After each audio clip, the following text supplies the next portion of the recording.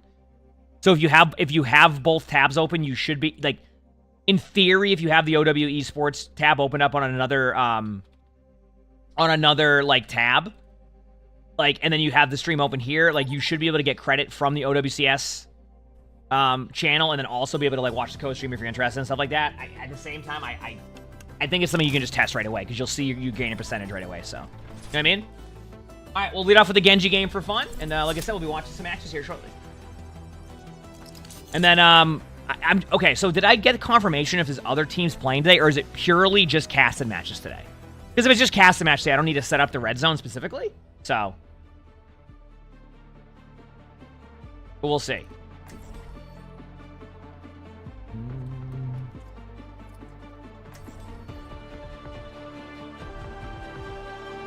You love the red zone? Oh, it's great, but I don't think, if there's only one match running, you know what I mean? Like, I can't do anything. There's only one match running, right? That's the problem that we run into, so. That is the problem that we run into.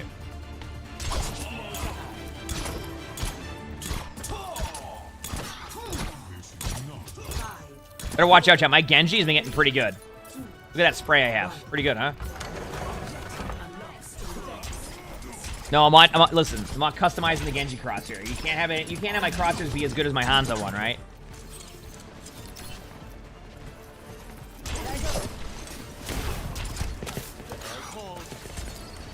Going this way. Is it a season 10 this Tuesday or next Tuesday?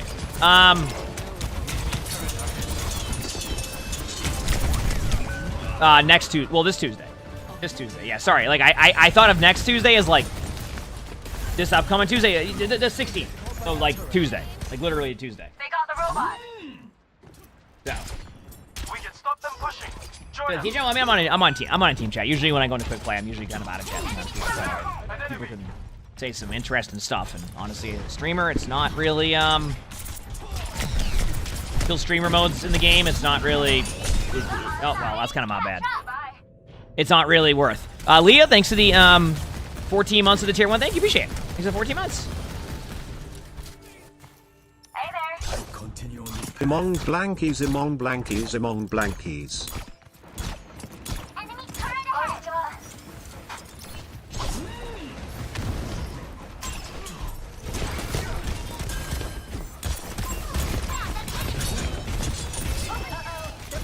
Chillin'. Maybe they won't see me behind him? I think they see me behind him. What do you think? Okay. In my defense, though, I already have 744 damage, so, like, I don't really think this is my fault. I'm gonna be honest with you. I feel like I'm actually dominating.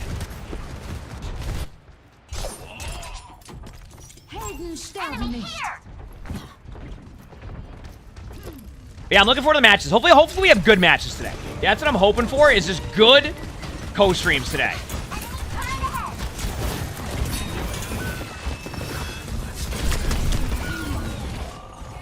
I'm already 0-4. This is good. Meteor strike. Each journey has its trials. Am I going to be replacing Apply and DPS next OWCS? All I'm saying is this. Hello there. Apply has been practicing tank, and I've been playing DPS. I'm not saying that we're going to give away any of our strats, but you can kind of put 2 and 2 together.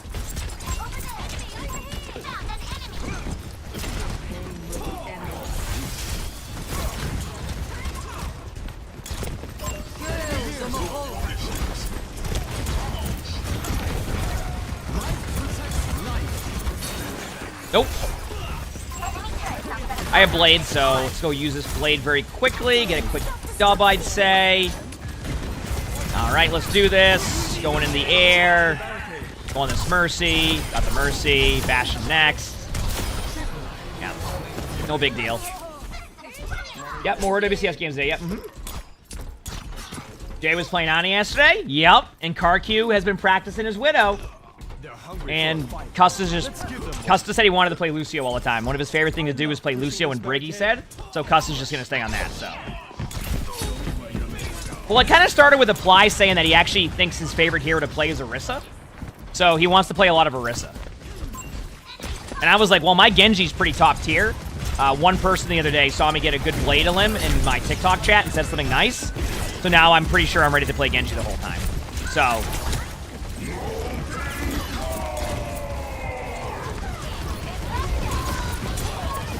You have that as a coffee pasta, Pando? Yep.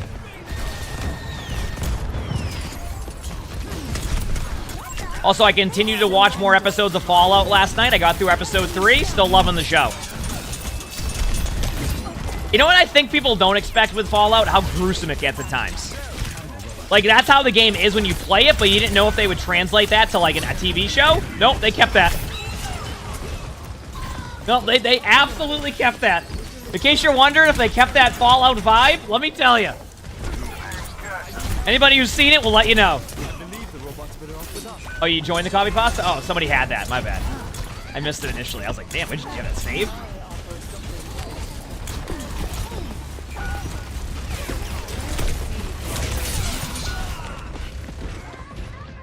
You were on the fence about watching it? I think it's great. I mean, the reviews are kind of backing that up, too. Like, has a solid IMDb, a really good Rotten Tomatoes. Like, it's...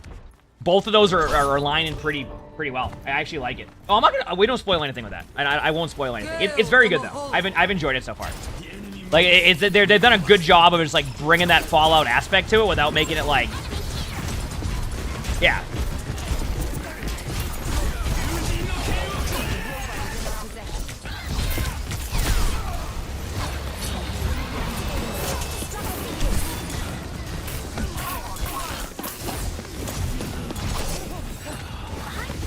Tricked you with my movement. Oh, look at that movement. Got him.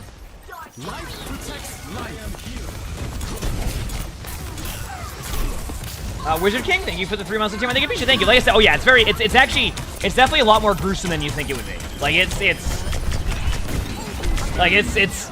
you don't expect that because you're like, okay, it'll be fine. It's like it is just they don't hold back. You haven't played any Fallout, would you still get it? Here's my take. I personally don't. I've played Fallout New Vegas and Fallout 4, and I've missed some context of, like, stories of the game. It's totally fine. I've never played Last of Us, for example. Last of Us was excellent. Right? I didn't need to play Last of Us to find Last of Us to be a really good, like, show. It made me want to play Last of Us is what it did. Right? Which, by the way, please, Overwatch, will you mind making a show? Because I have a feeling people will have that same reaction. If you make an Overwatch show and it ends up being good and, like, really cool, I think people will do the same thing. So.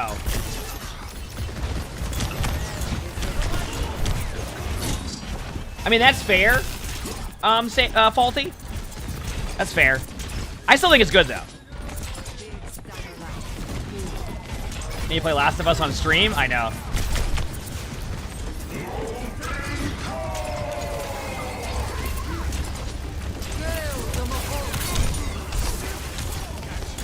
Backing away.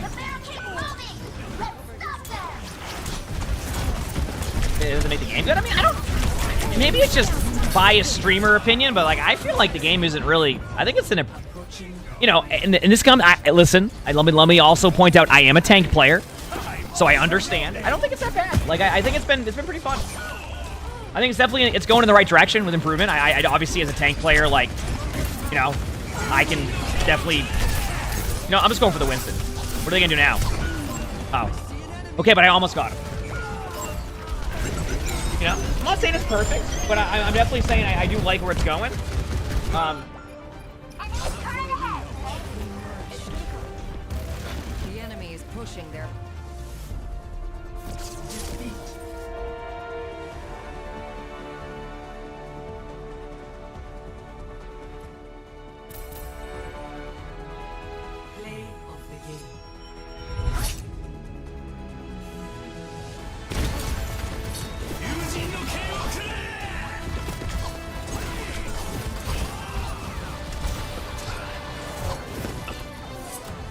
How should you make your eggs for breakfast? I guess it just depends how you like them. I don't know. Like, I have no idea. Is there, like, certain... I don't know.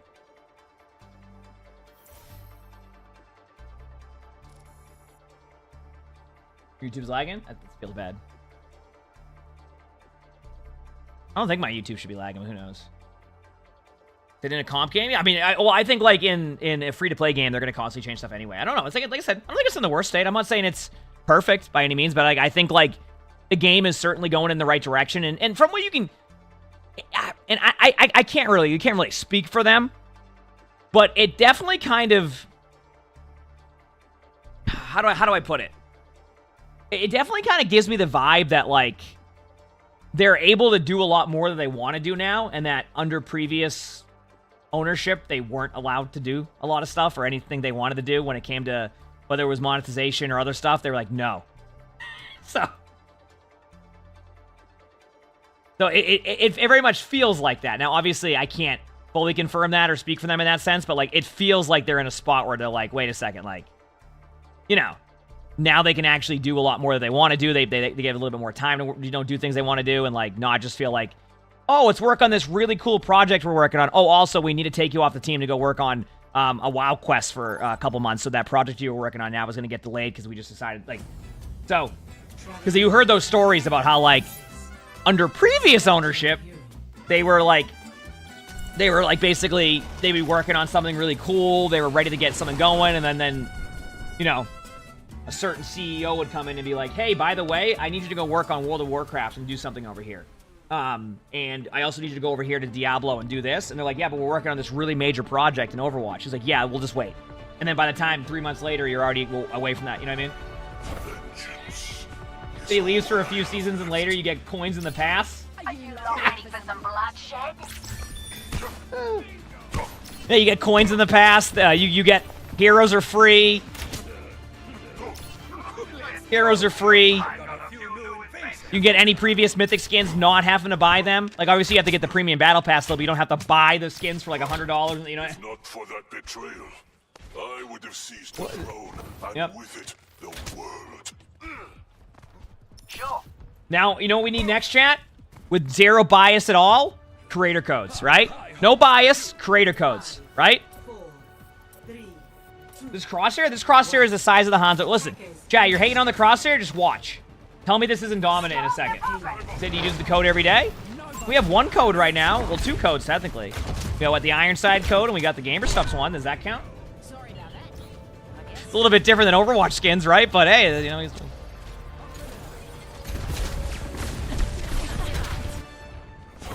If only I still had my horse.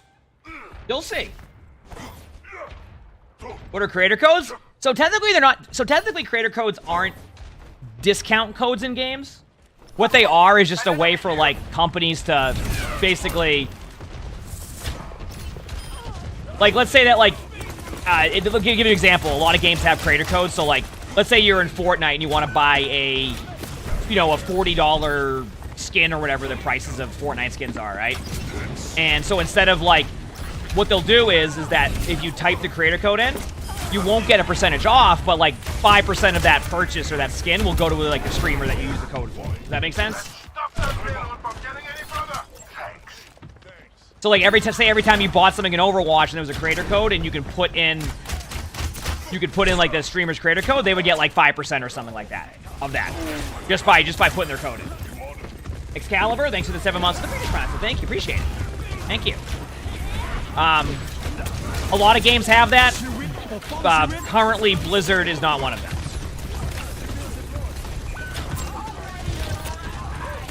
So hopefully, maybe with the new change in leadership, that might change.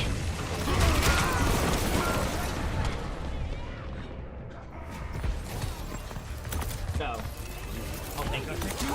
am I gonna enjoy this or hate it? It is not my time yet. Okay, so you made the see with an espresso. Okay, we'll see. Thank you.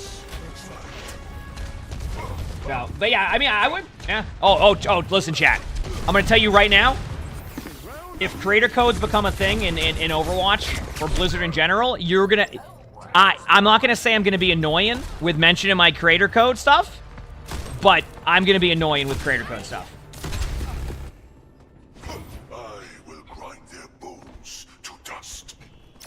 Like, you'll know I have that code, okay?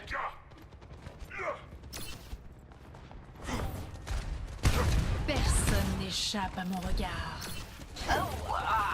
I'm just saying. Trust me, you saw that during Fortnite too. They let you know.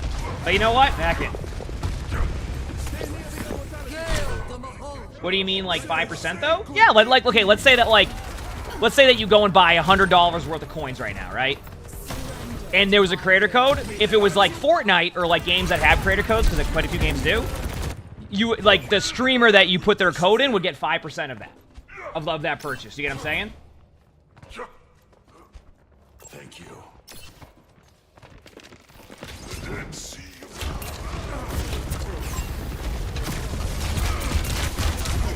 Have I weighed in on the 6v6 discussion that's been going around? You want to know why I haven't really weighed in on it? Because I think you would find my response boring. That's why. Because I'm not gonna hate. I'm not gonna be a hot take Harold and just like give you some like random hot take on it and all this. Like, you ready for this really massive hot take that you're gonna be like, wow, that was so hot of a take? I don't know how it works on it. You ready? Okay, 1 second. Okay, here's my take. I enjoyed playing both. There you go. Wow. Woo! Fresh off the press. Woohoo! Like, wow. All right, put that on a thumbnail and title and say Overwatch something something. You know what I mean? Like, woohoo! I don't know. I've enjoyed playing both. I will say my take's a little bit more biased because in top 500 games, the tank experience wasn't what players are looking for in 6v6. So I like my experience is a little bit different because like I absolutely loved playing Ryan Zarya in the first couple of years of Overwatch, but then in top 500, Ryan Zarya did not exist. It did not exist. It just wasn't a thing. You're like, yeah, what do you mean? I watched your duel with Flats. Yup, we played Ryan Zarya for about 2 months. And then we weren't allowed to play that because our teammates would get really mad. They would start to throw your games if you played anything but Orisa Sigma. And then if you got the other tank to agree to it, the people on their team would get mad, and the same thing would happen. So you were forced on Sigma Hog, Orisa Sigma, and Hog Wrecking Ball, and Sigma Wrecking Ball. Those are the comps you played against. Brig Zen. And then you would constantly get one shot more than you do now. That was my tank experience. So like, it's a lot harder for me to have, like, I saw how that goes with, like, 6v6 with that. So for me, I'm like, I've enjoyed playing both. I understand, you know, the reasons as to why people like 6v6, why people like 5v5. So that's why I think my take on it is so dull to people. It's because they want me to be like, no, this is absolute, oh, it's awful. You should do this. Like, I don't mind both. I've played both. If they randomly said, hey, we're doing 6v6 again, I'd be like, hey, you know what my concern would be?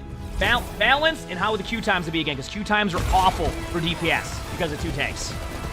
Awful for people because of 2 tanks. Now, once again. Okay, is that like foam? It tastes like popcorn.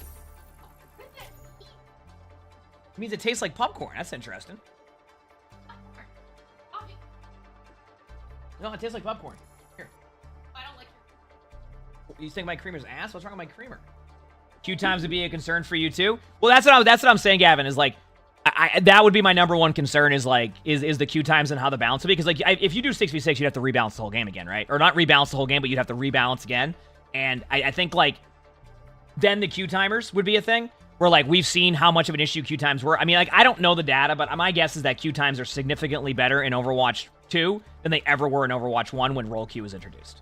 I can't speak for like open Q when open Q was like the more dominant like mode, but roll Q kind of needed to happen for Overwatch because like open Q was really tough when like you just loaded into a game and people were just like, you know, not playing anything. So they're better than they've ever been. Yeah, and like I think like Q times are like a super underrated aspect of that one. The gameplay side of things, like I said, like my take is extremely boring. Like I enjoyed playing both. I liked both, and that's pretty much where I'm at with that. And I know that's not the answer people look for because people want like a heated discussion on it, but like I've always been a bit more chill on my stuff, as chat knows. Like I have takes, and that's why you're seeing me post more and more stuff on Twitter now, so you get my opinion. I'm not on Twitter, on my second channel, and you're getting a lot of that, and I'm still going to continue to feed that, but like I'm not going to be sitting here like going into deep arguments about like 5v5 and 6v6 for me because like I just enjoyed playing both, so it's really hard for me to like not have a biased take on both sides of it. So I just do my thing.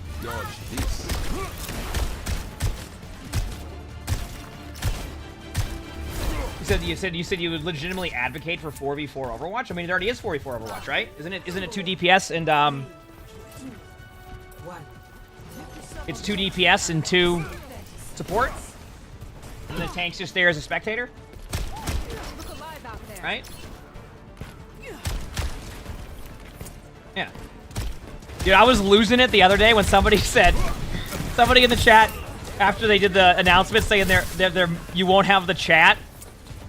You won't have chat for people joining spectator now, and somebody said, does that mean tanks aren't gonna have any chat?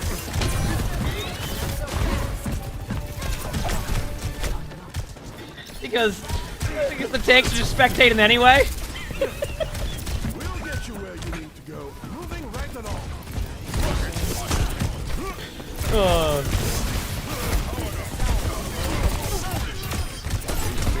Now, obviously, we over-exaggerate a bit about where tank's at, but, like, you know, it's... I think we can all can agree, tank is certainly in a unique spot.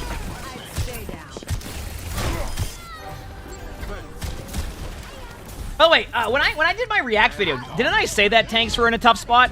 Because one of the comments I saw that had, like, a few upvotes on my recent Season 9 video, someone's like, I agree with everything except tanks are bad. Or that tanks are, or no, they said they agree with everything, but why didn't I mention that tanks are bad? And I'm like, what?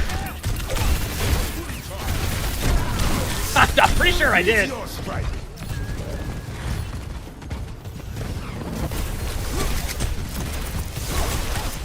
Okay, why do I stream at 600p? Twitch doesn't have a bitrate that works, so like, I mean, when I say works, is that you can't stream at 1080p efficiently, so it gets really like grainy and like kind of like not perfect looking. So like 900p is what I go with. I usually just go with 900p because it's a little bit easier. I feel like if I made it like 934p or whatever it's supposed to be, people would ask even more about that, so I just went with that. So. Got us outnumbered. We cannot allow them. Yeah, because that's what I said. I said that I enjoyed Season 9. Tanks were a big part of were a big issue, and my number one concern going into Season 10 is that the blog posts didn't really dictate their thoughts on tanks, which makes it seem like they're fine where tanks are at right now. Which, I mean, I hope is not the case, but if that's the case, then that could become an issue deeper into Season 10. That's it. Outside of that, I'm super optimistic about Season 10, and I enjoyed Season 9. Which I think is a pretty balanced approach to that in general, so. You see in devs and streamers? Yeah, I mean, a lot of devs hang out. I mean, they're super nice, you know? Everyone I haven't met, like, they're awesome. Is it the Seagull bitrate? Yeah. I mean, that's why you do it. Like, it just doesn't... And you still can't, like, even with the new, like, even with, like, the new, like, beta thing they have, they don't have it enabled yet for any of the things they said they were going to do for that. So, like, right now, the beta for the Twitch thing is literally, you're not even...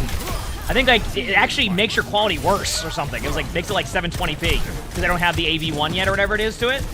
But they have, like, it all set up so eventually it can get to that point. But I had issues with it when I started trying it, so... Yep. And then when I did 1080p, my stream kept lagging. So something was happening with 1080p because I think Twitch was like, they were doing something whenever I would go 1080p. So I'm like, I'm not doing this. I'm just... So. Yeah, I think eventually the enhanced broadcast software will be great, but like right now I just have no point to do it yet because it's not changing my quality. It's only making it worse. Once I can do like, I think it's called AV1 or the other way around where I can do 1080p or 1440p, I absolutely will.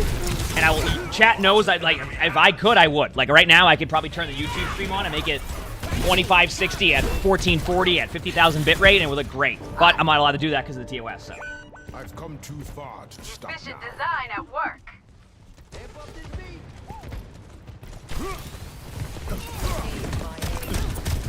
Yeah, my Marbles doesn't crash my stream anymore because I have the Ironside PC now, okay? It's nice.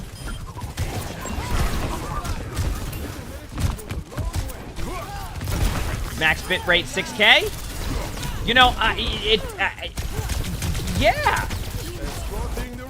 I mean, I'm not going to say that my bitrate's higher right now, but, you know. You can probably get away with 8K bitrate, I think, with partners. I don't know, like, yeah.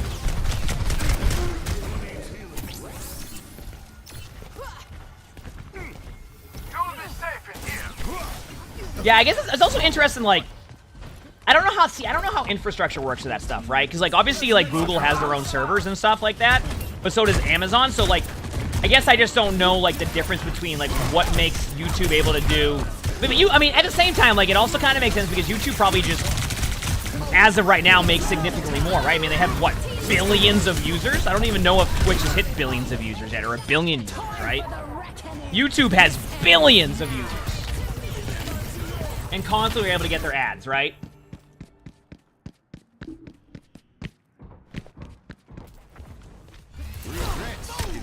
So. Also, OWCS matches start soon. What did I think about Gigantic? It was fun. I had a good time, actually. It was really fun. Once I figured out how to play that cat, it was really cool. It was fun, fast-paced. Felt like I was always doing something, which I think, my guess, the reason why people really enjoy Gigantic is because you're just constantly doing something. Which I think, like, especially in gaming, as we've seen with, like, Subway Surfers and, like, you know, makes sense. Meteor strike.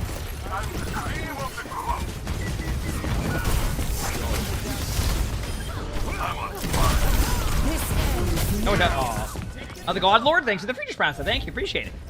Thank you. Did you so over push? I don't mind. Actually, don't mind push. I don't mind push. We have to meet their. Have a good day, Ryan. Let's get my user for Doomfist. I have no clue. Chat might know. Ready for a knockout? After this, we probably can do one more quick play in the chat, and then we have OWCS. We'll watch the matches and yeah, commentate on them, have a good time. I'm excited. Is Custa casted today?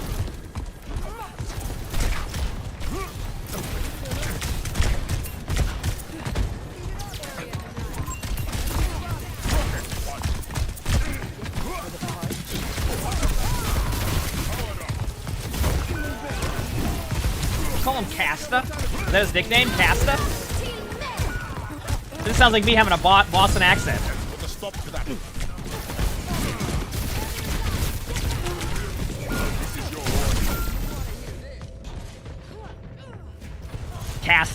Casta, that's a good name. You need high sensitivity to play Doom? Nope. I mean, I'm sure it can help if you're really good with it, but like, there's some of them do so.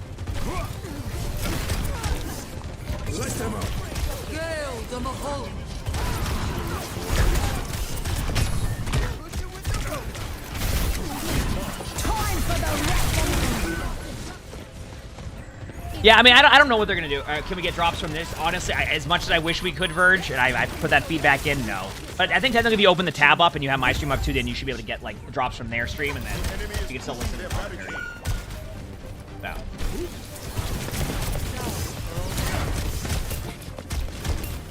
Mighty Wolf, thank you for the free round. Thank you. Appreciate it.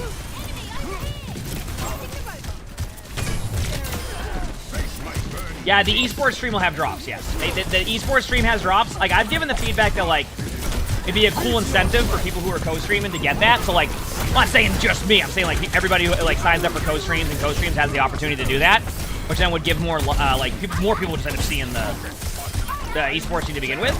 And if Twitch has the API to, like, allow for them to do that, it'd be great. Wow. But I don't so think... glad I have everything I've heard, I don't think they're going to change OWCS that. They want to drive everybody to the esports stream, so... Layla, thanks for the 8 months of the tier 1. Thank you, appreciate it. Thank you, Layla. And chat, we get some blankies in the chat from Mads with the 5 gifted. Thank you, Mads. Appreciate it. Thank you. Oh yeah, I'm excited for the season 10. I think it's gonna be great.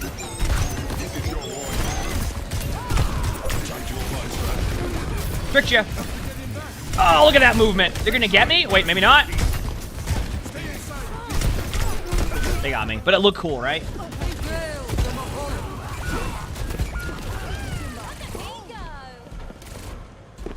Alright, let's do it. He said it's UFC 300 tonight? Oh, they're already up to 300 UFCs? Holy crap. I didn't realize UFC's been around for that long. Wait for it.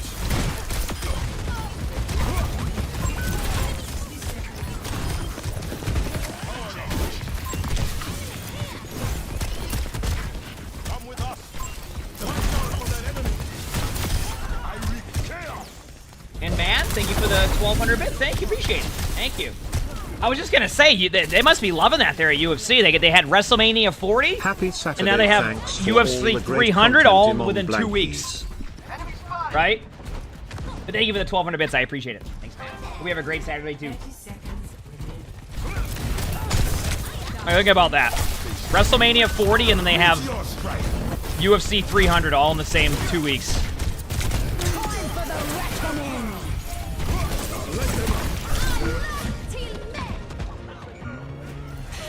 I'm excited for some matches.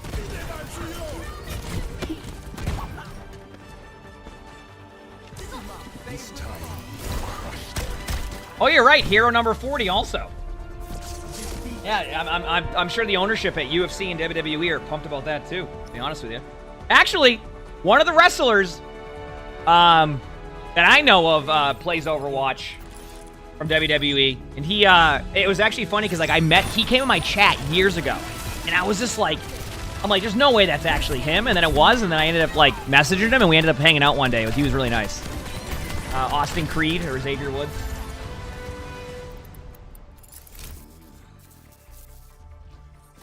He was like super nice.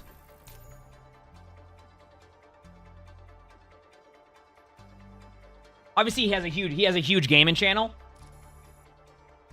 He has like a huge gaming channel on YouTube that like people absolutely love. But yeah, he just randomly, I was playing Overwatch. Like this is when I was a nighttime streamer. It was like 2 a.m. and then I think his name was like Austin Creed at the time on Twitch, and I'm like, I'm like, wait a second, is that Xavier Woods? And like I fanboyed at the time because I just like this was still very much before my stream has gotten to the level it's got now too. So I was just like, what the heck? And then yeah, we ended up connecting, and we ended up hanging out at like a arcade bar one time. It was really cool. He was really nice. Mr. Assassin, thanks for the 4 months of the feature sponsor. Thank you, appreciate it. He really liked Overwatch, so. Well, yeah, I know his name is Austin Creed, but like sometimes when I explain it to people. Also, one more quick play game chat, and then we're gonna watch the go watch the OWCS. Okay? The match just started in like about pretty much after this game. But a lot of people know him as Xavier Wood just because of like the New Day and all that. So for people who don't know his actual like real name. I'm not sure if he plays a ton of Overwatch now, but yeah. I mean, that's the same way we met Zed too through stream, because Anton or Zed was in the chat like all the time when I was a nighttime streamer. When he was like finishing up his shows at like 3 a.m., he'd put my stream on, and then he would ask me questions on his alt account on Twitch, and then eventually he tweeted about Overwatch years ago, and I was like, hey, and then he's like, oh, I love your stream, I watch it all the time. I'm like, wait, what the heck? And then yeah. And yeah, he had a different account on Twitch at the time. I was like, oh. I've been trying to get him to play Overwatch too, but like he just loves Valorant. Like he loves Valorant and like Hearthstone right now. In the desert, the cheetah lives for 3 years. Because it's funny, Zed's backstory about gaming's hilarious. So what happened with him was he was in he used to play a lot of CS when he was a kid. And then his brother was in like I don't know if it was a metalcore band or something. And like I think he was a part of that with his brother. But then like he couldn't play CS anymore on his laptop. So like instead of like being able to play CS, he just tried to pick up another hobby, so he picked up making music. He picked up playing music, and then the rest is history, I guess you could say. Yeah, I'm rolling ones right now with my crosshair. So, because he couldn't play Counter-Strike, so he started making music on his laptop. So.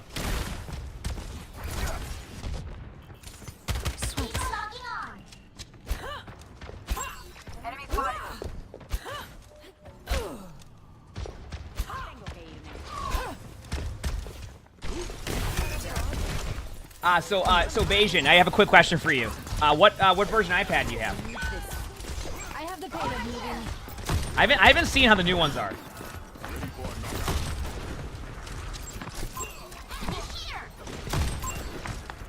A lot of WWE wrestlers have YouTube. Yeah, I mean up up down down is that's awesome.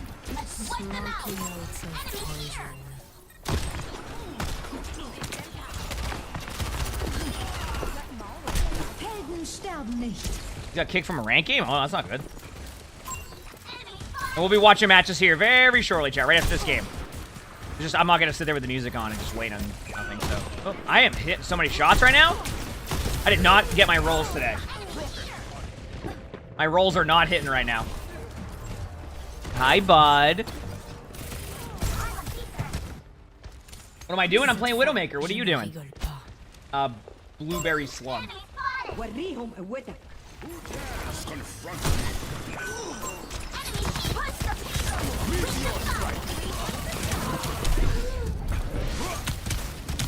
Oh, damn.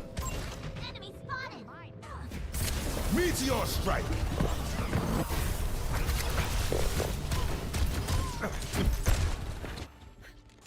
Time to teach these birds. Did you hearing about them complain about the younger guys playing video games backstage? I mean, heck yeah, have some fun, right? Sean, thank you for the gifted membership. Thank you. Appreciate No it. one can hide from my sight. Yeah, matches start very soon, so that'll be fun. Gotta shoot at their feet here. Okay.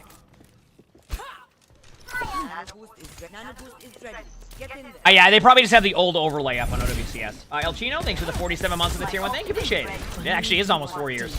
What is this crosshair? It's the D&D crosshair. So if I roll a 50, I hit a Happy headshot. 47-month sub anniversary. I mean, if I roll a 20, that is. Sorry. Problem is, I can't roll a 20, so. Dynamics, thanks for the 6 months of the feature prize. Thank you. As you know with the dice, sometimes it just doesn't go as well as it could, right? His brother should have finished the job.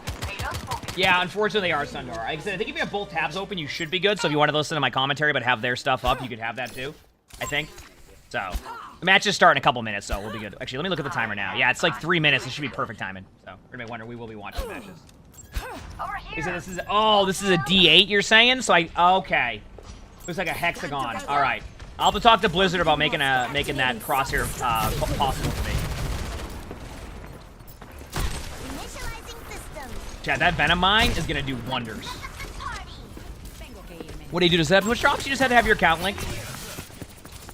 You can go for me, Genji, but you're gonna be in for a treat. Oh, come on! I got pinged. I guarantee you I got pinged aggressively by that Genji. That Genji's pinging me like no other. See? Look it. Didn't ping me once. Literally didn't ping me once. Okay, then I got pinged last second. That was clearly why I died there. How vexing. Well, they don't have East Coast servers, but they used to have East Coast servers, and they randomly got rid of them. And it was like right around the time Diablo moved. I don't know why. I don't know. They don't have to move their servers, do they? I don't even know. I know they have upgraded servers now, right? After the launch of Overwatch 2. Right? Remember that one? Remember the launch of Overwatch 2? When they had to like upgrade their servers because there was just way too many. Like it was unexpected amount of people playing. No one can hide from my sight. That must have been a fun time.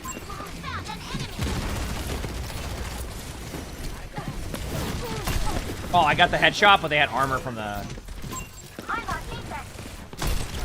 Meteor strike. Oh.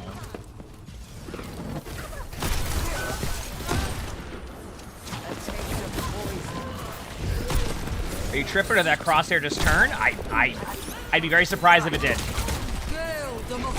Dude, you think I'm the best player in the world? What the...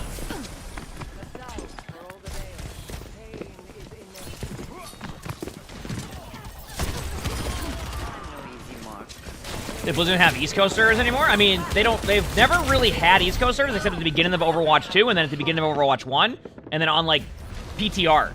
So like right now, this is an ORD1. That is Chicago. They have Chicago and then they have LA servers. They used to have like East Coast servers too, but then they just got rid of them. They just randomly disappeared one day and they haven't been back since. So my guess is it's just the basis of what they need. So like my guess is they probably... I don't know. I act like I know what I'm talking about. Like, yeah, they do this and that. I have no clue. But yeah. God, look at that chat. What a tough shot for me right there.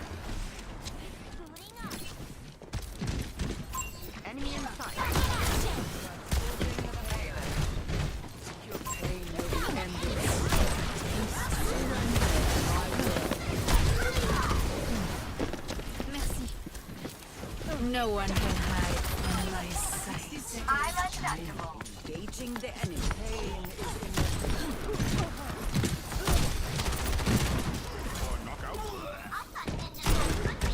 No one killed that brig yet? Oh, I got this. How's the games looking here? I will be on the matches very soon, chat, okay? They're just doing like the preview, and then we're on, alright? 500 Widow gameplay? Thank you. This is perfect timing, actually. And then match time. We got a bunch of really good matches today.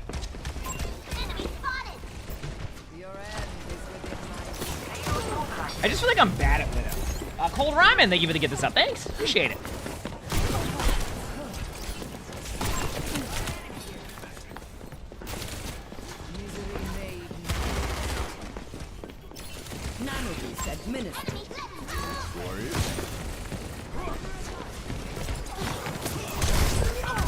Okay, this is a random thing, by the way, chat.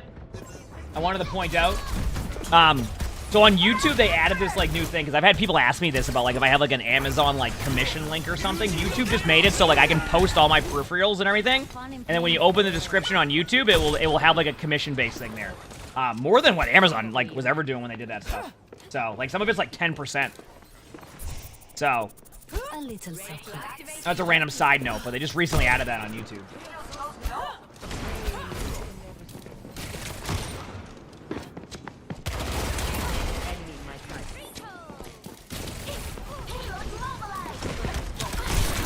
Although I couldn't find some of my stuff, like the sky pad isn't on there. Couldn't find the sky pad on YouTube. I couldn't find. I don't know. I think that's actually it. I think it was only the sky pad I couldn't find.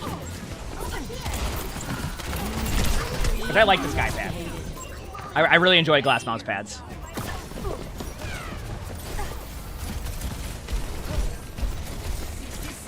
Did unranked to champion 1 Widow it when?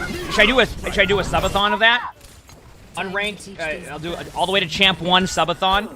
That'll also be one of the longest streams. I probably set the record for longest subathon ever.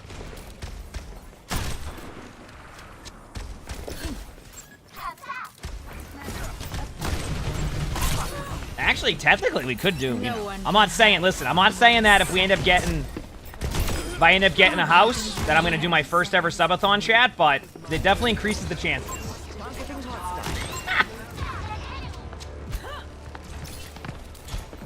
It definitely increases the chances, I'll tell you that much.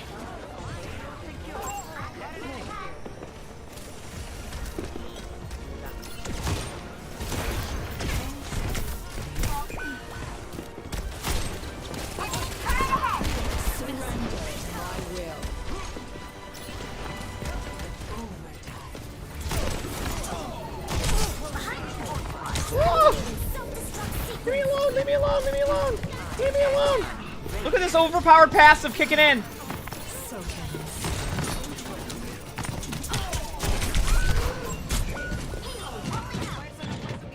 Ooh, Casta is casting. Come on, we gotta finish this game. I need to watch. I gotta watch.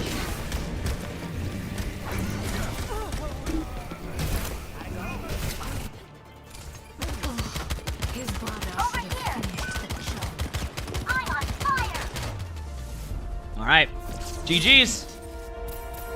Casta has a catcher on right now. I love to see it. You're right. Casta does have that. Let's go. Okay, heading over right now to watch the matches, chat. Get ready. Get ready. I'm ready.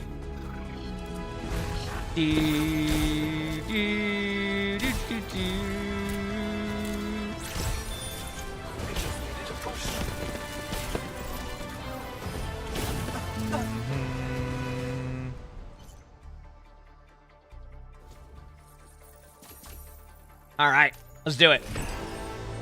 It's time. I'll just minimize my game, leave the queue. OW_Esports, Aardvark.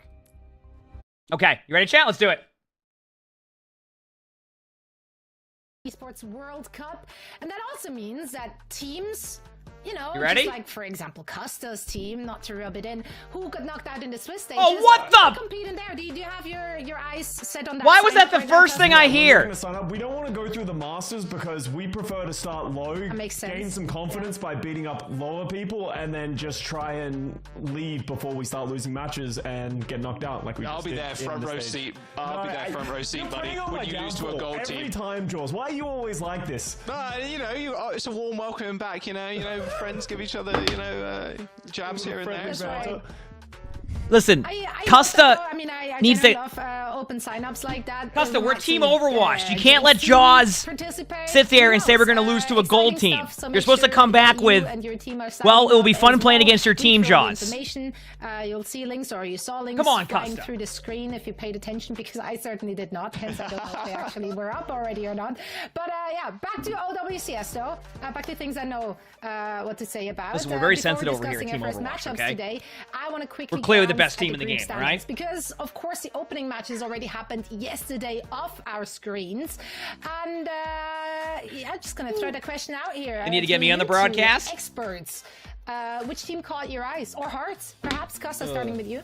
I'm going to have to go with Ents to start off with. Honestly, I'm just biased towards Kai and Kevster. Just phenomenal players. I got to be honest with you. Scan, Tracer meta, what can be better? And they also just have we so lost much the team experience pride there. after the rename They from fell Team second Custa. Yeah, in true, the last ego. stage. First time They we got a stream, really wanna welcome. get that number Sound one levels fine, spot. chat. They don't want to have to rely on points to be able to qualify for DreamHack Dallas. You get that number one spot, you go there. And I agree that Ents is really good, but like you could argue that like Space Station's on another level this like Space Station played, you know how like Twisted Minds was like one step above everybody last like stage? It feels like that's where SSG's at right now. Doesn't mean they will win it all this time around. But it feels like they're like definitely, you know what I mean? Like Ents, you know, they're in the top 3 like upper echelons, but a team that was You're still processing that showed up in VCT and Masters Madrid. That's awesome that she did. It's really cool to see that like, and I guess that's one of the cool things now is that because like they're not just completely tied down to OWL, they're now able to go and do like a bunch of other opportunities. Like it's really cool to see because like they're all, you know, great at what they do. So to be able to do that in multiple games and like have multiple ways of doing that is going to be good for like what they're doing, right? At least I think it is. I hope so. Paladins, thanks for the 2 months of the feature prize. So thank you, appreciate it. Thank you. Because Uber was casting too, right? And he's in Valorant. He was doing an excellent job. But you have like Lemon Kiwi and like Rocket League. You know what I mean? Like it's awesome to see. I think with all the. By the way, this first matchup could be a really good match. Is Overwatch League players and being with an let me see. Is Funny Astro streaming his point of view? A bit disappointed with their positioning last time. Well, I guess you could be disappointed. Or are they not streaming their point of view? Let me see. Sure, there's some sort of disappointment there. Because I might open up Funny Astro's point of view. Go down that early, but I don't. Or Overwatch Red Zone, but if. Joes, I actually have a question. This might be one of those matches where he doesn't. Funny Astro, as a young British boy, is gonna feel about losing. I don't see him SK streaming in the Lucio 1v1 and then inherently not being the best Lucio in the world anymore. Okay, I'm gonna be honest. That guy needs to go meditate or something. Like he has some of the best Lucio mechanics in the world, but SK. Oh, he is live. Kind of bopped it, like actual straight up bop. Not okay. Just kinda, like she did bop him. Oh yeah, you know, see Cactus. Sometimes I forget about that stuff too. That part sucks. Hopefully there's like a way to do that. You know what I mean? But more importantly about it, they played 9 of the 16 teams that made it to groups as well. So it wasn't like they had an easy path to 11-0. They are at top form. That game was comedy. Yeah, we were watching too. Team to beat. That's right. Well, Joss, as you just made your big point about SSG. Good to have Custa back though. Zero bias on my end. That's my teammate right there. I like playing Gigantic. Yes, yeah, it was really fun. It was really fun. That's my teammate right there, chat, right? While SSG, of course, did not make any roster moves during the break, EXO did, in fact, swap out and add a few pieces. Tank Chase left. Now he's with Ents. And Dan and Twals actually joined. They formerly played in Stage 1 with Quick Esports. However, it wasn't so clean, all that swapping and changing, was it, Custa? Yeah, you know, let's address the elephant in the room with Ex-Oblivione. Obviously tried to pick up some Korean players. You know, Mag specifically, with going into a Winston meta would have been a huge asset to Ex-Oblivione. Okay, so it is Ex-Oblivione, so I was right on that. Who do I... Which he's experienced, he's been in the... Who do I see winning this match? One of the best in the I mean, if I'm just gonna guess... He's a solid player. They have I wouldn't doubt it if SSG 3-0s. But don't be surprised to see it be a my take is that it's going to be a 3-0 for SSG, but it's not going to be a 3-0 that like if you don't like it's going to be a lot closer than the score says. Does that make sense? Yeah, I mean, most teams, quite frankly, and maybe this is the reason why we're playing. Like, it's gonna be like it's not gonna be like a dominant 3-0. Those opening matches in the group. Because I think Ex-Oblivione is really good. SSG's has been playing at this level that's been really good. Like really, really good. Now that can change from day to day, and like sometimes teams can bounce back and make plays and do things like that. But we'll see. Either way, I'm hoping for a good match. Not a lot of faith being put. Hoping for a good match. Lots of people put Grab, do you want to do predictions, if you don't mind? But understandably so. I mean, SSG is just so star-studded, guys. Yeah, you expect this to be... Klooster, thanks for the 2 months of the Tier 1. Thank you, thank you. The chat are feeling that way as well. Like, maybe Ex-Oblivione, they level up during the main events? Like, I don't know. If it's a map 5 again, like, that would be sick for a storyline perspective, but SSG... just want a 3-0. They just want a clean victory here, just continue moving on, just prove how dominant they can be. I think Crap will do it. All those expectations kind of Ooh, Samoa? Do you want me to have the player point of view open up at some point too, chat? I wonder if they're on the same... Oh, thank you, Crap. I mean, where do you think they stand? Are they on the same, like... Yeah, well, like, I feel like it's two trains passing in the night. Yeah, as SSG Give me 1 goes second. up the hill while Exo sees Let me open up. This is going to sound weird, but let me open up Microsoft Edge. 1 second. Into this match, and then what is it called again? We want to clear this 3-0. What was the stream website called again?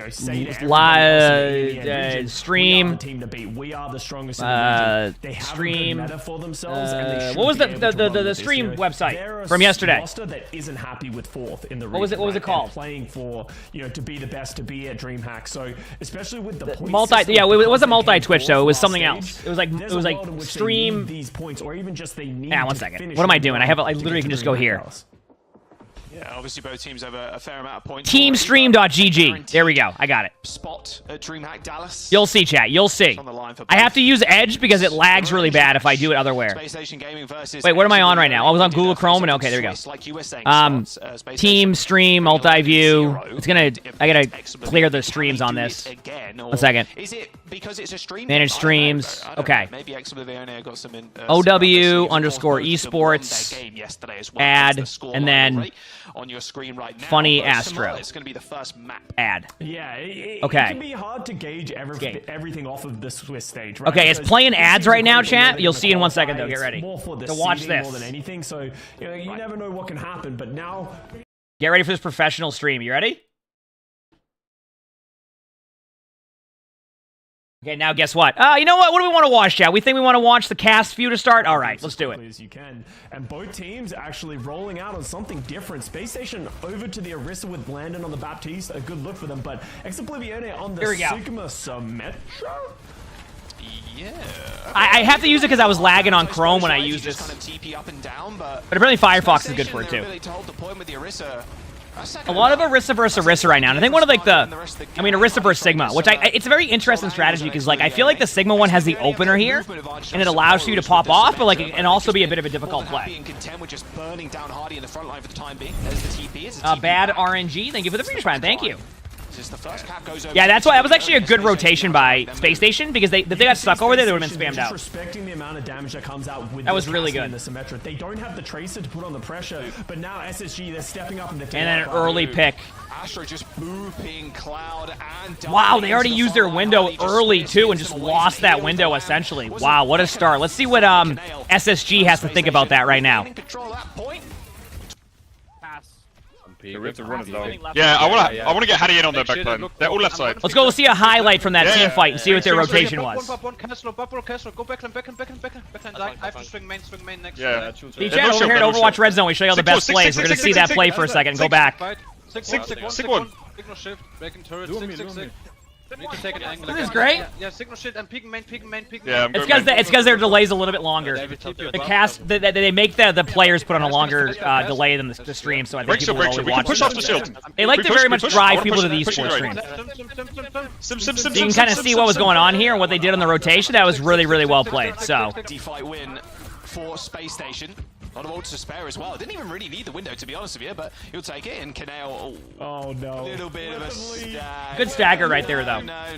Keep staggering, making sure Crispy can't get in there either. I mean, that's brutal. Kaneo ends up going down. That's an extra 20+% you've got to imagine. And the air Cloud on the back end of it in Shockwave. All right, just touch the spawn door. We get it, Space Station. You got to touch the spawn door, right? They're looking really good, and you can understand why SSG right now is so good at this composition. It's essentially the London Spitfire, but they're just playing an Orisa. Playing Orisa, yeah. You're playing the exact comp. Well, they would run a Mei, too. I don't really see the Mei. Right, because wouldn't, like, Backbone play a lot of Mei? This composition is just the tempo, and you can see so far, Exoblivione haven't been able to deal with it. Ooh! I mean, that's just like a team fight win, unless... The Miracle Orb just flying through the team. I'm gonna be honest with you, I think... Canal hits 5. Space Station, not sure they want to invest anything here. Wow! Especially knowing Exoblivione. Random, thanks for the feature crowds, thank you. Appreciate it. That was just a good right click. Good delay there, though. Like I said, a lot better than we thought. Oh, so let me up the quality. I forgot that it sets... There we go. That should make the quality a little bit better, chat. It also apparently mutes the sound. It's just a mistake that happens. Whoa. There you go. Oh, let's go, Speaking baby. into existence, Hardy goes over to the Reinhardt of all things. I wonder what he thinks, why he thinks the Reinhardt is a better matchup. I actually, his Sigma. Maybe he can just go faster, but you just swing on the Sigma. That's why. Terror Surge at the end there, force out the sound barrier. I mean, I can switch over to a second to see their reasoning behind that. To this Reinhardt, so let's see how he's gonna do this one. Maybe here we go. Huge high noon. Oh, what a stick! Oh, the high noon! Wait a second.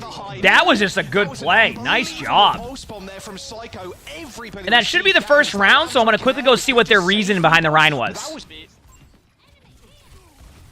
Shockwave can't do the shot. Fucking Varu, mate. Wow. They have noon, flux, sim, window.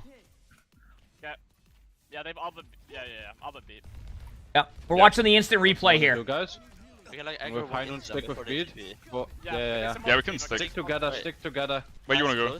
So I guess they expected the wall in the window. Left. So you get to see the instant replay of that team fight right here. Unless we're really in there. I have turrets there. Can Yeah, we have the they're mic'd up today on the on Overwatch Red Zone. They're mic'd up. We can walk in. Back. I can't. Okay. Huge beat. Full in. Very patient, well played there by SSG. Oh, that was a good team fight. Touch is so claiming that first round. And there you go. Oblivione, they were able to get a fair fight at the end. Like I said, chat. They didn't get enough. Yeah, over here at Overwatch Red Zone, we bring you all the live action. Forcing it just due to the sheer amount of damage coming out from SSG, so they don't find any value in from that moment. Space Station Gaming is just able to come back with ultimates of their own, and that's a pretty convincing first round over to SSG, even with Hardy on the line. This is like the full screen. The only thing I don't like is the sidebar here, but maybe I'll fix that at one really point. set them up for that big fight win of theirs, and then, well, I think Space Station Gaming kind of out macroing them in a way. I mean, the pulse with the high noon. Was the sim wall not blocking them for the high noon? Well, the thing is people like so for example, let's say a Reinhardt, if you break the sim shield, especially with like the play, you can just break the shield and it won't protect you. So let's say you stand behind a Reinhardt with high noon. You ever seen this the player who's like, hold your shield? Why did you drop your shield when you get high noon behind a Rhine? It's because if it breaks the shield, it also high noons the people behind. So people will stand behind a Rhine shield during high noon, get rolled, and then blame the Rhine, even though it's just because that's how high noon works. Torbjorn. Oh my god, right. That's how the high noon works. Every time I cast with you, I have to listen to you just gas up Torbjorn the whole time as he accomplishes absolutely nothing. Look at him off angle right now, Scott. Look at him off angle. Well, he's actually not really off angling. He's just kind of with the team, but the turret was off. Okay, the turret's dead. Okay, turret's dead. Now I gotta be honest with you. SSG is totally just out-comping them right now. The map and at the beginning, right? Like they're coming out here on the Diva comp, and then right away they're here with a Sigma comp. I think the rest of the team needs to pick it up a little bit. Yeah, not the Torbjorn, just the rest of the team. Come on, just guys. The rest of the team. Look at the Torbjorn. Look at him go. Dude, look at him. The off angle's crazy. Boy, he's so low. He needs so much assistance right now. It's crazy. And they're so split. Oh, they do get Shockwave does get an early pick on Landon. That's the second time early pick. Okay. It's all good. Distraction technique. But I just think SSG has good map control. What a beat by Funny Astro right there. And I think that's the type of plays that, like, SSG is willing to make a lot of the time. Like, do you see that play where they just immedially... Also, why is it, like, so... Like, this is the quality usually. It just feels a little bit off. Wait, are they trying to do the 1080p on the bitrate? I bet that's... It just... I think the big thing that Oblivione is struggling with is they're not playing Tracer. And because they don't have that threat on the outside, well, yeah, when you don't play Tracer, Tracer just does so much pressure. I mean, I think you'll see that you've probably heard that a lot by the casters about how, like, how Tracers just really win team fights by just existing, because, like, Tracer can go on the point, Tracer can shoot a tank for one bullet across the map to reduce heal, and, like, there's so many things that you can do that it can be pretty unreal. So and they can punish them even more now as well, because they can play super far off if they want to, just catch them off with the flux, and then force Oblivione into a situation. SSG, Space Station Gaming. That's why they're called exactly SSG. What they're going to do. Molten Core available for Cloud. I mean, where's it going to go? Not sure. Torb dodging out of that one though. That was a fine Sigma ult for what it was. Sometimes it's okay to use your Sigma ult defensively. I think this might just be a 2-0. I think they have too many ults. They have to disengage. I think this is just a 1-0 to start. Yeah. That wasn't even a close matchup. And don't worry, while this map ends, chat, we will head over to kind of see the comms here from the team. We have them mic'd up over here. For my watch room, it's called Team Stream. No lamp, no lamp. We'll go over here and give you a POV of their winning moments right here at the end. It's so over here on Overwatch Red Zone. They can't do anything. Fresh bub, by the way. Yeah. Fresh bub. Yeah, good thing it Just swapped again. We just back a map and flux Hanoon. We just win. Yeah, I'll use window after beat, okay? Like mid-fight. Yeah. Where they're going? Put the stage. Main. Run no shit. The way it swaps is what I like. Big plugs. No, the streams are delayed. It's just like the. Lucio. I think they make the players do a 3-minute delay, and then like the casters only do a 2-minute delay, so they can drive people to the esports stream. All one. Luan. Yeah. Top bottom right. He's dead. And there you go. And that was the first take right there. We got to see the instant replay here. You know, comms are pretty chill right now. What is that? There's like Falcons comp, but they don't understand it, so. Oh yeah, you're right. We were gonna play dive, I guess. So they're saying that they feel like the other team doesn't understand how to play that comp, so. Tub is back at the map spamming left clicks from coast first fight. That's not really the case. And there you go. Hardy is. It feels like a brand new man. Are you enjoying the mic'd up chat over here in Overwatch Red Zone? Maybe the stage 3 Hardy is like coming to full effect. No rare candy needed. Like he can play pretty much everything. I don't know if the other team's streaming. The Sigma, he was a ball player originally, actually, funnily enough. But his Ram's also really solid. Sigma's looking really clean. Like there's nothing really that Hardy can't play right now. And in this meta that's so in flux, you need that from your tank player. I'm trying to think who would stream on their team. Maybe Shockwave. OWCS is we've been able to see these teams scrim a little bit, right? And we've seen from just the scrims that SSG has been showing. And wasn't SSG beating? Was it SSG that was beating Toronto in scrims? They can play the dive at a very effective point as well. Yeah, so crazy how we got locker room access. Yeah, what can I say? Trick team like we knew them in the past as London Spitfire. Only one match, yeah, because it's only doing winner bracket of all the matches. So like yesterday they don't cast the matches, and then today they do. By trying to go an anti-rush composition, and that kind of seems like what we're seeing from Oblivion. They're trying to do something that will make SSG uncomfortable, but so far it has not worked. Oh wait, if I connect with Twitch up here, that would make it so it wouldn't play any like the. Okay, so I should do that, right? Okay, after this game, I'm gonna connect this with Twitch so that way I can You can always just go back to the Rhine if they really. That way I don't get like any of the ads or anything like that. Like they'll still. I have turbo, so they still get. Him and Cloudy right in EU. SSG and Defiant are definitely considered two of the better teams right now for sure. I think that's kind of been like the general consensus that like, but like then you have teams like Twisted Minds, who Twisted Minds won the first stage, not playing the best the second stage, but still a team that don't be surprised if they make it all the way to the finals, right? So this stage specifically, SSG and Defiant, yes, but don't be surprised to see a bit more upsets and closer matches because teams have had more practice, have gotten a lot better. The meta's staying a little bit consistent for this time around until. Actually, can they play Venture next weekend? Something that has a little bit of sustainability. I could see them playing the Sigma or the Orisa. All right, Midtown. It's difficult to play Winston on Midtown unless you play in the Korean region. Yep. So I don't expect either of these teams to change things up too much. As I said, yep, ENCE is really good. I mean, you could honestly, like, I think if you wanted to add a fifth team in there, you could also add Timeless. I think Timeless is still very underrated, and if them placing second again in the Swiss group is indicative of how they play as a team, like they're a good team. I think Timeless just constantly falls under the radar because they don't have, like, they haven't. A lot of these teams, you know, these players, and Timeless, you know, some of the players. But like they were still very much a contenders team for a long time. So like I think Timeless is also right up there with a lot of teams. I mean, Timeless was in the finals last time too.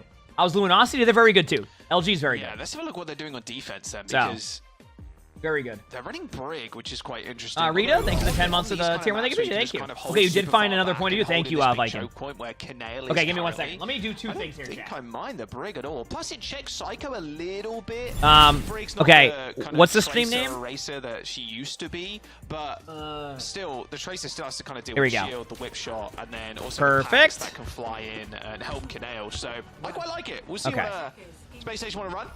Yeah, I really like the Brig here. It's not just the... Okay, now we have the... And Care Bears, thank you for the tier 1. Thank you. Now we have the point of view of Oblivione and the point of view of Funny Astro. So let me see where they're actually live on this one, like how far in they are. Okay, they're not in that game yet because of the delay. I think they should...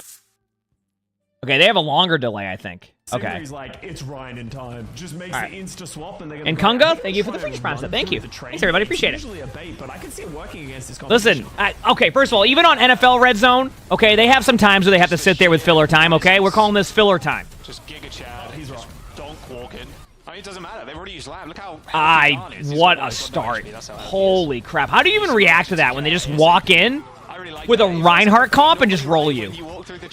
And the reason why, so the reason why they go the Rein comp is because Sigma. So the best way to explain it is, by the way, you're going to see an Orisa swap now. They're going to cap the point, going to charge the spawn, and go Orisa. You got to run that speed boost because Hardy's just going to be on top. So basically, if they go Sigma, you go SSG goes Rein. Actually, I'm wrong. Sorry, they went Ramatra. I'm surprised to see that they didn't go the Orisa against that. Maybe they just like the matchup of Ramatra here and the shield. So I think the Reinhardt is more built to deal with the Sigma. So the team names are on the wrong sides. That happens. So they'll switch it soon. But it seems like Hardy's like, hey, you want to take a Ramatra matchup? Hey, that's fine with us. That's what we want to do. Yeah, Sigma, I've always told chat, like, Sigma struggles against Reinhardt, and what's one of the advice I always give when we watch players?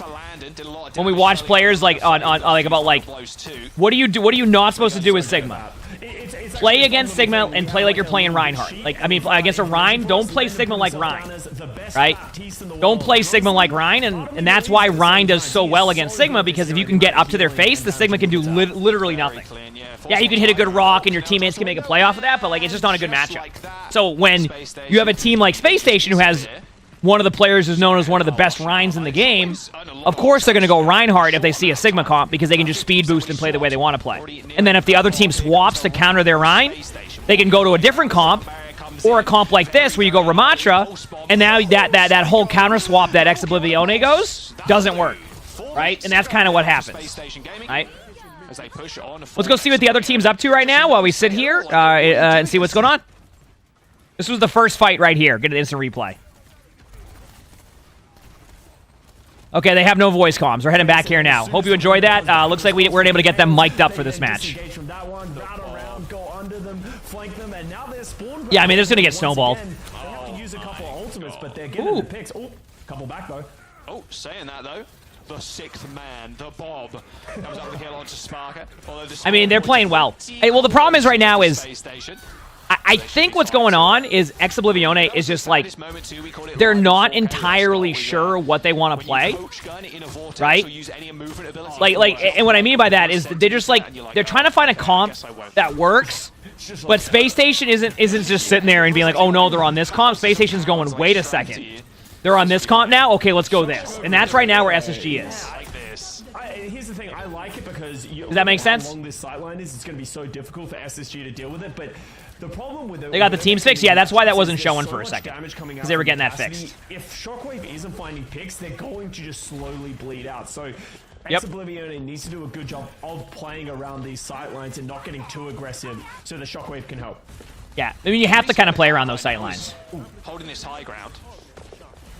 Narrowly killing Sparker there as well. You heard that Widowmaker. What does Space Station have? Oh, window, high noon, maybe. If they can get the corner here, they're going to window high noon. I don't, they might actually, I'm trying to figure out what they want to do. They have a window play, but I don't know. There it is, yeah.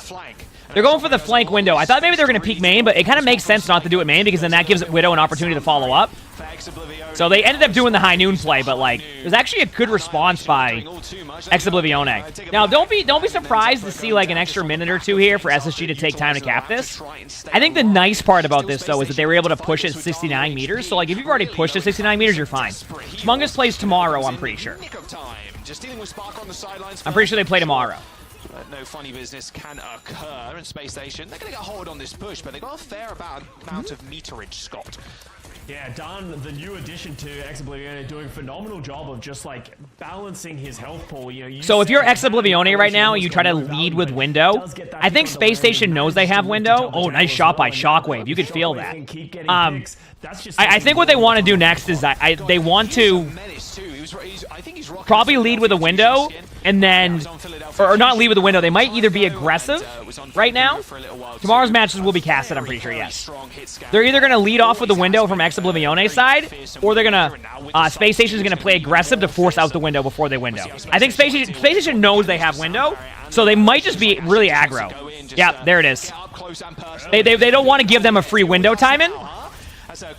And there you go. They got the window out, but Shockwave was able to hit a nice headshot. So that's exactly what they wanted to do. So basically, there's like two different ways to go about that. It's like, go at them and force out window, or be aggressive and force out most of their ultimates. Actually, I'm going to be honest with you, Oblivione played that really well. They played that very well. Early sound barrier from Funny Astro that they weren't able to take as much space, and the window from Canale with Shockwave behind it was just too much for them to deal with. Spark is actually going to respect the Widowmaker here, move over to the Genji so that him and the rest of the team can play faster. They need to get in the face of Shockwave. Here we go. Trying to take that high ground control away from Cloud. Don't want him descending on anybody using that pole spot.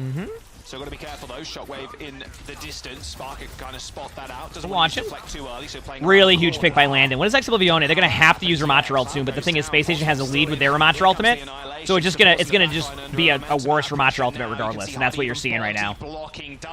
Yep. The reason why that was gonna be a bad, they did get a pick on Genji. The reason why that was gonna be a bad Ramatra ult was because they were so low HP the whole time that no matter what, like they weren't gonna be able to catch up. They can't like take the lead in that. But once again, we're seeing a really good hold by Oblivione, and we were talking about this, how you're going to see at least a few minutes of this. It's a tough spot to play. I'm a little bit surprised by the Orisa swap, but I think they're doing this now because like you have a little bit more poke damage.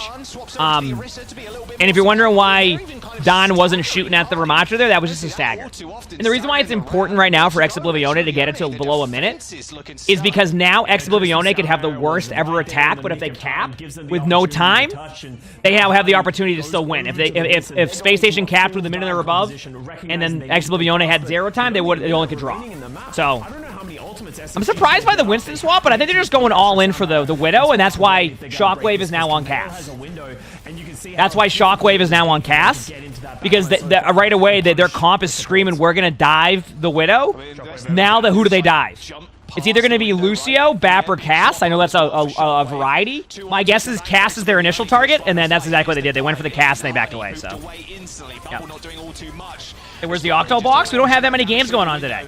Well, we have, it's like, there's only one game at a time. Don't worry, I would have the Octo box going over here at Overwatch Red Zone if we could. They did dive the Cass. It was just, honestly, you got to give credit here. What a great hold by Oblivione. They could have easily been snowballed, but they weren't at all. What we're gonna do here is we have Space Station mic'd up. We're gonna go see that last fight while we wait at halftime here. Okay, we're going to go back here for a minute, and we're going to see what they were doing in a second. They're just doing such a great job of recognizing their win condition, playing to their own strengths, right? They just were so aware of how difficult it was going to be for Space Station. Okay, we'll go listen to the teams that they're not common.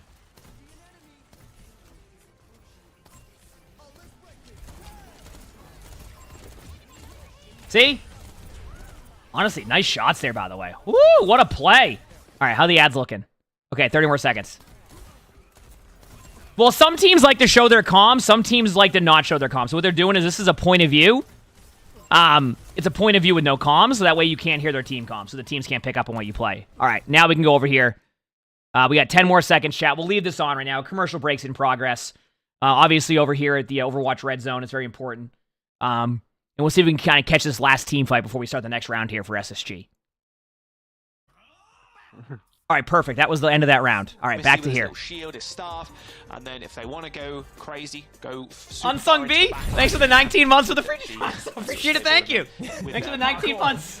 I love when you can slide up things like that. You can. There's a spot on the train on the top left that you can kind of hold on to. Yeah. It's like a Genji and stuff, which is quite cool. It's not super useful, I'm going to be honest, but yeah, I kind of like those little spots. I do want to speak on the Ramatra as well, because it's kind of interesting, like, no other region in the world... Yeah, well, in Apex now, they've been allowing the streamers to have drops during tournaments, too, and it's been, like, awesome. Overwatch still, they very much are trying to drive people to the mainstream still, which is interesting. Play this hero almost all the time. Well, not necessarily, Vemp, but you can use my code of gamersupps, 10% off, hashtag ad. If you ever get gamersupps stuff, you can code emongg, 10% off, or you can try the free samples. They need to choke them out, because if Oblivione get any space here, with their backline safe in this mega so in this comp, by the way, difficult to deal with. the Sigma comp is going to be okay here, because like the Ramatra is going to be okay against that comp, not as good as the Rhine was. But I mean, when Sparker's hitting headshots like that on a high ground play, you got to give credit to SSG. That was a really good denial of the play strategy. So the play strat there by Oblivione, just to give you an idea, was they run a sim. They get across to the other side where teams always go, and then they hope that the over-rotation by SSG gives them one of them out of position. They teleport to the opposite high ground and get a free pick. Space Station has seen that probably because there's been some teams who had really aggressive sim strategies, reacted to it perfectly, got in the limb, and then they lost the team fight. But it feels like they're maybe overthinking it. There's a red zone sponsorship. Yeah, we're gonna have to open up a slot for the Overwatch red zone. Yep. There's a TP. A little bit of a bait though, yeah. Now Cloud can just charge up off of this shield. And you just came back after a few years? I mean, the game's in a pretty good spot right now, and it's been improving. Wow. Okay. Look at that. Not much you can do if you're Space Station. They would I mean, what do you do right there when Shockwave gets 4? Okay, we got a match right now. Let's go.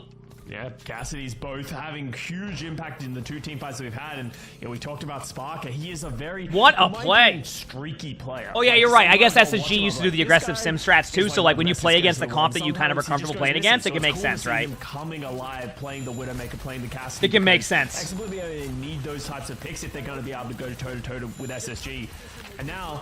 Ultimate's coming up. Hardy wants to hold it incredibly close with the Annihilation. Did you felt that from your room? See, listen, I'm glad somebody picked up on that when I said that earlier. Tied around these pillars, which is really nice. All right, here we go. And tied around the payload now as well, and that door's going to close in just a moment, and that's when Hardy really wants to go.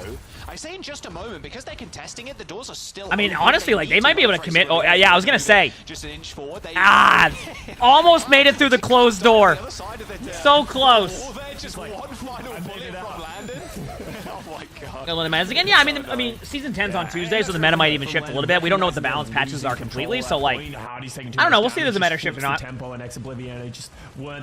am I watching this from? This is from the OW_Esports channel, and then I have the player point of views to occasionally go over there and listen to like what the team play was. They're like a minute behind the mainstream, so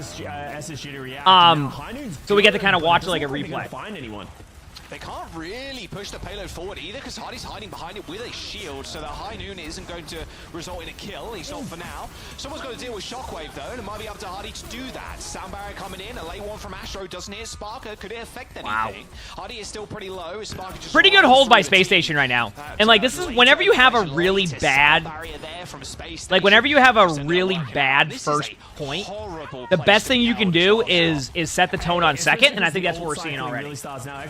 I watch NBA, yeah. Yeah, it's getting close to playoff time. It isn't like today. Is today the last day of games in the NBA? And it's like a really competitive last day. Like the games, a lot of games matter. Last time with that ultimate, so Oblivione going to try something different. They're moving up into this window. They have the Symmetra ultimate. Flipping the map on them, which is a very smart strategy, by the way. Like going like behind them with their TP. Ooh, they were gonna go for a wall play.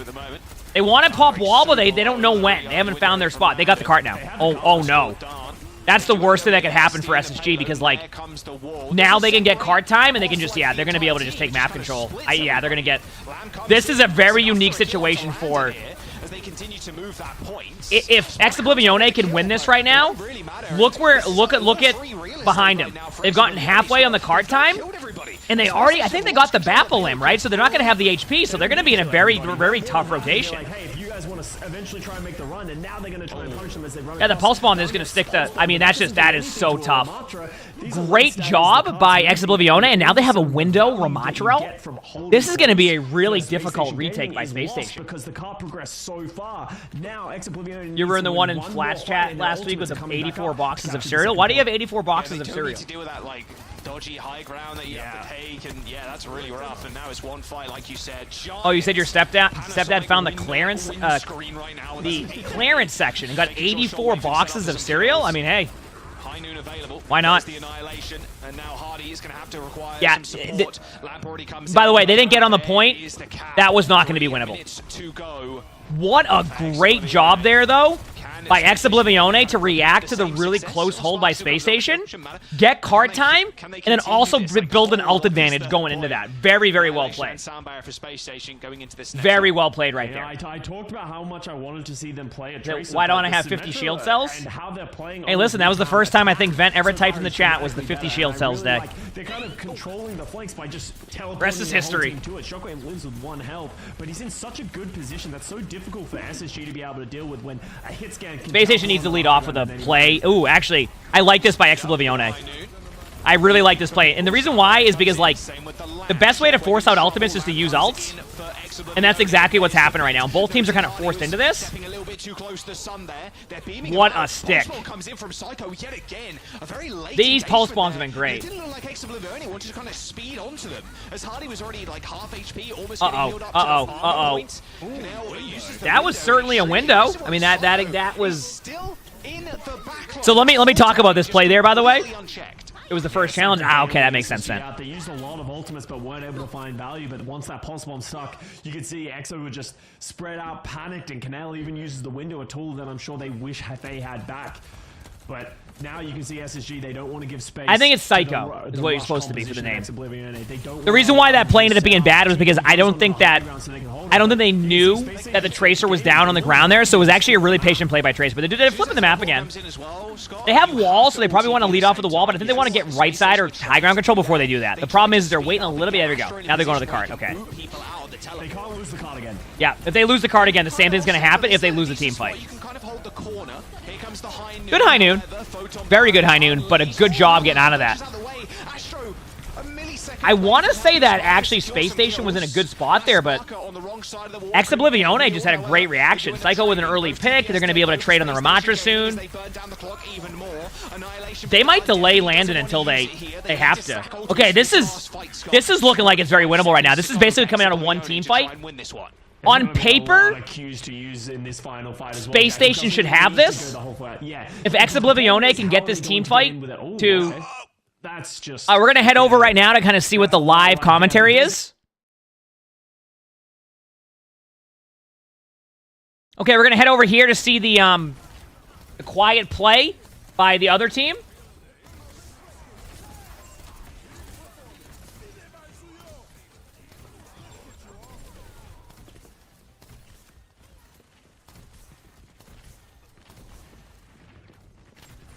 All right, we're going to head back to here now to see if the game's back on. It's not. Okay, back to... Wait. Back to here now. Very quiet team. Listen, chat, we're keeping up all the action here in Overwatch Red Zone, okay? This game hits a lot different when it's quiet, huh?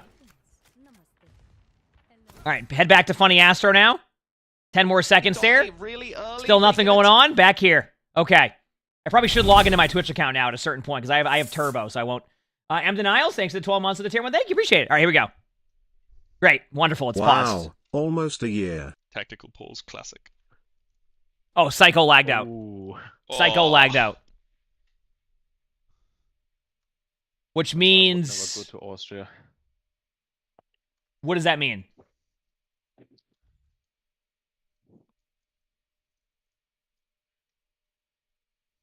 All right, looks like Psycho will be back in a second. Now, let's see what the other team's saying.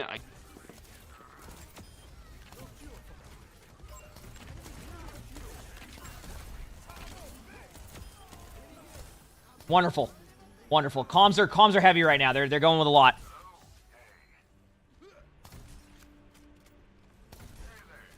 And now we head back. Right now is... Fight up next. Don't go anywhere. It's Midtown. Ad break. Space Station game. My turn. Oh, no! You're baiting me! Ain't happening! Wait, this one's fine. This one's fine. Let's make history. No, this one's fine. This isn't DMCA. We're good. We're good. My name written all over it. Tectonic shock is ready to rock. We're good. Taking names from strata to stratosphere. Maybe log in while waiting? That would be even a better idea, huh? Okay, give me 1 second. Connect with Twitch. Okay, you're not gonna hear anything for a second, chat. Dude, I don't. Oh, wait, I think it's... Nope.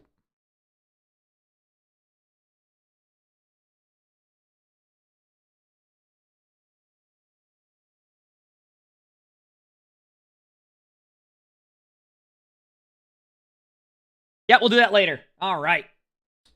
That ain't happening.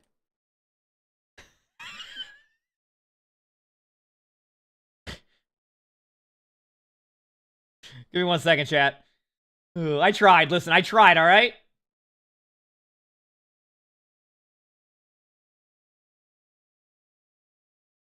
In between games, I'll get that working. Does that sound good? Oh, that's the new layout feature. I see. Okay. Cool. Oh, I didn't mean to hit that button. All right, we're good. And then... How do I get it to...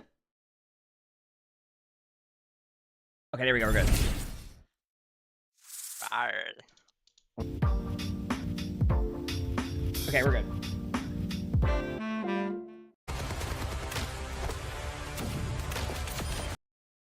Rocktopus, thanks for the 2 months of the tier 1. Thank you, appreciate it. Thank you. No way I'm gonna miss this. I'll connect my account after. Yeah, well, if I log in, I have Turbo, so I won't get any ads. Like, they'll still, the people I'm watching will still get the ad revenue, because that's how Turbo works. But, like, I won't, I just couldn't remember my info. I'm gonna be honest with you, chat. I got nothing. Like, that's it. Ooh, I can't wait to watch my favorite team, Dill. Huh.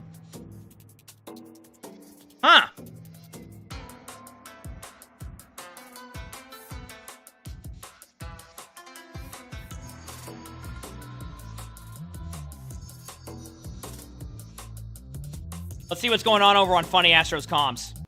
How much time? We have enough time so we can restart. His router. Oh, he's actually lagged out. We have about 3 minutes. Again, if his whole PC or major issue crashed, we can give you a little bit more time. But yeah, it is. His whole internet crashed. Yeah, his whole internet crashed. So. Uh-oh. So Spencer's the admin? Are they saying they had to reset? I mean, he's asking if he has time to yeah. Okay. He does. Uh-oh. Yeah, we will tell him. Uh-oh. What a storyline this is becoming.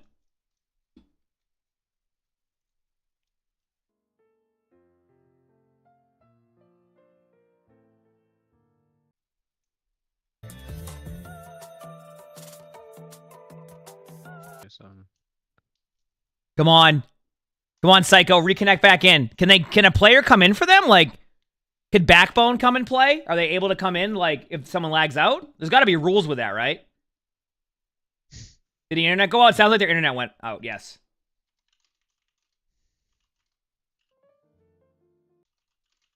Oh, yeah, actually. This is your community's future, and this is your prize pool. Win your matches, battle for your progression. Go far, go further, even as far as the Esports World Cup. Are they back yet? To shine.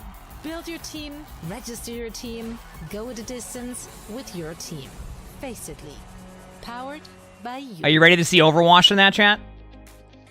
Welcome back. Don't worry. Yo, it's Pickle. Thanks for the tier 1. Thank you, appreciate it. Thank you. Yep. He's back. He's back. He's back. Yeah. We got this. Wait, why is it? Hey, do you want to invite you, or do they have to invite you? Why is this? 1 second, chat. I'm invited. Nice. That's good to hear. Oh, there we go. We're good. Good. I don't have beat yet. I need 10%, by the way. Yeah. Okay, he's back. He's back. I'm hoping here that it's not too much of an issue. He's back on Discord. You know, we just kind of get back, things back to normal. But see, we're able to find out all the. Yeah, let's just assume that you're playing with J3 and he's going to miss the pulse bomb anyway. That's what I have to deal with in my matches. So just assume that happens, Psycho. It's not me dunking on him this time. Okay, I'm just being honest. I love you, Jay, but you know the pulse bombs just don't land sometimes. But yeah, Psycho, you can see loses. The pulse bombs don't land sometimes. Oh, I didn't know Custa was being nice today. All right, here we go. Defensively instead. Really early window, both windows being utilized. Yeah, both windows popped at the same time. Canale here can play this high ground, could duck behind cover if they really need to as well. Here comes the annihilation from Dawn. Ripped pretty early and Funny Astro. This is one of these, like, everybody's popping ultimates because they don't know what to do and there's 10 seconds left in the game. Good luck. I actually think that this might go in favor of... Wait, the high noon from Shockwave on the flank! Wait a second. No. I think they lose. I think SSG wins that. I cannot believe they just held. Look at the HP on SSG also. Oh, wow. Are you kidding me? We're going to have to go see how that play goes for them. Get ready, chat. We'll watch that.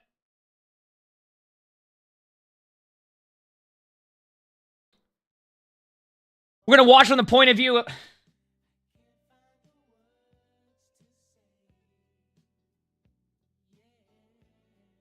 All right, Chaz, is this a good time to log in right now? Just weren't able Give me to get one the second. second map, but I'm gonna figure this silver out. linings, that was a much closer map. Give me 1 second. Okay. I'm gonna figure this out. Dude, I want to remember my info because then I have to log back into everything and it always breaks. Dude, I have no clue.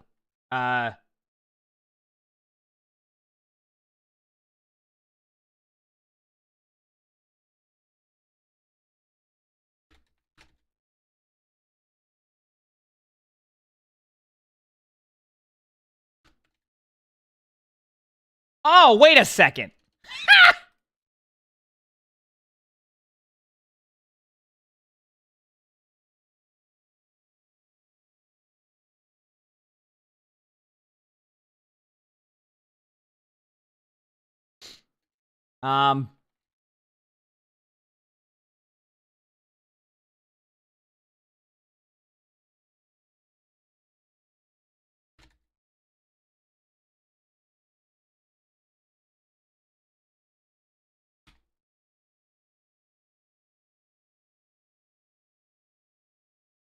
Yeah, I'm just gonna. Okay. I'll reset. I'll reset my.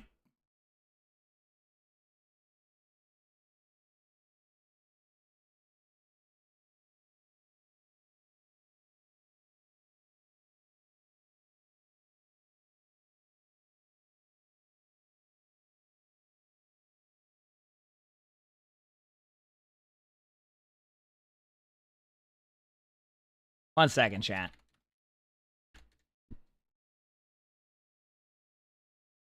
It's fine. It's on a break right now, chat. We're not missing anything, okay? It's on a break. We're not missing anything. Yeah, everything connected to Twitch is going to break again. I know. I'll fix it. Just remind me, crap. Just remind me.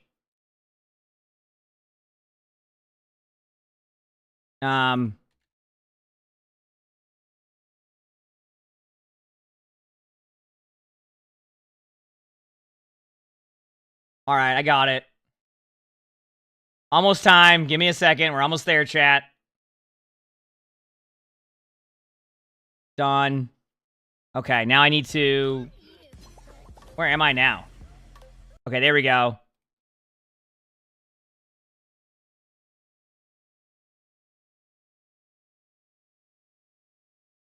Almost done.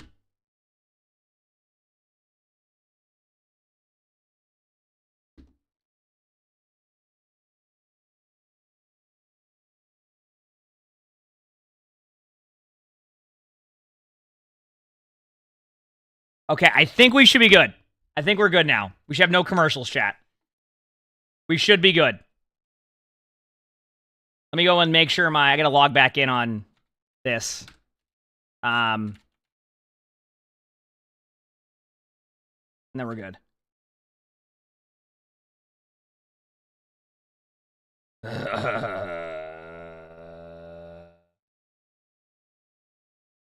Two more seconds, chat.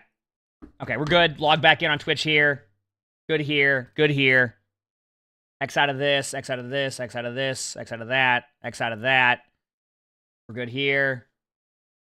Should be good there. Okay, log me out there. Whatever. That's fine. Good here. I'm logged in here. Okay, we're good. We did it. Now we have no commercials. Now we have no commercials, chat. We're good. And then find Microsoft Edge. Good here. Get rid of that button. Nope. There we go. Good. Good. Good here. I can see chat again, too. Around the Cassidy and just play as that Deathfall unit and deal with the flame. Okay. Also really annoying for the Lucio player. Now we should be good. Like the hinder does, it's like sneaky. Squeeby, thanks for the gift of sub. Thank you, appreciate it. And I can see chat. Sneaky targets. Sneaky OP, we're good. Yeah, now we're good. Hidden tech. All right, I got everything going. Pros know about it. Ranked players hate them. Use this in your ranked game to climb up SR. Jaws and Scott's top 10 things you should use to play Overwatch really good. Watch the video, please like, subscribe. Yes, the very common DPS players, me and you know, we love playing Cassidy. I'm just, okay, Cassidy not so much, yeah, you know, the winner in the top, kind of my specialty. What's your specialty DPS?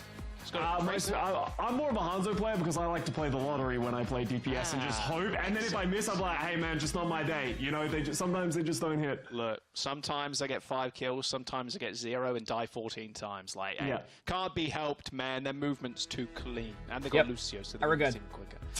Yeah, I don't think we're seeing Hanzo, sadly. Wait, is the sound like that for like a reason? Apologies for this, but we're just making sure everybody's ready to go in the lobby, and also bit of a time just to wait for themselves. So yeah, we'll be right back. Don't go anywhere. Esperanza up next. Well, let me see if I don't get ads at least. We were on the toilet. We're in big trouble now. Okay. Really wants to piss. We'll go listen to their comms for a second. Sound good? Sorry, guys. Guys, just a reminder, next time, that'll be a map ban if you don't join lobby in time, or a map forfeit. Yeah, okay. I was literally spamming the button. Come on. Come on, guys. I was spamming the join button, but it wouldn't let me in the lobby. Did the admin just say it would be a forfeit map if they don't join the lobby because one of them has to go to the bathroom? Can you get in? How dare they have to go to the bathroom? Okay, whose turn is it? Yeah, Psycho. Dude, listen, I got to grab water. I'm disoriented, okay? I got to grab water. We're good on the lag now, though, chat. We shouldn't lag. Psycho. We're not lag. I mean, we shouldn't have any ads anymore that show up on there on the streams that we're searching through. Astro. I've literally clicked the join button, but I can't join the lobby. Astro. Maybe try through the... Oh, it just doesn't work. It just doesn't work. Like, I just can't... It says... I'm refreshing it now. Uh-oh. Why isn't the join button working? I don't know. It should work. Oh, I'm in now. Nice. Wait, the other team didn't join either, though. Wouldn't they also get... Nice, guys. Nice. They're not in there, right? So that's a map ban. Map forfeit. All right, let's go, chat. It's time. It's match time. Let's head over here now to OW Esports. Cried. Locked in. Wait, they got in and then paused for the cast. Pretty quick, right? Wait, they told him to get in there quickly, even know before you and then they paused for the cast.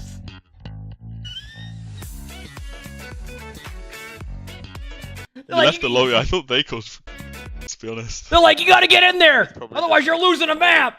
And then they load in. All right, we're paused for the casters. Oh, what? I thought you'd just been like hindered. I thought.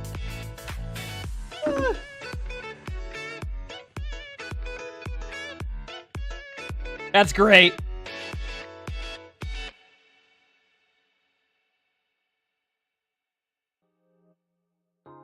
Oh, man. Well, it's not the casters. It's that they went on the production to get everything going. It's just funny that they were like, yeah, next time you don't take the lobby, that's it. You're done for.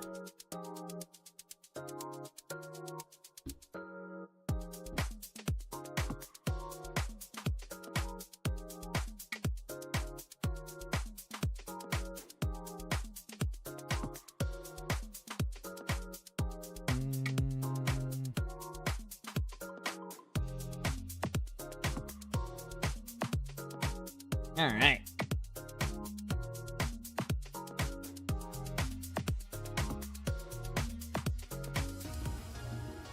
Everybody's raring and ready to go. Esperanza, map number 3, Space Station Gaming and Exoblivione. Exoblivione right now looking for a reverse sweep. We are jumping I mean, you gotta say, Exoblivione did have a good, like, recovery there. They lost, but, like, that was a much closer map. Remember how I kind of said it was gonna be a much closer game in general, chat? You know what I'm saying? Space Station, they beat him in Swiss Scott. You know, they beat him. Like, it was gonna be a much closer game. But Midtown was not really... Then, like, the score says. I thought it was gonna be SSG a 3-0, but, it wouldn't be, like, a dominant 3-0. First map, dominant. Second map, as close as it gets. Third point and So, you know what's happening? We are watching. Do I like it? Yeah, they're super fun. Just couldn't quite make it work. We are watching OWCS. Maybe bump their chest a little bit. We'll see if Space Station Gaming is Exoblivione on the same level as SSG. You could say that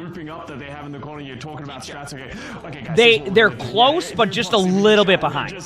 Not because of the lack of skill. It's just the teamwork aspect. Space Station's just a lot cleaner right now than on their teamwork. But like Ex Oblivione is really good too. That makes sense?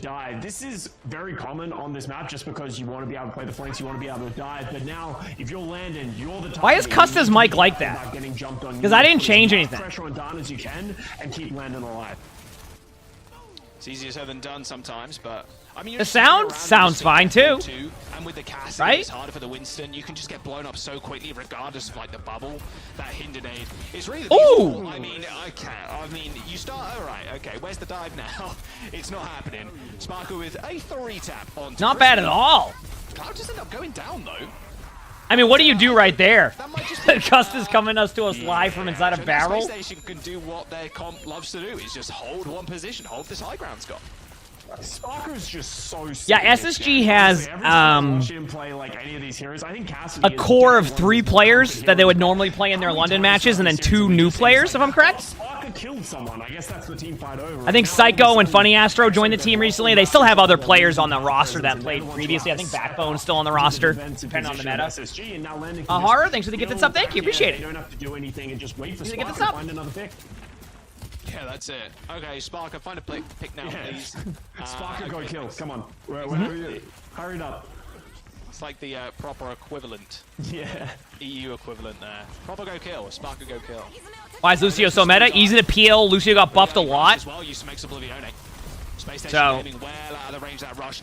yeah, Lucio got buffed a ton. The boop is better. Obviously, just in general, the heal boost and the speed boost are super effective. So, yeah, I wouldn't even doubt it if they do, like, Lucio nerfs going into Season 10. Because it would make sense because of how dominant Lucio's been. But at the same time, like, I don't know if they really need nerfs. Lucio doesn't need buffs. But you know. Which I think is probably a good spot, that Lucio doesn't need buffs. This is really well for Ex Oblivione. Just not finding anything at all. Like, this is nightmare fuel right now for Ex Oblivione fans. Heck yeah, Verge. They pop the overclock, but the rest of SSG just disengages and punishes. Maybe I need to refresh the sound after this. SSG is just dominating right now. Why isn't SSG running the Lifeweaver comp they ran yesterday? And when we saw the intense Schmungus versus Space Station, Lifeweaver, Reaper, Cassidy, Ayari, Diva comp, right? Booping Cloud up, forcing him to use yet another. President didn't run that here, you know? Pulse bomb available. It's gonna have to go quite large. By the way, I always talk about this, and I'm gonna keep kind of stressing this point. If your team is getting dominated in like the first 3 or 4 minutes of push, the game is not lost. Okay? The game is not lost. Never mind. If you're wondering what happened there, by the way, you can roll out of a pulse bomb because of the damage reduction. They've stolen the bots, but I think Space Station Gaming might just steal the game. Oh, they will be making changes to Lucio? Oh, yeah, I forgot about the director's take. What'd they say? I forgot. Don has to put on the damage that Space Station Gaming has. He jumps in. Oh, it's just their channel. You're getting the same? Oh, with the mics? Okay. Yes, he got a bunch of ultimates out, but it doesn't feel like he's able to find any value, and that's why Don switched back over to the Ramatra, deciding to take the Ramatra on Ramatra duel because he can't get anything done as Winston. And investing all those ultimates to there for a Space Station, you might think that, well, that's kind of an overcommittal, but you're getting it over 100 meters, and they have 0.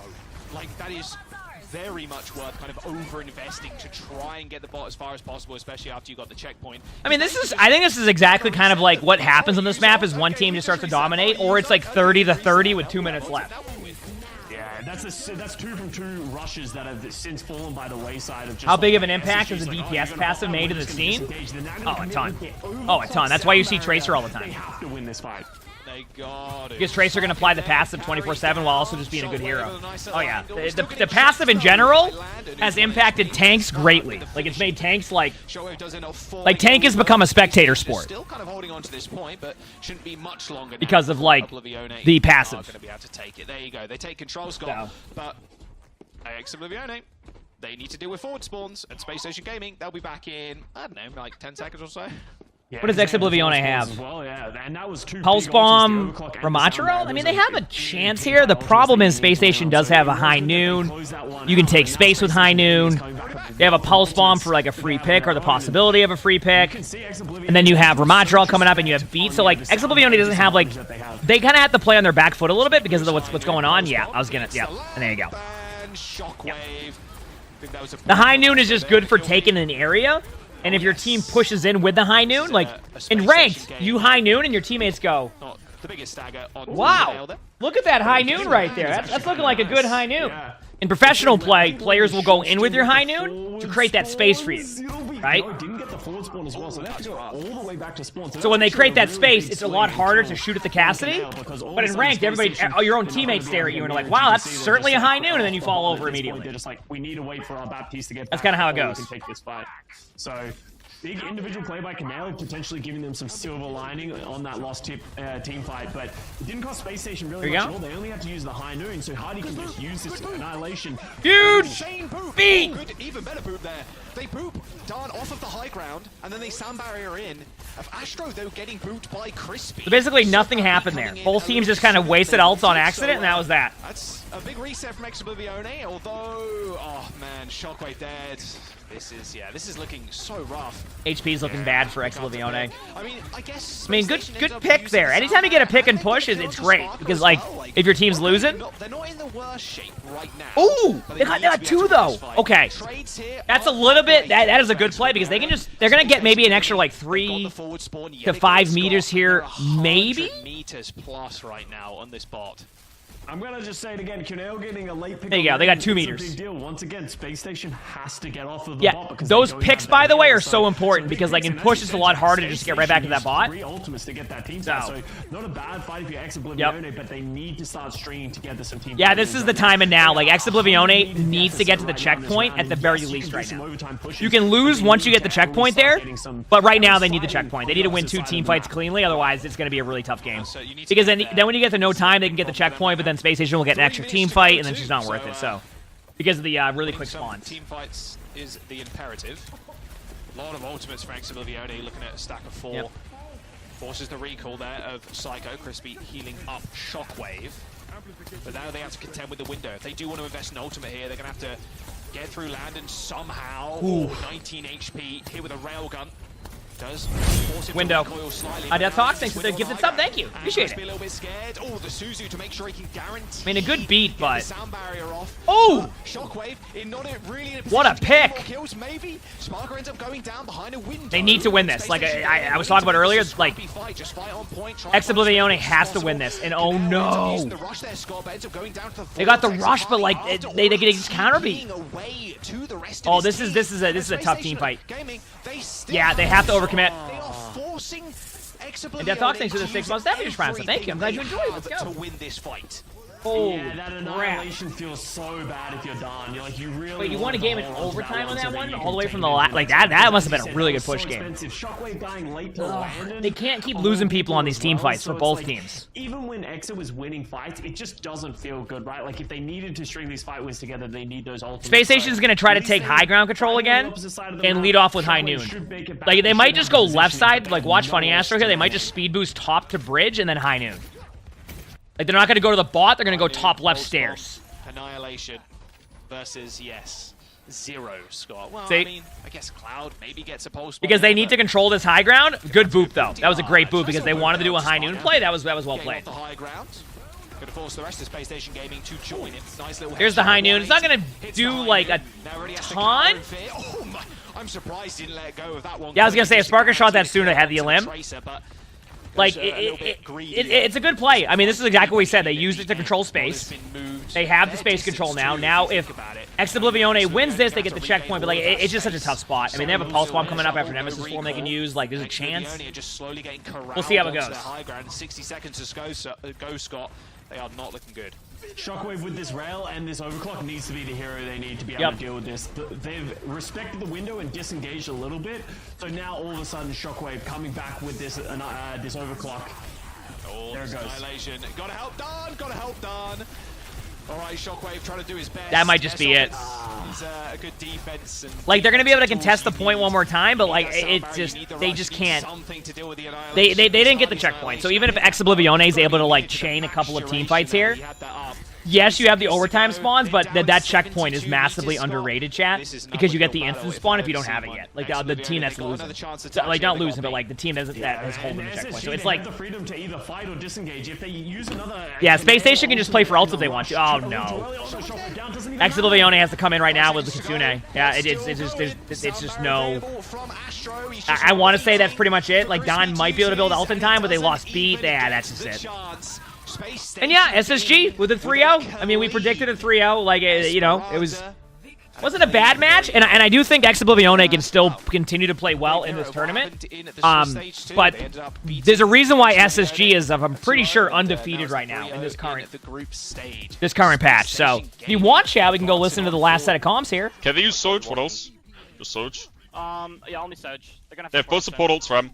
Okay, let's cheat one through the under left, guys. You can hear what they're saying. Cheat one under left.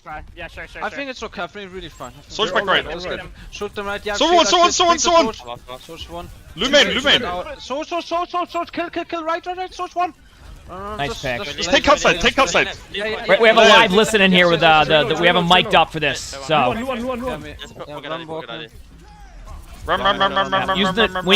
reason why the beat was used here, by the way, was just because I guarantee they win it. There you go, chat. That was the end of that map, and there you go. So that delays even longer. I feel like this is a very EMEA look. 1 second, chat. We'll go right back there. You're gonna hear the cast. I just need to fix one more thing with this. Okay. Just short of picking that win. Give me 1 second. Alas, we are in EMEA, not in Korea. So give me 1 second, chat. What did you see from the opposition? Because I really felt like on the other side, EXO not nearly as comfortable on the compositions they were running. Yeah, it felt like they really were trying different things, like things that no other team is trying, and that's usually a sign that you're not confident in taking the mirror or taking that matchup head-to-head. So you're trying to throw curveballs, and we saw that with the Symmetra on Midtown, and it worked to some degree, but eventually, you know, if you have to end up playing the mirror like they did on Esperanza, you're just going to fall short. So EXO making some good adjustments, but not enough to deal with SSG. Yeah, it's definitely worth keeping in mind. Yeah, I think they require the players to have a different delay so that people will prioritize going to the esports stream over the other streams. Which obviously we didn't see. Once again, I think they should be a different approach to that. I think if you're looking at other games and what they're doing with like. I mean, Nicewig is a great example of this in Apex. Obviously, Tarek and Valorant. I mean, heck, you know, Flom and CS, etc. Like, the coach streams do so well, so trying to drive people away from the coach, you know what I mean? Like, it's an interesting strategy. That in mind, and Oblivione maybe need to, you know, gel together for another couple of weeks, but it also does just feel like the SSG we were promised last stage as well. Like, they are just hyper dominant, and they can play their own thing, but like you said, Zoe, too, they're not afraid to just put Hardy on whatever, because he's become such a I agree. Tank player. And just to point out, like, that is a very, like, niche, like, my favorite thing, issue I have with it. Overall, I've been happy with where we're at now, like, having the option of OWCS and being able to watch matches and all that. You get what I'm saying? I can't disagree with that. Truly, thanks for the thank you. Appreciate it. Very similar to London Spitfire, and that synergy is really coming in clutch so far in this stage, because I might have went to game, and if they play this game, almost no, I'm on the right one. Okay.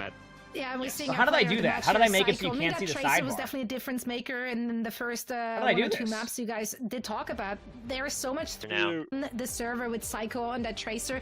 Not seeing the Tracer on the other side. I got rid of the sidebar. Really hurt him, especially on Samoa.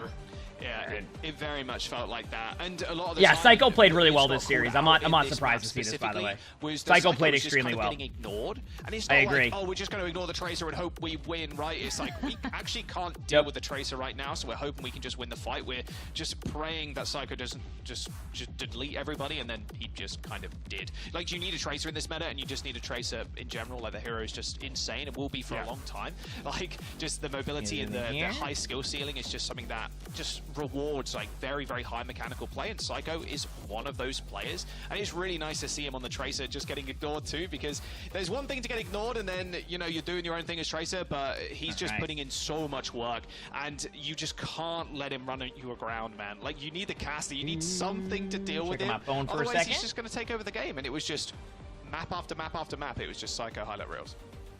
It really was. And now another man who honestly should be in every highlight reel, at least for the interviews he's given, will be joining us for a quick chat after their victory. Christopher is standing by and ready to bring some spice, hopefully. All right, what's the spice we got here? Love what you've done with your room, first of all. What's the spice we got? Yeah, looks great. Good luck. Now, let's chat a little bit about you and the team. We talked about the synergy that your team obviously has. You guys have played together for a long time. On the other side, I like very Custis recent cat changes. tower. Do you feel like that affected you see the cat tower? Oblivione's performance today? 100%, yeah. I think they were probably lacking a Korean main tank and a Korean flex DPS. If there was a way to get those in, I think we would have. You took the baits. I love to see it. Thank you. Yeah, yeah. In case you're wondering, there was a if you want context to that response chat, basically Ex Oblivione was they were gonna have a different roster, and then basically they got rule booked, so they couldn't do that roster. They had a couple players from Korea, but there was some rules that like because they already played in a stage, they weren't allowed to play in a different team in a different region or something like that. What has changed from this stage to the next? So they went from signing 2 players, and then they were told that they weren't allowed to, so they had to do a different roster last second. And they're still really good, but that's where that context of that comment's from. We felt we were like one of the strongest teams last stage, but we had like real problems where I think one thing that we had to learn was obviously in Overwatch League we were quite able to be the underdogs the whole time, right? Like we were kind of, and it was really easy mentally to play as the underdogs, whereas obviously now that we're in EMEA we're the big dogs, you know, and I think that it requires like a slightly different mindset, like a way to approach the games. Like we can't be relying to kind of play this like safe style where we just counter the enemy teams and we play this counter dive style. We kind of need to go in and like punch them in the face and like find the best way to prove that like on a pound for pound basis, I think we have like mechanically the best team in the region. Setting the tone, and that's what I talk about. You know, I talk about playing like to you about like the proactive. That's what they want to do. Is that you guys love to play rush, but you know, that makes sense from you guys in scrims and other situations, you can play the dive. Do you guys play a lot more of the rush because that is the comfort, or do you think it's just actually a better composition right now? I think it's really map dependent. Like we have a lot of maps where we play dive, like we haven't given up on it. I think the way that EXO clearly wanted to draft was away from the dive, again because he didn't have a Korean main tank, so it's probably impossible to win on dive. So rough out there. It was like, I think there was such, if there was a Hollywood, a Paris, or Route 66, or maybe one of the other escort maps, I think you'd probably see dive from us. I think we feel pretty confident on both comps. Like last stage, maybe we felt like our only brawl comp that we were really, really good at. See, it's always when you're a team and you can play both dive and a brawl comp very well, you're a very hard team to beat, right?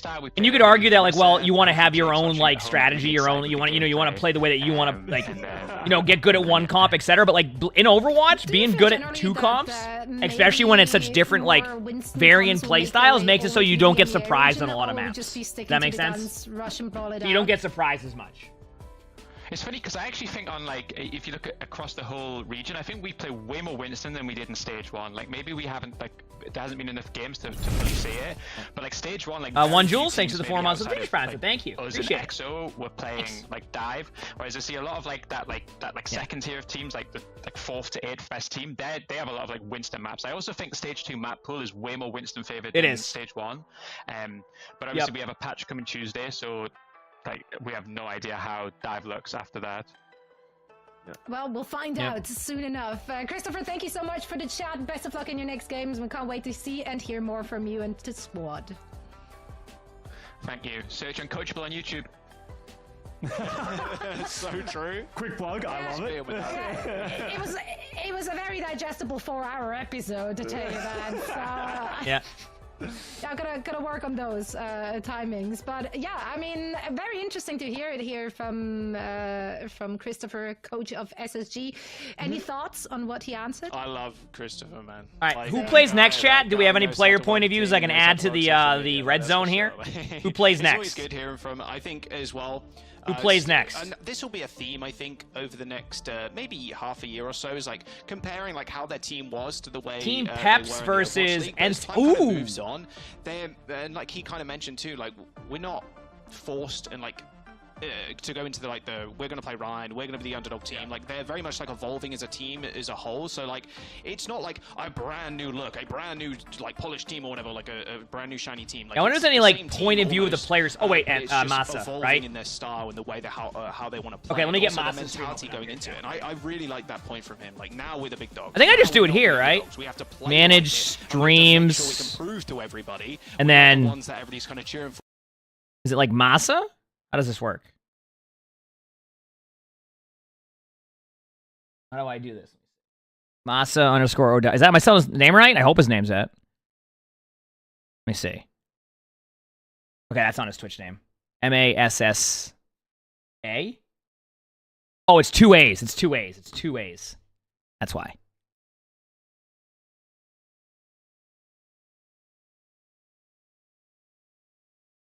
So Moss underscore OW and then X out of that stream, and then go back. Okay, we're good now. Emongg. Lovacos, thanks for the 51 months of the tier 1. Thank you, appreciate it. Thank you. Now we can go here. A quick break, so don't go anywhere. There you go. Because Ents and Team Peps coming up next. All right, I'm going to go to the bathroom chat in between this game, okay? Sound good? Let me make sure there's no DMCA.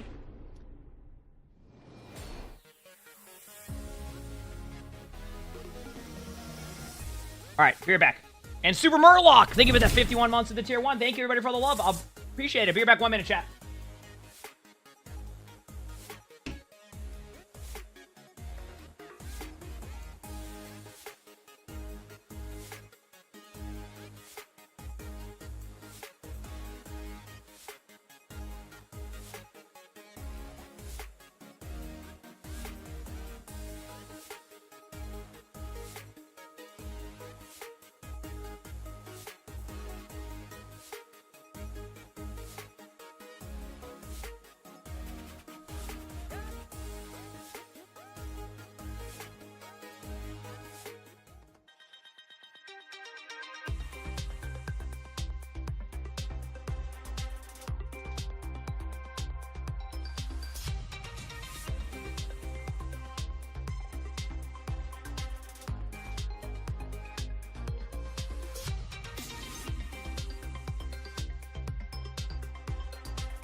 All right, we're back, chat.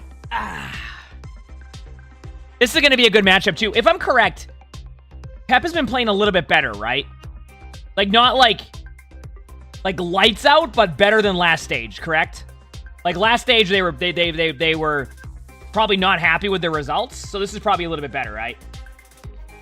Like, this has been a better stage for them. And obviously, like, they need to, like, win this, because for them, it's like, they need to get points if they want to make it to the major in Dallas, and the only way you're going to do that is by just winning, right?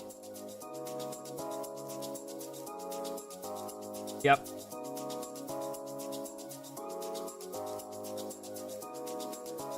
That was good.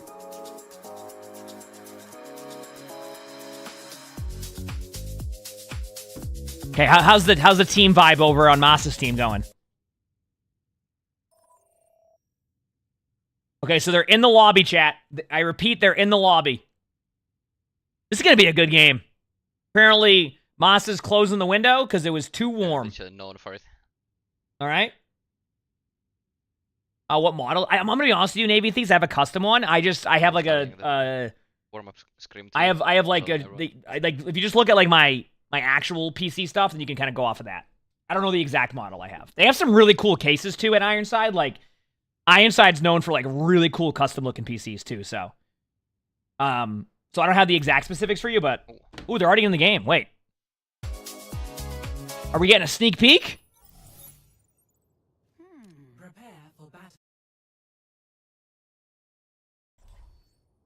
Are we getting a first look sneak peek here over on Overwatch Red Zone?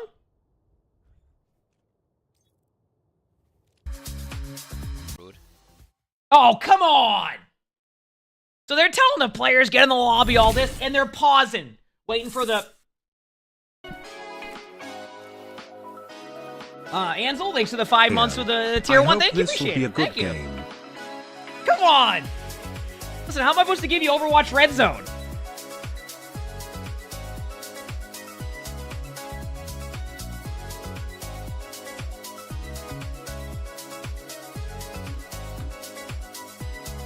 Like, what is this? By the way, we have some great matchups today, chat. Like, every single match today is going to be a good match. I'm excited.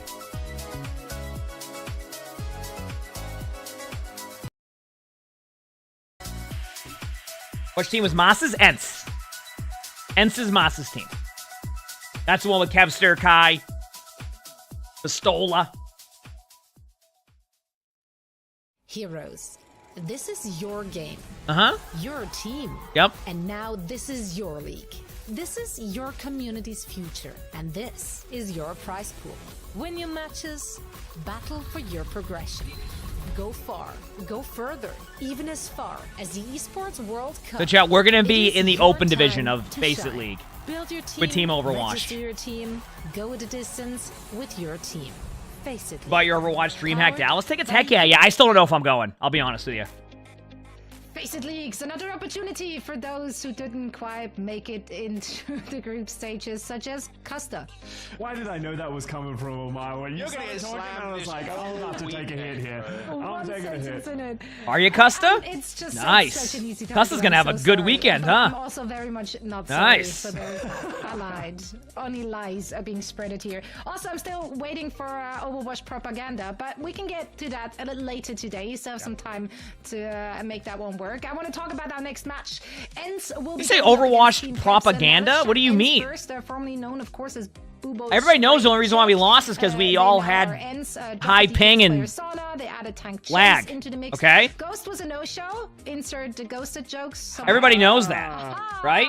But even with the lack of Ghost, still a very dominant. Oh, by the way, show. also very underrated pickup here for Ents. It's pretty nice. to be able to, like, Chase hey, Ghost, is a very good tank. Crimzo, get in there. Like, Crimzo is a phenomenal flex. I forgot what team Chase was on last season, but Chase is a really good dive tank and kind of fills that role now. It allows Vistola to concentrate on, like, the tanks Vistola is good at, and then Chase can come in and, like, more of these brawl heroes like Orisa. That's really yep. And then Chase can come in and play that Winston comp, because you kind of heard it earlier, right?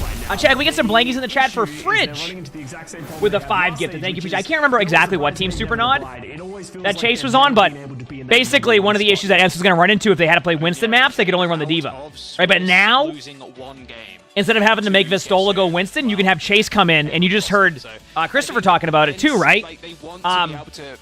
You know, the coach of SSG saying that, like, there's a lot of dive-heavy maps for Winston.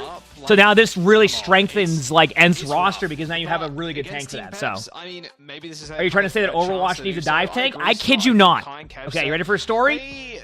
Before we even played our first ever Team Overwatch scrim, I said, hey, if you want to also pick up like a main tank player, someone who can play like Ryan, Winston, etc., I am totally fine with that because I know my hero pool there isn't as strong. My team goes, no, we want you to play those heroes because it's going to be even funnier watching you play those heroes. Like Naga has been around the scene for just an extraordinary. So my team wanted to see me hard feed on main tank. It's up to Team I gave them the option. I gave them the option, and that was their decision. Okay? New name compared to someone like Vistola. A lot of like. I gave them the option. Old heads mixed in together in a team. I mean, okay, the Winston, but see, the Winston clip was because after that, I went and practiced Winston, and we made that YouTube video. And then you saw the results of me practicing Winston for like 30 games or whatever it was. Right? Yeah, because I went and practiced Winston. I'm also curious to see what in quick happens play. with the tank line of Team Pest, because but now next season, chat, I can practice tanks even more so in quick play that I'm bad at because I have streamer mode now. Which player when, like Tread comes Chase was on EXO? Okay, thank you. Best comes in to play the Orisa. They both play a little bit of Winston, so I would like them to like flesh that out so they can really start improving as an entire team. What's the delay looking like? Okay, it's still around the same. Yeah, they did end up facing against each other in the Swiss. And pick up a main tank player to have them play off tank while I play main tank. Yeah, we'll pick up Flats to play Diva and Zarya. Seeing any of those maps, and I'll play Ryan. Busan, Hollywood, and Junkertown. Did I have the Doomfist? I gotta get better at the Doomfist though. Which I think Doomfist is gonna be my next video. Iso's though, Scott. That's when was the last time we saw that map? Oh, this is what. Why does it do that? Stop putting that bar up there, Edge. Please, get away. Come into the map pool, I don't like this. Yeah, we're gonna ban that map because people just don't really know how to play it. Oh, okay, there we go. So especially, it's a map that has a lot of verticality. ML's team is still in it, but they play tomorrow. Okay, I want to see the timers on this delay. Wait, what? I can't see the time either. See when we get there, but we're gonna start off. I have to use Edge because when I was on Chrome, the multi-stream thing I'm using was lagging. Somewhat similar compositions. So I have to download Firefox to get all that set up. But as of right now, I'm just using this as a temporary fix, so I don't have the lag we were getting. Like the streams were lagging, so it wasn't worth it. How about any life weavers? Any life weavers? Plus, I mean, I got to use Bing so I can get gift cards, right? Is it Bing that you can use to like just farm Overwatch coins? You can make those bait. I think it's Bing. 2 Orissas though, Scots. But, spear and then Cheerios from FD God. Kai's already down. Okay, here we go. That sucks, but the best thing about losing someone so early there is Ooh, that you what a start by Peps! With that later kill, that's a little bit. Okay, that was like they set the tone right away. I'm just checking to see the delay chat. Okay, so they make so basically what the esports stream does is they force the players to play in a longer delay. So if you want to watch the match a little bit quicker, you watch the esports stream. Really likes to play those like one-shot heroes, while Exiodal over on the Cassidy as well. Yeah, Exodal versus Kai. Definitely favor Kai in this situation, especially on the Sojourn. We kind of spoke about it. Well, case in point. Nice shot by Kai. I gotta say, if you have a good Sojourn, it is so difficult to play against. Like, we ran into it. Like, anytime we played against a good Sojourn on Overwatch, we got rolled. Like, it wasn't even close. Basically able to do anything he wants. Like, step up, it doesn't really matter because Crimso is also sat on top of him. So if you need the Suzu, sure, and then you also have to kind of get. Shit, Smungus had to use a 3-minute delay. Hi, Custa. But with They had to use a 3-minute delay yesterday. Yeah, our streams didn't have a delay for some reason when we played our match. I don't know what happened. I don't know what happened yet. Yeah, and that's something that a lot of teams and players have gotten really good at is just charging up on the tank and then just saving that body shot. Yeah. If you're able to body shot the Tracer, I don't know how we didn't end up on a delay the whole tournament. Such a huge advantage, What's the which lag they can now? then play around. Like you can see right now, Kev's is just sitting on this high ground, pressuring Team Peps. And yeah, Overwatch though, we made it to like the second part of like the tiebreakers. So like we were in the when it finally got to like the final 16, we were like we were like up there in the top 24 of like teams that would still record-wise be in like the top 10. But then we lost our 2 matches. We played Timeless. Right now, you could argue is the second best team in NA behind Toronto. Not even argue, they are. And then we lost to another team who's like ranked 9 in the tournament today. So really paying off for them now. Yeah, and Crimson but we lost a good team. Just 5% off of having the rush of their own. I'm sure they would have liked to have mirrored those rush, but because they had to disengage, eventually get punished. Naga, is that the Overwatch Esports were to stream? They had to use a delay. I mean, they weren't though because it wasn't streaming yesterday. 1 HP. Okay, honestly, by the way, remember how we said like we're seeing a lot more out of Team Peps right now? Like look at the plays. Also, is Vistola streaming his point of view also? Usually Vistola streams these also. I just realized we can get multiple. If you want to see a tank point of view, we can. To the spear of all things. That's a very late death. Only just now is Kai spawning. Wow, this has been a very surprising first round. That was a really good stick, I agree. Trying to play aggressive, make the fight happen here so that someone has to run through to get to the point.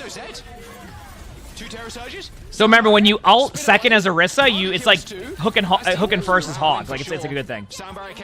Okay, I'm gonna be honest with you. I did not see Team Peps come into like the first round of this and just dominate. I didn't see that happening at all. Let's see if we can hear a little bit of how Ents is dealing with that while we wait a second. I want to see a team fight. Keep in mind, we're just switching back and forth. Over here in Overwatch Red Zone, we try to give you all the action, so we're trying to minimize the downtime. I want to see this one team fight. Other comms are sounding. Yeah, what's getting mid fun? I'll get beat if it looks bad. Yeah. We're fine, we're fine. You can't hear their calls, you can only hear Masa's. Wow. So that's what happened, by the way. So Masa wanted to use beat and that javelin right there by he's kind of immortal there. And what Dread was like unreal. What we didn't get to see that. Especially that first pick. How does Mungus do? I mean, they're still in it. Pick leading into 2 more, and then you've wiped half the team. You said 7 hours of uninterrupted ad-free Overwatch. I guarantee you, I will not promise that. Ads will show up. surface. And chat will let you know. But you get the other part of that, right? So around that echo, while on the side for Team Peps, they want to play slow. Give the Ash these long. Listen, if we had that NFL red zone deal that they have over there, that'd be a different story, right? Disengage. The real question that I have is how is Kevster going to be able to get close enough to anybody to get into this fight? It's going to be a really, really hard task to do that. I mean, yeah, you can kind of dance. You said around no this one high has ground longer here. ads than I do? You can get some healing cards coming from Crimzo. Oh, I know one person who does. Guaranteed. Long range and the Sigma holding things down. It looks pretty nice, and it's actually Naga that ends up going down first. Will be Team Peps to cap too. There should be a flip from Team Ents. I mean, with Naga dead, Here we go. you can still fight. Pretty good there, start but for there's Ents. I mean, still obviously so much Pep's got the point, but like, Yeah. map control matters And more. You can see there, like, if they can isolate individual players, the Echo's going to work very well if they can get into the fight. The question is, can they get close enough to be able to do that? All right, here we go. You see them once again, Team Peps playing it slow. Now they don't have the point. They're going to have to kind of like try and juggle it. Who touches though? Kevster's fighting Naga. You can see in a small room. We can't see it right now, but there is a 1v1 going Whenever on. it comes to with me with ads on the channel, etc., I just try my best to do it in between games, for the most part. Now, you know, if during drops you see it, you know. But I try to, if it's going to happen, usually in between games. I very rarely have it pop up during a game now, and usually it's because like the game goes longer than expected, and I just don't see the pause the ad. Does that make sense? FD God, oh my, how did FD God not go down? Exodal maybe saving there just with the presence alone. As a fight does I'm going to be honest with you. This play by Team Pep so far has been really strong. This was very unexpected. I didn't know what to expect here. Wyland, thank you for the tier 1. Thank you. Appreciate it. Thank you. Comes into a lot of things thrown into this fight. It actually ends with the latest sound barrier here as Exodal and the rest of the gang trying to march on backwards. Nice Terror Surge lands perfectly onto the back line. Forces the lab, even gets the instant kill onto Exodal there. Very good job. That's what you need to see out of Ents. Like, I feel like Ents is playing a little bit too safe. One of the things about like their team is they are a very sound team too. So what that means when I say they're a very sound team is that they're also like very just like they play a very clean game, right? The way they play. And sometimes a team like Ents can play more aggressive. Set the tone. Remember how like SSG said that now that they're like the top team, that like they need to start setting that tone? They can't just sit there and disengage every team.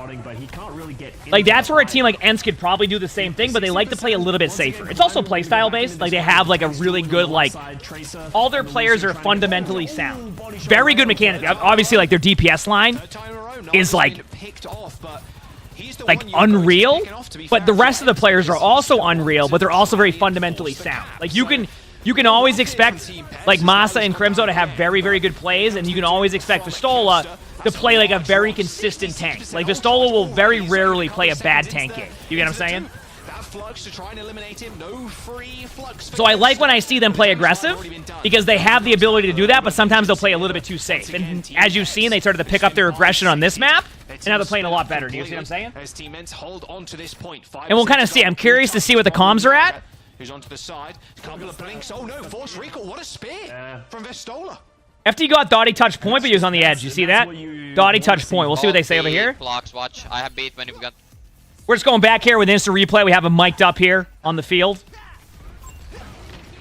Fight. I want to see how this team fight went for them. This is where they good beat timing because they're beating second. Good counter boot by FD God. This is the team fight they won here. Like, oh wow, what a play! I got point. And then they're able to get the point. That was a good job. That was a good play call by Masa. It was mainly Naga kind of going down first. And now we head back over to this game. Well, it's the same game. We're just watching the point of view there. With Peps now running out with the Ram, you're going to be able to do a lot more against the Orisa. It's nice playing this kind of poke style, but you need your DPS to also find those picks, right? What are these games or OWCS? From both squads. Kai on the Soj again, Exodal on the Cass. High ground control. Oh, am I saying Vistola wrong? Is it Vistula? Is that better? Probo? Is it Vistula?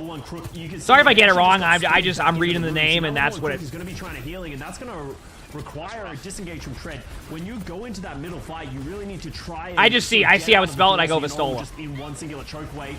Oh, it was right the first time. Oh, so I was right. Okay. Again, Vistola? Having the worst time right now. Jeez. Like you mentioned before, Scott, you don't necessarily need to land the headshot. Much better job by Ents here now. Take those any day of the week. Just forcing the recall. A little bit of a tip here on this map chat, and I think sometimes goes Vestola, though. Hey, there's a timing on this map that I think that can help you in ranked. You know how like you can't get out that doorway high ground sometimes, like your team gets stuck there? One of the like the natural reactions that like the players will have in that situation is to go bottom left and just run to the point. But let me give you an idea on this though. If you stay high ground and just wait there, and then you see one, if you look at the point when they're capturing it, it tells you how many people are on there.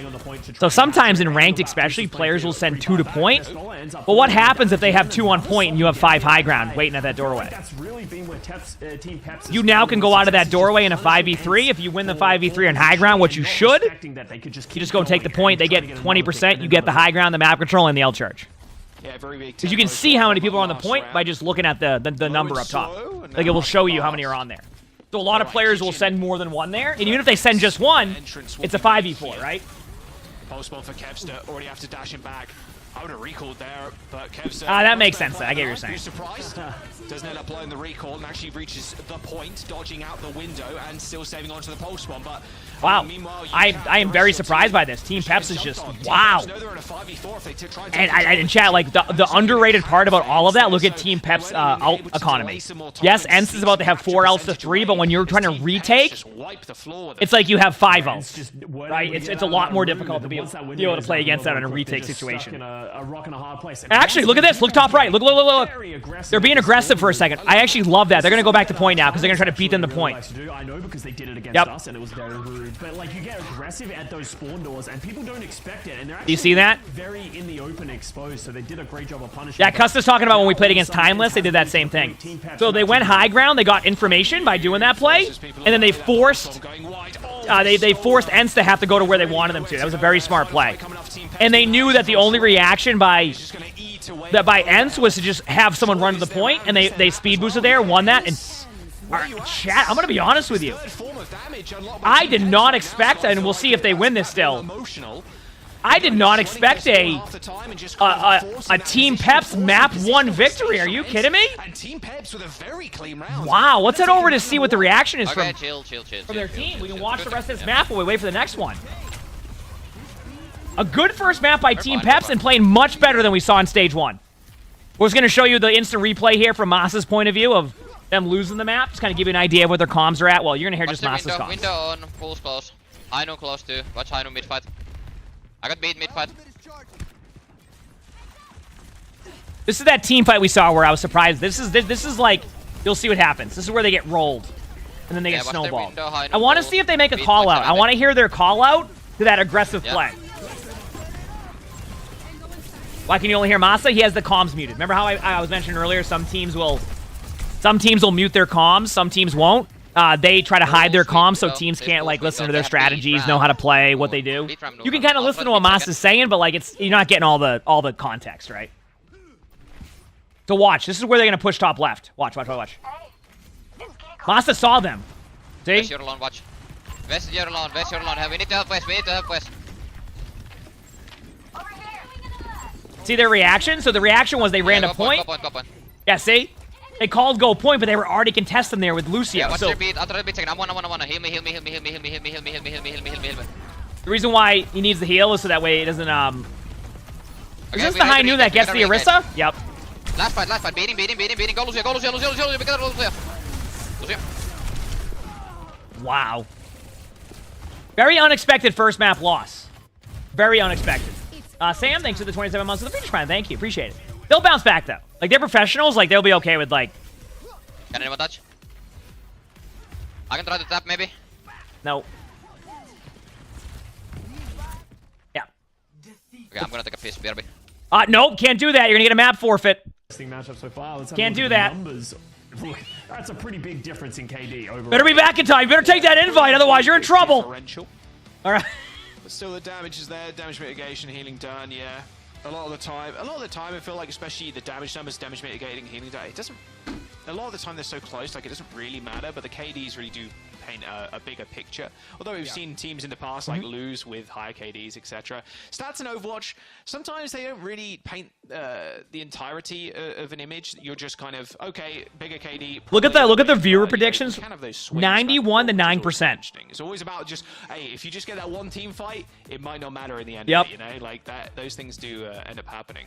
Paraiso is our next map, and you can see Been washing your hands as in a DC. Very much like the last game. A lot of people voted for Space Station. It was plus 90%. Same with this one. Ends 91% to Pepsi's 9. French fans, well, they're in the 9% there. Not showing up for the vote, at least. But, you know, like, we know Team Peps is a great team. Like, they have great players all around. The reason that a lot of people just... Also, Chad, follow my Twitter if you haven't, and I'll tell you why. Because if I make tweets, then you can like them. Over the last 2 stages, this is really the first time we've seen them really struggle. All right, like, thank you. It wasn't close, right? As you look at the KDs, it was not particularly close in the 2 rounds that they did lose. So now you have to have that fear of like, hey, thank you, chat. What do we do? How do we reset going to Paris? So I'm sure Goomba has your soul? Thank you. Stern words for them right now. The trade-off, or you make tweets, you like them? Sure. No. Hopefully they're not too mean. But yeah, Paraiso is the next map up. I mean, with Pep's taking that 2-1, and you're thinking, and with no substitutions, by the way, I just want to point that out, which game word in now. So we're not going to see Ben. I do want to give a positive like feedback to how they've been running OWCS. Outside of a couple technical difficulties, these tournaments have ran very smoothly when it gets to group play. Like the way they get into matches, the downtime is very minimal. I've been very impressed with that. I think it's very important, especially with how long you would wait sometimes on certain games and matches previously in Overwatch. So to have like very minimal downtime between matches and allowing the viewer to like not have to wait too long has been very, very nice. It's been a very good viewing experience from that side of things. Obviously, the group stages are a little bit different. I think that just they need a few admins there to like be able to kind of like get the teams going. But like overall, like I've been very happy with how that's been going. Down 1 map right now as we load onto our second. And speaking of Vestola, right, like, we saw, as you said, on the come-up for Vestola in the Overwatch League, he had some success, but, you know, wasn't ever, you know, one of the top dogs. Where he's really hit his stride recently in the last year was when he had that Overwatch World Cup match, right, where they beat Team Finland beat Team Korea in a shocking turn of events, and Vestola was one of the core components. I mean, Vestola, in my opinion, has always been a little bit underrated, if I'm correct. What team was Vestola on? And I can't remember. Was it Washington? I don't think it was Washington. Which makes sense. If a lot of off-tank what team was Vestola on? We're like tank players now, but if you're more was it Paris? On the Diva, Paris? Yeah, it was Paris, right? Where like Vestola played very, very well, but like their team didn't win a lot, so you couldn't tell. But like anytime you watch Vestola, like it was always like a like whenever you watch Vestola, it was always like a very consistent, like good play. Winston, little dive with the Soj. Okay. I see how Ents deal with this one. Of course, Master's on the brig, not on his famous Lucio. I couldn't see a damn thing that was going on there. So they are running the Ana Brig Diva, which, I mean, you know, I'm glad Custa gets to see these matches because I'm seeing a Diva against that comp, so now I can justify to my team that I should play Diva in our matches. So this is perfect. I'm glad Casta is able to do that, is able to see that, right? Because obviously that's Custa's alter ego, Casta. So we have Custa on our team, and then we have his alter ego, Casta. Damage is permanent now if you're on Ents' side of things. Kai and Vestola do end up taking names Hi, and numbers in buddy. the backline. Very equal trade when it comes down to it. I mean, Kevster, no recall surely. No, it's up to Kai. A couple of low health people.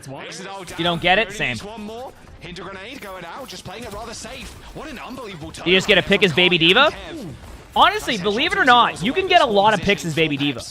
And how do I know this? I have a lot of practice. People are always like, how do you have such a good baby Diva? When you feed as hard as I do, you get a lot of baby Diva practice. Love the cap there, but Kai on the high ground is a difficult beast to deal with. But now you're going to see both teams be able to get their backlines on the high ground, but Team Peps have to go. By the way, what is baby Diva's projectile speed? Remember that? Remember, I wonder if that's why I'm good at that go. What's baby Diva's projectile speed? Coming into Kai to make sure he doesn't die to the damage of Tread. Hainu coming in, but no, you said Diva getting deleted after 0.3 seconds in the open?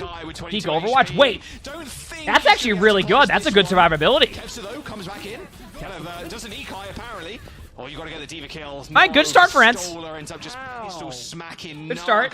A double pulse bomb from Team Peps. I'm your favorite baby Diva main. Thank you. Perfect pick, and we still lose. Team, please. Yeah, that's an actual team please moment from Naga. Just not able to close everybody out. Everyone was so low. Like Kai was at So ENCE has Nano. Team Peps is going to lead in with a... I want to say they're going to start with Kitsune to get space and then Sojourner.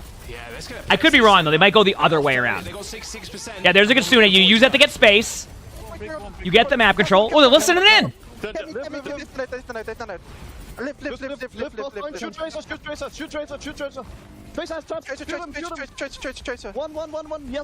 job. Good take. They didn't even have to use the Sojourner. So that's why it's like good to lead in with the Kitsune.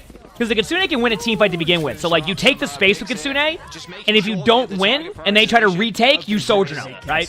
So they get to save the ultimate. That was a good play. Just a good play by Team Peps. Well played, good calls, good comms, like, everything sounded good there. So, once again, another great pick onto the backline. ENCE's backline has been really struggling to stay alive so far. And ENCE has a great backline. I mean, Masa and Crimzo are great support players. Rally available for Tracer pushing the cart. That's normal for this. Classic pulse bomb onto the rallying Brig. Could be in his sight, so he's not careful. Oh, this high ground control easily taken with this overclock. Easily. How split up everybody is, though. It is very early. Can they make anything of it? Brig else just to survive this. Like, this could be a good pulse, though. See what I mean, by the way? Like, do you see that play by Vistola right there? How I say whenever you watch Vistola play, Vistola just has a very, like, it's just a very reliable tank. You see that? Doesn't show on the stat sheet, doesn't show there, but, like, that play by Vistola was really good. What the heck, man? You just added the command. We'll count it, though, because that puts... Wait, I'm one D.Va eat away from 1,000 enemy ultimate eats. You said Jay's pulse? No, because if that was a Jay pulse, it wouldn't have been eaten, because it wouldn't have been anywhere near that. You know what I'm saying? Relatively far. ENCE had to use like a lot of ultimates to stabilize. Once again, Crimzo's just getting picked over and over. And then Crimzo playing on ping? Yep. Try and use this Kitsune rush from level 1 Crook. Actually, no, did Crimzo... Actually, did they get Crimzo at the house? And drop it onto the high ground. There it is. There's the rush on the high ground perfectly. Because I know they're doing a boot camp. Like, is Crimzo at the boot camp? Or is he still in the States? I don't know if he is or not. I know they're at a boot camp, or was that SSG? Yeah, ENCE, right? Is it ENCE or is it SSG? No, it's ENCE because I remember watching Vistola, watching the point of view. Yeah, they're from like the team house or the place. So he could be there. I don't know. Yeah, good start. Good retake. Good job. Now this is a really difficult part of the map to take. So like, what ENCE is going to try to do is deny this part of the map, right? If you take away this part of the map, for now, you can still fall back and have cover, right? You have like a two-pronged like defense here where you hold up a little bit and then you back up to the back of the point and you're safe there. What Team Peps needs to do is try to maintain one of these high grounds to set up their play. So as you can see, they're getting this high ground. Looks like they actually gave up that part of the map, so they have it for free. Now they're going to kind of wait for their play. I think they might wait on a beat engage. Ooh, what a purple. Got cleanse out, which I want to see if they're going to nano D.Va in or nano... I don't know. I actually don't know who they're going to nano. Probably D.Va. Probably D.Va. Yep. Yeah, D.Va's such a good nano target, and like you can also time it really well like that, where you can kind of fall back. Good job. I mean, good play. Nice nano. Good job by Vistola. Probably needs to get out, though, without losing suit. Oh, never mind. Gets the elim. FT got an Exodal. They get antied and nice play. Push from Vistola, good job. Using that nano to force his way in. Okay, so here's the problem. 35 seconds to go, Scott. What do you do now, though, if you're ENCE, right? You can see Crimzo recognizing I think you go and try to make a play. Because look at Team Peps. Look what they have. If you just wait on them to do something, you're going to lose to the ults.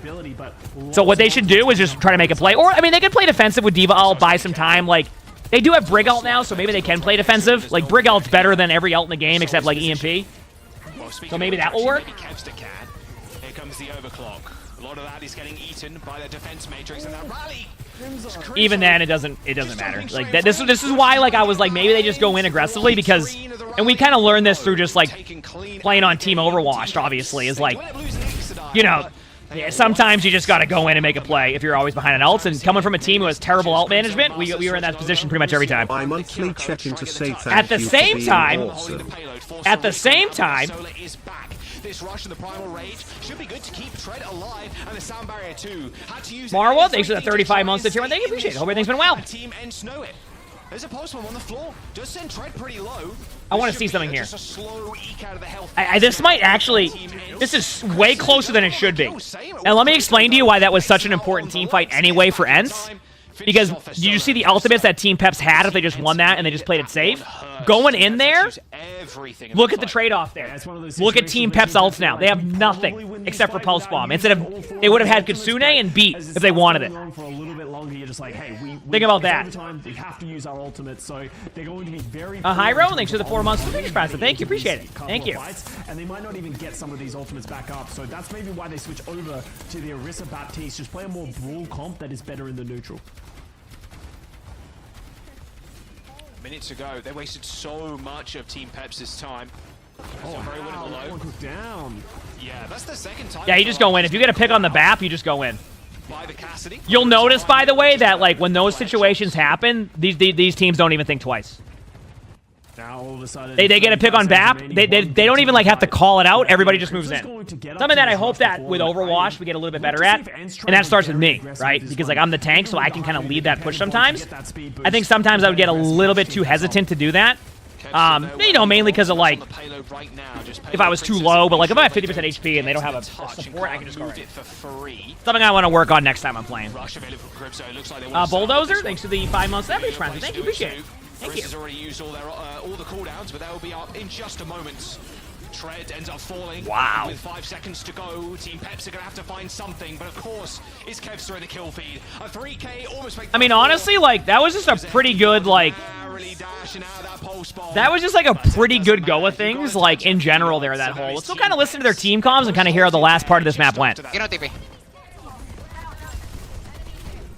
Are you gonna hold? I'll just do. By the way, did they just hit tab and one of them has 15 limbs and the next person has like 4? You wanna hold this? Oh no, okay, I see it now. Yeah, Kevster and Vistola are popping right now. Holy crap. Yes or no, okay?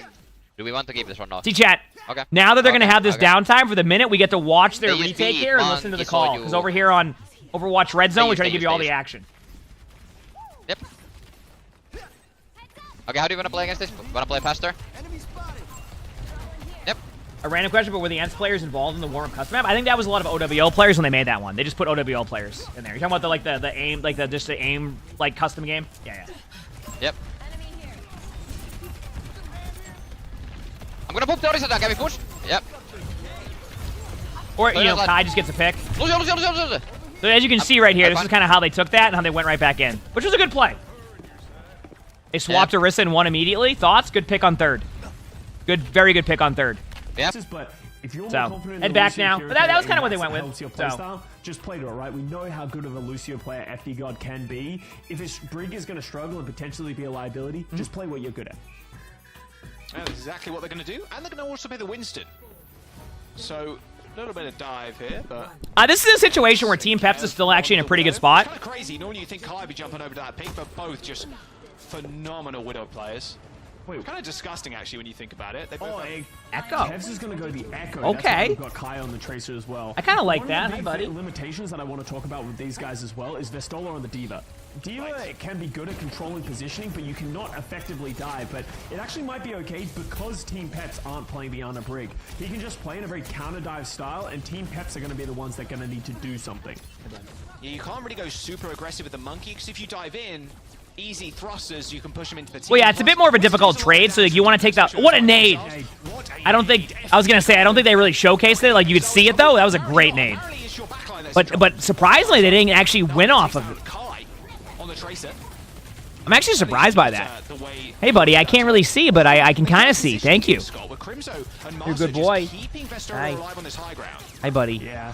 You want to come sit here? The issue with playing a D.Va in that situation, the nades hit, but there just wasn't the follow-up. Nade goes short this time, but Vestola's just able to sustain for so long, sitting on this point, getting packs and healing from the Ana. Nice little leap there from Treads. Yep. That's a yes. Body block as well. Want to go down that way? Okay, good boy. Just nasty. Just a few rounds to basically let Crimzo drop and get help from the rest of his team. Good defense thus far. Yeah, I mean, like, this map is not easy. 30 seconds to go. Not even a this map is not easy. Staggering Vestola too. Yeah, that feels really bad. And now ultimate's Guess coming up he's for saying Team hi. Peps. I think Arnie and Luna are downstairs right now, so he's like, I want to just come hang out, but I don't want to like get too close because I'm a cat. But like, I also want to be close enough, and then that's that story. You either go aggressive with the rush yourself, or you use the rush to give yourself your team sustainability and staying power. Another attack here for ends. They got Do you nano the Echo or the Diva here? I would say you actually nano the Echo. I can push. No, Nano Diva. Nano Diva. I was just gonna say Nano Diva because I just realized that Echo has the ult anyway. You'd be kind of wasting like a. Okay, guide a bit, that's bad. Okay, we're fine. Okay, I'm taking try to me. Yeah, dropping. Okay, walk. Nice pick. They have like 4.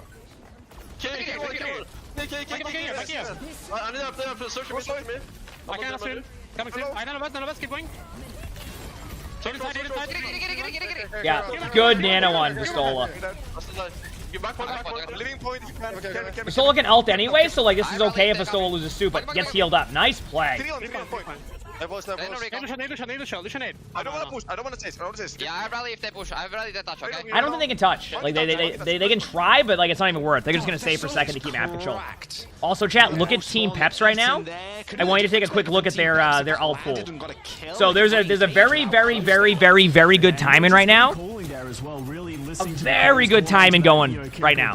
Being able to transfer together, and that's, you can see the strategy that they were trying to use. Going with the duplicate, force out the Kitsune rush, gives you more value for the nano boost. That's what makes these players and these teams the best in the world. I wonder if now they're moving on to the second point, 3 minutes remaining. This is where I said they're gonna have to go for the Winston in a second. They can't keep the Winston right. I was gonna say they ended up picking off the Tracer. So what they wanted to do was have the Winston play like an off angle and build up a little bit of ult charge. Like right now, when you're in this situation, it's like about ult charge building. Like as a Winston, you can do the right clicks more because the range is better, but like you can't really engage them until they make a play.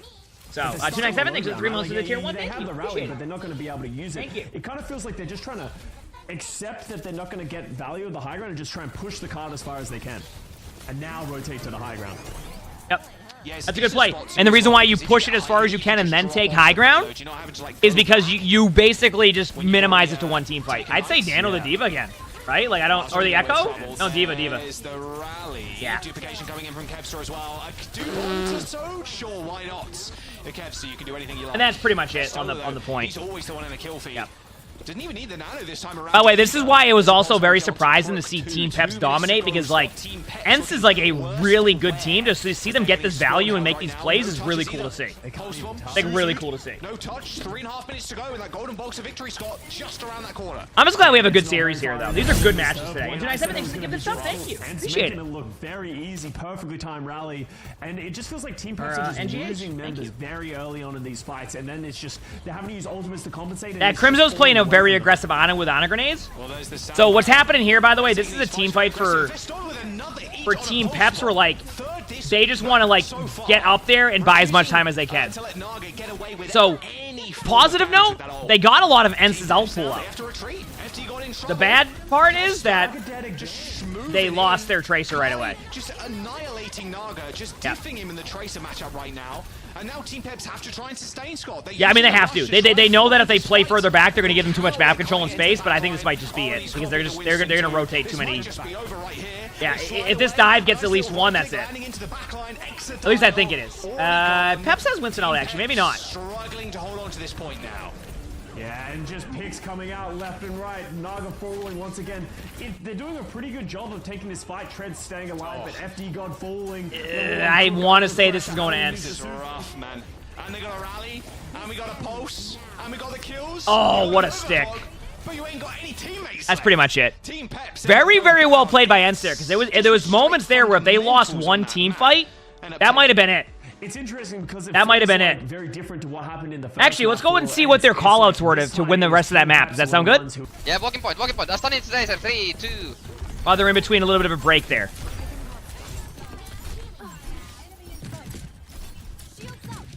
I got 2 gas points.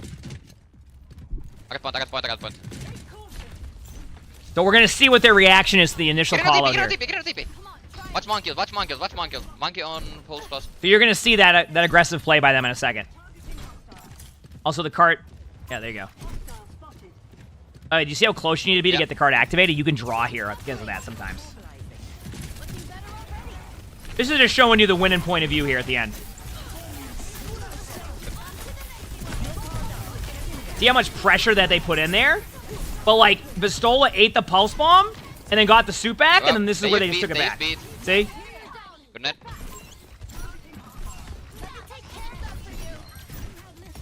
Yep, and then they kept Kevster alive. Get out, lose it deep. Yeah, you can kind of see how it went. The quality's just like this because of the stream settings. This is just because they're like, this is just. Yeah. Remember how I say I don't stream on 1080p because they can do things like this? This is pretty much why. It just lags out. It doesn't have the encoding or like the bit rate to be able to do 1080p. Like, so this is what you see. That's why I do 900p. So yeah, this is pretty much what they won. I mean, they had to deal with this, but like you can see like the pressure they're trying to do to them. Yeah, you got backs. Like, they're like, how can you even try to go for the back line when you have a Brig alive there? And then you just Brig out. Just group point, player point. Stunning monkey 3, 2, 1, monkey. So, and now that's it. And they won the game. See?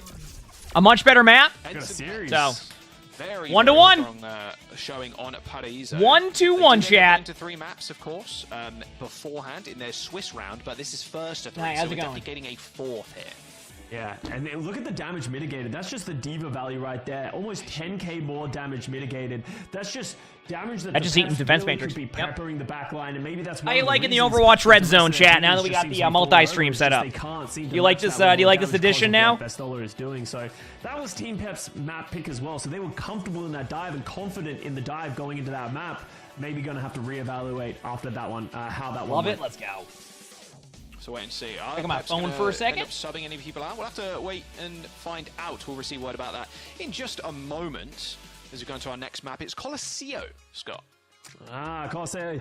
Very different map from Esperanza because in the way that Esperanza is very open and you can do a lot of flanks. Did I go to a 3 PC setup? I'm still on 1 PC then. What do you mean? Right? It's about playing, these sort of pokey styles. Esperanza. Who does this play better for? Playing on the high ground. So this should lead more towards playing the Brawl style. Peps. Which if we go back to the first map, that was dramatically better for Team Peps. I was gonna say, I feel like this is better for Peps because Peps won Koth, where you had more brawl comps, and then on a map that was more dive centric, Vistola's team won that. So the Red Zone stream needs a sponsor. And dude, if I could package that and have a sponsor for the Red Zone streams, I think it's possible, but you'd have to like, we'd have to be at a different level for that, right? That's like the Tarek level, the Nice Wig type of level for that. You know what I mean? That's the type of level you need for that, I think. Doesn't mean we can't get there, by the way. Doesn't mean we can't get to that, but that's going to be a long time. The esports needs a lot of time building up of it, in my opinion. All right, let's find out. Of course, as we're loading in, there's no substitutions at all. Just Team Pep sticking with their 5, and it's the same. It's a very menacing-looking cat.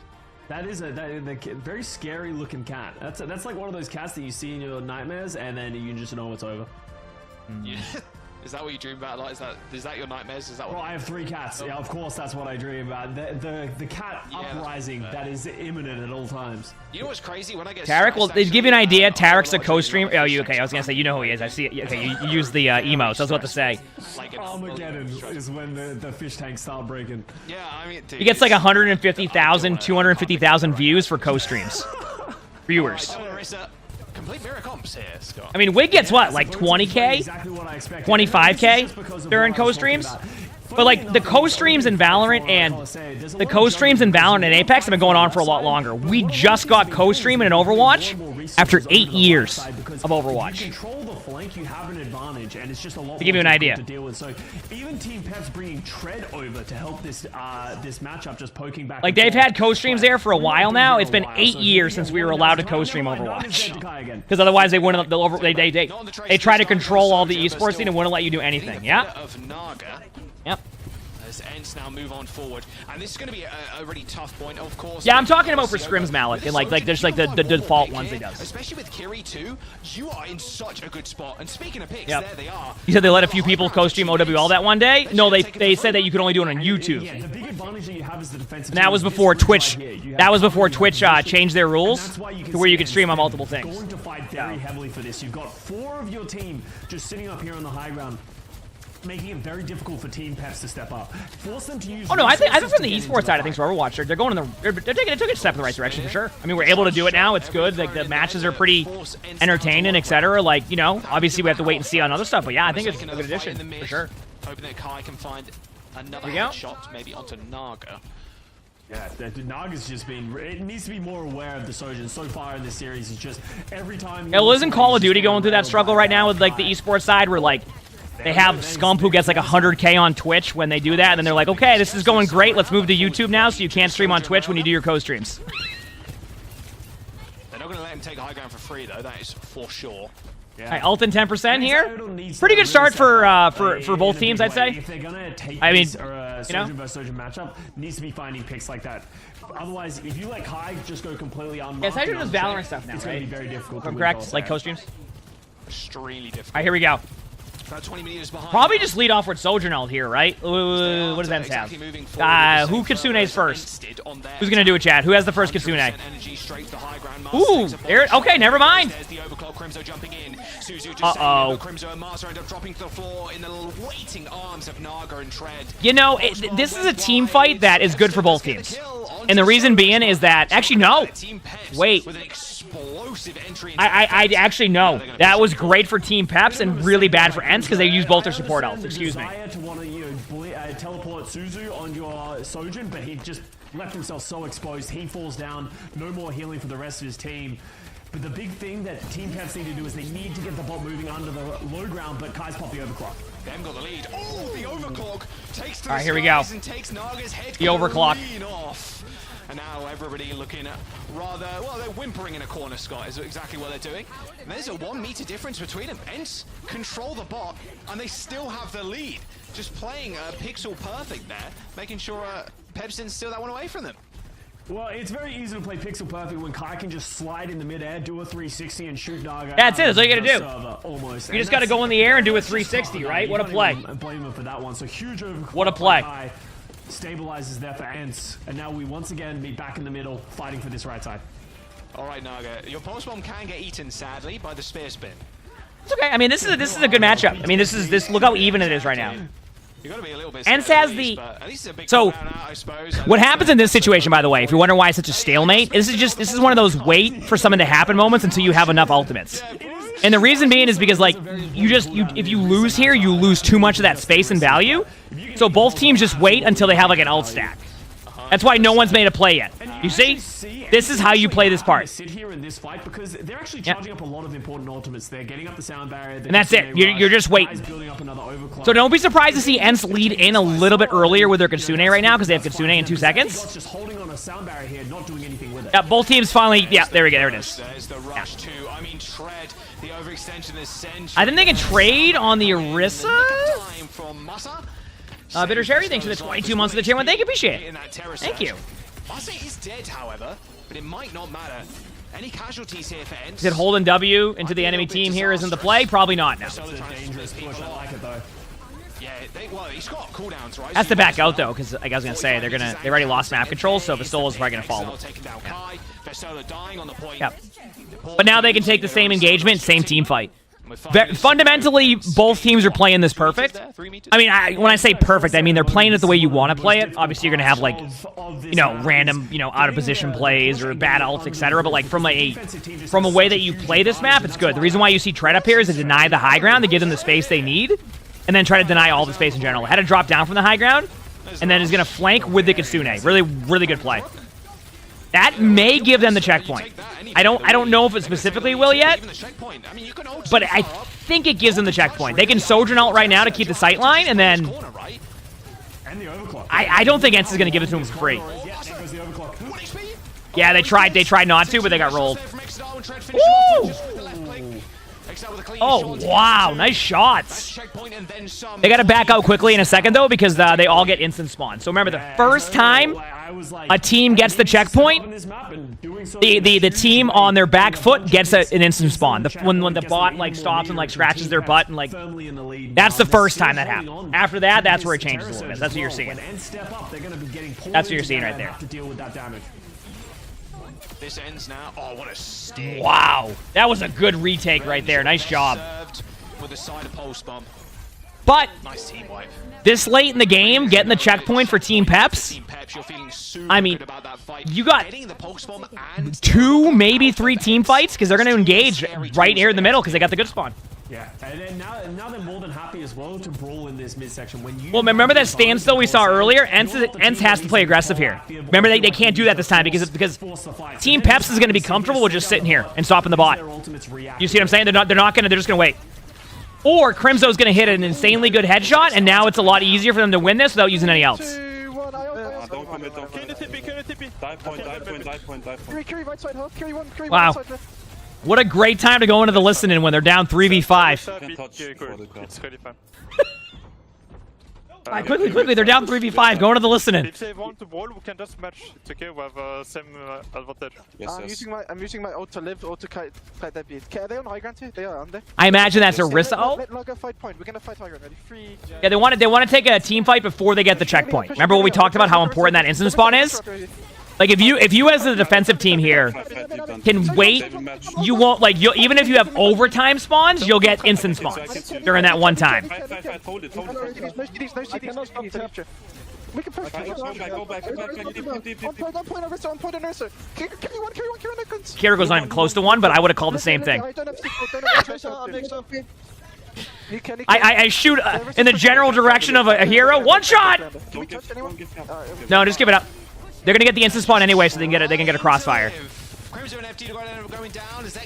But this is a team fight where Ents is gonna be super happy with this because they got the checkpoint. So getting the checkpoint with about 2 minutes left is gonna give them an opportunity to now, when they push it, Peps won't have that instant spawn I talked about, right? As step number 1. And number 2, I forgot what I was gonna say. Oh yeah, they got one less team fight to win now, which is good. Man, just like me for real. Yep. But as you can see, Ents, they get the checkpoint. Yes, they did lose the forward spawns, but now, next time they get to that situation, they don't have to wait for that delay of the checkpoint getting get. So that's a good one for Ents, but Kevster gets his head ripped off. Jesus. Now, All right, Exodial is the player they just recently picked up on their team, right? And has been making like a huge difference. Is if I'm remembering correctly? Someone said they managed to pick him up during this stage, and it's been like really good for Peps. No idea, actually. Yeah, it felt like there was a disconnect there from Team Peps. I think FD God thought they were going up there, they were going to fight for it, but yeah, I mean that's his alter ego, Casta, right? That's a big mistake there from FD God because now all of a sudden that's his alter ego. Switching the other way, and Kai wants to get more. That's an early overclock. Oh, spots FD God. You know? It's the body shot, looking for more. Spots Naga, couple of extra Cheerios will finish him off, but Bestola's already dead. Wow. Is Team Peps going to take a 2-1 lead right now? I mean, I'm looking at their ultimates and where like the rest of the team's at. Like, this is a possibility. 30 seconds to go. And they got the Kiriko. Oh no, and Tracer no recall. That Javelin didn't hit? Excuse me? Oh no. What a stagger. What a stagger. I mean, they're going to kill Orisa now. Orisa has to ult that, and they're going to fall over right after. Just to keep himself alive. Overclock by Exodial, where he's been so clutch throughout this entire map. I mean, they're all in their ults because they know the team has to go to point, so like they're gonna win a. So you're gonna see they're gonna take the bot chat, but the reason why they're not worried about that right now is because they're pretty sure they can just win that and have a numbers advantage, and they do, right? The Tracer is forced a touchdown out of the team fight, so you just win that. Holy crap! It looks like Team Peps is gonna take a 2-1 lead over Ents. What a matchup we have! This is what we love to see. A good match in Overwatch. Let's go. As Masa just gives his life for the cause. Yep. And with Esodola jumping onto the Doomfist, you know it's well and truly over. They even get the checkpoint. Wow. I kind of want to go see what Masa's team's reaction was. Yeah, let's go to Masa's point of view at the end of the map here. So this is where they start to stagger a little bit, right? Yep. So after this. We can walk, that's fine. I can't believe like they didn't manage to win off of this. So you can see what their comms are going to be. I get point. This is from Masa's point of view, chat. Yeah. You can't hear the teammates' comms because they mute the Discord sounds. Yeah, with you. I mean, they made the right map control play here. You know what? They got a pick, but I think Vistola was. I think what happened there is Vistola was on a different page. and pushed in a little bit too deep. Okay, one more fight. And they weren't able to heal him up. Uh-oh. They should have just reset here. Like, in hindsight, they should have reset right there. Four ults coming. Yeah. You see? I'm with you, I'm with you. I mean... Uh-oh. Yeah, see, this is what we just saw, right? I'm low, I'm low. I'm trying to help us. Where's it? Watch our ult. They're gonna call in you touch cart in a second. Get ready, watch. Okay, you got touch. Yep. I'm with you. I mean, look at how... -2. Look at... -1. Also, when Masa's calling -1, -2, you know how you say it's like 4v3? What that means is if Masa said +2, it means you're up 2. If you say -2, it means you're down 2. It's just an easy calm to understand mid-team fight. You get what I'm saying? It's just a very easy way to, like, communicate effectively. In that situation, I'm calling that everybody's 1 and then going, oh, I'm a tank. But that's good call-outs by Masa. I mean, very surprising results so far, but you can't deny it's been a good match. Like revenge match, you could say, for the Swiss stage. As we go into New Junk City. All right, here we go. All-type maps, like you mentioned, Peps feels like they've got the advantage. Do end up changing anything up? Because the big map that they want was the Paraiso, Scott. And that was Diva. That was like going up live. That was even like Kevster on Echo, for example. And you're not going to get, you know, as we heard from Christopher in the interview... You can't make those call-outs in Vegas, so they'll throw you out from the blackjack tables? I don't dare go to a blackjack table. For the most part, the map I'm sorry, but, like, the only way I would ever play in a blackjack table is if I had everybody that was my friends or my family at the table, because I refuse to get yelled at for making a misplay in blackjack. People get pissed at you in blackjack if you make the wrong play. Adjustments to be able to give themselves the edge in some of these situations, because it really isn't that big of a difference either, right? It's just a couple of picks, a couple of better ultimates, you know, just a little bit better strategy. And that was a good map. But right now, we'll have to see what happens on New Junk City. Oh, it's all up to New Junk City, I feel like, isn't that going to Team Pep's favor again? Happy to sticking with the 5. Like, you're going to be in that brawl comp they like playing. I mean, it's not that ENCE is bad at the brawl, it's just that you can tell that's Team Pep's like bread and butter, right? Against one of the hottest prospects in EU in Vestola, like you mentioned before, Scott, at the start of the series, really. Like, Vestola had a crazy performance against Team South Korea at the Overwatch World Cup, and was one of the... I mean, Vestola's still playing well, in my opinion. Am I wrong? Which is funny. I did a video with Master the other day. Oh, just yeah, thank you, Van. I appreciate it. Talk to him about, like, just himself and everything else, and I was talking about, like, Finnish players, like, on the come-up, and it just kind of reminded me, like, the amount of superstars Finland There's a lot produced in the past, and now we're kind of seeing this second wave of them. But I mean, hey, maybe Tred's got something to say about that. I don't know, because Vestola right now not looking as good as Tred on the Orisa.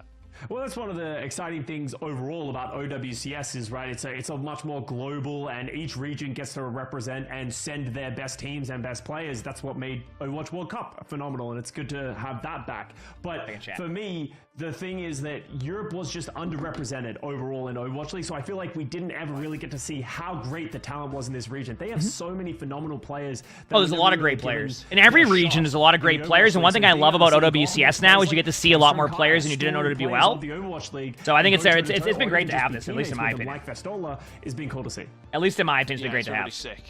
And Finland produces crazy talent, and then so does Denmark as well, which is a little bit wild. The Scandinavian countries are doing great, honestly. Yeah, you know, they're doing great for themselves. They take Kevster as well for the Swedes. You know, there's something in the water in Scandinavia that's really taking them a long way. Yeah, I don't know what. Yeah, exactly. I don't know. Also, Chad, if you like the channel, I haven't hit that follow button yet. Make sure you hit the follow button. Man, let's go and cheese. Something that Johnny needs to sip out of clearly, right? I mean, look, Kevster is still performing super well and has been for the longest time. Even close. But right now, Exodal's got his number. If he can continue this trend of just beating out even Kyle, like even if you just look at the head-to-head, Kai on the Sojourn, another just fantastic, like another historied player.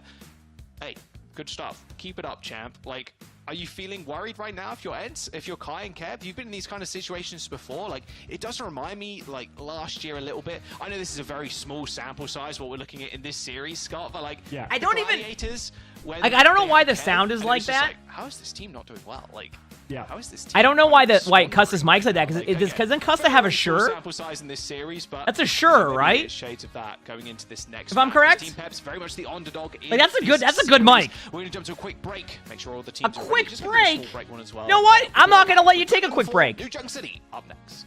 I'm gonna go over to Moss's. No, I'm going. You know what? I'm going over to Moss's paused game because they have to wait on the production team, who probably would yell at them if they didn't get in there. Yeah. You hear all these call-outs? Yeah. This is why we bring this to you, all the excitement. You hear this?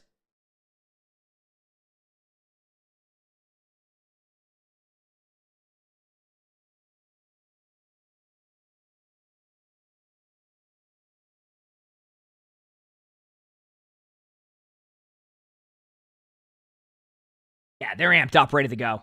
That's why we're bringing you all the action. Wait, no, this is the DMCA. No. Oh. Okay, that was the other trailer. That's the DMCA one. I got a copyright one in that one last time, too. Listen, my YouTube stream's been fine for today. Oh. Almost got the DMCA right there. Woo! Chat, can we get some blanks chat for Sofish the cat? With the 5 gifted. Thank you, I appreciate it. Thank you for the 5 gifted. Woo! Yeah, every time that Blizzard releases like a new trailer now or something, it just has copyright music and I get copyright striked every time.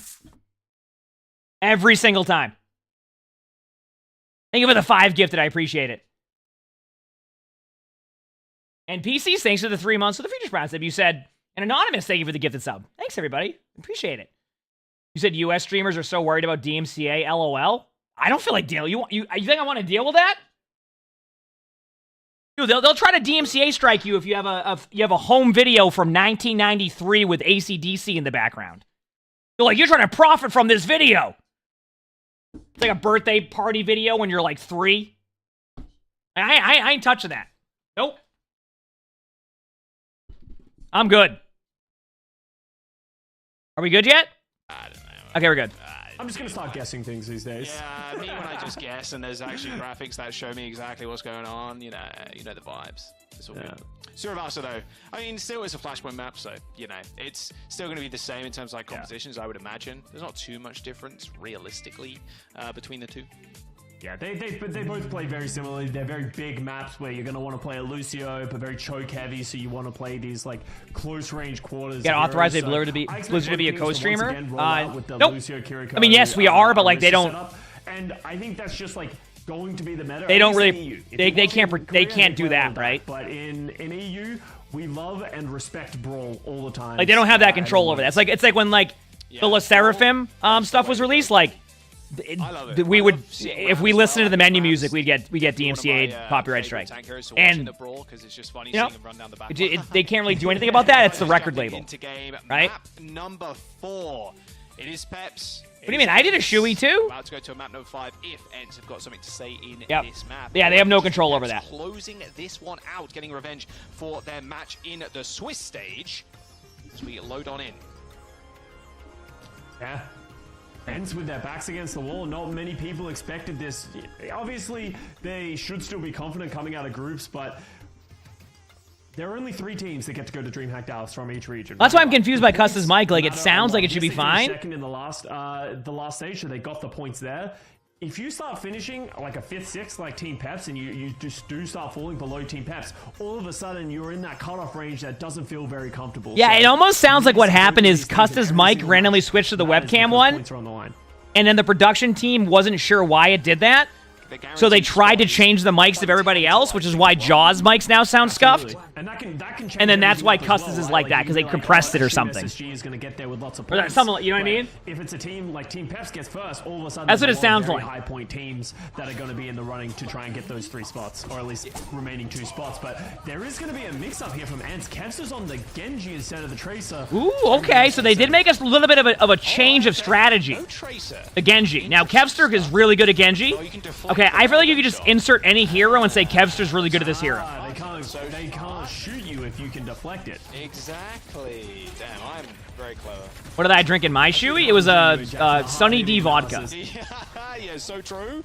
Like, they make a Sunny D like vodka drink now. It was okay. I actually didn't mind it. One clip there. XL going down though first for Team Peps 4v5 now. Kai just trying to look for FD God, who's 1 HP. I should have the damage output. Ooh, this is... Yeah, no, this is... Kevster, okay. Now, I wonder what their decision with the Genji is. Is it just because they've practiced the Genji comp here a lot? The reasoning for the Genji is if it's something that they always play on Tsubasa, if this is a reaction to what's being happening. You can tell Custa and I have a very similar mindset. Response from Team Pets come out. Tread goes over to the Winston. You can tell that we have a very similar mindset. Versus the Genji, because if the Winston gets on top of you, you kind of just get zapped to death. I had the same exact question. I'm like, I wonder like what the idea and concept behind that is. If it's like they practice it, is it? I actually like the Winston swap, by the way, by Team Peps. The only downside of this is, like, you're going to, like, the Winston's going to be good against the Genji and the Sojourn, but against the Orisa, if the Orisa plays well, like, you'll never be able to get to them on a clean dive, so it just depends. They're going to make this final fight, though. En's also not trying to make a move here. As Tread ends up getting Suzu. Alan, thanks for the 16 months of the tier 1. Thank you, appreciate it. Thank you. Nice pulse bomb. Yeah, Custa's watching your stream. Yep. Or is that a coincidence that you both said the same thing? I mean, Custa's my teammate. We just have, you know, we have a similar analytical way that we look at the game, which honestly probably helps us, because if we both look at the game analytically the same way, where it means we're on the same page, which honestly a lot of time Custa and I are, so just kind of how that goes. Even as a Terror Surge receives the Suzu just in time. Oh, pulls SC got in. Almost I don't mind that. Orisa ult's a little bit better, and like you're seeing a lot more Orisa plays like that. They actually have them really low. Wait a second. A blade. Look at that. That was one of the more successful blades I've seen. Want to why? Because the deflect wasn't used right away. Usually when they go to the Genji, they're just deflecting, doing nothing. At least there we got to see them move around the map a little bit more. So that was nice. You know? Sorry, buddy. Orisa is too powerful. That was nice. Yeah, no, you can see Tread's really struggling to do anything here in the Winston. It feels like every time Tread's going in, the first step after going in is running away, because there's just so much damage coming out from Ents, and you're jumping into an Orisa. So the team as a whole, Team Peps, need to be willing to work with Tread to sort of take some of that space. Lots of ultimates used, but the big thing to look at, both Sojourn players with overclock. Kai's popping it early. It's go time, and this ends now. Which one wins? At the moment, it's a coin flip. Wow. It's heads. It is Kevster. As Exile ends up going down. Kai not finding too many kills initially with the railgun, but it's enough to force Crook all the way back, at least, with just the body shot. Master falls to the Primal Rage. Now Kai suffering a similar fate. Oh, still takes Crook out with Don't be surprised, by the way, to see Team Pep switch back to the Orisa-based comp after they, like, if they lose the next team fight. As you can see, Kevster's already switched off Genji to go Tracer, which is a little bit more beneficial here, so don't be surprised to see that. Team Pep's holding on, even though they did lose Zyodal on the original overclock charge. Tread with the Primal Rage got so much value done. When you have that Primal Rage, when you have the sustainability to be able to go in, you can see how much value you can get from the Winston. Slowly but surely there. Let me see. I mean, Team Peps has like nothing right now, so they're probably going to build beat and like play aggressively with beat. Otherwise, they're just going to give up the point for free. I think they're going to lead in with beat so they can get their Kitsune going. Or yeah, I like this play. So they're being really aggressive because they don't have anything. Now they have both their support ults because of that, and they make a play. Very smart play. They did lose somebody during that, but like it was still a good play. It's still a very good play. That's one of those situations where you recognize you don't have anything, right? So the only thing you can really do at that point is like try to do something to force out their team. If they can kill the Kiriko, then they can win this. Uh-oh. With Crimson falling, Vestola has no more healing. Vestola does have a Tracer coming back though to make it a 2v2. Yep. Yeah, this is actually... How did that miss? Nice stick. I don't mind that stick. Rissa will be one shot, yeah. Good play. Great job. If Team Peps waited there, they lose that team fight. As in, like, if they waited to go in when they were at, like, 90% on ultimates, that was wonderfully played. Yeah, and this is where the Winston composition is really strong, where you can play aggressive and just, like, zap them as they're trying to come in. 92%, I'd be surprised if Ents decided to commit to this. Well, they're going to get the touch, at least. I think they want to force out ults, but what they don't realize is they have no ults. So it's going to be really hard to... It's going to be really hard to force those ults out, you know? That's point. That's point. And I don't know if I love the Doomfist swap there. Like, obviously, it's just the only thing I can think of is that they thought Team Peps had an extra ultimate, so they wanted to try to bait out ults, but Team Peps didn't have any ults. How many matches have been played so far? Only one. It's been a really good, like, matches. Want to give up a point, but that's going to cost them a lot for that late contest. Yep. Team Peps grouping up in the mid. Itchy Trying eye. to find an angle to maybe cut off Ents here. Just get speared. All good, though. Speeding everybody along. Okay, so, yeah, ideally here, Ents do get the priority position just stacking onto the point, but they're going to end up meeting in the middle. We will be Ents taking position. Kai's going to pop the overclock once again quite early. It's a bubble in the way. Oh, nice pulse. But even better Suzu there from Crook, saving the entire team. Wait for it. High Noon coming in. Pulse bomb onto Vestola, but shrugs it off. Sound barrier and that armor. And Good timing on both teams. Kitsune in like 1 second. No point cap just yet. His Exdal spin. Yeah, they're gonna have to back up. They're gonna get the point. And now, can they get the limbs? Is the question. Yep. Oh, right click Randall showing up. Rush. Oh my god, look how fast Cass fires in the rushes. Little silly. Machine gun. Good play by Team Peps. Great disengage. This has been. I have to say, this Team Peps, in comparison to last time, is playing very, very well. Like, we saw like a way different like Team Peps in the first stage. This has been great. Mitigating the value from Kai with the overclock on the Sojin, pushes people around, lives. Does Peps still not have an org, or is Peps an org? Peps just had too many ultimates once the level 1 Crook Kitsune rush comes out, but now it's on Ents. They have the Kitsune rush. It's so much staying power that they can just put onto the point. Let's see how they want to plant it. Yeah, they know Crimzo's going to do that, and they actually just respond with a beat. Basically on the frame. Wow. It's actually Kai that falls first. Sassy Sausage, thanks for the 5 months of the tier 1. Thank you, appreciate it. Thank you. Ooh. Ooh. Damn. Emongg wiggle, emongg wiggle, It's a little bit disappointed, though. Kevster only got 4 on the kill feed, and that's a little bit disappointing for me. I would have liked to see 5 there. Like, we'll take that, but definitely take that fight. I would like to see, you know, at least one more on the kill feed. At the end of the day, That was a little bit disappointing, you know? So many extra stats that you just can't find into it now. Is it a French org? Yeah, I don't know. That's what I was asking. What they really have to speak for is going to be this this Orisa horse ultimate that doesn't really give you a lot of value. It's more used as a defensive aspect more than offensive. Oh, that looked like someone went off the map there. Yeah, I think it was the Kiriko though. Oh, oh, the spear. Oh, good tank, Vestola. Tanking that spear. There's the ultimate. Oh, Vestola didn't even have a chance to activate it. They do trade him for Crook, though, so there's not really any sustain now. So they have beat. Yeah, you just go in. Oh, but Kevster. Just rush on forward. You got no health. You got no Suzu. Honestly, this is. They gotta win this one now. Wow, Ents took this point. I don't think there's any way they lose that. Oh, Naga just weaving his way in. Nice shots by Kai. With a sharp shot to 180 to finish off the Tracer. And even FD God trying to get back, but Kevster, very smart play by Kevster there, just kind of catching FD God as he was trying to get a final touch.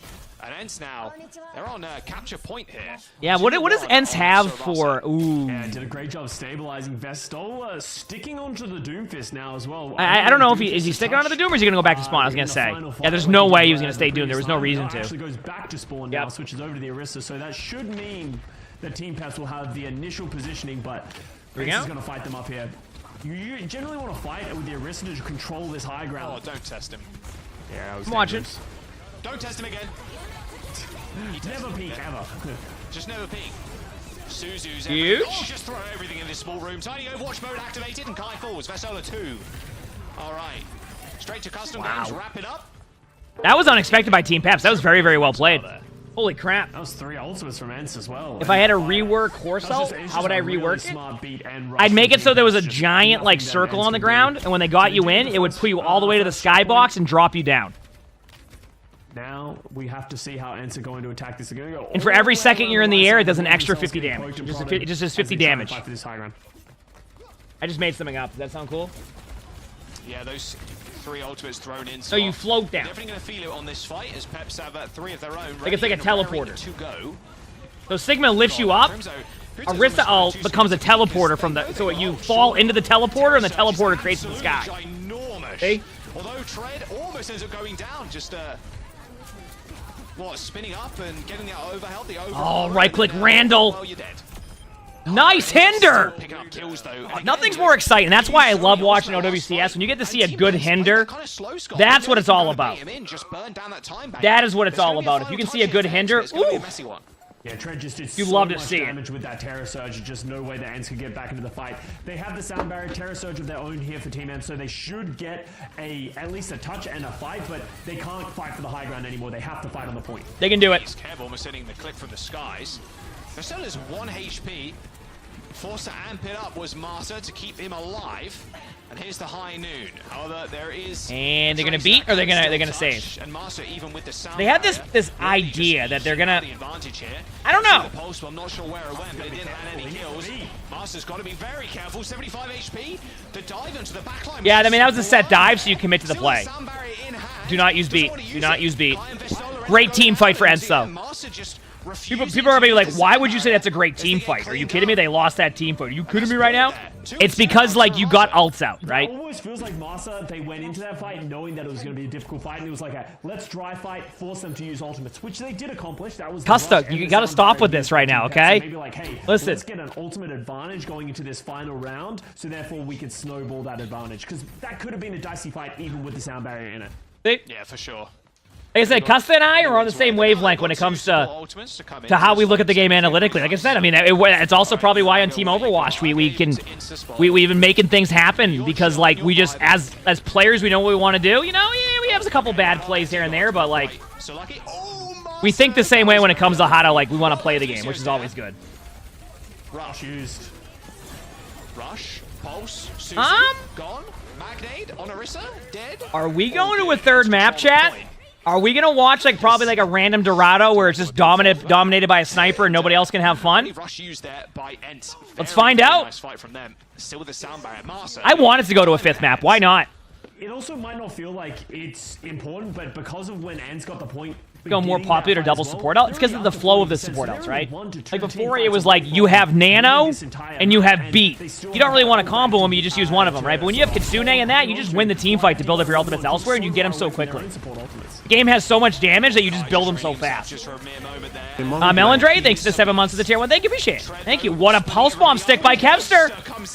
With a clutch 2K pulse. They got to get Tracer. Oh my. Jumping off the map, same with so the reason why they're jumping off the map is to reset to have one more team fight, but I think Ents is gonna play close. I don't think they're gonna play safe. They're gonna play close to deny them all the poke damage. You start poke damaging them early, so even if they do make it to the point, their cooldown usage has to be intense. Early block. I think God needs to live. No more other touches. They weren't gonna be able to touch. Are you serious? Chat. We are going to a 5th map. What a series we have. Just one touch. Just one touch. We have Doom. We have the slam. We have the punch. We have the Lucio spear. There is a horse with a spear standing there waiting for you to go anywhere. What do you want from them, huh? I'm done with this conversation. They should have touched.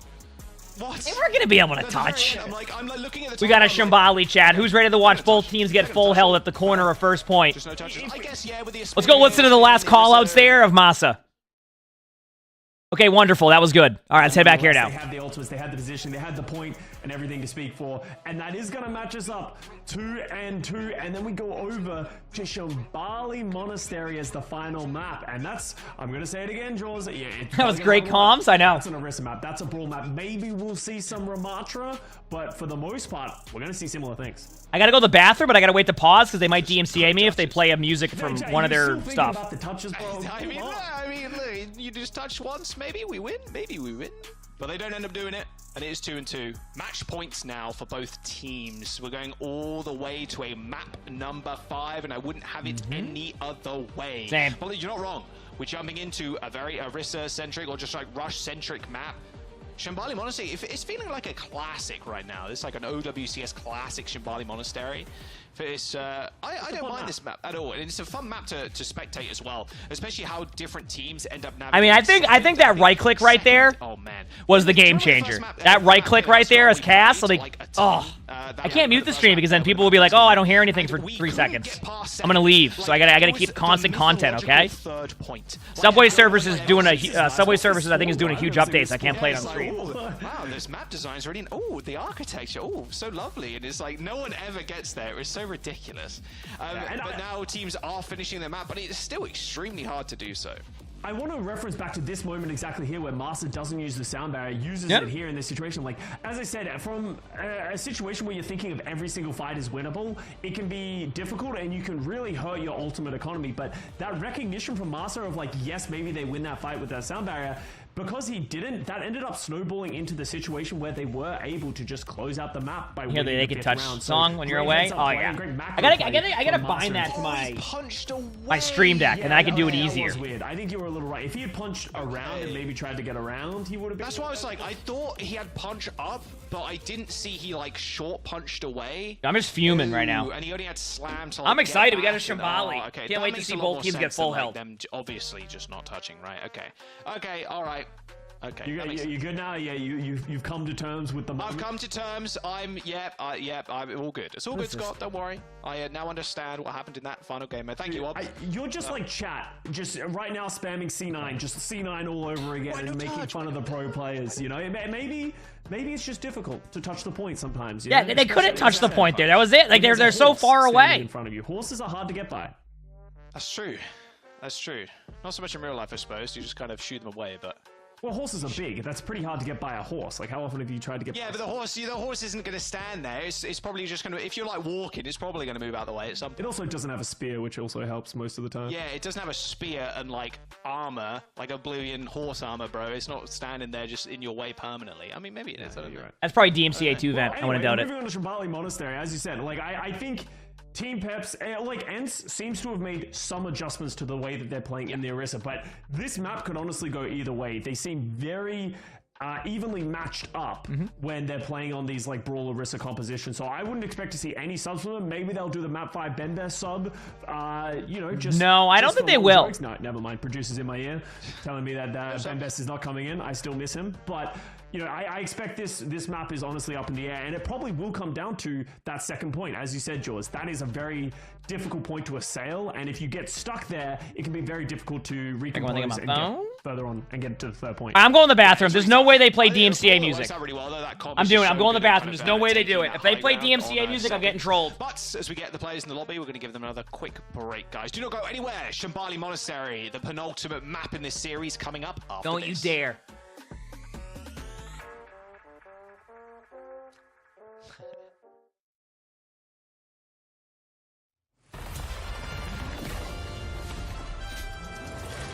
Let's make history. This one's fine. This one's fine. Okay, this one's fine. I'll be right back. This trailer's fine. We're good. We're back. Taking names from strata to stratosphere.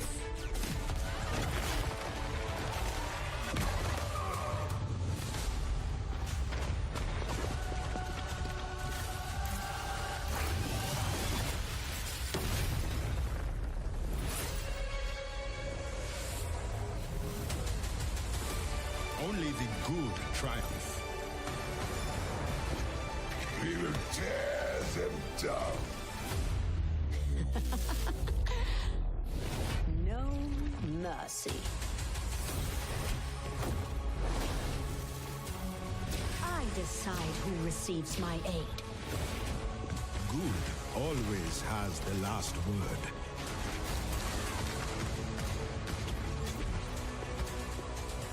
Mace to the face. Evil can't hide from my sight. I can be nice. Hard work is rewarded.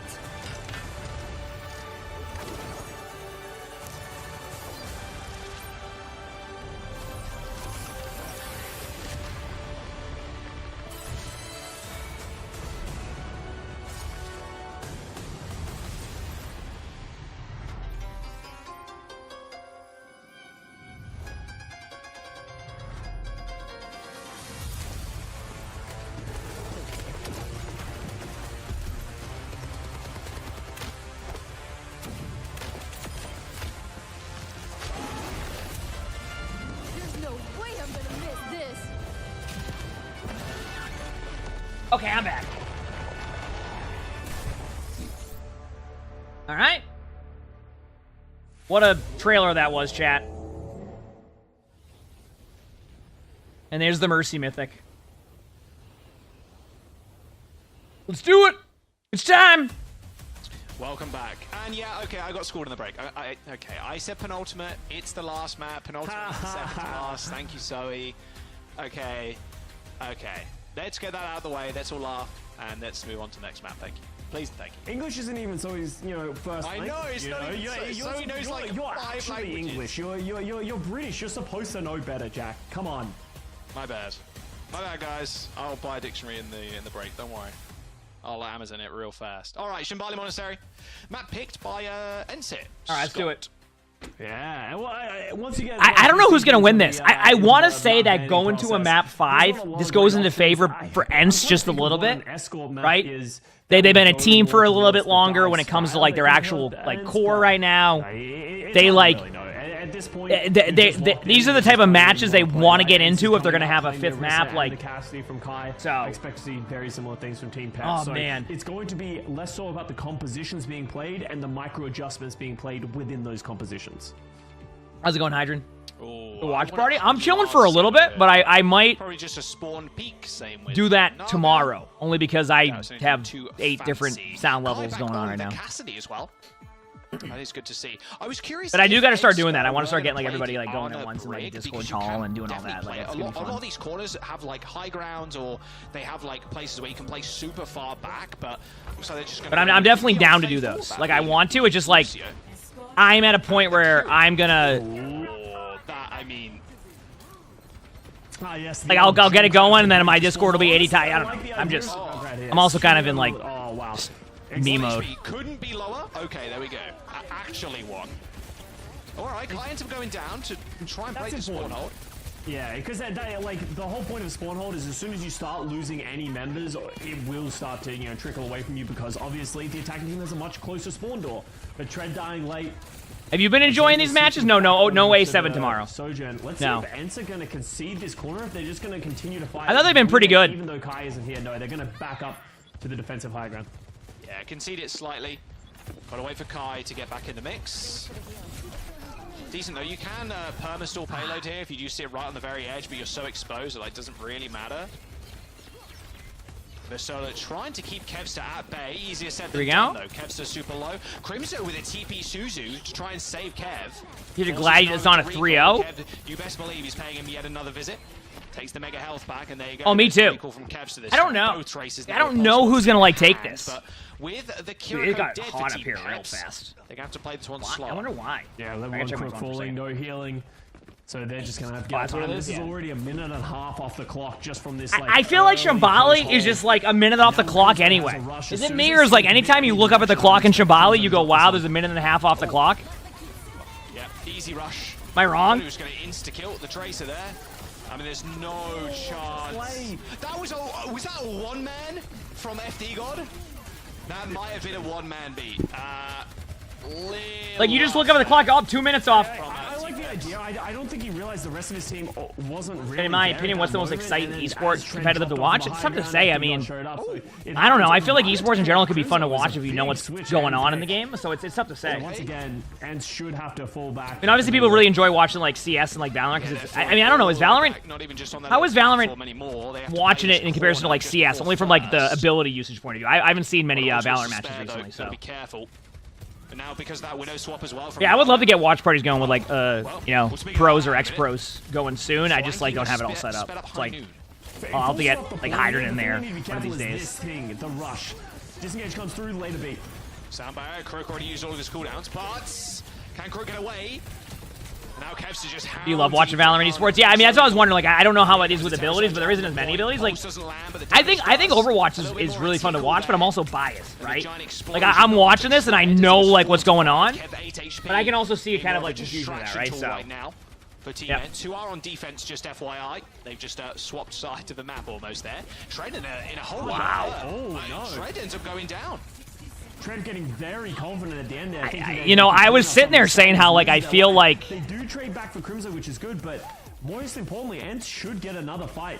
Yeah, this is interesting. I mean, like they're gonna Team Peps has to lead in with Sojourn, but it's kind of what you expected, right? Yeah, if Crimson can get up to this Kitsune rush, they're in a great spot. Exodial needs to finish this before it begins. But I feel like that can go for anything, right? Like if I just loaded up like a NFL game right now, and someone in the chat hasn't seen the NFL, like they're not gonna like you're not gonna know what's going on right away, right? There's some sports that are probably easier to pick up, like for example, like if I watch soccer, right? Like you pretty much know what the goal is, right? Wow, what a great job by Ents. That is Ents' territory to hold. Team Peps have lost. Hey chat, did a team get full held on first point of Shambali? Let's take a look. Oh, they did? Oh, okay. Under the rug. They're just dust particles to them. Oh wow, what a surprise. There's the stop. And like, that was not close. Ents just holding that, even just on the spawn hold there, Scott, burning so much time at every small intersection. And just a couple of minor mistakes there. Damn, Fred. I think haven't seen that before, chat, huh? See, if we were lucky, we would have saw him get the second point and get full held on second point around the corner. Every time he just overextended just Did what a map? You want my hot take? I don't think it's a bad map. I just think the sight lines are easy to have cover. Positioning for that final fight on first point, and it cost them in a big way. Getting full hold on this first point.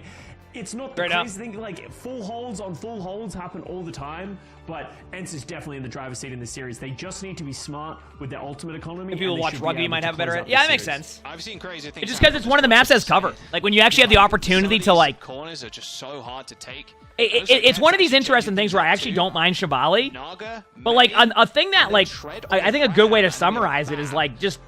In Overwatch, when you have cover and you're able to play around cover, it's good. Like you can make plays. Most maps don't have as much cover as Shambali does, and that's why you see people get rolled a lot of the time. That's also why I think they're looking into reworking maps, because like you just at least you have an opportunity on this map to do something. But there's a lot of great wall positionings that you can get to, and the Blizzard is also just such a great ultimate. Holding close is a strat. You just do this to create 3 team fights, chat. As long as you don't get staggered. So we'll see if the May is going to. Remember how I said in Shambali, you look up at the clock, it says 4 minutes, and you blink and it says 2.5? That's Shambali. So you hold close here. Now, to give you the positives of this for Team Peps, with this comp, if you're able to hold close, 2 things can happen. All right? You can stop the cart for a while, but 2, if your Mei ends up building ult, if you can hold for a little bit, then you have a good retake with Mei ult and Mei wall. Right? It's not like this isn't one of the easiest spots to full hold at this corner for a while, but it's good to stop the cart from moving, right? It's good to stop the cart. I mean, look at the clock, chat. Almost a minute off the clock. Problem is that this is going to be like a free pulse bomb play because it doesn't have, what's it called? There's no. Yep. What a stick from Kevster.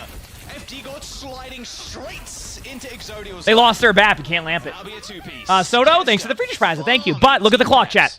Not enough respect going on to the. And look what the team fight's going to be. They're going to have Mei ult soon. They're going to have beat. They're going to be like, they're going to see what like this little like archway is. I don't know if you can't see my mouse, but this archway where like the card's going to, they're going to take a team fight there. The reason why Ents is playing aggressive is to deny that space from them. So that way, like, they don't, like, take the corner easily, but now they're going to go corner, and here you go, 2.5 minutes. The wall is down, they can't do that to us again. And there you go. The Arista 2, it's obviously a high value, like... You said playing left side was a mistake? Actually, if you're referencing, like, playing, like, left side, like... Yeah. Like, the opposite side of where the Tracer was, actually, that was a good idea. The reason why it's good is because... Uh-oh. The reason why it's good is because you have that wall there that prevents that angle. I mean, they had to overinvest their ults. There was no reason not to. Like, you can't hold on to them. You can't hold them till next series, right? So. Out of Team Peps in this fight. Yeah, just like we saw in Suravasa, that absolutely felt like Ents being like, whoa, they just committed Windows Sound Barrier Blizzard. We don't need to win this fight. Honestly, 30% on Window again isn't too bad. They have the overclock, so they should have the. So what does Team Peps have here? Ramatra, I mean, look at Ents. See, Ents is ult stacking. It's a smart strategy, but if they lose the ult stack fight, that's it. Close one for Kevster. Gotta be careful. Doesn't want to hit Naga, obviously. Oh, what an early pick. No recall on Tracer, too. Uh-oh. I mean, honestly though, at this point, it's going to come down to just a team fight. Not a bad loss fight for Ents there as well, because Here is the sneaker, because it was just a very quick one and done. Like or the sneaky pick, sneaker like a shoe. Here's like the sneaky pick of this though. If they're able to get May ult in time, they can win against all the elves. I don't think Ents will give them that time in though. Same with Kevster, waiting for the slide, but Master's already dead. Death Decon to fall as well. Annihilation, that should just be it. No hope, no prayers there for Team Peps. Ents just roll over them on Shambali Monastery. That, again, was not a close map. So back and forth throughout this whole series, but Ents cleaned this one. I mean, that was a close map. That was an ultimate map. I think that was a close map. Yeah, Team Peps. Honestly, the defense was pretty solid. It's just that I mean, a good match. We just got to see a great match of Overwatch is where I'm at. And like I said, when it comes to these type of matches, I think that plays a little bit better for Ents. And the reason why it plays better for Ents is because, like, they've been a team a little bit longer now. And, like, they have that experience, right? Like, all the players do, like I said, they're a fundamentally sound team. And when you need to win, like, an important match, the best thing you can be is a fundamentally sound team, right? So they went 2-1 in their Swiss stage match, and they went all the way to map number 5 here. So yeah, Ents still looking very formidable. When they're in control, they make the game look easy. Yeah. I love how many pop-up performances we had, like on both. That was a great match. Teams, honestly, like Vestola. I mean, that's what I got for you. Just a great match. Map number 1. Also seeing Vestola and Diva, always an absolute joy.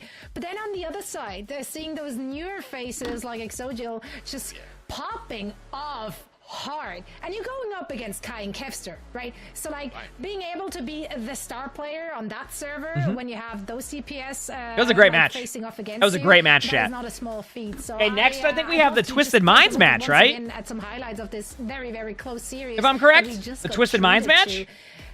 Yeah, and honestly, it was just individual performance. As you said, we hyped up these DPS players for Ents with Kai and Kevster, but honestly, there was some great individual performance by Exodial and Naga. Yeah, obviously, Naga got picked first in a bunch of situations, but Naga was also making big plays, and that's just the risk to reward that you have to play when you're on this Tracer. So, honestly, very impressed with how Team Peps played, but yeah, it just wasn't enough. But there were some really good signs of life here. The only thing that I think where they looked weak was when they were on this Winston. It didn't feel like they were able to get too much value. Yeah, the Diva was crazy here. This was, again, it felt like whenever Ents was winning a map, they would just kind of roll over Peps, and then the opposite could have been said when Peps are winning. It was like very close. When they're in control, they very much steamroll. They can get ahead of you, and they will just non-stop pressure. Oh, I mean, the mods they'll get the match in a second. It was a completely different story.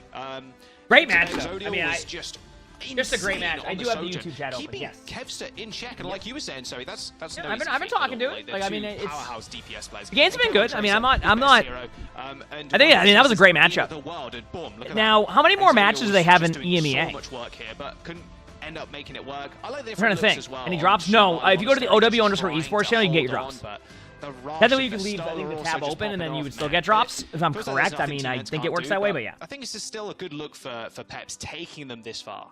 Yeah, and then one thing that I'd like to see from Team Peps moving forward is just sorting out their ultimate economy. I think they got punished multiple times by Ents. Like, Ents started to realize as the series continued to go on, that's like, hey, they use the sound barrier and ultimates like really early to win fights. If we just don't commit our own ultimates, we'll get an advantage in the long run. So just those like little macro plays, I don't know.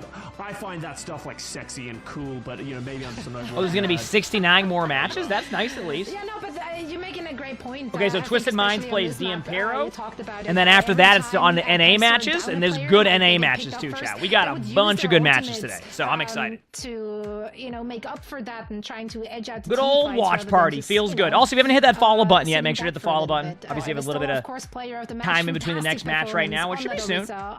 Should be soon. What can't he do? Yeah, Vestola continues to impress. Like, that Paraiso game was insane too. An insane performance on the Diva. Beating ult after ult after ult after ult. There was nothing Naga could really do about that. And like, you need to be able to, as Tracer, just use the pulse bomb as much as possible because of how quickly you charge it up. You can't be like, well, lying, oh, maybe I'll use it here. Oh, no, I won't use it. Diva's too, like, oh, no. But you need to go for these, like, big plays. You need to be able to find. Yeah, who does Toronto play today? Vestola was just denying that the entire time. Wait, they play like I forgot the exact team they play. Who do they, like, what's their team name? Also, they're playing. Solid. Really, really good up-and-coming tank team. And I do want to give some props to the backline from ENCE as well. You know, Crimson and Masa. On the Ana Brig, obviously very solid. You know, Bubba, thanks for the 8 months of the tier 1. Thank you, appreciate it. I got so many ads. That'll teach me not to forget to resub. They were playing around their win conditions. Like Masa was on. Oh, they play Seekers team with Vestola that ended up having. That'll be a good matchup in the Overwatch World Cup. And Crimson, very very successful. Hey, who's Seekers team now? Overwatch League isn't really known for his Kiriko, but played at quite a strong level. Yeah, well, he's known for his Ana, and we saw Ana on Paradiso, right? And that was sick to watch. That guy goes crazy when he's on the who's Seekers? Who'd have thought that? And then he's still on the same team he was before, or is he on a different team now? You know, it ends up working out. He was on. He used to be on what? I forgot. Honestly, I lost. Like so many players. I lost track. I'll be honest with you. Are coming in from the contender scene, collegiate scene, Saudi E-League. Are those? Could it be nerfs sometimes as well? If you're going up against such like veterans of the sports on the other side, is there, as a player yourself, do you ever get nervous when you have to go up against a legend? Costa, maybe you can answer that.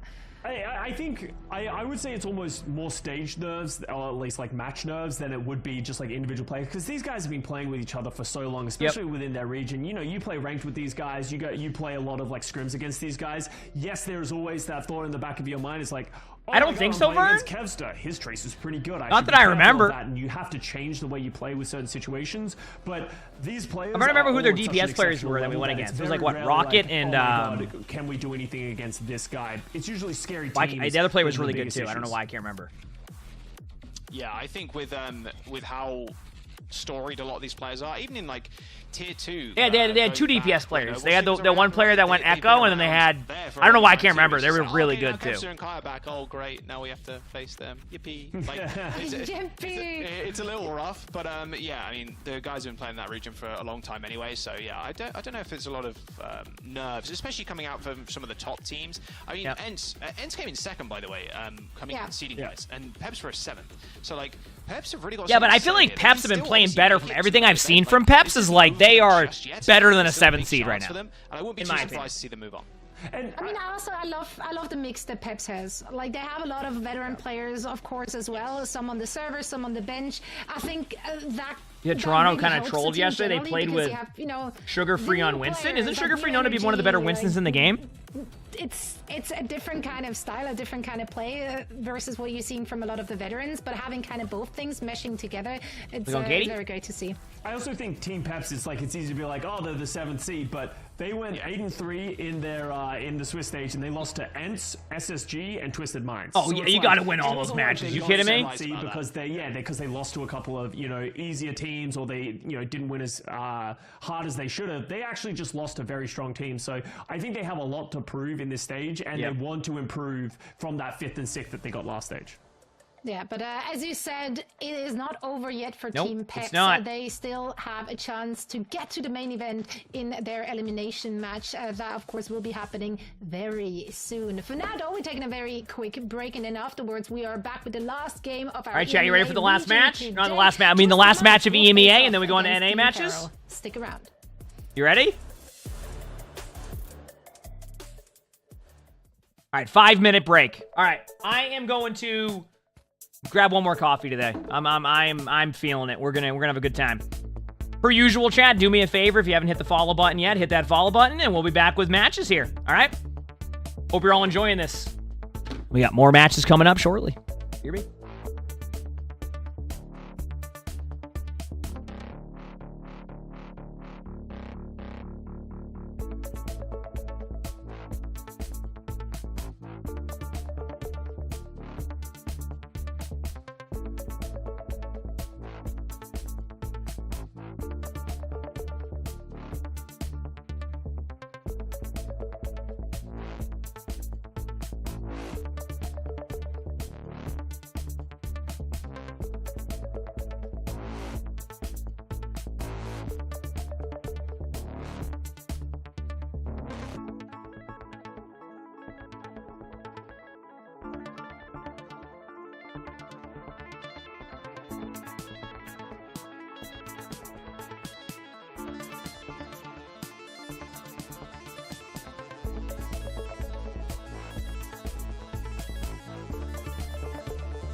I'm back. Oh. Hey, the music's pretty good right now, though, right? Music's pretty good.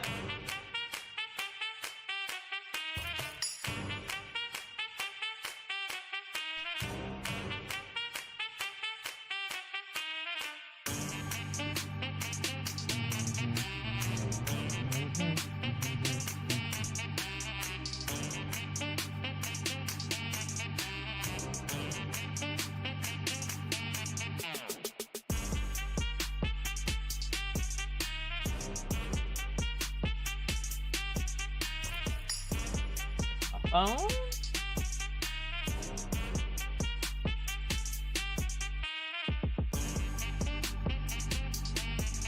Maybe I should do like World of Warcraft dailies during these breaks.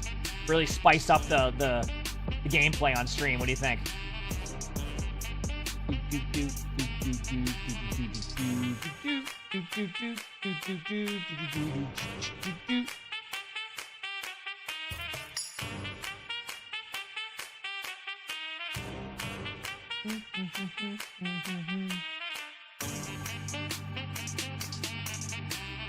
Checking my phone.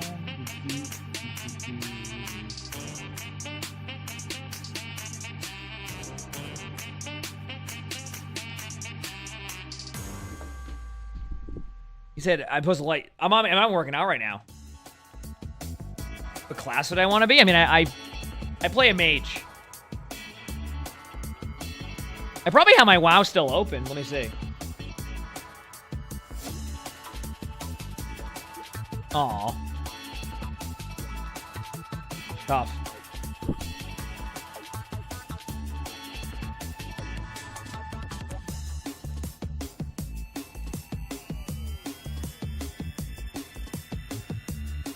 Sofish the Cat, thank you for the gifted sub. Thank you. Appreciate it.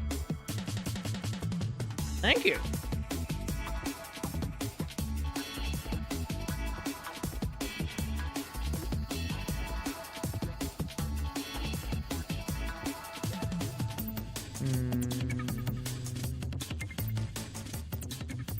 You're 5'10" at 18.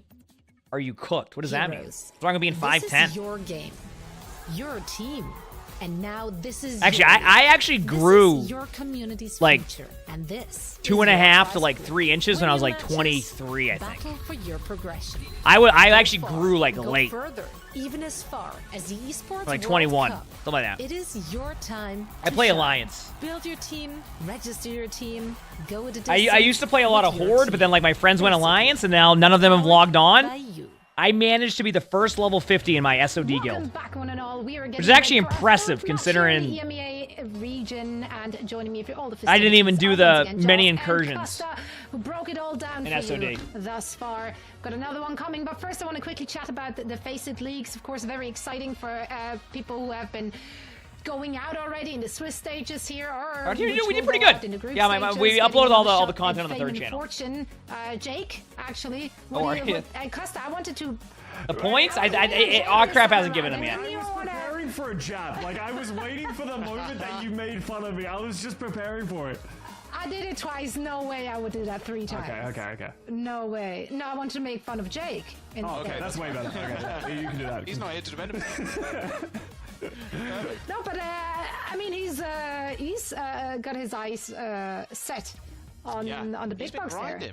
He's been grinding away, man. Yeah. Like, he had to eat. He even forgot that we were filming Plat Chat the other day, and he forgot they had a game, so he had to leave halfway through and was like, sorry, guys, bye. And that was great. That was really good. Hope you won, though, Jake. Hope you won. A true professional.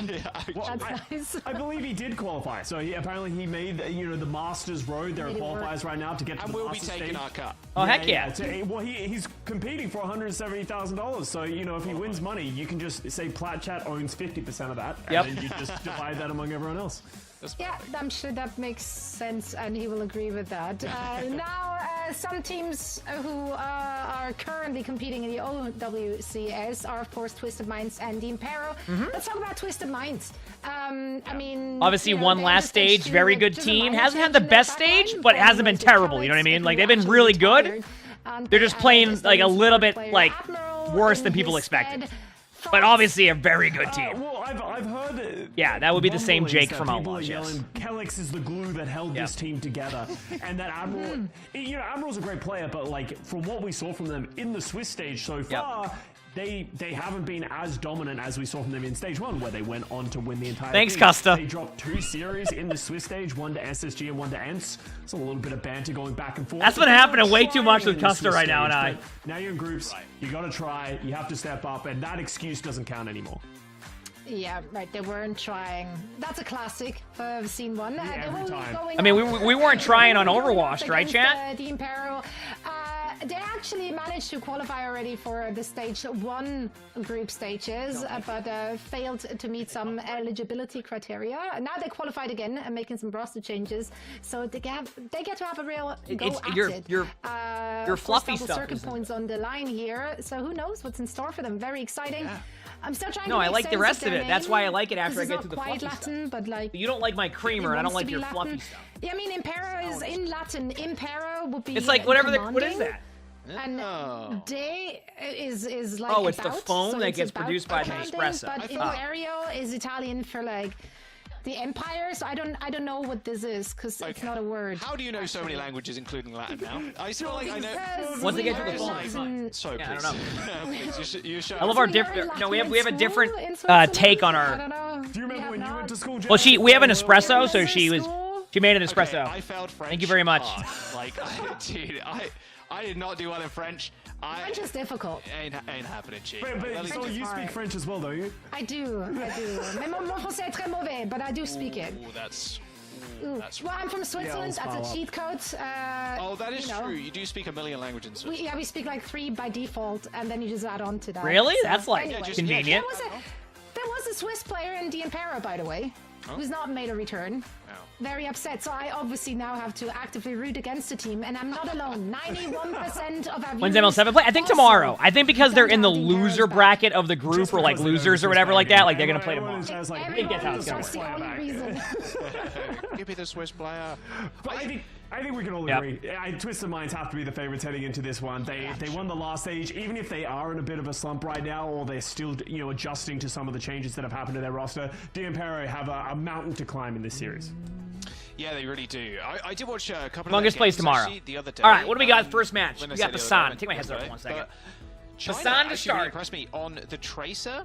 So I want to see how they're going to stack up, because I already mentioned before like how good Kevster and Kai are, probably like top 2 DPS in the region, or top 2 DPS duos in the region. I get my haircut Twisted Minds lineup. What, 2 weeks from now? Yeah. A little bit. Get haircut in 2 weeks. Quartz and Yubi are just nightmare. I'm gonna have a haircut, like a consistent haircut till like Nightmare Demon over probably September, because I have the wedding I have to get a haircut for too. So like I'm gonna be having me to death, like chat's not gonna be able to make fun of my hair for a while. What's going on? Quartz in the World Cup specifically as well, Scott, was just unbelievable, like lights out performances, like world class and like world star performances against like Team South Korea. Wow, who'd have thought they'd go down? You know what I mean? Like against a lot of other. All right, let's see what happens here. So now DMP, I haven't seen too many of their matches, but I've heard they're a very solid team. Can these like rookie DPS players match up against some of the very best EU has to offer? I don't know, but I like what you picked up on. Are the games again tomorrow? Yes. Yep. They're in a little bit of a slump right now. I think tomorrow is the loser side of the group, where like every time I lose a ranked game, the teams finish off the groups to get the top 8. Is that correct? We weren't trying. It's fine. Like to get to like top 8. You can use that excuse to a certain degree, but at some point you have to sit up straight and you got to win the games. And Twisted Minds are good at that. They do win matches that matter.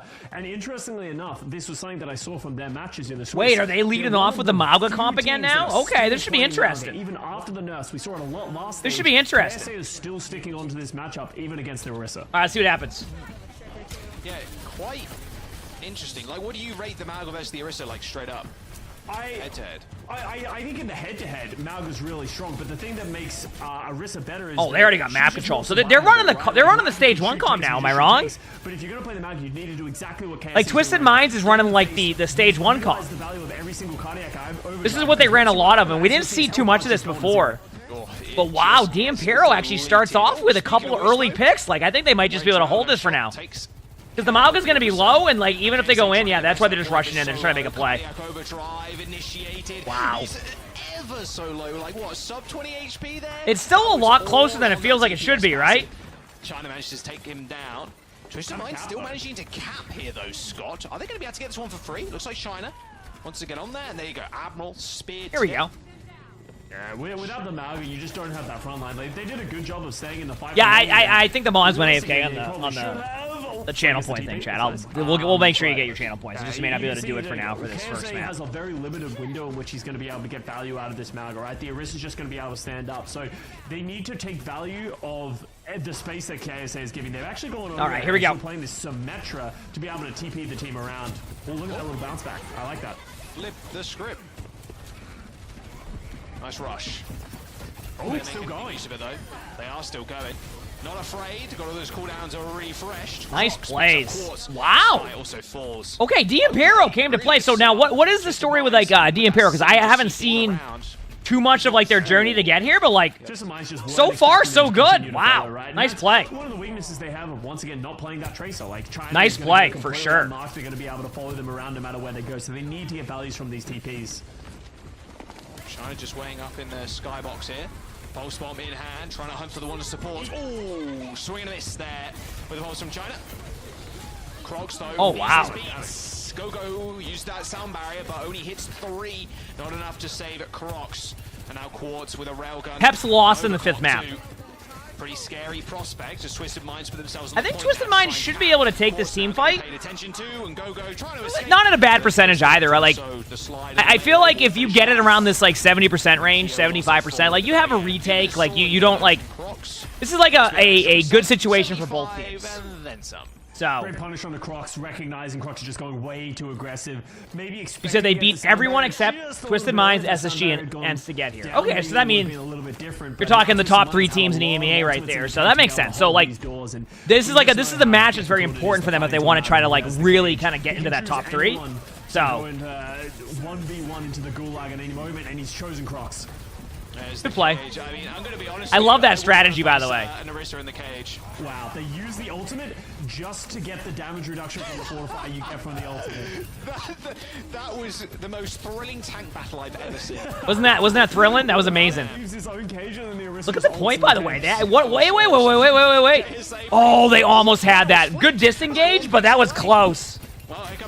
And actually, you know, it's a bit of an underrated play there by DMP, by the way, but like, being able to go to the point and force out all of their ultimates, essentially, outside of Kitsune, was a good play. And it's also a good play by Twisted Minds because they won that team fight cleanly. So, like, not a bad go of things right there, I'd say. Not a bad go of things at all. Stay within that fight, so D'Impero should get another ult cycle in this one. Yeah, they've allowed skins in tournaments since they went to face it. Give them a little bit of space, maybe walk. I mean, Twisted Minds is just gonna Kitsune if they like. They're just gonna. I mean, you could argue that like that's still a good team fight for DMP. I feel like it's just a constant like both team fights are good for both teams. One more fight now. I mean, Pulse Bomb, Sojourn, Beat versus no ult on Twisted Minds, but Twisted Minds has 3 heroes that can get ult really quickly. So it's like. Needs to find a way to take less damage and get the rest of his team more time. Right, China with a pulse bomb. Yeah, I was gonna say. Got the pulse bomb, so they did trade. Wait a second, and they can touch the point. How's the HP looking though? Looks like they're gonna lose their Arista, so it's gonna be a 3v3, but they're gonna get the point during this. Like, ooh, not even getting the point. Wait a second. Twisted Minds is able to turn it. I think Twisted Minds wins that. Wow. I actually thought DMP would at least be able to get the point there, but didn't even get the point. Didn't even get the point. Wow. I mean, if this is how the match is going to play the rest of the way, though, I mean, I can't complain. If that's how this is going to play the rest of the way, I can't complain one bit, honestly. Like, at all. Says, bring it. God, there's nothing you can do in that situation if you're Crocs. Yeah, as you said, D'Impero came out very quick, loved the style that they were playing, but once Twisted Minds found their footing, even though they were trading back and forth a lot in these fights, Twisted Minds always coming out on top. maybe that's the mechanical difference of, you know, having Quartz on that Sojourn. Slay also picked up a lot of kills as well, so we'll see if Dampera are going to change anything up. Actually, looking at the Winston. Check him up. Okay. I'm not sure how I feel about the Winston into the Mauga matchup. I feel like that can be very difficult to fight into sometimes. Winston into Mauga? Yeah, not my favorite matchup, if I'm going to be honest with you. Just get perma-chunk down, because you want to engage, then put the bubble down, but the Mauga's not afraid of, like, stepping in.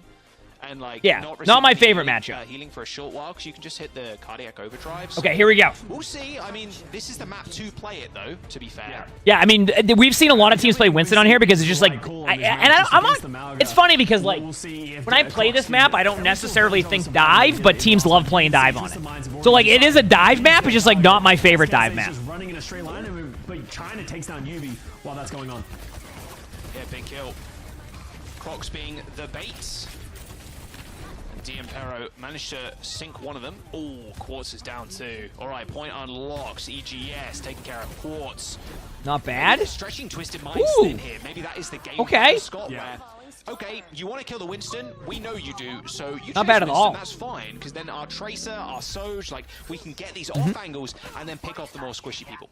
Yeah, you can, ooh, Crocs is actually going to give up on the Wiz. I actually really like the idea of the Wiz. I agree. Like, you know if they're targeting you, all you have to do is live to tell the tale. Ooh. Yeah, I mean, Orisa makes sense. That's why I'm saying, like, playing like Winston there just didn't feel like it would be the best comp there. But like, I know teams run it, so I'm not going to question it either. Do you know what I mean? It's like it works, and I see it work all the time. I probably just suck at Winston on this map, so I just never get that value. This is a close matchup so far. Not cute enough. That's how I gauge my plays, by the cuteness of them. So I think the reason why Quartz is on Cassidy for a second was because like if they have dive, then Sojourn will get rolled. You have a little bit more survivability. Now Sojourn doesn't have to worry about that, and you can play Sojourn again. Does that make sense? Quartz and Yubi not that far in ult charge as well. Yeah, both of them struggling to really find any value. Yeah. I mean, Yubi's been killed on the entrance a lot of the time too by China, so. We'll see if Quartz can land a big railgun. Probably leading with a Kitsune. Both teams, that is. I think it's just going to be a Kitsune matchup. See who wins. I mean, China's playing right now, just playing on the point. They don't know who he's. I've seen some of Falcon's play. Yes, nice stick. Perfect stick. I mean, forced out beat and of course cleanse to prevent the whole play. But yeah, good cleanse. Huge beat. They win that. Wow. This is a close matchup. If you're the Soj up in here. Did Yubi just get... Wait a second. A little bit of revenge. Earned himself the wall. The little turret killing off Crocs. China's 37 HP. Has to play really careful. What? I can't believe that Twisted Minds might actually take this. They're going to lose their Kitsune. I mean, their Kiriko in a second, too. Yeah. Wow. What a turn right there. Nice play. Straight up. Nice play. Right, Yubi's Symmetra was nasty there. That wall was perfectly timed. Beaming wow. Loud, managed to live to tell the tale. Almost single-handedly won them that fight. And now Dampera Crocs back over to the Winston. Can't really decide which hero they want to play. Well, they're going Winston now because they're going for the Sojourn Sim, right? Like, I think like the idea behind the Winston here too is that like the Winston gets and the Symmetra. He's yeah. never getting an opportunity to stay alive. Well, the Winston can get value against that comp, so like you play the high ground. So like. That's why you're going to see this constant back and forth, and they also know there's going to be a Sojourn ultimate, so they're trying to at least help against that comp. Also, great Mauga ultimate, because they were about to get in the limb on the Kiriko, and they were able to get a free team fight win. Just well played. I mean, what else can we say besides, like, well played? Not too happy about that. Not too that was a great job. Upset about that if you're Twisted Minds. That was a great job. To use anything else. They're playing super far up too, trying to make this final fight potentially, or just maybe a little bit of poke damage before they back off. No, we're chilling. It's killing play. Like sometimes people will get complacent walking out of spawn, and they'll just like. I would never. Walk into fire. Nope, I would never. I pay attention every time I'm playing Overwatch. They're in this awkward spot where they don't have ultimates, but they have a lot coming up, so they don't really want to take this fight too quickly. But Quartz says, "Yes, you do." Oh, nice. Let me see what they have. Pulse bomb coming in. The shield's a bit annoying. Oh, what a cleanse! Perfectly timed by Slay. I mean, it's a. Crocs going down. This is final fight. Twisted Minds about to take man number 1. I love cleanse. Careful, China. Kaio, they could be the difference makers, but China having to deal with these turrets is quite the frustration. It's going to be a good Sojourn out, like, from the location. It's just, can you find the value you want? I mean, Twisted Minds yep. more than happy to bunker down. Great job. And that's Quartz just ripping the head off of Kaio. Do they have anything else? They might get Winston out in time. They might. That's a maybe. Gogo gets chased down by Yubi. Yeah, I mean, honestly, like, DMP played pretty good. Twisted Minds just played that much better, so. different. Good first map by Twisted Minds. What else can we say? Dude, there's some Netra by Yubi. I'm impressed. That was really well played. Like, just the way that they're playing around the turrets and the rest of the team is supporting them, but also Slay. What a play. Saving their Sojourn twice. Both times when Overclocked was pressed with the Suzus and just completely invalidating that pulse bomb. Saved them a couple of times. If those pulse bombs had gone through, that would have been a very different round. Yeah, I mean, you can see why I'm surprised that it didn't stick with the Orisa, though, at the same time. Very, very like, it feels like going to the Winston might be... But the sticks are great. Like, I get why they're doing it, but I feel like you just can't... You're relying on your Tracer to almost have to make, like, these crazy plays. And you could argue that they were making crazy plays. They just got a Suzu'd every time. You know what I mean? Their sim play was what won them a lot of their games. A lot of their games were just Yubi. Oh, I hope you enjoy Lady Lex. Around. It wasn't a lot on the teleporter play here, but it was just like raw fundamentals on the sim. Just like beaming people, target acquisition, and also, I mean, it's not the biggest thing in the world, but the turret placement a lot of the time. Yes, Costa is casted. Oh, turret's annoying me. Yep. And then Gogo was like, good first map, though. Good first map. Me. Like, it's just kind it of was still close. It just wasn't, you know. Thing you think about Twisted Minds is a really good team, so we'll see how this goes. The turrets were quite annoying for both China and Gogo to kind of grapple with. So yeah, Yubi coming up clutch again. Symmetra's one of those heroes that it's like, it seems like it's easy to play. You know, we're all just like, put turrets down and then bzzz, like, but there's actually a lot of nuance there, especially in a quick, when there's a lot of quick stuff happening. Back on my phone for a second. It's very easy to die. You don't have a lot of self-sustainability. So doing a phenomenal job of just like moving around and dealing with those. We're all having a good day, chat. All of a sudden, Twisted Minds, you have a big advantage when you're playing like a niche composition. If you're playing the Mauga and no one else is playing or scrimming the Mauga, that becomes very difficult to deal with because, as you can see from Darren Perry, they don't really know how they want to deal with this Mauga issue. They keep sort of going from the Winston to the Orisa, just can't really find the answer. Yeah, no. Well, I think that's what, as I was saying, that Custa just said too. It's like from either side, it just feels like you're trying to almost like switch too much at that point. When like I feel like the Orisa's the safe pick against that comp. The Winston, I understand a little bit, but like you know what I'm saying? Like month, I would say like Mauga super OP, must play. Like oh, now he's not as good. Like but you can still definitely play him, and then everybody just migrating to Orisa pretty much, and then also a lot of teams also running. Okay, here we go. Poke with Sig. They're you know Midtown and it's Twisted Minds map pick. Very open right now, but I guess because Twisted See, like, Minds, if they're gonna run the Mauga sim comp here, then like it's just kind of stick with it. You probably don't want to see the Winston comp, especially on Midtown. Like it just feels like if they do that, it's not gonna go as well. I also could very much be wrong and they don't play that, but you know what I mean. So we'll see though. I don't blame him for sticking with this kind of comp, especially when the meta is not like solid. You have to play these 5 heroes, like. So I really like the style that they're bringing out with. I also think there's something to be said about just like the raw practice and experience that you have playing a composition. So they're obviously coming to the stage with a lot more experience. Maybe their composition is suboptimal, but if they play it to a higher pedigree than everyone else, like Nutella, I didn't really grow up having Nutella. I think I've had it like twice, so I don't really have like a strong opinion on Nutella. I haven't had it. Do you like Nutella? I don't know. I didn't like really grow up with like having Nutella. It was always peanut butter and jelly or peanut butter and fluff. Like that was my go-to if I was gonna have sandwiches. I never tried Nutella until I had it with like pancakes one time, like and better around it. And KSA years so ago. far is doing a phenomenal job when paired with the rest of his team. So look, what lies in store for us on Midtown then? Just DM did they win the first match 3-0? SSG SSG did, yes, but it was like a lot closer than a 3-0. Peanut butter and fluff, like. Wait, type 1 in the chat if you know what fluff is, 2 if you don't. Now I'm curious. Perma pick here from KSA. How do they do the teleport here though? Because you can just like TP to the little like left back room, like the mega health pack kind of area. Or you can if you really want to just. Oh wow, there's a lot of people typing 2. So fluff is like a marshmallow spread almost. It's like a marshmallow, like melted marshmallow. They can stay in here. I want to see if Dimperu make the decision. It's really good. I liked it. The combination of like peanut butter and like there's just something about that combination of like peanut butter and fluff that I loved. It's really good. Yeah, I mean, I grew up on that, so when I see people typing 2 there, I'm like, oh, wait a second, right? So, yep. At the end of the day, Yubi can TP back, and I think that's what they're trying to check for right now. Oh, Yubi makes it. They tried. And hello. Yeah, they tried to, but. Unsuccessful. All right, here we go. So now let's see what Twisted Minds want to do with this. How do they get out of this room? Because you can see Dan Perry can just play so defensive in all their setups. Maybe they're just going to try and just brute force cross. Taking the TP. All the way to oh no, fakey. They pay. You said you never had it on a peanut butter sandwich, though, only on ice cream? Really? I've never had fluff on ice cream. I don't know if that... I mean, maybe it's good. I don't know. I guess that probably would be good. Okay, so we are seeing the Orisa comp again, which I'm not surprised by. Like I said, I think the Orisa is going to be the play here in this situation. Like, Orisa's just going to be good, right? So... 2.5 minutes to go. Slowly but surely, just chipping away at Twisted Minds, just earning a lot of ultimates. The DMPro are going to have to... You said you're from Chile? Maybe that's why you don't know. What are some, like... What are like the go-to, like, I guess, like, sauces or, like, spreads in Chile? Like, what, like, if you're going to, like, put, like, a sauce on something, or you're going to have, like, something with peanut butter, like, what are you going to have? I got my one. There was the TP. There's the rush on the point. Peanut butter ice cream is good. I used to get a hot fudge sundae with peanut butter on it.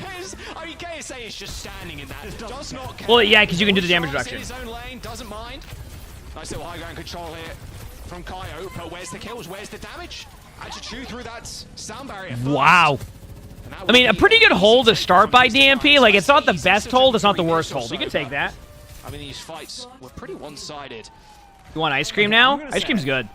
They don't need to use the pulse bomb and the overclock to kill the teleporters. Like that, I feel like they need to get more value out of those ultimates than just killing the teleporters. The peanut butter isn't really popular in the rest of the world? Oh, okay, fair enough. Like, maybe the pulse bomb, they thought they were going to hit someone, but their overclock... This is where you tell you that peanut butter is almost mostly American? That's fair. You need to be finding picks there, so...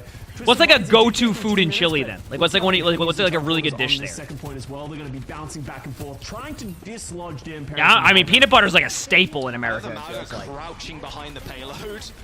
So I think your character model is a little bit... It's like a staple, you know? Exactly. I can't see you means you can't see me, right? And they've got the car moving right now. They don't have positioning, but because of the symmetry, they're going to be able to take that. And you can see Dan Perry recognize that. They're trying to just put as much pressure on them as they can. Here we go. TP all the way over here. Oh, that is a fantastic wall. That is a really good wall. You be just isolated. Like, what can you do? That's we have the control of the payload. You have to walk through the first person who does, we're just gonna shoot. They're just gonna Mauga ult in 2%. They're just gonna Mauga ult, even if they touch. Get ready. Oh, nice pulse bomb though, but there's the ult. Yeah. Wow, that was... Try and get through it. You can't. ESG's just getting run down. It's pretty low. It's a little bit even now, though. Honestly, like, this is winnable for either team. Yeah. Somehow, some way, though, DMPro keeping themselves in this, but is Slate and Quartz taking this one over? They're gonna lose their Orisa. Oh, what a cleanse. Oh, the clutch TP Suzu from EGS. How is this still... No, they cannot, but Crocs is, and that's the important thing. Now, slowly... Lucio's gonna hold point for now? Wow. What a hold. Good job. Good job by DMP there, 100%. That was really well played. Yeah, they have the sound back and they have the rush. They're going to put the rush early on. That's going to give them a lot of damage. EGS needs to get up to a rush of their own. EGS has got it, Scott. Admiral's still got this sound Watching? in hand. There it is. There's the beat. Surely this fight's over now. I mean, Kyo is trying to get... Nice cleanse. Cheeky flank there on the soldier. The pulse bomb again. Is that the second pulse bomb we've seen in this really long 3-minute team fight? I think they're going to keep holding this. Wow. Nice play, nice job. I mean, what else can we say? That was excellent. That was excellent right there. Crocs just stood on that cart for what felt like 2 minutes, unable to wow. be killed. EGS is just dying on cooldown, comes in, Suzu's the Orisa, dies, and then just does that 10 seconds later again, right? But they managed to hold on, and Twisted Minds committed a lot of ultimates, both support ultimates to try and close that out. So now, DMP in a great position to hold the second point. What do they have? Beat and Soldier now? I mean, Twisted Minds has a lot of ults coming up, though. I guess you could if you wanted a TP behind them, but... I feel like it's not as going to be as easy because they have the Sojourn out to lead off with. They're trying to play it safe over there. I think they want their Sojourn to be in a safe spot, but they're TPing into the Sojourn, yep. They're TPing right to the back. Great reaction, right? Oh, what a play. I don't even, like, think, like... They didn't really showcase what just happened, and I don't think, like, it went the way that they planned. But what they did right there, if you didn't notice, chat, is... And I'll let this team fight happen first. I want to say that Twisted Minds is going to take this because they have Mauga all coming up, but I'll see how this goes. All of them have this, like, backline control. KSA with the ultimate is still got it, yeah, but he's so low. Yeah, I think it's Tsune off, though, right inside of it. Maybe it's... No, this is easily a huge cleanse. Wow, these team fights are so good. So, you didn't actually, like, they didn't, like, they talk about it there either. But when they TP'd in to the opposite side and got the the Sojourn to get out of there, Quartz actually took the TP back to have that off angle. It was actually really good. Of what the win conditions of Twisted Minds are and recognizing maybe that sound barrier from Gogo was too Twisted Minds does have both support ults. They're going to take a, like, slight poke damage here just to get those ults. You're going to see them kind of take a little bit of damage. Time and again, and now Twisted Minds backs against the wall. Both support ultimates coming up, but they have to fight from the low ground. They do. I mean, it's because it's the best play for them. The Orisa ult's good. Yeah, I think it's a good ult. Oh my god, and Yubi's already dead. That's a whole lot of your damage now missing there, Scott. Ooh, that's a good beat. Get the health pack. Orisa will get health pack and survive that. They're going to delay as long as they can. It's going to be a split fight, though. They can't really do much there during that. They're going to go back in now. Mauga's going to eventually fall over here. Like, they're going to lose their Mauga. They're going to beat in 3, 2, 1. There you go. Yep. Reason why you wait a little bit there is because you just want to get into, like, a boost play as you do it, like a speed boost beat. And then you go like there, so. Yeah. Wow, what a hold. I mean, this map is far from over, but, like, you got to give credit to DMP there, too. They played that extremely well. Like, extremely well. Just a little bit of desperation there from like, holy crap. Maybe thinking they could just brute force some of these fights, but Dan Perry honestly impressing me in a big way in the way that they're absorbing a lot of the aggression coming out from these symmetric teleporters and then utilizing it. And as you said, Jack, China on the Tracer has just been very impressive. He's taking this space that he's being given because there's no Tracer on the other side. Why should you speed when you beat? Well, a lot of the time, if you use beat, you're going to give them overshield, so you give, like, speed to your team at the same time. Like, obviously, there's going to be, like, a niche. It's like a niche situation, so, like, sometimes you'll heal boost if you feel like you need to catch up on heals, but a lot of time that overshield should be enough for you to, like, utilize the speed boost and then put the heal boost on if you need to. Does that make sense? Why do teams not use Ana against Mauga? Ana's too susceptible. Like, think about these team fights you're watching, how many times the Kiriko is able to swift step out of their dive, or their aggressive play, or to use, like, a Suzu to save their teammates. Ana doesn't bring that utility, and that's why you see Kiriko played a ton. That's why you see Kiriko played a ton. Running the Sigma now. And Kiriko got the moves in that Atlanta Rain skin. So yeah, it looks good. I really like that. The Rain colorway is really sick. It's the same reason why in pro play you always see a Kiriko or a BAP for the most part. Yeah, it looks cool. Or even, I mean, you see Ana Brig a lot, but that's a dive comp and has a specific reason behind it. It's because the utility is 10 times better than the other supports. I wonder if this is they were always going to play Sigma on the well, Ana gets the nerfs because Ana is still really strong. But, like, it's when Ana Brig isn't viable and, like, isn't played. Ana Brig is viable though. You're seeing Ana Brig be played. But, like, I don't know how to explain. I wish I could explain it. Like, it's a unique spot with that. Okay, they're off the Mauga comp. They're on Orisa now. They do have a TP if they need to get out. This is a teleporter. Okay. Just more than happy to walk over there. Yeah. Once you get your Sojourn in here, your backline can sit in here pretty free. Lucio's getting a lot of cleave healing, and now this also forces the position of Twisted Minds. You can see they're kind of in this, like, middle ground of, like, standing in the fire truck. Oh, where's the rest of the team? In to the disruptor shot. Real rough stuff. Here we go. Yeah, I'm not sure. I think they just kind of evacuated the small building. Ooh, didn't get the memo, and now it's going to be a slow bleed out here from Dampero. Nah. Yeah, that's a tough one. It's like you got kind of the map control area you wanted, but then, like, you just don't win the team fight, and you get a time minute off the clock. Way too chill. Thanks to 8 months damage, friends. Thank you, appreciate it. There was nobody in the room with them, so it just took too much damage. Maybe a miscommunication that they were trying to, like, rotate up. Yeah, maybe that's the case. Yeah. And now they're gonna need to rotate again. But oh, I mean, I think you can say that for any tank, Fern. To be honest with you. Kitsune rush, and you can see Slayer's just trying to hold this off angle, try and get some extra damage in if they try and go the down the left side alley. Trying to force a recall there. I was watching that health bar going pretty low. Slay's hitting some nice headies from across the map. So that area that you're seeing D'Impero go to, that's a part of the map that I think a lot of people call laundry room. And you try to control that part of the map. What you're doing is you're splitting the map in half, right? If you don't control that side, you're going to get, like, too many off angles around you in, like, a circle. So what you're trying to do in that situation is control one side of the map. Does that make sense? Like, that's what you're doing. You're trying to control one side of the map. Other teams forced to disengage. They go in with their ultimate. It looks like they are going to go with the Orisa combo play. Yeah, I was going to say, they have a beat there. Oh. OWCS doesn't stand a chance either. Wow. Headshots there, forced to fend for his life. You know that room was called server? Oh yeah, true. Classic, right? Absolute classic. 57%. That second tick will regress. So they're staggering out the Sojourn too. Only dying to the turret. Slay here we go. To their namesake, just absolutely clicking heads. And those are like big plays, and that's what sort of... Overwatch reaches peak players on Steam, not included when it was released. Earlier today, it had 46,000, and it's late season. That's great to see. Honestly, I think those numbers are going to go up soon, too, because isn't Overwatch returning to China soon? So, I'm not surprised. I keep saying that season... I keep bringing it up that season...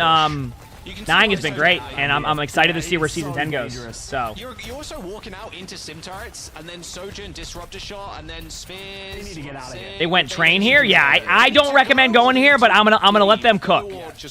I think this is a play you just let them go for it, and we see what happens.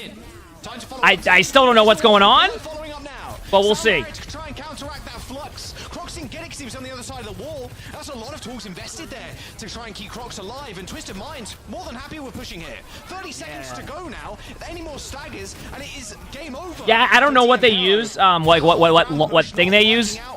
But isn't that where also all the reviews came from initially on the Steam release? I don't think they're going to be able to win this one. Scott, Twisted Minds holding. Yeah, that was just D'Impero spent too much time up in that in that area. They can still touch point with like a Kitsune like half rush here, but it's not going to be good. Like they touch point, they have Kitsune to go with it. They'll use a TP to go in, but like I mean, this is just it's. Remember when I said this match was far from over? I'm afraid. I mean, Twisted Minds played that beautifully. So. It's just the cherry on top. Yeah, no. Overwatch was any Blizzard game in general was not in China for the past, I want to say, year and a half. Does that sound right? Yeah. I think the last like year and a half, like right early on during the release of Overwatch 2, there was no longer in China because they didn't redo their. Basically, they didn't re-sign. I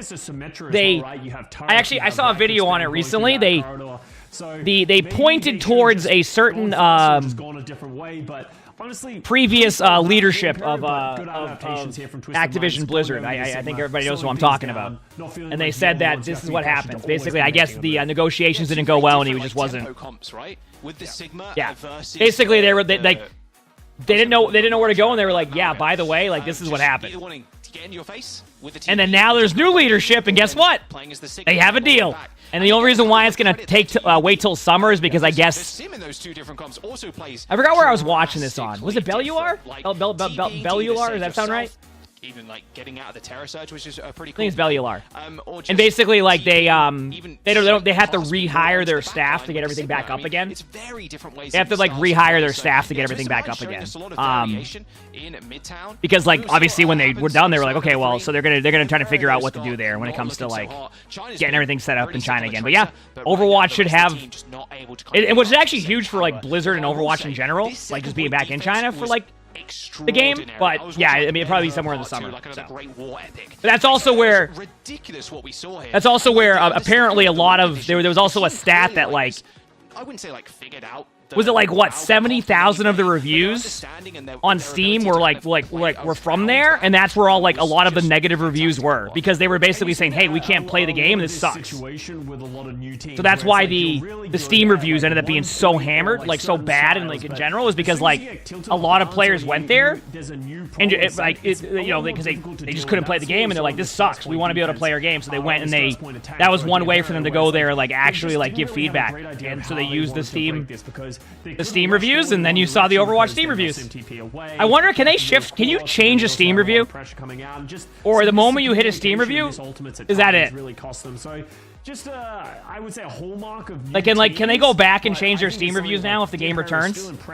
Or is it just stuck there and you're like, yep, against a very strong team in Twisted Minds? Definitely, yeah. It was always going to be. You can delete them. I mean, I don't expect many people to go back and delete them. So. Oh, the reigning champions, right? But yeah, apparently that was like kind of the backstory. It was like a lot of players who couldn't play Overwatch because it was banned in like inability to play any Blizzard game. Like the inability to play a Blizzard game in China. A lot of players had gone onto Steam when the game was released on there, and obviously Overwatch was the first game on Steam. And because of that, whether they were WoW players, Hearthstone players, played any Blizzard game or Activision game. They went on to the Overwatch game and then put a bunch of reviews on there. You see those long corridors? It doesn't matter if you can. And then someone found the data and it was like 70,000 accounts or something were like that, and like 97% of them were like negative. Minds is as well, so I wouldn't be surprised. Doesn't mean that Overwatch didn't have its issues or does have its issues, but that's why you saw a lot of that happen. I think it's going to be on Dampera. They need to be the ones to prove, hey, that second point hold wasn't a fluke. We can do this again. Oh, 100%. Right, Twisted Minds, Dampera. Yeah, that's why I followed up with that too, Skytle, saying there obviously was like legitimate reasons to have those like that feedback, right? Well, yeah, I'm saying a lot of the portion of it wasn't about Overwatch, yes, because they were going there like if a WoW player couldn't play the game, they were like, hey, wait a second, we need to talk about this very quickly. I might need to pause this chat, by the way. Let me see when this is. Okay, we're fine. This is a fine one. I'm gonna go to the bathroom real quickly, chat. So be back. Be back 1 second. Go in the bathroom. Hit the follow button if you haven't. Appreciate y'all. Be right back.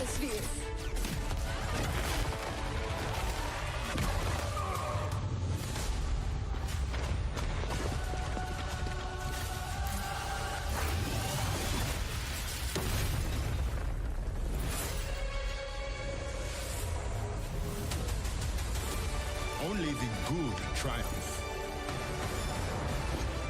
We will tear them down. No mercy. I decide who receives my aid. Good always has the last word.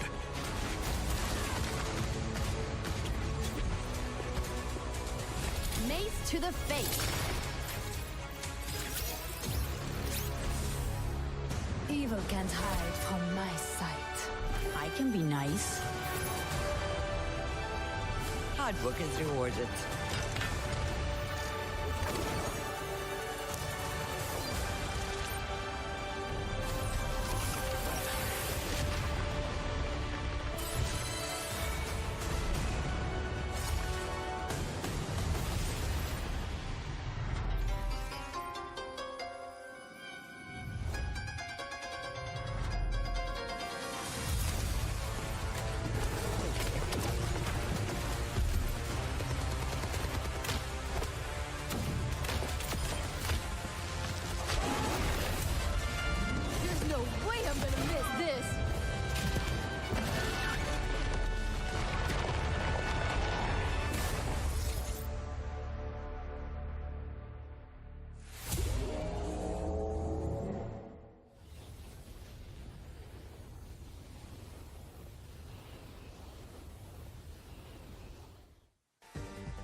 Welcome back. Coliseum up next. I must say as well, D.Va does get the slap skins, right? She gets the sick ones. I'm just saying. I mean, I guess it's easy to make it with the whole mech, and then you have like the pilots. There's like a lot you can kind of do with it. Yeah. But she has got some really good skins over the last. What do you think of the Mercy skin? Patches. I think it's great. You like it? Yeah. I'm not gonna. No, I mean, you know, there's a Mythic shop now, so I don't have to get it. So I might just spitefully not buy it. You know. Like, okay. Yeah. It's crazy. Haters gonna hate, I guess. Okay, as we move to Coliseum, let's see what both these teams are playing. Probably not Mercy. Looks like, at least right now, unless we're being baited, KSA is going to start on this Malga. I expect that, right? Like, I think this is a pretty good Malga map. Sigma can kind of get overrun by the Orisa, so just continue with what's working. This is their identity. I don't think it's bad either. I think maybe the Sigma on that defense was more just a map-dependent thing. Man, I love you be cooking with the Sim too. Just keep it, man. This is such an interesting map to play Sim on, because you can just insta-take high ground as well. There's no like big wraparound or anything. So if you do end up winning that first fight, just have someone touch the point, like your Lucio or like even Quartz, for example, and then just TP everybody up to high ground and then force Diempero to fight you up there while the bot moves for free. Yeah, I agree. So now there's going to be a lot of poking and prodding. We're going to wait. Usually the Sojins are the things that open these things up, either finding a rail or Give me a KSA's emoting. Okay. Give me a timestamp. We're going to move on from here at 8:13. 8:13 is the first kill. Alright, I'm back. Thank you for waiting, chat. 8:13 is the first kill. I got Thank you for waiting. 8:30.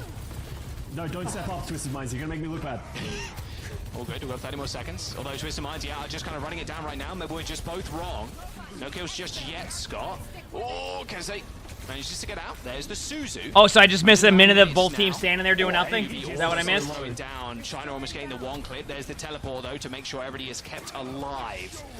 8:45. Is that what I missed, chat? Just team standing there doing nothing? Yep. Okay, perfect. But maybe that's actually where he wants to be. Here's the Sojin. Kaio in trouble. Oh, I'll take that. That's a me win right there. That's a slam dunk. I mean, that's how this map plays. Was the time on the board. That's how this map plays. Not good if you're Twisted Minds. Is way worse in this situation. You can see Crocs recognizing that, going aggressive, punishing Yubi, and this should be a first fight win here to D'Impero. Oh, that's cheeky. That's cheeky, Quartz. Maybe a little bit on the wrong side of the map. They are. They need to. No, they're on the right side of the map. You just gotta make sure you're there, right? Like, that's how it plays. Slide's available, though. Oh, hits the statue. All good. Oh, they got just slide away.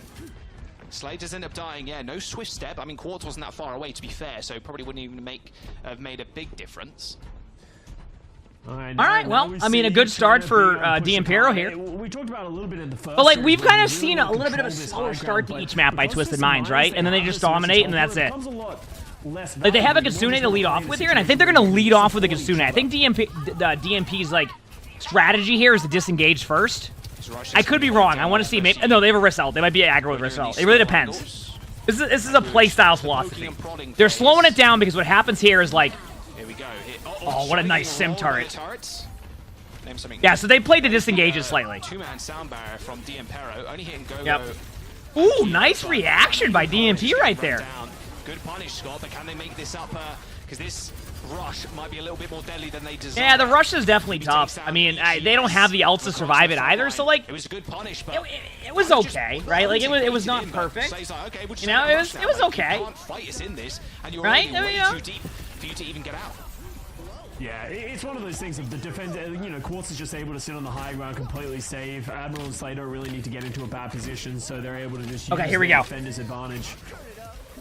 Now they're going to be getting some meter on the board, but now they have to fight that uphill battle. All of a sudden, D'Impero, Kyo is going to be able to sit on this high ground. Crazy Fry, thanks for the 4 months of the tier 1. Thank you, appreciate it. Thanks. Just need to be careful about doing it too early. Twisted Minds have done a good job of Let's go 4 months. That's almost a year. Here we go. Well, I mean, they do have this TP, and they've got this photon barrier as No, well. Admiral's Admiral. Kellex Yeah, is so they could just kind of split on the up, team, or but, they like, could do what they're they've done playing previously, which is Admiral what current. UB does a lot. I don't know, like, Treats how it that a giant works. Rhine shield. Just gonna poke for now. Yeah, I mean, they're just gonna wait. I mean, you just poke. Like, this is how this map plays. This is why both teams kind of like this map too. Is like you kind of just. How do we explain it? You kind of just stand still for a while and wait for something to happen. You don't have to play as like aggressive, etc. You know what I mean? Like, it's just kind of like a waiting game. So. Stuck in the middle. Oh, you said Kellex retired? I didn't even know that. I had no clue. Advantages here. Just I guess that would make more sense. Those abilities and then lay down the cage. It's like you can't survive, and your healers have to get in the cage. Unless you're just making that up. Which, I mean, who knows? Oh, these are brutal staggers here as well. We always talk about how difficult it is to get under that bridge, and then another stagger with EGS. They need to be careful because if they get this checkpoint, huge advantage here for Twisted Minds, and they can't step up themselves. Yeah, there's no way they can step up. There's just no way. There's no way. Because EGS is like so far away. I mean, now they're just spawning, swift stepping in, but yeah, it was up to China or Crocs to touch the point, but that is a capture. This is looking like, I mean, this is an early point of having the checkpoint. This is they're gonna use Kitsune really quickly here. Twisted Minds it is. Like they like to play aggro, so like it's just you can just counter. Ready? Wait a second as long as you can, and then counter with your own. For free? They're moving for free. Yeah, there it is. Now they can counter down with the ultimate and stop the bot too. Ooh, that was just good aim. Oh, that's no. Oh no! And they have the bot. They have bot pressure too during this. They have bot pressure too. Oh, that's not good. Really good play by Twisted Minds there. They reacted very well to like the play. They waited a second. They waited a second. They went in. It was just very well done across the board. Just very well done across the board, in my opinion. Now it's all the way around the corner once again. They have to be the ones to walk down this long sideline, and Quartz with the overclock just waiting to punish them once again. Here we go. Oh, what a stick. Wait for it. Wait for it. Single time. Gets a stick. Reminds me of Vestoli in all the pulse bombs. Slide available from Quartz. So there you go. I mean, good play by DMP. I actually, wait a second though. Is Quartz gonna be able to turn this team fight? No. I mean, to get in the... Oh, wait a second. Oh! Almost. I can't believe that Stim turret didn't get the elim. I don't think Quartz was expecting Holy crap! By that, but those picks, though, is like, the DMP cannot have that happen. Like, that's straight up how you want to play that. And they did, and there you go. You don't have to use that many ultimates. You're fine. You got the wall, you got the sound barrier, you got the cage coming up again. You're 105 meters. You're sitting pretty. The only way you can lose from these positions is if you start losing a couple of fights or you start making a couple of mistakes. Ooh, they're not even playing it slow. Oh, no. What a play by Twisted Minds there, by the way, because a lot of teams like to sit there in that standstill. So rather than like sit there in that standstill, they just went, let's go for this and take it back. That was really good. Well, they spotted someone on the flank. Or are we watching the football game tomorrow? There's no more. There's no sponsor stream tomorrow for it. And then next week, I don't know if we are because the week after either because we have something else. So we wanted to do. We asked them for the date tomorrow, but apparently they're doing it every other week. Spring Roll, thanks for the 12 months of the tier 1. Thank you, appreciate it. Thank you. Thanks for the awesome streams, emongg blankies, emongg blankies, emongg blankies. Uh-oh, yeah. So I was like, actually, this time you guys can have that one. And Red Hair, thanks for the 12 months average, friend. The Thank rush you, inside appreciate the it. cage. Yeah, not where the Mauga wants to be at all. Thank you, I appreciate all the love. And talking about mistakes, okay, here we go. That was one of them, right? Twisted Minds getting a little too aggressive. They're actually stuck in this mini room as well. Demper recognized this. They can punish. There's no shot that Soj survives here, right? Surely Quartz is dead. Surely Clueless. Oh, what a stick. And there's the cleanse. Suzu moment. Slay. I love cleanse. This is my favorite. Quartz's life with a Suzu. I mean, Twisted Minds had great cleanses, too. This is it finished off by China. But there's no checkpoint guard. Yep, and then they get the checkpoint, which that would have been the most important play for them. Is getting that checkpoint. Slay is unbelievable on this Kiriko right now. Am I playing ZZZ the week after? Oh, yes. That's going to be like the end of the month. Zenless Zone Zero, that is? Yeah. I'm playing that at the end of the month as a sponsor stream. Yep. Attach rate I don't know the exact date. Like, it's got to be close to 0 kills versus like how many attaches he's got. Oh, I mean, that's... And it just feels bad, you know. It might be Michael, I'm not sure. And you just see. But in the middle of a fight like that, you have to hope for better. Kyo's going to pop the overclock. But once again, Twisted Minds just see it coming, disengage. And that's an ultimate they're going to invalidate. But that still is a team fight win for DMP. Yep. You're still feeling pretty good. You got to just put on the pressure now. You got 1 minute and 30 seconds to go. And you're so when you need ZZZs, you just queue up tank quick play? I mean, you pretty much could take a nap during playing tank anyway, right? You're just there to spectate. Unfortunately, China doesn't have it, but Quartz, he's got a railgun. Oh, the classic! I think I'm gonna hit this shot. Oh no, you just, and then you just say you were staggering. A little over eager there. He thought he had the go-go gadget arm to get away, brother, but yeah, that wasn't happening. Not. It feels like to me, unless something like really interesting happens right now, as I say that, there's a pick. Wait a second. Probably gonna ult just to keep you. Oh no, didn't hit the button. Oh, Crocs. You're investing. That's right. I get that though. Like I get the point of the Arista ultimate, but yeah, wasn't able to get the damage output, so it didn't really matter. They actually got the forward spawns as well, which was actually kind of interesting. So it was actually a really big deal. Jeez. All right, chill. Okay, there you go. Finally put. So this isn't really a quarterfinal. This is a group play. Entire series. Actually, yeah, you know, both Suzus and just picks, like a couple of very important picks. And you know, talking about time, 20 seconds remaining. Twisted Minds, if they can get a couple of staggers, you're gonna need the walk-in treadmill affiliate link. Both Soji's dead, but look at Slay in the base. Slay was just. I should put that on my YouTube because YouTube added this new thing. Where like any of the products I have reused, if I can find them on the products, it will link them on there and it gives me like a commission. Like right now, like half the stuff I have listed on the product thing on YouTube, I have like 10% commission on or something. Which I mean, I'm not sponsored by them, so like, I mean, by any of that stuff, you just put them there and you just get commissions. I was like, okay. Because no one's going down just yet. No one is below 90% health. Apart from China, he's dead. Flat dead. I don't know about that one, so. That's how much health he has. But I unironically should. I let me see if it's on there. Twisted Minds. Yeah, Twisted Minds play the well. Actually, I'm gonna go to YouTube anyway. I wonder if I can actually.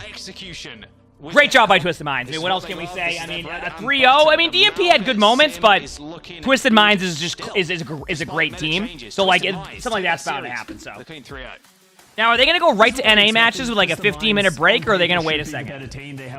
Also, give me 1 second, chat. I'm gonna try something here by opening up now that I don't have any point of views on this one, I'm gonna minimize this for now, and I wonder if like the quality is like better on YouTube. Like the YouTube OWCS games, because I wonder if like that is just better quality than like what Twitch is showing me. Let me see. Not a team that you can count out in these group stages as well. You know, they push TM on. Oh, that's a way better quality. And I think if they're going up against something they're more familiar with, that's a way better quality. Give me 1 second. They might be in a better situation. Yeah, just another team that is expected to win.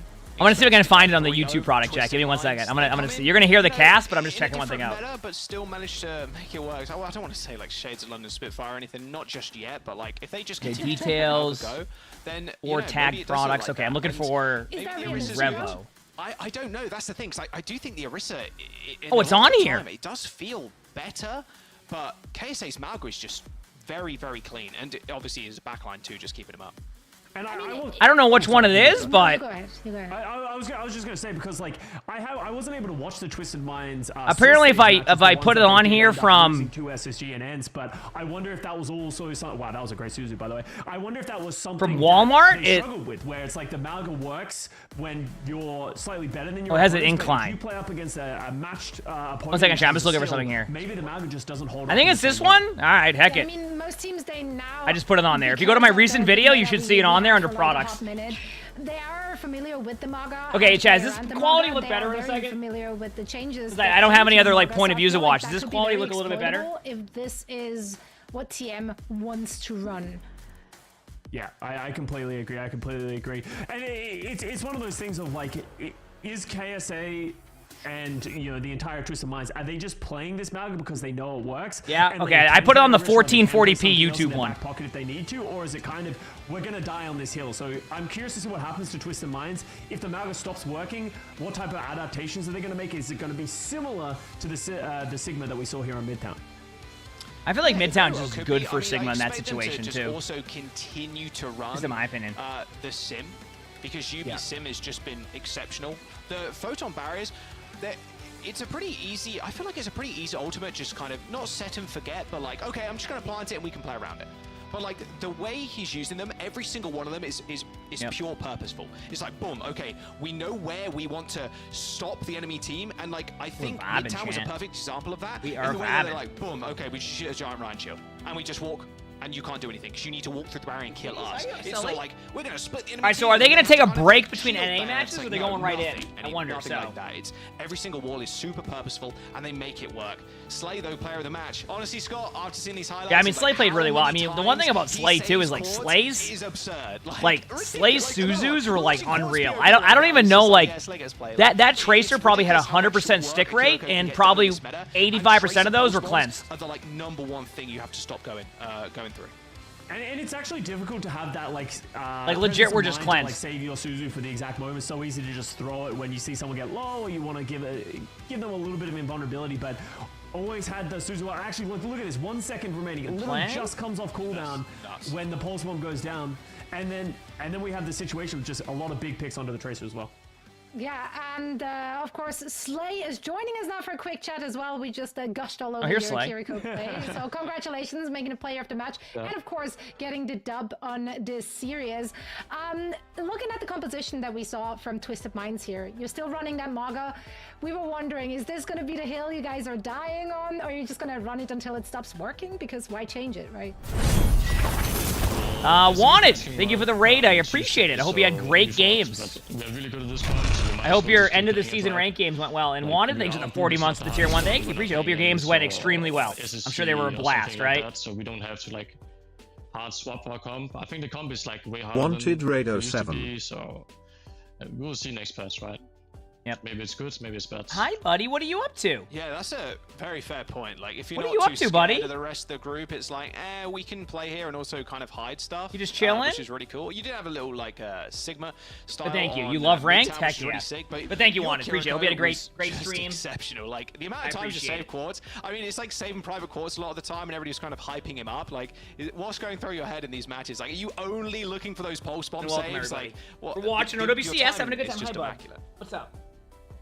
Well, it's always safe project quartz when we play these comps, or it's always like that, you know, so you always think, oh, they have pulse bomb, they're gonna go for quartz, so you just keep it in mind, and you know. So that's about it.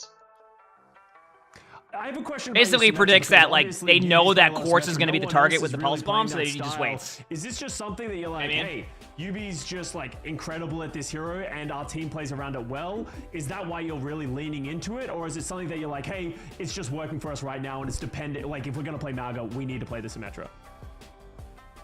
Well, I think we are a really strong Symmetra team just because of how our Makes team sense. works. Like, he calls a lot of the stuff, like a lot of the plans, so playing Symmetra style comms works really well for us just because he can just take the lead, right?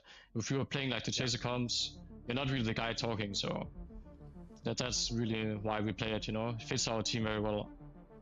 Yep. Yeah, and I mean it shows, and obviously the results speak for themselves. You have now qualified for the main event. Which of the teams in this region do you have your eyes on? Is there SSG. anyone you feel like is really going toe-to-toe with you, or even potentially better at the moment? Anyone SSG. Well, I would say SSG, like it was the same last season. I think SSG is definitely the best team to watch out for. Like they're definitely the strongest one, and I think ends will be hard as well, but I watched that game versus Team Peps today, and maybe we'll see, you know? Maybe hard, maybe easy, but maybe easy. Team Peps actually played really well. Right on. Well, we can't wait to see more from you and the team, and hope to get that SSG clash as well in the main event. For now, we're going to say he wanted. That's why you got to not do that. For joining us for a quick chat. You're playing ranked at the end of the season. It's always a treat. Once again in the main event, as Twisted Minds are now finally qualified, or finally already qualified for that, so they get to sit back, watch the competition, struggle, you know, battling it out. Let's actually take a look at the bracket for this group to see where we're currently at, as they just punched their tickets. Oh yeah. That's right. So main events next week, by the way, chat. Like they do matches next weekend. So we'll be watching those again too. Main event, if they can take a team like Twisted Minds to like, you know, some sweaty territory here and there. Sweaty territory. Wait, those teams don't play till the 20th? But honestly, like, this isn't one of the hardest groups that we have out there. Usually there's like those two juggernaut teams that are in every single group, but Twisted Minds are really the one that stands out the most right now. So for them, the main event's in 2 weeks. Oh, okay. But, you know, 2 weeks. And also, you know what, honestly, it also kind of gives them time to, what's it called? Like, get ready for the new meta too, right? If there is a new meta. That's right. Well, we are wrapping up, of course, our first day here on our broadcast. 3 winners matches is what we got to say in the EMEA region. They're good matches. That leaves us with some amazing plays. So let's take a look at some of the highlight-worthy clips. That's right, Costa. It's still good. It's still good. It's still good. Can't say anything about that, Scott. Come on now. I'm just gonna enjoy the plays. Yeah, me too. Right, we're just enjoying the plays, right, chat? But honestly, yeah, it was actually a great day. There Right? were some close Enjoying some plays. I think some of us were expecting. I think this SSG versus Ex Oblivione was interesting. I'm not sure what you to want. start You off. had SSG definitely looks like the team to beat right now. Slay seen a says so bangle? himself. That's fine. Where's your brother at? SSG is just so strong, man. Do I still use the walking pad? Yeah, from time to time. To be fair, like going to a map number 5, like you're expecting Ents to win, but Team Peps I have it right next to me. Of a performance. Exodial was really nice on the Sojourn, like super sick against Kai and Kevster, and shined down Kevster a lot on the Tracer. Like that's these cleanses were great. Letting Kevster go unchecked, you just don't want to do that. Yeah, exactly. Strategy. I like the username top left. But I think Team Peps have got a lot of promise in that group as well. It's a tough group. I mean, you've got Ents, you've got Peps. I mean, maybe another team can come up big, but that seems like it's pretty locked for that group. Yeah, 100%. Unless Schmungus comes through with some, you know, maybe they're gonna pull things out over the weekend. You never know. Don't count anybody out ever, Jack. Hater. What are you saying me? What are you throwing me under the bus? Like what? Yeah. I didn't say anything. I don't know. I'm just Team SK at this point. Yeah, I mean, that's facts. Yeah, same. Aren't we all? Aren't we all? Let's actually take a look at the EMEA standings as they are right now. Again, this is the second day of plays here in the groups. Yesterday, we already saw the intro matches, the opening So wait, matches so Schmungus needs to beat Spy. Groups, 2 each, of course. So this is where we're at. Pretty good groups across the board. Group, we have very clear top 2 from Wait, did we not see the ATX match versus PAL? No, I think in the group A and B, I think I would expect SSG and EXO to really, and some Peps to really make their way up. But I think Group C and D is a lot more up in the air of like who's really going to be at the top. Group D, honestly, for me, is the most interesting. I think it doesn't have any of those like top 5 juggernaut teams that a lot of us expect to be there at the very end. So I'm excited to see more matches from Group D over the next few days. perfect. Yeah, pretty likewise. I mean, Group D is definitely the most exciting one. I'm excited for Oh Yeah. Like, just want to see that team play again. I like watching Oh Yeah. I think they're really funny. Yeah. Oh Yeah is a fun team. They play a lot of like variations of comps that are a little bit different, right? Like that's what's cool about them. Both of them. And that makes it so exciting. Well, we will be back with more EMEA action tomorrow. For now, we have to say goodbye not just to the teams, but also to Costa and Jaws. Gentlemen, thank you so much for joining me. I'll see you again bright and early tomorrow. And we're heading into a quick break. And when we come back, we will be continuing all the OWCS action. We're going to dive into the NA portion of things. And of course, for that, we're going to bring in a new caster duo. So stick around. All right. 15 minutes. All right, let's go play a quick play game, chat. How does that sound? NA matches start in 15 minutes. Let's go play a quick play game, and then we'll be ready for matches. Sound good? Sound good, chat? Let me just open up this right here. Oh, my. 1 second. Is this like a different tab? Is that why it's doing this? Well, where am I? So I got to X out of this. Give me 1 second, chat. Sofa, Texas. Thank you for the 13 months with the feature prime sub. Thank you. Appreciate it. Thank you. Okay, 1 second. Give me 1 second.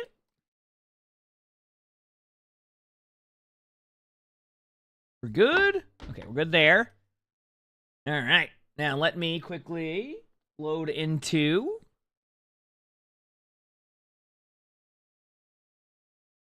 some Overwatch, and we'll play let's play a quick play game, chat. Okay, sound good? Itchy here.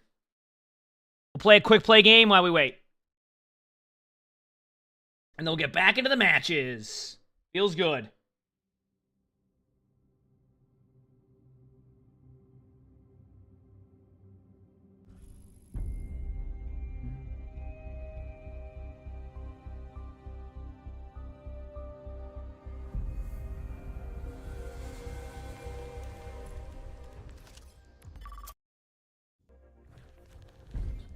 So who plays in the NA teams? Like who do we have for the NA schedule? Give me 1 second here, chat, to take a quick look.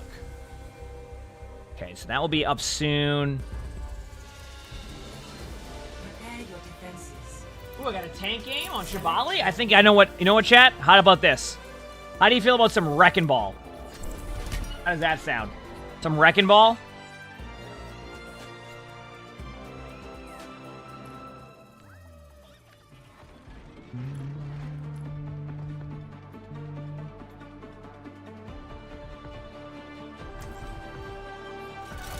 Do it.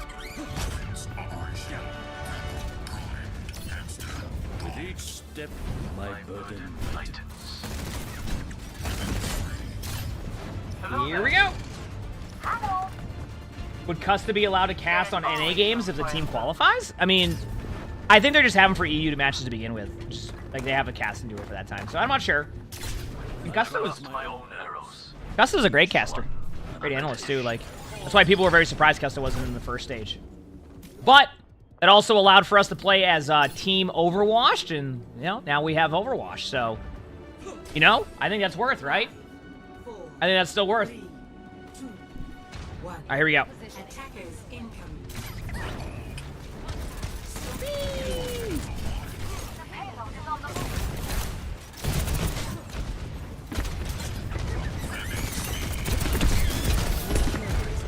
So they playing a ground fair against my Wrecking Ball on Shambali?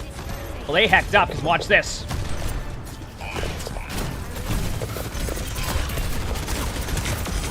Worth. The Widow is a little bit tankier than I was, but we managed to get their tank. Gotta remember, tanks are really easy to get because I'm a tank. Here we go. Yeah, our next matches are in a couple weeks. So, looking forward to the NA matches, though. Who plays first again? Is Toronto? Is that correct? Is Toronto doing a, is Toronto, like, streaming their point of view of the match? If so, I can, we can get that loaded up so we can get some, different player POVs.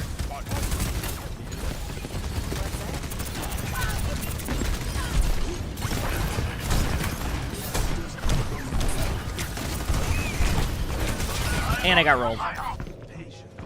I'm not mad.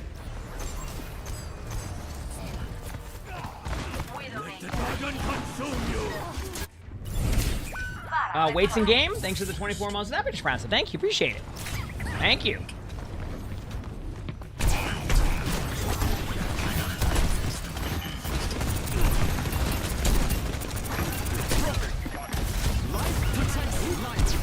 What are you gonna do? Yeah, I'm gonna hide behind this tree here to LOS the orb and then get punched by a Doomfist, and I can't touch the point. Oh, but I can do this? What are you gonna do, hinder me? Good luck. Oh, they hindered me? Perfect. Yeah, well, guess what? I'm a tank. I have way more HP than you do. What are you gonna do? Roll me in half of a second like I'm not a tank? Oh, yep, okay.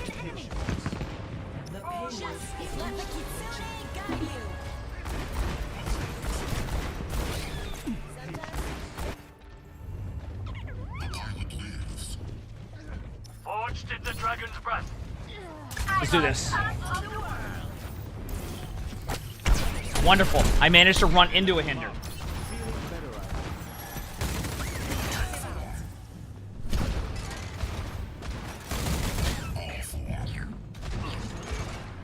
The matches start in about 10 minutes, chat. That's why we're in a quick play game. So we're just like, you know, doing something in between. Because over here in Overwatch Red Zone, we try to give you all the action. And if there's no action right now, best thing I can do is do this. Yeah, good luck to their team. Because guess what? What are you gonna do? Cleanse that? Nope. Oh wow. It's okay. I'm popping off. Oh, thank you. They're not gonna know what to do in a second now. Oh, I'm already at half HP. Oh, I have 1 HP in the matter of a 1/10 of a second. All right, let me go hide here for 3 minutes.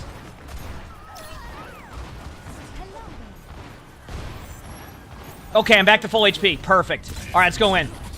Woo. All right, I'm here to play for 4 seconds. Who's ready?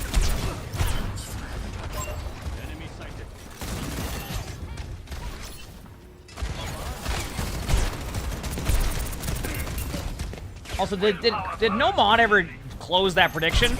All right, I'll close it in a second, chat.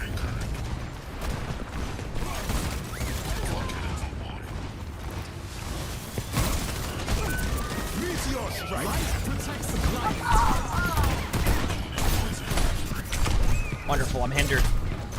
Okay. Where's it under before I forget? Manage poll.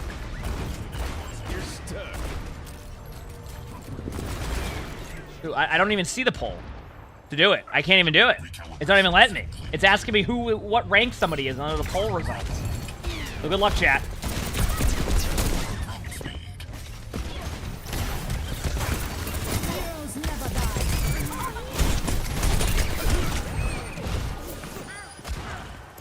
Okay, we can, oh, no, I can't. Oh. Here. Oh, Bob's tankier than me. Ooh, look at that play.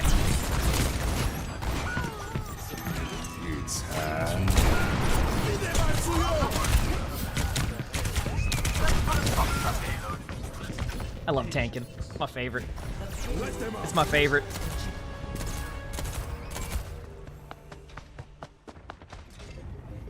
Yeah, I'm curious to see how the ball rework is going to be. I'm actually very curious.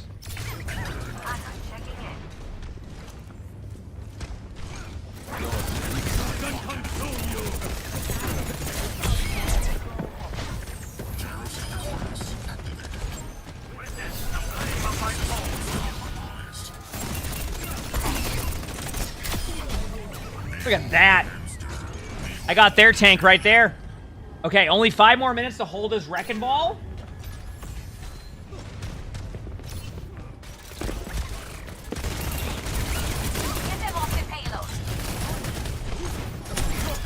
Tricked him with my movement. I tricked myself with my movement there. Oh, that tank had fun. Yeah, I'm going in now. My turn to have a little bit of fun. Oh, and I got one. Feels good. Oh, I'm dead. Oh, I hecked up. Oh, no, I didn't. I got the Tracer, and I got pulled. See? Perfect tank gameplay.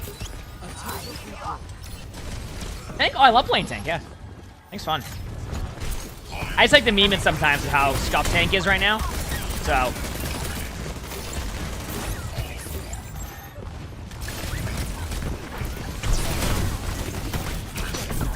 Should be fine. Tank. No, I'm gonna get out of here. What are you gonna do? Chase me around the map? No, you won't. You won't even dare. I have the OP passive? You're not gonna be able to do anything. Give me 22 more seconds, I'm gonna be full HP, and then what are you gonna do?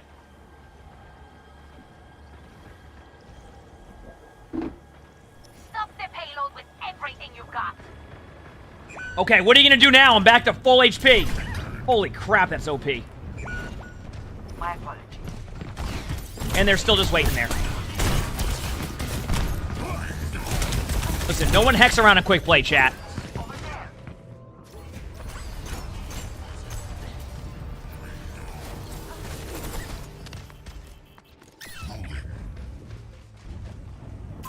Enemy in sight. Alright, let's do this. Going top left. I mean, I play Diva, yes, but like... Tricked you, Ana. This Ana just got tricked.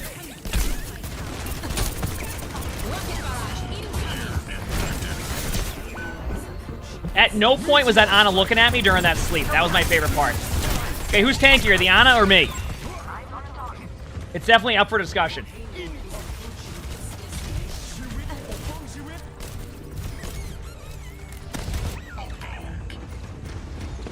Take cover. The tree is gone.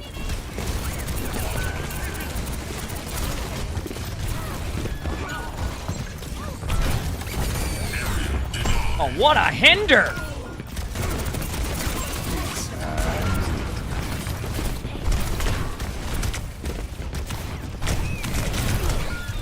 Alright, I'm fuming up a storm something fierce.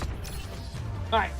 What do we have on time in here? Let me go take a quick look. It says 4 more minutes. Actually, let me do 2 times on this. Playback speed, 2 times. Probably time for 1 more quick play game before the matches start. Sound good? Is anybody from Toronto streaming their point of view? Let's go find out. Let's go and find out.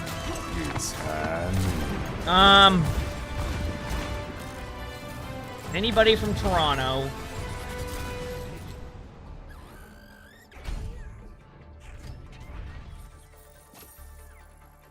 Let me see.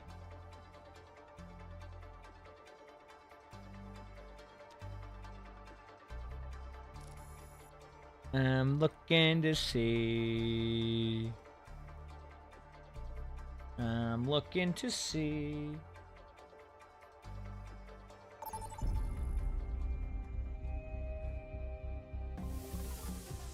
Now traveling to... We're doing 1 more quick play game, chat. You know what? I'll go Genji. Does that sound good? I'll show you some intense Genji gameplay.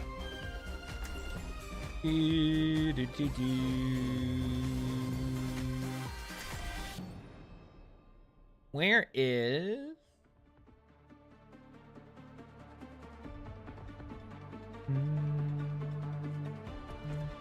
Hey, nothing yet, but definitely let me know when those matches start, chat, okay? Sound good? In the meantime, let's go play some Genji. 1 more game. Yeah, it's going to be 2 minutes and 39 seconds, but then it's going to take a second for them to get in the lobby, talk about everything, get into the flow of everything. So after that, we'll be good to go, okay? Does that sound good? An easy mission.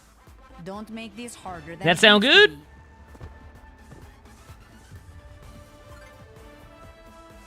Five, 4, 3, 2, 1. Round 1. Capture the objective. Don't slow me down. Enemy here. Oh, you see that deflect? They're on Winston right away, too. We got to scrim.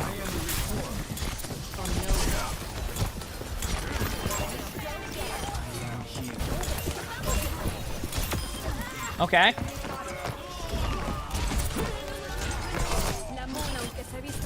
Nice job, team. Good start. Good start with me on Genji.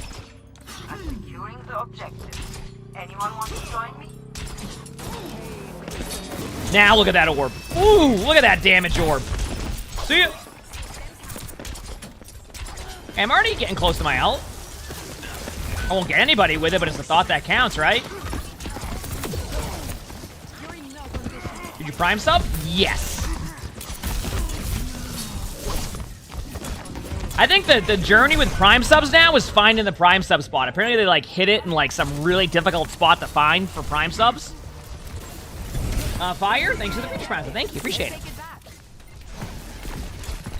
Oh, so you did it, yes, you did it.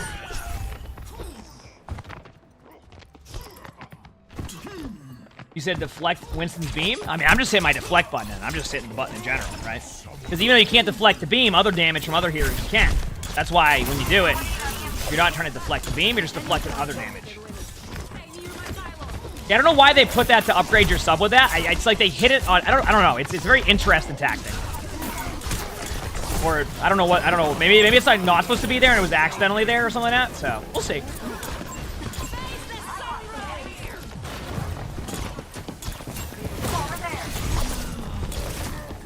Help! Help! Oh, nice shot. I mean, I can't even be mad right there, right?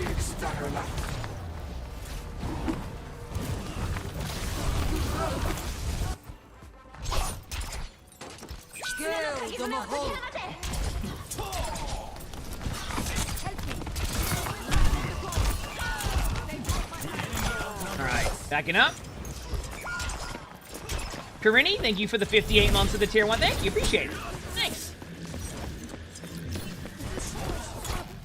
It's the first thing you see when you hit sub? Oh, I mean, I guess it depends on where you're on.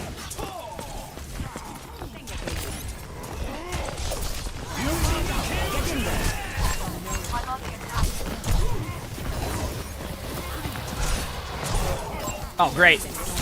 Got him. All part of my plan to stagger him.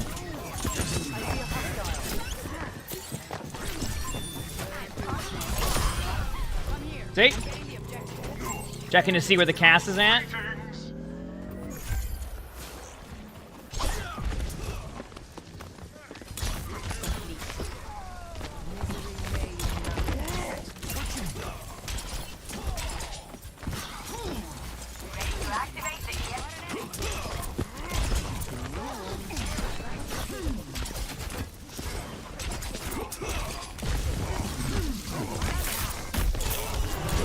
Wait, this is all charge. This is all charge.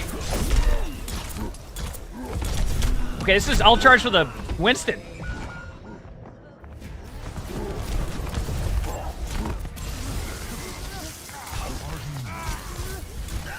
Who are we rooting for next game? I'm not sure, to be honest with you. Is there value to deflecting Moira Orb? You piss off the Moira by deflecting their Moira Orb, but they don't know what to do. Okay. Oh, man. Excuse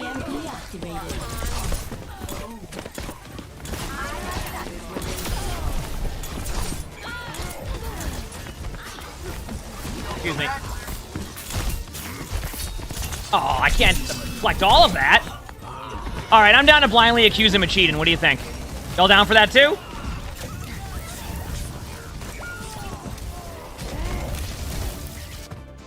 When's the next game? Soon. Looks like they're playing the dev update now on the NA cast, so they're definitely delaying time as much as they can. Best round lost.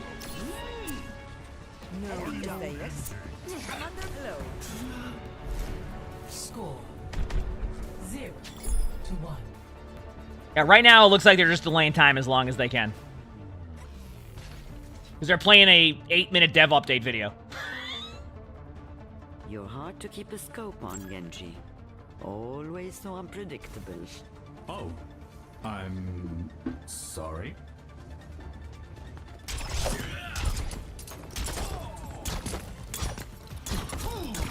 Do it. 5, 4, 3, 2, 1. Lossy, thank you for the 39 months. That much massive. Thank you. Appreciate it. It's 39 months.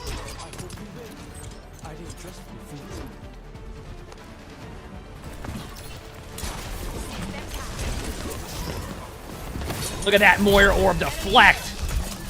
Oh, they're fuming up a storm with that one.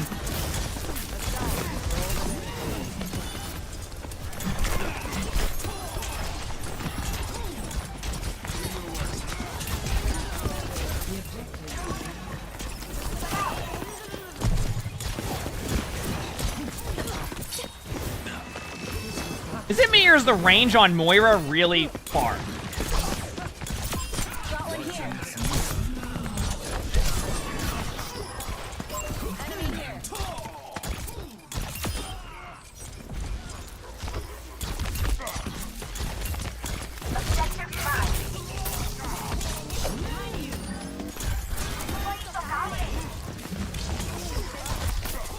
Oh yeah, in Season 9 they made it so Moira was further on the... Oh, yeah, you're right.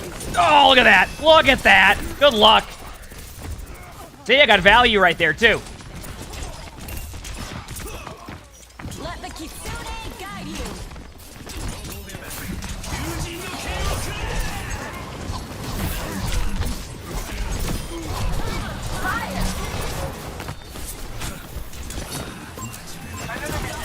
No!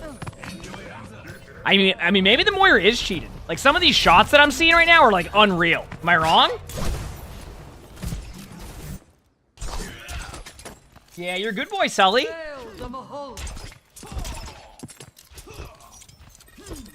Life protects life.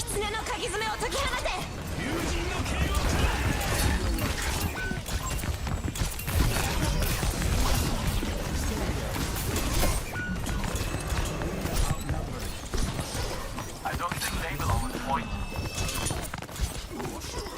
Moira by side. Oh, I almost had him. They needed the cleanse, they needed the Moira, and I still almost had that.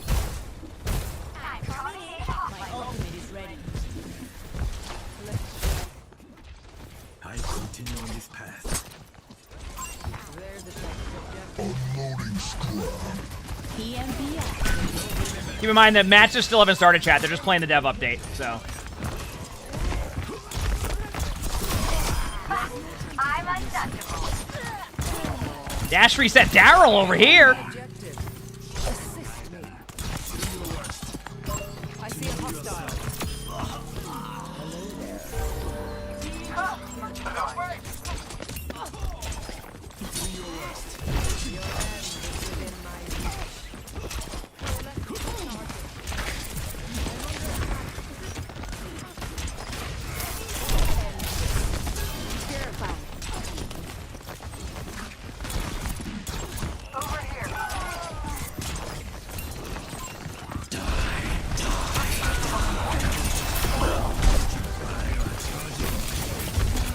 Nice shot. Damn.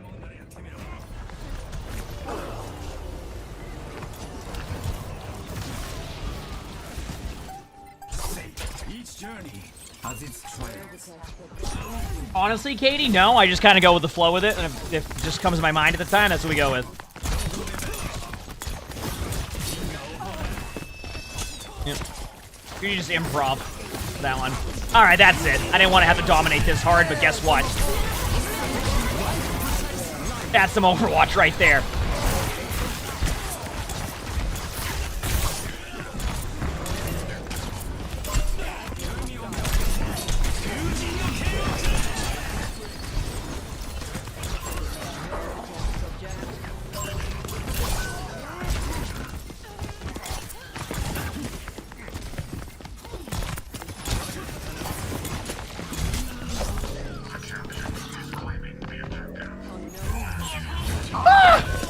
I was hoping that maybe the passive would kick in and the Genji would go for me, but we still won that round.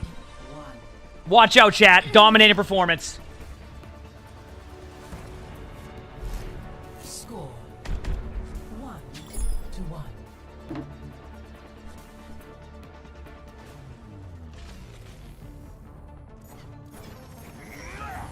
Go again. You look like a talented bunch.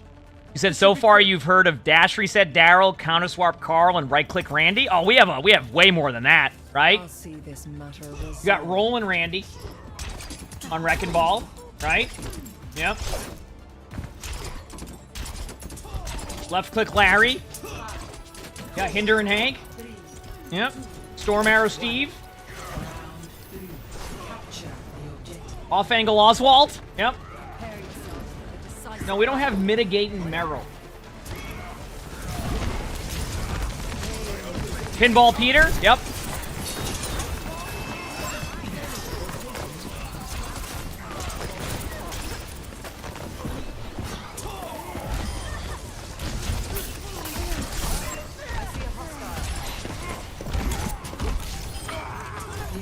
Come here. I'm getting the objective.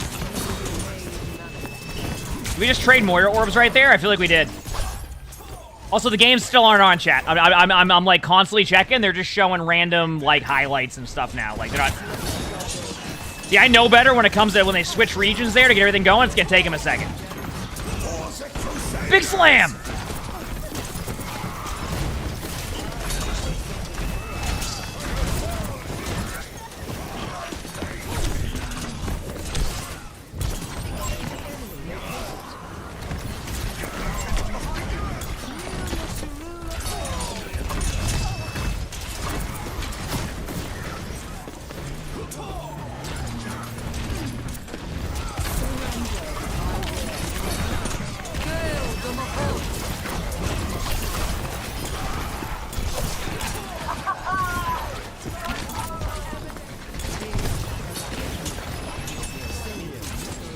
Okay, chat, you ready for this amazing blade that will get counter-ulted by everything in the game? Because guess what? I don't think they are. Let's go! Big slam! Yep. All right, that was fun.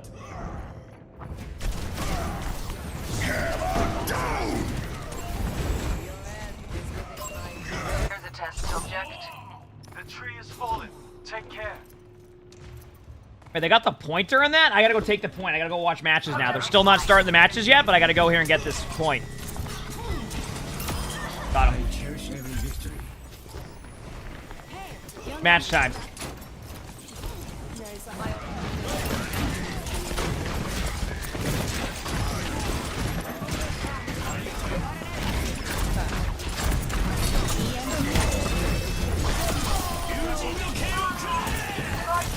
Nice pin.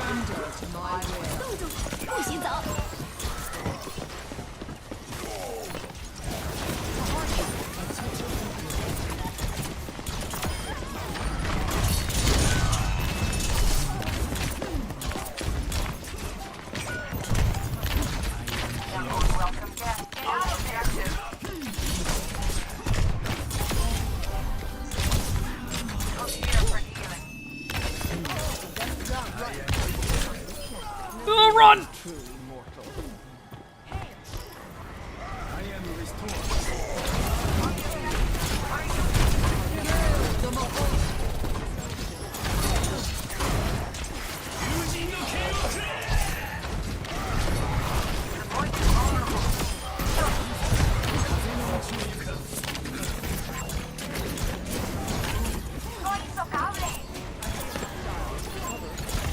Come here, I gotta get to the matches! Come on! Big slam! And there you go, chat. Quick play dub. We got matches coming up. We got matches coming up, chat. Let's do this.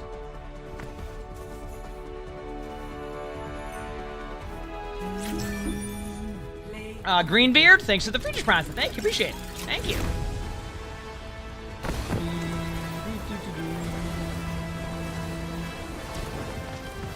I told you I was an Unreal Genji. No one believed me.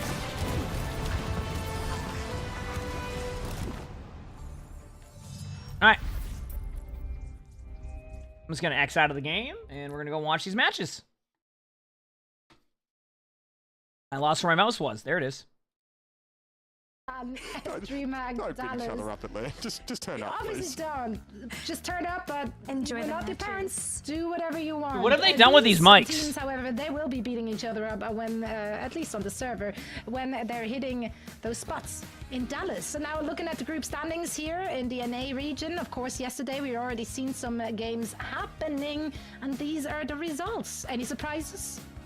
Not particularly. Good matchups today. So we have Toronto versus Dill, Timeless versus LG, which is going to be a great matchup, and M80 versus Pip today, chat. We got a good series of games today. We're very familiar with them. It's nice to see students of the game still being a fixture. We got a good series of games today. We've got our eyes on, like, you know, this Toronto Timeless, M80, LG, this, you know, this four-pack of teams that always seem to be nipping at each other's heels here. I am personally looking out for Timeless. Yes, they fall 4-0 in the final of that main event in stage Dude, what did they do to the mics? To get there, and they take 2 maps off Toronto to fight the first time they play them, and I'm thinking, hang on, we've got something here. Toronto really just breezing through the competition up to this point. Now, Timeless lose, then they just roll the lower bracket. They drop the single map to M80, they 3-0 Luminosity, and then they get this rematch against the Toronto Defiant, where unfortunately they're just not there. They've done their dash, they seem to be fatigued, and they can't handle this Toronto Defiant. No, there's no way. I'm telling you right now, Uber's mic is not like that all the time. Saying, we want that rematch. We want to earn the right to take you on in a high-stakes game. And this team is sick. You know, like, this core is remain together for Like, so Uber long. always has, like, a good mic going. What in the... Whisper roster that Okay, it was a lag, people okay. who didn't even know what was going on in Contenders when they played in the Pro-Ams last year. That's a team I've got my eyes on. This is a group they should advance from, you know, barring any sort of issues with LG and then a complete upset loss. So they're my team. What do you mean? I was playing Genji. What do you mean? Toronto once more. Yeah, Hi, and everybody. somebody's going to have to give Toronto Defiant the business, but can they even do that? Toronto Defiant had such a commanding first stage. I think one team, though, that could potentially give them a run for their money is going to be M80. They made some adjustments to their roster in between the last stage and this one, and it's going to be coming in from just being able to get a chance to see how like Chopper. Oh yeah, Chopper's a really good DPS player. Yeah. Come back together. I'm really. All right, I'm curious to see what happens here later on, but it's kind of amazing when you take a look at the rest of this roster as well. Like, well, we do have UGVU, that's happy, by the way. Yeah, that's for anybody that's actually wondering. That is actually happy. That's happy, yeah. But yeah, just seeing Happy and Pelican back on a roster together again, I'm super pumped about that. If they can actually, is Uber in his normal setup? Doesn't he usually have the thing behind him, or am I thinking of something different? Monsters without maybe they have Uber on like a. Is Uber like somewhere else right now? Yeah, and they made it look effortlessly in their. Because that chair looks yesterday. interesting too. Maybe that's why the mic is scuffed. Toronto Defiant, they are definitely the team to beat with a big fat target on their backs. Let's see if D-Hill Duck can hit the bullseye, or. Oh, is anybody from have to take it like every other team. Is anybody from Toronto? At it again, no changes. Is anybody from Toronto streaming their POV? Something that's working so well. Yeah, obviously this lineup, you know. That's the coach, Danny. You know, obviously RuPaul in the roster itself. Why is it common for pros to use the normal crosshair in tournaments? Because that you're only seeing the spectator crosshair. They don't show you the players like personal Merit, crosshairs. of course, alongside Sugar Freeze is kind of a combo you might have even dreamed about. Watching them on separate teams in years past, but they come together. Sugar Free is all right. It's NA match time, Chat. Are you ready? Powerful projectile sort of player, and of course Merit. Why you need a good gaming chair? I mean, I like my chair a lot. Like my chair is. My chair is definitely like pricey, but like considering I sit down all day long, it was definitely worth. Just a little bit. How easy it's been for this team, right? I mean, also if you have someone in the mix, that's just what's happening. He wants to have fun with it whilst also winning it all. Now, did I hear that correctly from the voice inside my head that RuPaul will in fact not be playing this first map because he's still in a collegiate game? Are you kidding me? Being in a collegiate game? Are you serious? Get that what a grinder. That's what I'm talking about, you know what I mean? I mean, honestly, I feel like collegiate's been like very worth it for players too, because don't you get like scholarships for that too? So you get to not only play on the esports team, but you get the scholarships to play Overwatch. I feel like that. I mean, that's absolutely worth it, right? Like, yeah, RuPaul giving D-Hill Ducks maybe. Like that's 1,000% worth it because you get the sheer absence will go to the school, you get to get that, and then you get to also. We'll see. Here's you know what I mean? Like that's cool. Like that's good to have. Yeah, okay, it's so, absolutely worth it. I'm gonna call them Dill Ducks. I'm gonna treat that H as if it's sort of silent. Definitely just Dill Ducks. Dill Ducks. Yeah. Okay. Yeah. This is obviously a team that we're dealing with. One Yeah, we're gonna go with Dill Ducks for this team. To beat out Advised yesterday, which is obviously a pretty good result. And I ain't touching that. Composition so far, generally. I ain't touching that. Known players as far as sort of we're concerned, but we do have players that are. I mean, Dill Ducks is a good team. They're a good team. I know all these players. They're very good. Absolutely smashed in this game, but. It's really. I love the confidence from Uber. They're gonna get absolutely smashed in this game, but I'm going Peter very quickly. I'll be back 1 second because the match is starting. Hit the follow button if you haven't. You have to work your way up. They got the name game. A large bagel, frothy Philly 7. I don't know. Something's in the water for those dogs. Crime. I like what I'm seeing. Just do a heckin' crime. Yeah. Something's in the water, be like hallucinogens, perhaps. No, something to really give them inspiration on coming up with not only their team name but their individual name tags. Yeah, look, I think we want to sort of see where the Toronto Defiant are at, sort of coming out of that brief break after the main event here. I think we expect them not to have missed a beat. I think a lot of people are watching to see if there are any vulnerabilities, especially their opponents, to see if there's anything in their tape here that could potentially be exploited, but the team's watertight, and they have been for some time here. So Dill Ducks are going to have to give them a real showing here if they want to put that pressure and maybe start to touch on some weak spots. I think if you're going to see any weak spots, though, I think they're going to be hard to find. Even just looking at their match yesterday, not only did we get a chance to just see them have full dominance in a matchup like that, but the fact that we even saw some trolling, Mitch, I feel like that's just a testament to how strong Toronto Defiant still are, feeling confident to be able to play the Life Weaver of all heroes and still be able to role swap as well. Yeah, look, I think when you have a team like this, and it's kind of important to remember, like, okay, so someone is like a top tank player, right? But we know just how freakishly much these guys played a game, and you could virtually put them on any hero and find them to sort of have a decent sort of output at any kind of level. I'm thinking like Checkmate did this, right? You know, we saw Checkmate play Tank a fair bit, and I remember that very fondly over on that Florida Mayhem squad. So many of these players at the top level can make those switches and still find success here. Wow, what a treat! You like that bet, Arnie? Is coming in for the Toronto Defiant. Arnie's the only cat we've had that does that. Arnie just lays in the litter box. DPS, and Dildak's hoping that might be enough to give them some step to this matchup. Listen, I think even when you're taking a look at the coach role, though, Toronto Defiant, they've got a full arsenal of people at their disposal to help make sure that they're going to be one of the top teams. All right, here we go. I'm kind of expecting that Danny's going to be able to show up here. A lot of money. Okay, there is that too. Okay, so they have Sugar Free on BAP, That might be part of the Danny on Torb. This is going to be a good one. at the top. Mo, thanks for the 25 months damage prize. Thank you, appreciate it. Thank you. Strategy that Danny can bring to the table when playing with the team. Yeah, Danny's their coach, right? Here we go now. Starting on Samoa. So the reason why they have Danny go Torb is because... what's the best way to explain this? Torb can take care of a lot of the damage. Immortality field thrown down by Dildak's, even though they were on the offensive. You've never seen Arnie before? What kind of cat is he? Arnie is a... Are we seeing a Reinhardt, by the way? He's an orange cat. It's gone. And he just got out of his litter box to go lay in the other litter box. This is going to be a really big opening here for Toronto Defiant to take. Yeah, Arnie is a orange cat. We adopted him back in like late September. So he's like a year and a half. Longer. I don't know how much I believe in this Reinhardt composition. Uber, I feel like we've seen Reinhardt yeah, he's a year and a half. Especially by a team that almost, has been able to make its identity based around that Reinhardt like space station. But it just feels so easy to manipulate on maps like this when you're able to just kind of get in its Yeah, it's very surprising to see a Ryan comp, but honestly, if they're running a Sigma comp, it kind of makes sense. Like, in theory, it makes sense, right? And pressure that shield down. Baz wants to play the corner, try and wrap around it if he can. I feel like they're almost, is it me, or are they almost playing too scared?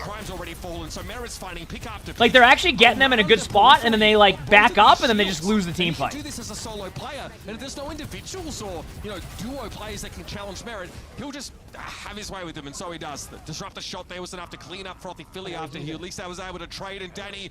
Why you gotta do my boy like that? Baz gets hammered. Okay, now you clean that and then don't lay in it, okay? Bane, thanks for the French Brown stuff. Thank you, appreciate it. Danny might have just been able to show us which one. Well, I mean, Baz is able to walk away with the Earth Shatter here, but if someone is going to continue to play with this aggressive Sigma, are you ready for a window? That Earth Shatter around that movable oh, they're oh, big slam! What a beat, though. I mean, they did lose their BAP, but like that beat might just be enough because of the Sigma ult. Wow. And not the Torb hammer kill. It happens. I like how you actually see the Torb in the backline trying to hammer the Bastion. You love to see it, chat, right? Now, obviously, for anybody who's like new to watch these matches, Toronto is. Flux, and so Dildak's, they got one last shot at this one, Mitch, and it's only going to be off of this photon barrier. Maybe this. I'd say Toronto's probably the best NA team by far. Obviously, Timeless is right up there right now. So they dominate matches for the most part. Gonna play from behind the sim wall. Yeah. So Dildak's have been able to drag out the ultimate somewhat by having the sim barrier in play and knowing that Toronto can't afford to engage or get close with that pod combat. It'd be useless. Hey, Arnie. They're gonna have a go at it right now. They know they're gonna be walking into a sound barrier. Can they put pressure down on Redex and make this hard to use? One call from Danny gets interrupted. He's brought down because Razor is in wheels mode. That'll be a nice fight here from Dildak's. They spend that sound barrier in just the well, yeah, right now, though, Toronto isn't playing with, like, their actual full roster. Usually Sugar Free's on DPS, and then they have a different support player. But, yeah, they had a... I think they said, what is it? Rupel has the... is in a collegiate match right now, so can't join, so they bring in the coach to play, so... Which, hey, I mean, so far, not too bad, right? He's already deadly as just a Sojourn player. Not too bad. Now might even be more toward uh-oh. Dangerous though. He wanted to try and flank around, but going to the left. Uh-oh. Very what rank is the coach? I have no idea. From Sugar Free was not enough to keep them hanging around in this fight. Yeah. Here we go. On Baptiste, we didn't really spend too much time talking about, but that's obviously a different look here for the Toronto. But that's why, because Rupel's in a collegiate match right now, so he can't play. I mean, Toronto Defiant do have to play around with the pieces that they have, but this is where Dildak's can really shine with this comp, is they get to play from the forefront. I mean, honestly, like, Dildox are playing a little bit better now, right? They didn't really get anything with Sojourner either. And Dildox actually has Shatter coming up. You could shatter them, and then that's it. Imagine that. It's a nice shatter. Oh, that Ryan's dead. But they did get the... No, I get they got the coach. They're going to get on the point soon. They're not even going to let him... Wait, they might still win this because of that... Wait a second. Oh, my. Now, Lucio over-aggressed a little bit, but I respect the effort. That might just be it, chat.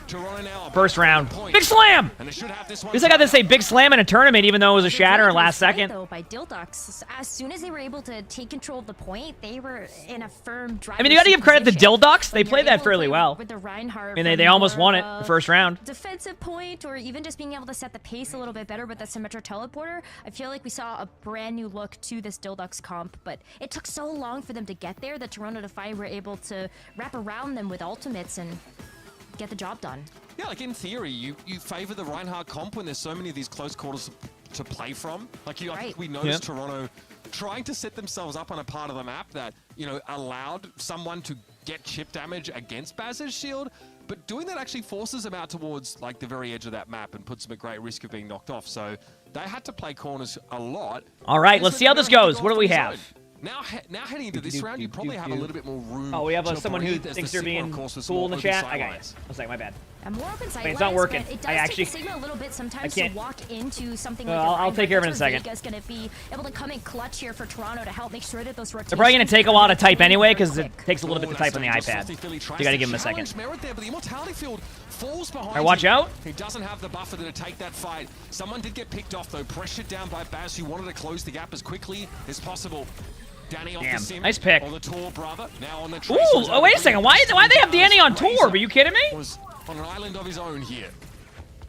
Tracer's super nice here from Toronto because Dildox have not wanted to show us a Tracer look of their own yet. Is it a bit laggy, chat? Relatively uncontested with the Tracer and lock down maybe even some of these health packs away from Dildox, but it's going to be a bit of a swap up here. Bass is going to go over to the Orisa. This gives a little bit more dunk walk power to the Dildox as you're able to just kind of go forward into the like it seems like it's lagging on my screen, but like someone's also going to switch over to the Doomfist. There's only one thing left to do. Let me try something. Yeah, I feel like this is almost Bass responding to someone switch. You need some form of disruption now against the Doomfist. And Ryan can't provide. See if that works. He's hitting a big old charge. Razor very low. Hi, Aurelia. Thanks for the fish prize. Thank you. Appreciate it. Thank you. Who now has taken so much space. Okay, this is actually like lagging in general. Also, give me one second. Might be forcing out that immortality field. Yeah, I tried. By the way, Benevolence, I was trying to say that like apparently they weren't there and it wasn't letting me do it, so try not to act. All right, I got it. I got it.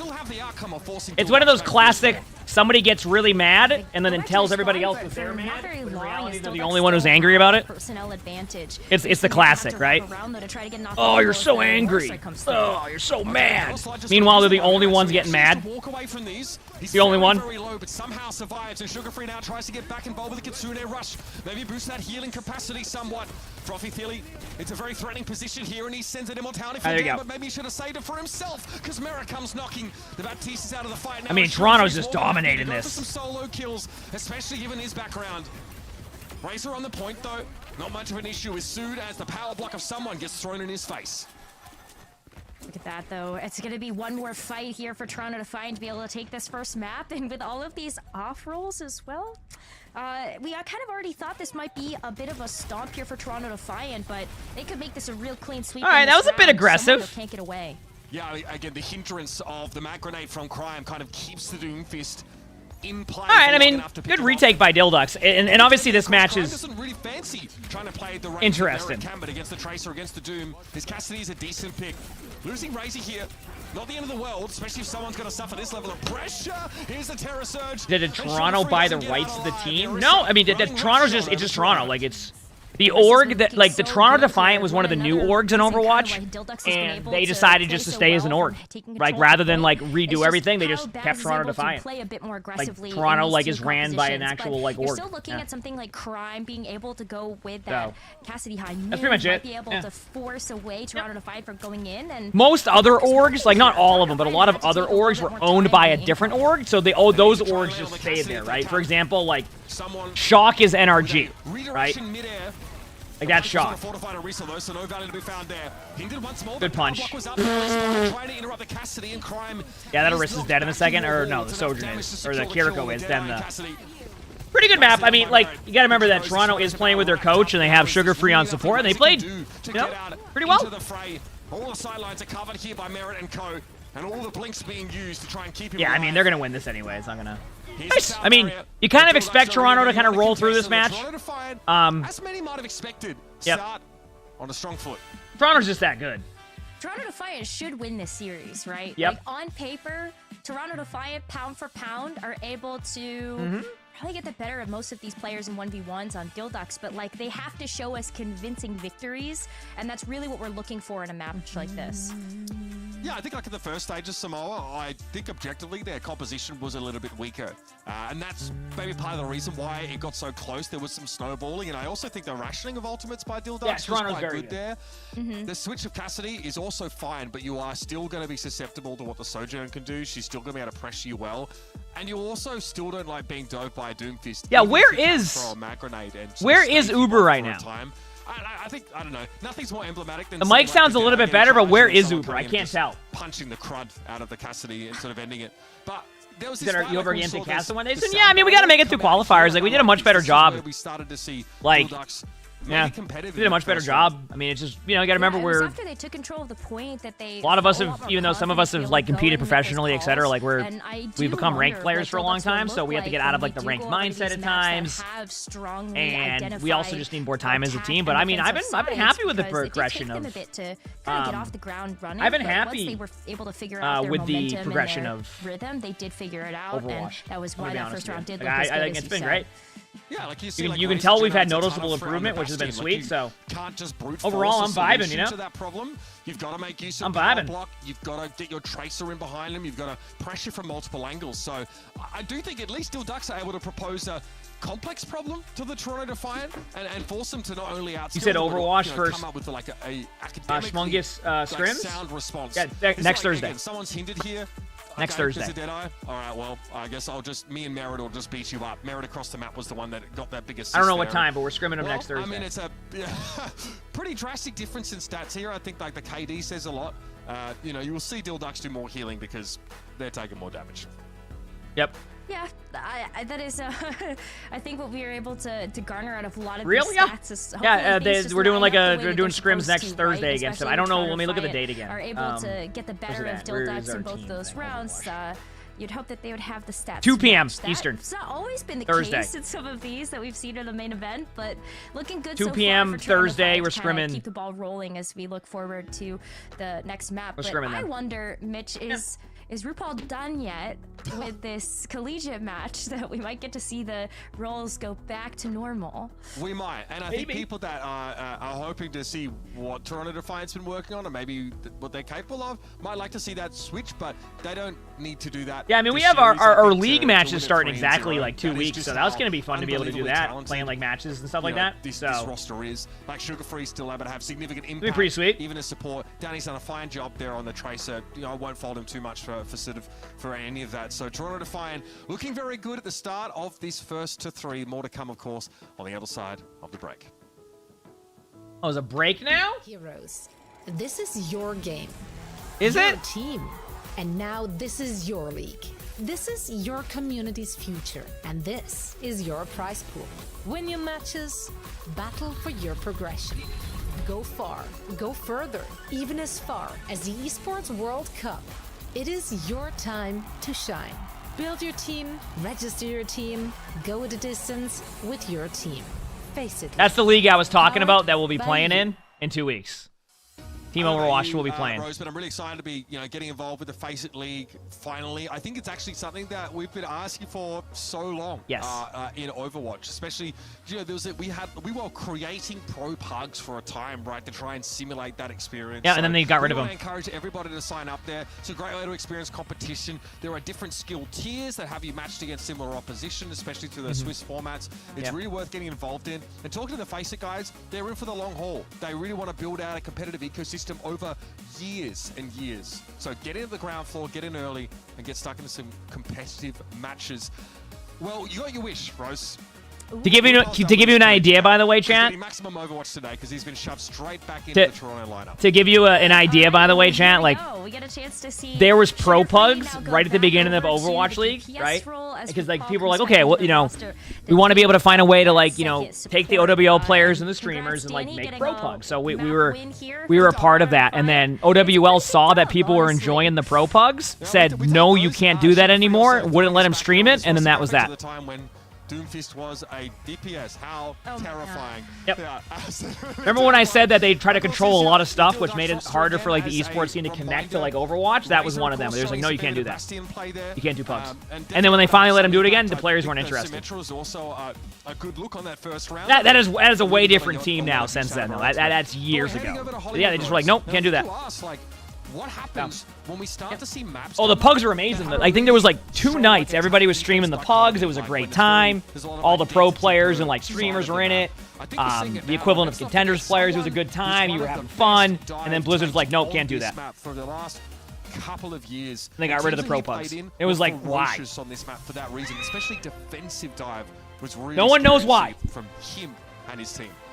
Right. Drew Rez, thanks for the 12 months with the Fish Prize. Thank you, appreciate it. Map and you say, yep. Okay, now they're doing way better with it. Now they would probably if players like, hey, can we do pro pugs? They'd be like, please, we'll stream it. Like, Mitch, where Toronto Defiant, they get a little bit of a what were they? Well, pugs are like pickup games where you get like a bunch of pro players, and then you just have like you just pick teams and you go play against each other, right? So it would be like, imagine you have 2 players from Toronto on a team, 2 players from Timeless, and someone from Dildux versus 2 players from Ends, 2 players from Twisted Minds, and a player from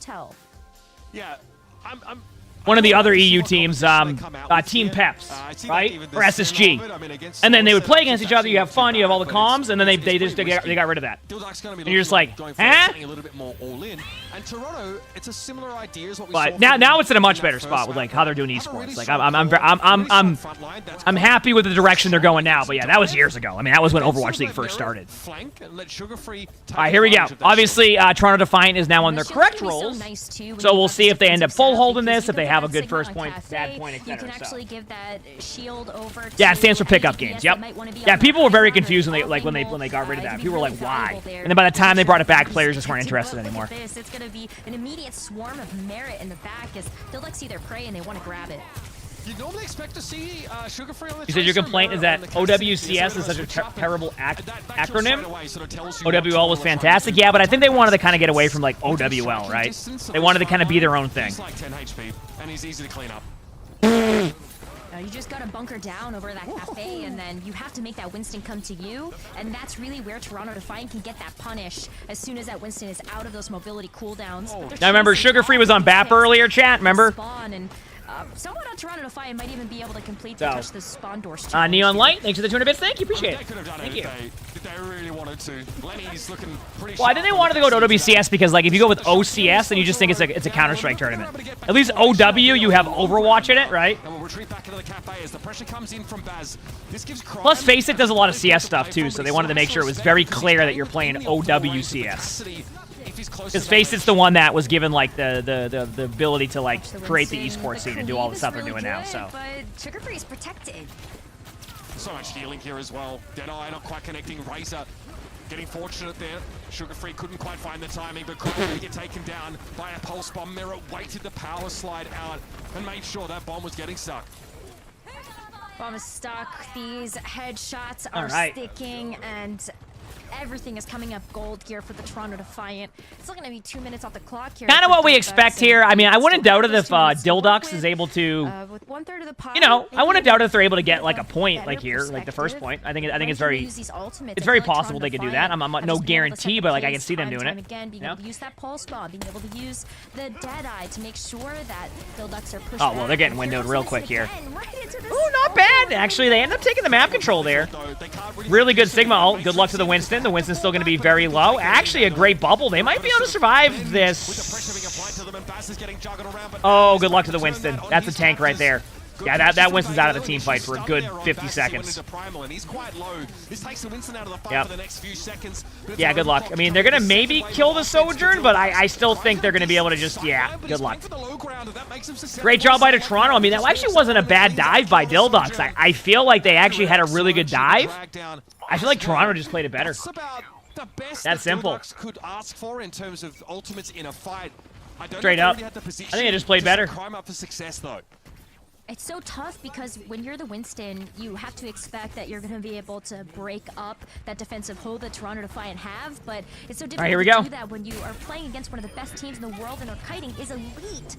Someone also just deletes Razor in the back, and this is going to be another lost fight here for Dildux. Yeah, there's no step to be had here.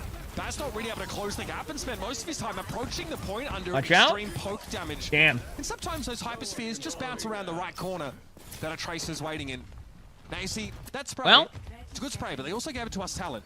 So it doesn't mean as much as you think it does. They have High Noon, they have Window, they have maybe Brig Ult coming up if the team fight goes long.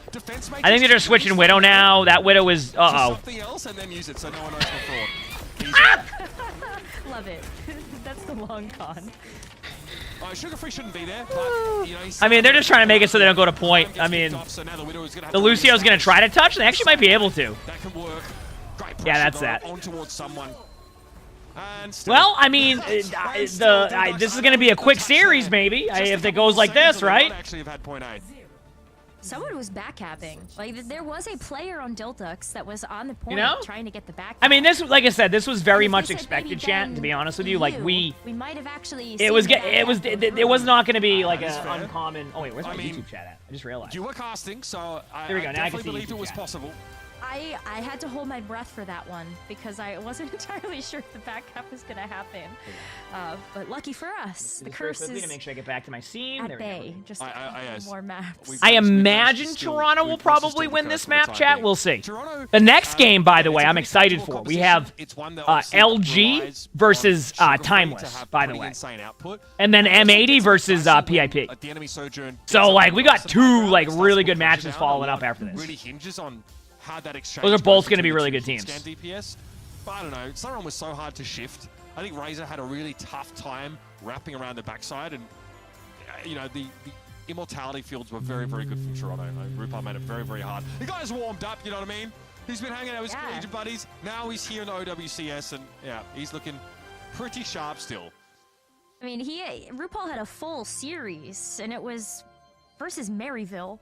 Luminosity. I mean, Roadhog could be really good here. What better warm-up could you have had than? Yeah, I mean, I think everybody agrees Roadhog is certainly a dominant hero choice here. Okay, they are running the classic Ayari, Lucio, May, Ashe, Hog comp we've been seeing a lot of, so I'm excited to see that. All right, Iliari here for Vega. I love to see the Hog. I think. Yeah, a bit of Hog. I wouldn't read into it too much. I love to see this. Oh, I like to see that. Someone. Did he just hook him and not shoot at him? No, that's fine. Don't worry about it. Actually, M1 is banned. M1 is banned. Nice hook. Pressure now being put on Baz, and obviously this is really... No ammo? Ah, okay. I thought he had reloaded in time. Baz again will get disrupted like he would against a Christian or against an Orisa Javelin, but also getting dragged into the enemy formation without being able to throw his bubble down instantly is a bit of a problem. Straight away, half his HP disappears as someone two-taps him, and Vega's there to finish off the elimination. Look at this, have a Hog running around. It's great. Break, take a nap. Toronto Defiant. I don't know if someone needs. We didn't say this was going to be a close series, chat. No, I mean he's done. He is channeling vintage Snizzle. This is probably what it was like watching us play against Timeless. Yeah, Vega obviously bearing down upon. You know what I mean? This is probably what it was like watching us play against Timeless 100%. Yep. Go in the bathroom, chat, very quickly. Be right back. Straightforward for us here. pretty one-sided game on Hollywood.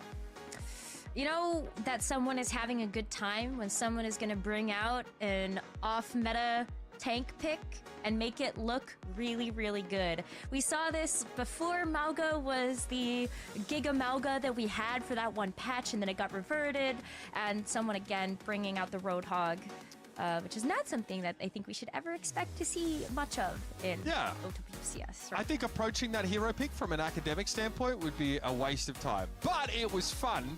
And, you know, again, he hit like 3 hooks, and of course, like the pressure you put on Winston, like he is very, very strong against those Winston comps, because all of a sudden, Baz doesn't know if he's diving into a Win or a Cactus. It's you know, pretty dangerous and it requires you to play much differently.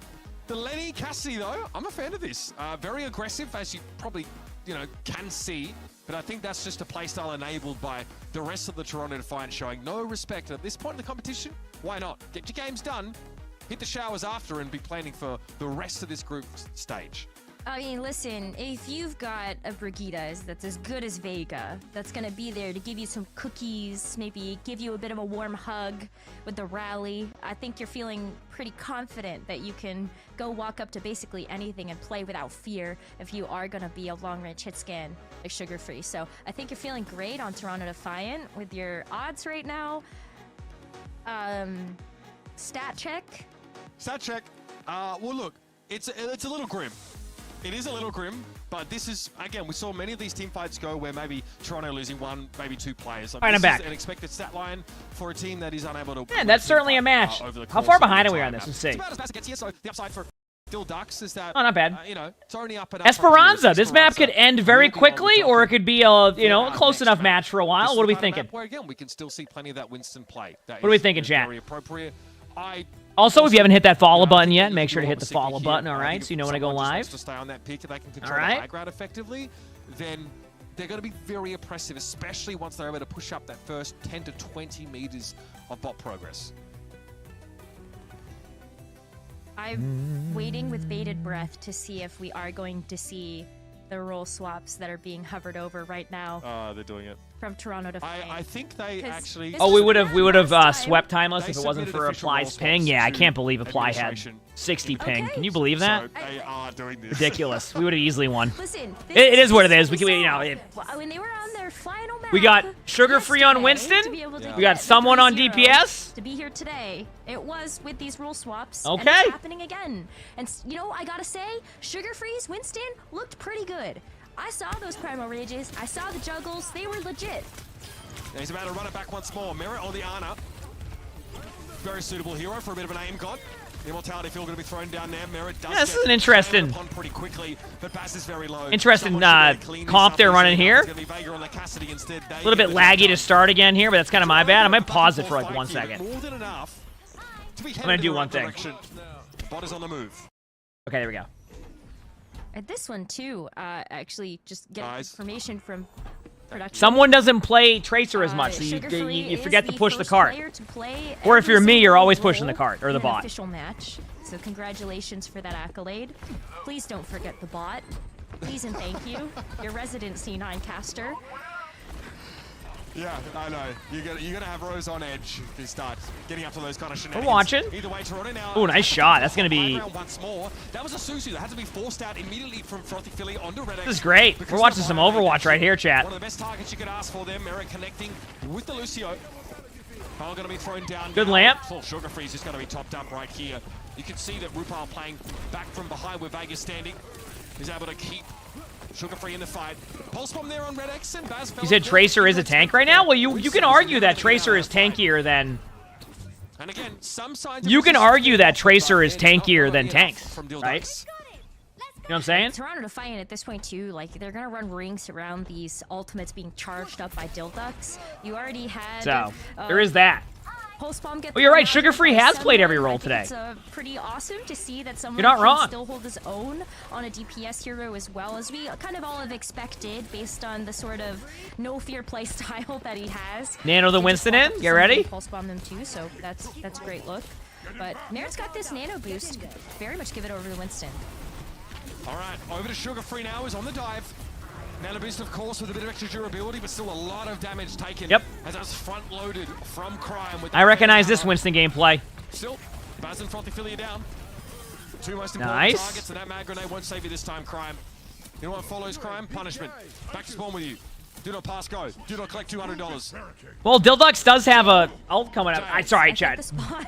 It's tougher to be a little bit more analytical and talk about the match when, like, it's, you know, they're kind of having a good time, right? They're having a good time. Excellent. That's pretty much where I'm at with that one. Here, we're just You know, they're having a good time. Universe. It's gonna be checkpoint unlocked as well as that bot gets to the butt scratch mode, unlocks his forward spawns. Sugar Free is back. He's creating some problems. Okay, good peel back for Sugar Free here, but a lot of people piling behind him from Dildux, and they have built up that critical mass of ultimates here. Credit to them as well. They're not just blowing them immediately. They're going to maintain a sound barrier into the next fight. I think that's okay. You know what though? Hey, Dildux took a team fight, and then no one saw that. No one saw that. Listen, it happens. Go involved in that challenge, just a little. Maybe a little, but that was a 1v1 that someone was able to win. Did someone go to spawn camp to Lucio? Am I seeing that correctly? What's next? I think someone's in the spawn, trying to spawn camp to Lucio. Had a solo beat out of spawn. Oh no, I don't have beat anymore. Off just in time, but for who? If Lucio beats in the woods and no one's there to see it, does he beat it all? Oh no, this game's getting wild right now. Look, I guess it's fine. This game's getting wild. To maybe a couple of players there, but the fight's getting very segmented, very broken up. I think a lot of that is just credit to Toronto Defiant. They always. I like how someone got the pick again. Especially when they're gonna be in. Oh well, someone might be. I was gonna say, run out of cooldowns. A couple of these key members here on Dildux, and it does make those pushes way more fragmented. And that's something that Toronto Defiant, as a team, know how to punish. When they I don't. This has become like very meme heavy, so I couldn't tell you what's gonna happen. Let me get on out that Crime. Going to confirm that with a Deadeye. Toronto looking to regroup. We'll see. I mean, the Dildux has Kitsune. They could use it. Crime wants to reissue that high ground, but they've already lost Razor. That's a dangerous prospect. Okay, Bionade whizzing past Crime's left here. He's able to avoid the anti-heal, but can he find any targets? Yeah, the bot is on the move once more. Mag grenade, no connection. Now someone can start to go to work with impunity. And Crime gets bopped. This is the point where we would want to see Toronto Defiant bring things back together. Like, I mean, that was definitely a way to force beat, though. You're not wrong. I mean, it happens, right? Like, what can you do? It's just like, hey. If you're going to give up enough meterage, then people anything about that one? Wonder a little bit, like, okay, what are you actually doing in the match right now? Maybe a bit of a gentle disagreement. Give up a point. Okay, here we go. Just trying to see what they can get away with in many of these engagements, and also just trying to have a bit of fun. Probably lead off with Kitsune. Important to remember. I'd say for Toronto, just go Kitsune in. Too many of these players played under Gunbert. They might have forgotten what it's like to have fun. So I'm really glad. It's a video game. So. Yes, I'm really glad they're taking this opportunity. Kitsune? Their brains haven't been taken over slowly by this like living AI that just encroaches into their neurons and acts like a parasite that drives their movements in game constantly. Big fan of that. Speaking of that, I watched a movie last night that was definitely different. They've earned it. He was just talking about that with it was like Emilia Clarke. This juncture. And it was definitely it was an interesting movie. Like I just didn't know where it was going. I forgot what it was called. Meleeing people to death. Pod something? Pod Generation? Yeah, I don't know. It was interesting. I don't know. It was like interesting, but it was like different. Right. So it's a long fight, gets dragged out. A lot of individual challenges here. Good job by Toronto. I mean, like I said, Chad, this match, a bit tough. The next two matches we have, really good. Hey, listen, I had a good Primal in a tournament match, so clearly I'm a good Winston, right? Clearly I'm a good Winston. He was like actually won. If you're gonna call out that somebody is won, someone was actually won. That might be the first time someone was actually literally. Dude, where's the May Ryan? Opposed to being about 70 to 130 HP and still getting that call anyway, so. That's the standard we should be setting in ranked. I appreciate that example, right? I want to point out, someone is a very good player. Anything to help. Like, someone's like one of the few tank players right now who can play every single tank, but then also plays DPS and does melee blinks as Tracer. You know what I mean? And coming up here, there could be a Deadeye to punish like this aggression, especially now the die's already been used by Baz. Vega's able to backtrack a little bit here, but he's such a good player. Like, it's a scary one. This will force a disengagement. Sugar Free gets dragged down elsewhere now as we have both support ultimates popped by Dildux to try and... I would have pulse on that too. Is going to be... That I was top 100 DPS also? I mean, I would say I would need... If Soldier 76 became meta, then I probably would be. My eyes! What a day to have eyes. Yes. All right. Crime overextends a little bit there into the high ground that Toronto were able to set up following the elimination. Dive in. Nice. Yes. I mean, they're just playing very well. Not really sure if they're Pretty much should be close to the end of the game here, and then on to the next matches. You can take positioning up on this top left or top right side. It could be quite the nuisance. Is it if you're an OWL player, you're pretty sure you can play most of the characters on a decent level? It depends. I mean, every player's different with that, right? I'm really trying to set expectations for people though. Like, don't. Man, I'm okay at like. I'm not OWL, but like, I'm like okay on other roles. I'm just like I need more time sync. But I've always kind of been that. The more I like put in and like get better, then yeah. At least take the 5 face to face someone. That's dirty. Sugar free here with a primal, make it 3. Razor is not getting out of spawn. Okay, that was a good play. Nice job. Full cap here for the Toronto. Chad, I hope you enjoyed that game right there. That was a treat. Well, I'm gonna chalk up the Junkrat pick to having more fun. Yes. Yeah. I'm okay with that. Yeah, I agree. Having more fun, right? Yes, against a Widow, I definitely think it's more motivated by fun than anything else. But look, Toronto is showing us they can sort of have a more lax approach to the game and still come out with a very clean result here. This is, it probably feels like a warm-up to them in some senses. They do know there are dangerous enemies, so he's lurking amidst the rest of me on these Widow would have groups, won though. that, true. And they'll know when the time comes, they'll have their guard up. Yeah, they certainly will not be tested in their group specifically, but I also didn't really feel like they were last stage.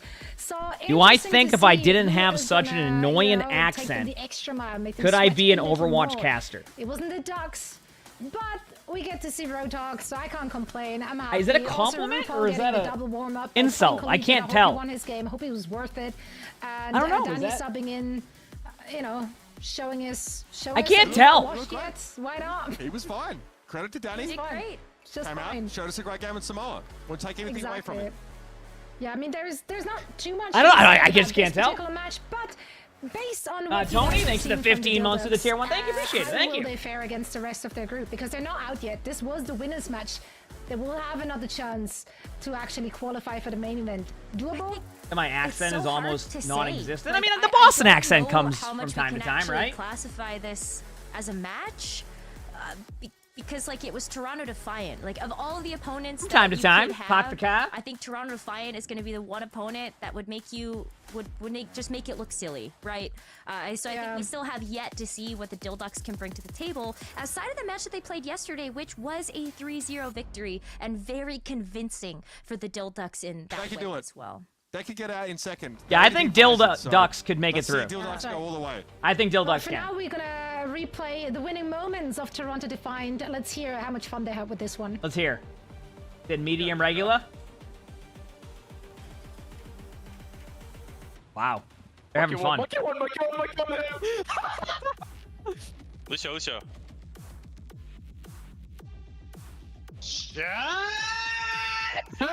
Oh my god, is that Ushui? Yeah. Who do you say gap to, bro? That Gushue? Is that Gushue? In my Why is he screaming? He's screaming gap at them. Why are you screaming gap at them? Come on, amp yourself up, man. We're having a good time, right? Fun with it. We're having a good time. Someone was living his best life. You got a lot of comments on your accent too in the dev update. When we see I mean, I feel like yours is very subtle too, Gavin, right? Like, who makes those calls? Also, is there listen, if you ever bring me on as a, here's what I'll do, Gavin. If they ever bring me on as a guest on the dev update, I'll talk in a Boston accent the whole time, and that will take away people worrying about your accent when they have to hear mine. Okay? I'll do the whole guest dev update with a Boston accent. All right? Especially if the monkey is actually full HP or half HP. And then they won't know what to do. Still great. He was actually like kind of one. He was one. All right, I'll do it the whole time. He was definitely one grenade from dying. Kind of. You'll let Jody know my idea. Thank you, Katie. That's great. Yeah, this is a world and then the whole time, people will be like, "Oh, what is this accent?" Clearly calmed. On the ice. Oh, actually, this is a complete side note. Didn't I remember hearing about this. Didn't like the Boston accent? Didn't the Boston accent get ranked like the #2 like sexiest accent or something? Fill me with confidence. So yeah, if you're in ranked games, make sure you scream gap as often as you can. It was something like that. Like, and I'm sitting here going, okay, yeah. To avoid players. I'm serious. One of them is gonna be Mitch at the very top. One is gonna be. Oh, I'm serious. Dude, I'm not kidding you. There was an article somewhere. Could be on the B-roll highlights. Yeah, you want to come over? I'm gonna listen. We're gonna. Oh. Okay, sugar-free. You want to go on a date? I'm gonna go park my car. Yeah? Gonna park my car. You want to stop by the store? We'll get some water. I'm wicked parched. Yeah, I'm wicked parched. True. Yeah, facts. Oh, did you just hear that? It sounded like that guy farted. Look, sugar-free showed us great Winston play. Like, it was pretty tight, honestly. Backed up, obviously, very well. Back the car. By his back line. And, of course, someone out there with just a chef's kiss. I'm telling you, listen. Maybe a couple too many 1v1s lost to I was thinking about it like that. 2,000 gifted. But still, great to see him out there putting that pressure down. Sugar-free, of course, showed us some. Don't do it. I'll do it. As well. What are we even giving him? Listen, I will. It was an all-rounder effort from Sugar-free. The thing is Lonnie has to say don't do it because she knows I will too. That's right. Okay, let me look it up. What an achievement. Sexiest accents voted or something. Is it like a U.S. like a special achievement at I'll give WCS season? I'll give him a sticker for that. Okay, here we go. Player spray. You get the verified all-rounder. Oh, this isn't working. I'm telling you. Okay, I found it. Enjoy travel. The top. Yeah. Or the Joker what is this? font, Yeah, here it is. The top 50. Okay, who's number 1? Oh man. Some good. I personally like Papyrus. You know. Yeah, right here, number 2, Bostonian. I'm not even kidding you. We have an interview ready. I believe it's with Danny. It says right here, one of America's most imitated and parodied accents, Boston almost comes out on top of the country's sexiest accents. And yes, just like Mark Wahlberg, locals really do say park your car in the Harvard yard. I'm serious. It says right here, number 2. Were you ready? Were you amped up? Were you Texas. Walk us through your feelings. I mean, honestly, I was. Number 3's New York. I had one map of Worms. Number 4's Maine. Seekers team, but it was I wasn't kidding. No, I didn't write that article. Now, obviously, I didn't. I'm telling you. You're in a position where you have the target on your backs, right? You have to find that motivation to continue to improve and stay ahead of the pack, even when you're not suffering losses to sort of stoke that sort of. I wasn't kidding. Keep the guys like motivated. Oh, New York definitely has an accent. Especially when we have kind of games like this that, frankly, are pretty comfortable. Are you telling him to take it seriously? No, it was number 2. It was. I'm telling you. Here to be the best team, but also still striving to improve. Yeah, so I mean, of course, these Who types polled of games, that? It said it polled 2 billion people in the world. Really good for everyone's motivation, but at the same time, we take practice very seriously. Like we try to review as much as possible. All right, I'll be back 1 quick second. I'm wicked patch. I'm gonna go downstairs and I'll be right back a second. Okay? Make sure to stay here if you can. You might see an ad or 2, but we'll be right back in a second. All right? Comps and everything like that. So we're trying to always like stay ahead of the pack if we can. So you're reviewing this game? When's that scheduled for? Oh, I don't know if we're gonna review this game, but maybe I need to review my own performance. I don't know. I need like the full meme content of you guys reviewing the game and finding some amount of approach. Don't give them ideas for more content.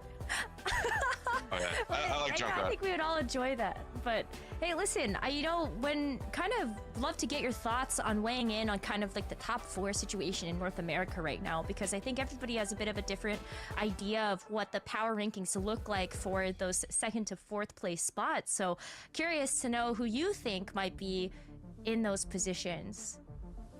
Yeah, so right now I think Timeless is actually the 2nd place team. That's kind of our number 1 enemy. We like to practice against them. We've been doing good. I think 3rd place goes to M80 right now, and luckily their Korean players are going to be heading to NA, so they'll be on better ping. Hopefully the competition will be a little bit better. But I don't know, Gator. We'll see what's going on in these matches. Your team hasn't been looking too good, dropping a couple maps early on, but yeah. And then I also want to give a shout out to Hunter and Luminosity. I think they're the 4th place team right now.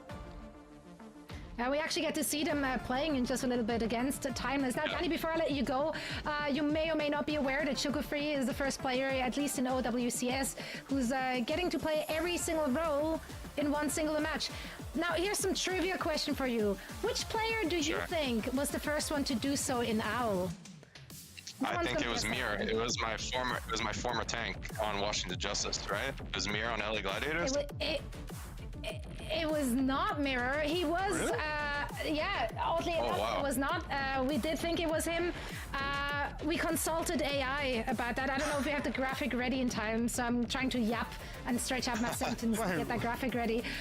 But I consulted our AI overlords in the mighty interwebs, and they spouted out a name. Mitch, do you want to have a guess? Rose, a guess? Tyron. Don't read out Discord. I peeked, so like I cheated is technically. So I can't say anything. Okay, yeah, okay. Rose knows. Rose knows. I'm just gonna drop it, graphic or not. It was Costa. Out of all people. Carl, thanks for the tier 1. Thank you, appreciate it. Thank you. I know. You said you're a British dude who lived in Texas Season 1. most of your life, and they all think you're from Boston. I think there. So Costa had to go through it with. I don't know. Doesn't it feel like well, that's it. the Boston accent is a little bit more like Best of luck, Australia? in the main event. Yeah, thank you so much. No, because like the way that like they say. Well, I guess no. I guess in London they'll say words that are similar to. According to the sources that. Like the way that you say like the way the A is. Capability and capacity than we did. Ah. I didn't think so. Like either. ah, I just right? typed it in. I did not expect that reply. They didn't even let him play support at some point. But like for the that team. ah, How did like he get pot. 2 other roles? They I'm gonna go drive the car. Everybody at Costa on social Yeah, whenever media. Custa and I are on the same team, they like who's talking? Is it Custa or is it me? Can't tell. Right? No, he has the most amount of cosmetic ults used in the Overwatch League as well. Like purely just for the visual effects. Yeah. Yeah, he's got a real eye for. He's got a real flair for sort of design and creating a great ambience on the battlefield with those transcendences. Yeah, big fan. Yeah, we're all about those ambience lights during our matches. And now we let you and everyone else watching celebrate Costa's achievement as we're heading into a quick break. When we're coming back, we're going to take a look at the winners match of Group B, Timeless versus Luminosity. You don't want to miss it. That's going to be a good matchup. I'm looking forward to Timeless versus Luminosity. Chad, are you ready for two really good matches?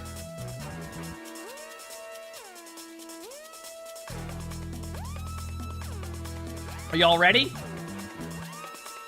You excited? Are we ready, chat? Yeah, I mean, I feel like Boston accents are, like, very different, like, in general. Like I don't really have as much of an accent, right? So what is this, Kill Bill music? Kind of like Kill Bill. I gotta rewatch those movies, I feel like. I feel like I've hit that threshold if I haven't seen Kill Bill in a long time, and, like, the only thing I remember is them having a battle in, like, an RV. That's the last thing I remember.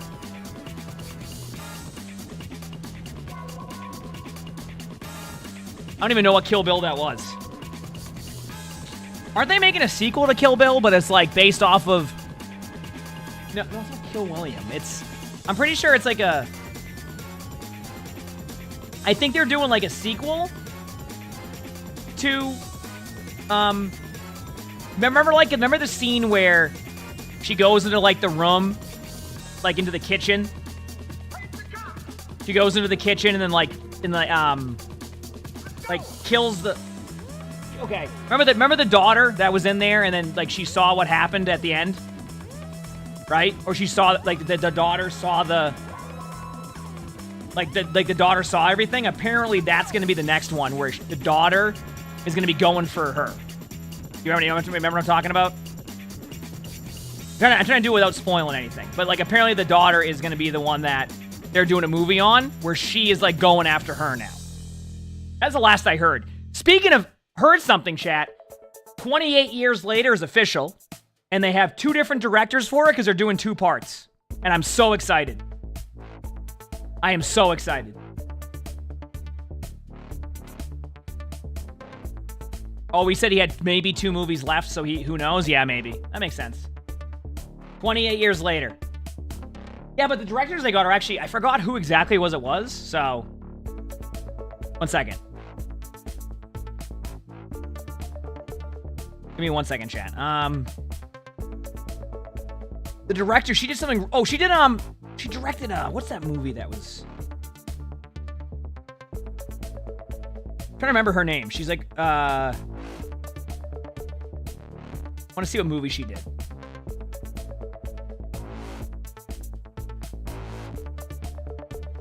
Oh, she directed the recent, Candyman movie. If anybody saw that one. Which actually wasn't that bad. It was a little bit different, but it wasn't that bad. Or she was a part of that. Yeah, yeah. So she'll be working on the new one too, so. Yeah, I'm excited about 28 years later, so.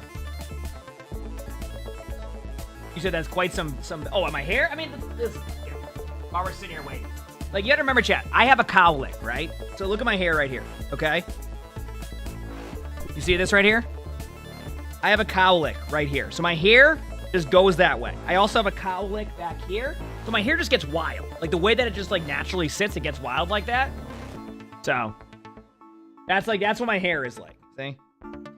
See on the side?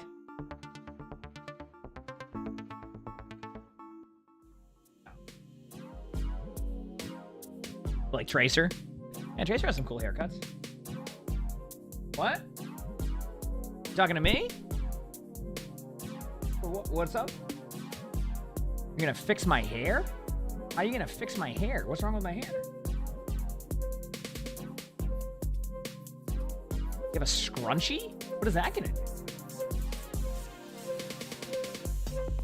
You're gonna make a ponytail on the top? I don't know. Will it? Sure, why not? Wait, chat.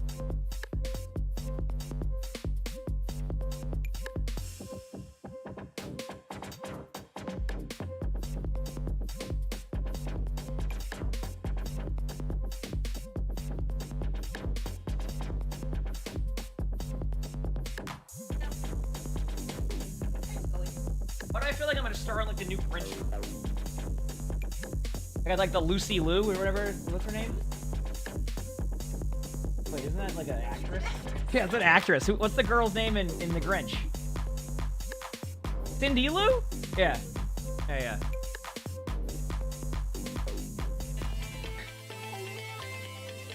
Welcome back, Yeah, one and all. it's an actress Zoe like. here, joined by Uber and Necra, and we're getting ready for match number 2 in the NA region. It's day number 2. Maybe. Yeah, it of the might be group actually. Maybe that was stages. And we're Yeah, here see? to talk you through all the action. And then Is that better, some. chat? Is my hair First, looking let's a take lot look at more? the Timeless roster. We already hit on them in Everybody our happy with pre-show this? a little bit.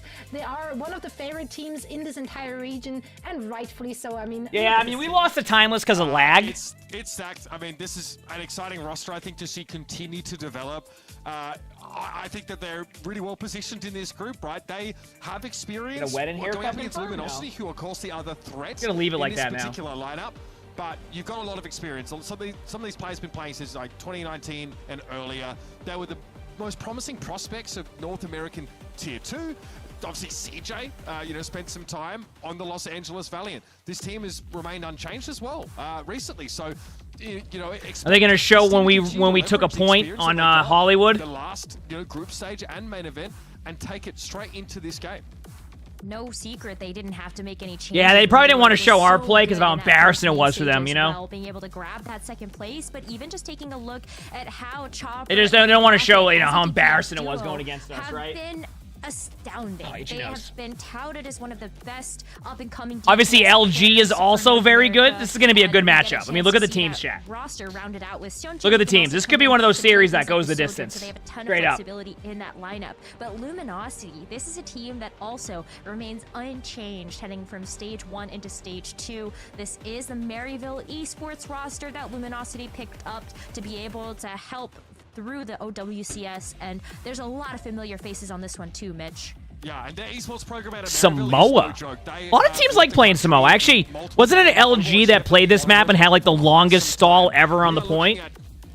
Pros of that past era of the Overwatch League, and even Well, it's because it's called Luminosity Gaming. That's why they're called time on that LG. Houston Outlaws roster, King obviously from the Vancouver Titans. Luke Mino's there, sat on the bench waiting for his chance to come in. And I'm kind of surprised that this team is only getting a 4th place result. Yeah, the prediction thing's broken for me right now. I couldn't use it, so I think whenever crap gets back, that's when it maybe it's because I logged out early. It's not letting me use it. Want to see So this team step up. I know that top 3 are incredible, but genuinely, these guys have as much experience, if not more, than Timeless does. It's about manifesting that in results that they've not been able to do so far. No, not yet, but I do think it's only a matter of time before we are going to see Luminosity really be able to hold their own against the other teams. All right, here we go. Consider the best 1, 2, 3 in the region. Even being able to talk to Danny, did say the Luminosity come in 4th, but as of right now, it's kind of just where we expect the cards to fall after seeing what happened in that first main event, where I feel like they can really start to form a bit more of their identity in this type of. Yeah, I feel like LG is very good. When it comes down to how Dante performs. All right, here we go. Like We'll see what happens. I think when it comes to Dante playing in this tank role, this is where we see a lot of flexibility for this team and also a lot of the leadership in that tank role. Absolutely. Dante transitioning to the tank role had an impact immediately. And so many people wondered, you know, like, why he was sort of moved off the roster that he started playing tank on. There was a lot of controversy about that because he was a standout for that team. On to Samoa, though. Luminosity here. Yeah, he's become a very good tank player. I mean, he kind of always was. Like, I think a lot of people forget that Dante started playing Zarya, if I recall correctly, in Overwatch. Or that was one of the heroes. Because I whenever I used to play against Dante on ladder, like early Overwatch, like a ton of Zarya. That's starting to exert itself over the balance of power. So Dante's always been a good tank. He's just obviously a really good DPS player at that too. So to try and get back through the choke, and Rocket is waiting for him with open arms. Timeless is a very good team. What's so hard very good about team. this matchup is the fact that you have CJ playing the Kiriko as we've been saying, Squid very good that team. Piece. Both of those heroes, of course, can provide a ton of healing output, but when we take a look at the Kiriko and what they're able to provide... Hope you've all enjoyed the co-stream today, chat. Appreciate y'all hanging out and just watching the matches with me. Seriously, it's been pretty sweet. Thank you. Pulse bombs being traded on both King and Rocket's side. Yeah, having a cooldown that can basically cancel out an ultimate, and being able to do that regularly.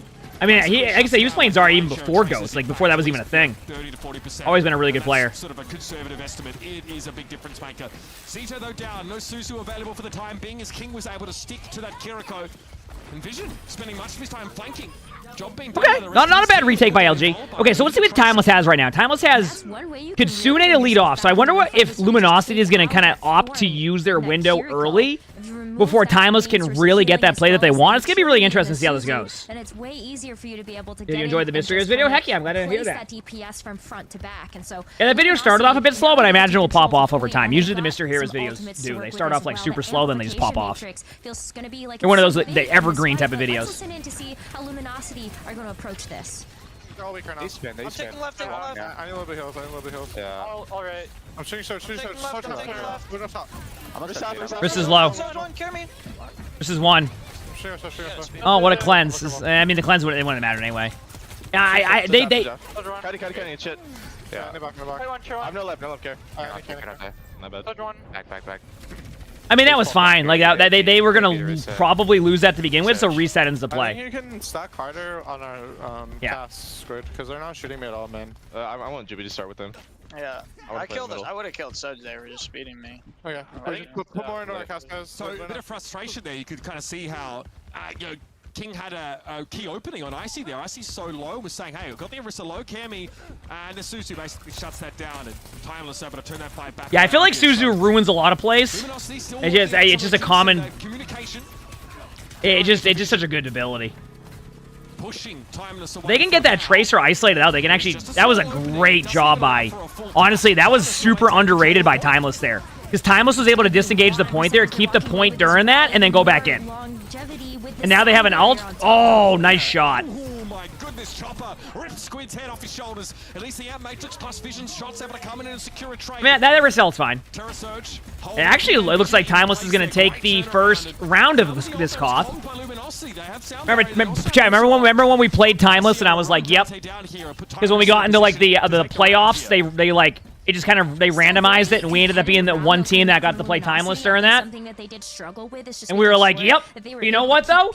We made the Timeless match entertaining. That's all I'm saying. Making sure they had the right healing output or being able to actually... At least we did that. ...down those low health targets and actually take them out. Luminosity may just need like a second to really figure out the pace of how this is a great matchup, though. Into a team like Timeless. This is a great matchup. I'm excited. They should be warmed up, no? Uber, they got a whole collegiate match under their belt right now. Everybody's playing collegiate today. Yeah, getting those games out of the way is definitely important, but I feel like this is probably a different beast entirely. Timeless are locked in right now, and that first round, while competitive at some points, Ultimate looked very, very solid from them. I think Chopper coming in from the top rope, with some key overclocks there, really swung things in Timus's favor. Well, of course, to have the Orisa mirror still in. Okay. Yeah, I mean, the Orisa mirror makes sense. Sneaky beaky like here. I kind of like what they did there, by the way. So what they did is they just hid there, waited to go in. They kind of just like surprise them with the timing, and it actually worked really well. Dante's so low though. He needs to get topped up before Timeless are able to move on that. Dante a little low. Rocket though takes a big hit. Now needs to. Whoa! I don't know what we just missed, but King just popped off. And that's the kind of start you're looking for here. Holy crap! To that tally. King is accounted for 4 of 5 eliminations of Timeless. King just popped Tracer off. Already heating up. A really great wraparound there from Luminosity as well. While we ended up seeing Rocket try to take an off angle from Timeless, the rest of Luminosity were just walking in. Really good start. We didn't get to see the point of view of that because we didn't see King, but that was good. To be able to just grab those. See what the retake is here by Timeless. What does Luminosity have coming? They have window. They actually have a really, really huge window advantage coming up soon, and I think they're going to play for that window. They're going to play for that window, I think. Rocket playing the point right now from the left-hand side. Javelin's been used by Dante here, but he's taken a fair bit of damage. The Ant Matrix goes great play. Luminosity to force Timeless back. They are wrapped around the corner. The thing with window is like usually if you get Kitsune on during the window, you can just push past it. So you want to try to find like a timing where you're not using it with their Kitsune. So that was like a perfect usage of window because like you get the map control, they don't get to build their ultimates up, and now they can back up, disengage, and even if they lose the next team fight, you get it to like what 75%, 80 with a good stall, right? So. To be able to try to go play on his own as a solo agent on this Tracer, but still being able to walk back to the rest of the team. Okay, we predict that play is going to happen. They counter with High Noon to prevent the play. Need to get in charge of the point real quick. That'll do it. Sound barrier also expended here. So both support ultimates drawn out from time. Yeah, they'll be happy enough to at least have a okay, I went with 75%. Instead, they got 68%. So not too bad. There's always going to be a tough fight there for Luminosity to win when you have that Kitsune rush that yeah, Kitsune is just like a... Kiriko's kit is just dominant in Overwatch. And on top of that, too, with the sound barrier ready to get the trigger pull. Okay, Orisa ult coming up. Be a little bit too they have beat. To actually take out. So Luminosity did this. Okay, I want to see if this Orisa is just going to... DPS ultimates, but ultimately they this is tough to say. Because they got the point control, and they're trying to do a pulse bomb combo play, which is basically where you ult, you try to get out cooldowns. Very good patient here by Rocket, by the way. Wow. Nice shot by Vision there. The reason why, by the way, the Tracer was so patient there is because, like, if you try to pulse at any point, you're not going to really get the elim in the follow-up, so you got to kind of wait. Could have been maybe aggressive once they got beat off, because then you can, like, kind of do that, but yeah. No, Bob, you have to watch the mainstream, unfortunately. Well, or you can watch the mainstream, yeah. Okay, here we go. Twice as often and having so much ability to break damage up with Javelin Spin. Yeah, and she also just like shoots. That does a ton of damage. Like Orisa's damage output is nothing to be underestimated. But it's time here to see what Chopper can do with this overclock. Chopper takes note of King, aggressively blinking. Caps, you were able to end that that prediction for like whatever, like whoever it was. Like chat will let you know who won, but like it's been stuck and I can't do it. I don't know who was the prediction for.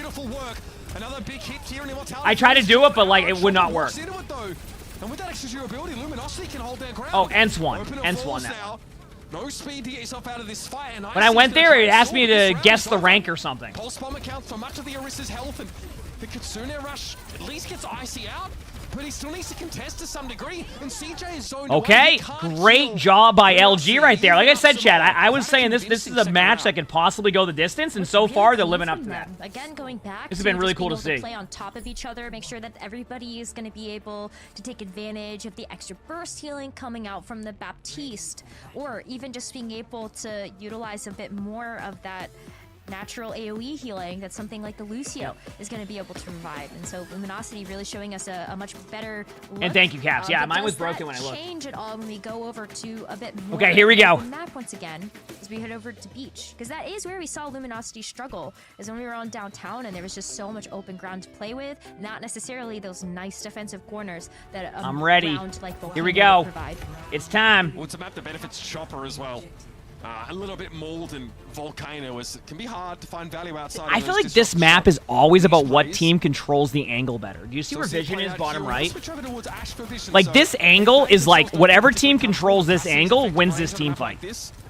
And definitely fancy punishing the grouping up. That's what it feels like. Some of these dynamites. Exhibit A.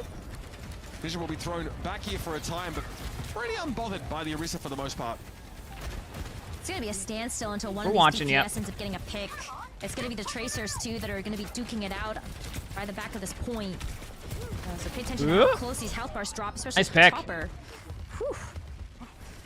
I mean, that was great interference being run by Juby there. Chopper couldn't close the gap. Well, that's what I mean. Like, once you, whoever controls that off angle just wins. Even if like you have a 5v4 like on like the front line to the left, like you can still get rolled by that play, and that's exactly what happened. Really good job by LG. After a tough first match, LG definitely stepping it up. Forward. And something about Luminosity's comp that's just so nice is that Ashe is going to be providing some really consistent damage output. Instead of having to charge up this big railgun shot and potentially whiffing it onto a head, you get a chance to just kind of keep putting out these consistent headshots. Yeah, see where Chopper is, like this angle, like they're stacked here.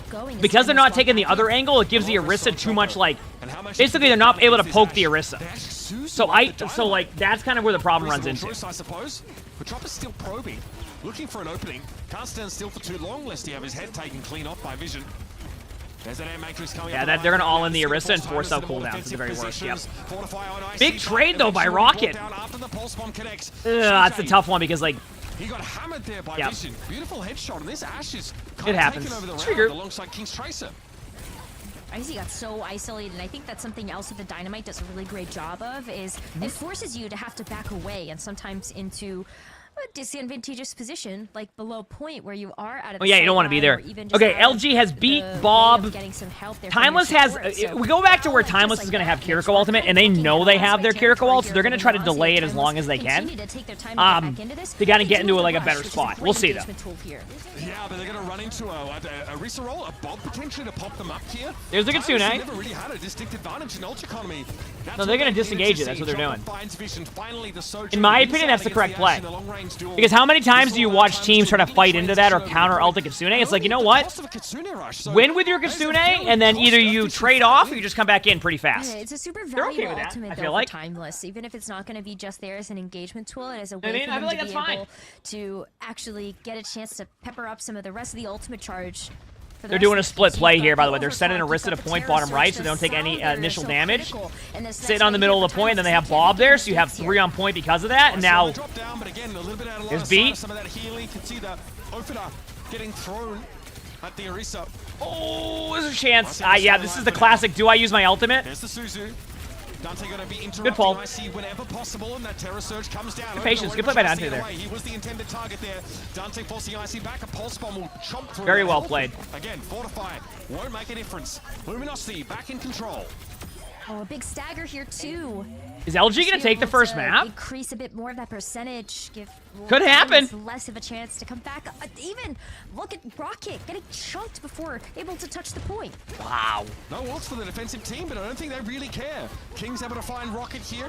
Traded out by Chopper eventually. Hey, you got to give credit to LG. They lost the first round of that and then dominated the next 2. So got the first map. Wow. Between these two teams in the past, This is going to be a good one. A key map win at the start of the series. And this is going to be a good one, chat. We highlighted as one that could show the fruits of their labor over the last few weeks, month or so since that stage 1. This is great looks from the underdog team. Yeah, not only have they had a couple more weeks to be able to get that synergy. I still think it's going to be super close, though. But they also have such a huge test of of strength right now to really show people what they are made of. And I think that the warm-up match might have had a little bit of a hand in it. Like, even though it is... We don't really know what the strength of that roster holds, but it's great to be able to see we'll see what happens next. They have had a chance to actually warm up, and this is a great look for them so far. It's a great start. Let's hear some of the sounds from the end of that map because we got to hear Luminosity and they seem pretty dialed in. Let's check it out. I can't. I'm looking for all Lucianer. Let's touch top. Earth action one. Shot rail. Show point. Lucio. Left. Earth one. He's dead. I'm okay. Earth is one. So dead. Kill. We need kill. Stagger. Leave him per sec. Nice. That was good. Okay. Your trust really starts to get abused when your mate take Dante. Says one Orisa, shot. Not just Orisa won. Orisa actually won. She's 60% HP. She still has armor. Listen, you say one as no. We all know the real call out is if you call one, that's the target call. If you say they're actually one, that's when they're actually one. Okay? Hey, that's what the Tracer pulse bomb is for. Because if she wasn't one, well now she really is one because you attached the pulse bomb, and she had to hit the fortify, and now you can actually take her out. Right? I mean, I appreciate the mental gymnastics you're trying to pull off there, but again, you can hear like how big how a huge part of the calling Dante is, right? We don't always have like the main tank just because their field of view is basically trained on the other tank and at the front of the You said literally one? Easy. He's really well, literally one so is like they might be one, they might not be one. That's up for interpretation. In real time, and it makes a big difference. You know, this Luminosity team. Remember last time? Yeah, but you're supposed to say actually one, no clickbait. And this team also they drop a map to Citrus Nation. Actually, not that bad. That might not be that bad in general, right? I like that. But a win here for Luminosity not only guarantees that they get out of the group in first place. It also starts to put other teams on notice that this team is not satisfied with being fourth place, and they're going for the big time in this stage. This match win for this group also means so much because the winner gets a chance to get out before the patch hits next week. Keep in mind that we have a patch that's dropping middle of the week that is going to segment the first 3 days of our group stage and the final you got to call it winnable, right? It's a 2v5 winnable. Just gonna have to play out. So. Do you want to actually... see, look at Arista was at... See? Close to one shot, right? Yeah, exactly. So all the other teams are playing a BR while they're also playing extraction shooter. You know what I mean? They get airlifted out of the epicenter before the tsunami comes crashing in. But it's a great point, right? It reduces some of that. What map is next? I think it they gives show you a bit of a buffer to really start to formulate your approach for that post-patch, because again, it will have some pretty reasonable impact here. But ultimately, Luminosity, after that first map, it doesn't look particularly close. Like, they are really well drilled. The Ash pick from Vision comes alive in that last round, especially. Oh, that Ash pick was so nice because it's I mean, the Ash play was great. You've got the I agree. It's also going to force some really valuable healing cooldowns out of your supports. And if you're able to just land a couple of shots in a row, that's a pick. You don't have to wait for that railgun to get charged up, hit the head, and even if you do, the railgun charge damage right now is not enough to actually take out a single target anymore. You have to but Sojourn is still so good. Wait, in there the viewer predictions were 84 to 16%, chat. It hurt sometimes to have a 6v5 if the Bob is online. And LG took the first map. I mean, we also saw just like the ability to interrupt any. I thought that was like the predictions the whole time. I don't think it changes based on anything. Close to Vision, also protecting the Ash by booping away the Sojourner. She tries to power slide in, or any more mobile DPS that would try and challenge that was really important. I don't really have that conversation a whole lot about the Ash versus Sojourn matchup because it is quite nuanced, but nice to see that play out on that particular map. King also is firing. He's looking excellent. Dante, like we mentioned, is a cornerstone of that calling infrastructure what a match. On this Luminosity squad. And again, like there's a lot that being a collegiate team that is in close proximity to each other. What do we got here? Sort of day to day gives you. So they brought in Luke. Once again, your Luminosity so they're playing. They're not going to play a Lucio dominant comp. In here. Juby comes out, of course. What map is it that they're doing this? I don't know what map it is. Okay, yeah, I love to see this because maybe we get a chance to see Luminosity bring out a bit more of like a double flex support lineup here. We know that Lucamino is super, super gifted. Eichenwald? Oh, this makes sense. Yeah, because first point you might run the Lucio comp, but second point you like lose the value of Lucio. Like you can, you're speed boosting across. I mean, you don't necessarily lose the value of Lucio. You just like it's just a little bit easier to run like a dive based like spam damage comp, you know what I mean? Yeah, and of course, like Riker, we've seen on more of the dive tanks in the past. Even there's potential down the line that we get to see his wrecking ball come back out. So that's something well worth looking forward to here. But I can clean my glasses. We have already seen Luminosity. See, Eichenwald's always a good time. And this is the one that they lost to Citrus Nation. They were playing that again, a very much similar dive-based composition with the Winston. So opportunity here for Timeless to get in the game in a big way. I don't like clean my glasses; they get dirty still. Workshop this in recency. Yeah, I just wipe the dirt around. Exactly, so they're still kind of dirty at the same time. Well, I will say that in that map, they did have Juby in the roster. Everybody been having a good Saturday, chat. So maybe it isn't going to be. Also, Chad, don't be mad, but I don't know if I'll be on tomorrow. I usually take Sundays off, and Monday I have to do a bunch of stuff. So like, I'm just like. maybe we see It might be a day more off for of Sunday. the Orisa. Dante has looked so good on that hero so far, and it could also be that you continue to see the Winston, but maybe with a bit of a different look that the Lucio can't really You provide you. peeved? Oh, my bad. We might see a. You have a microfiber tea towel for your glasses? It makes sense. I mean, like, look, that mobility isn't nearly as powerful. yeah, I just don't. I don't ever use them. I don't know. Look, Winston really gets supercharged, of course, by the, the addition of that nano boost. All right, here we go. And again, We're chilling. Like a lot of this is really Just gonna sitting depend on back, how well watching some protected you matches. keep vision. So the theme is the same. Actually, my glasses do seem cleaner now. My monitor seems clear. Samoa. Set up your Cassidy to have that big impact. I should do that more often. Coming in here means the playstyle for Timeless changes, so Luminosity need a bit of a reset. I should do that more often. In terms of their expectations. Right. When Sunjun comes into this roster, we typically see that going to be one of the Aw. long-range hit scans. At this point, it's maybe a Widow just to be able to see if you can get a bit of a quick pick. I need you like go a, back and bring you know out what I something need, chat? with Wait, I need a Silver, and there it glasses is. cleaning So machine. we'll have to see how Timeless are going So to I just have it right next to me, and then I take my glasses off, and I insert the glasses, and then they're clean. That's a, is that a thing? I need time. Okay, close left, kind of. Yeah. I can walk. They make those? Really? Oh. One more. That's one point, half. That's one point. Are they good?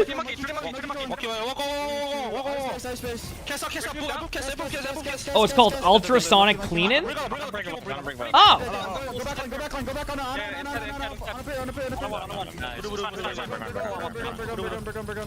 Mikey. Just Mikey. Go fast. Monkey, hop over. Nice. Put her, just hide. Carry the click out. Nice. Good first point. Just stay point. But you have one? The more things change, the more they stay the same. That is a comm that has withstood the test of time. But we got a chance to actually hear the setup there for Timeless on the dive and the execution of it there. Pretty clean comms, and Sunshine racking up those kills. But overall, looking very Hey, you put your glasses in and it prints you out a new pair.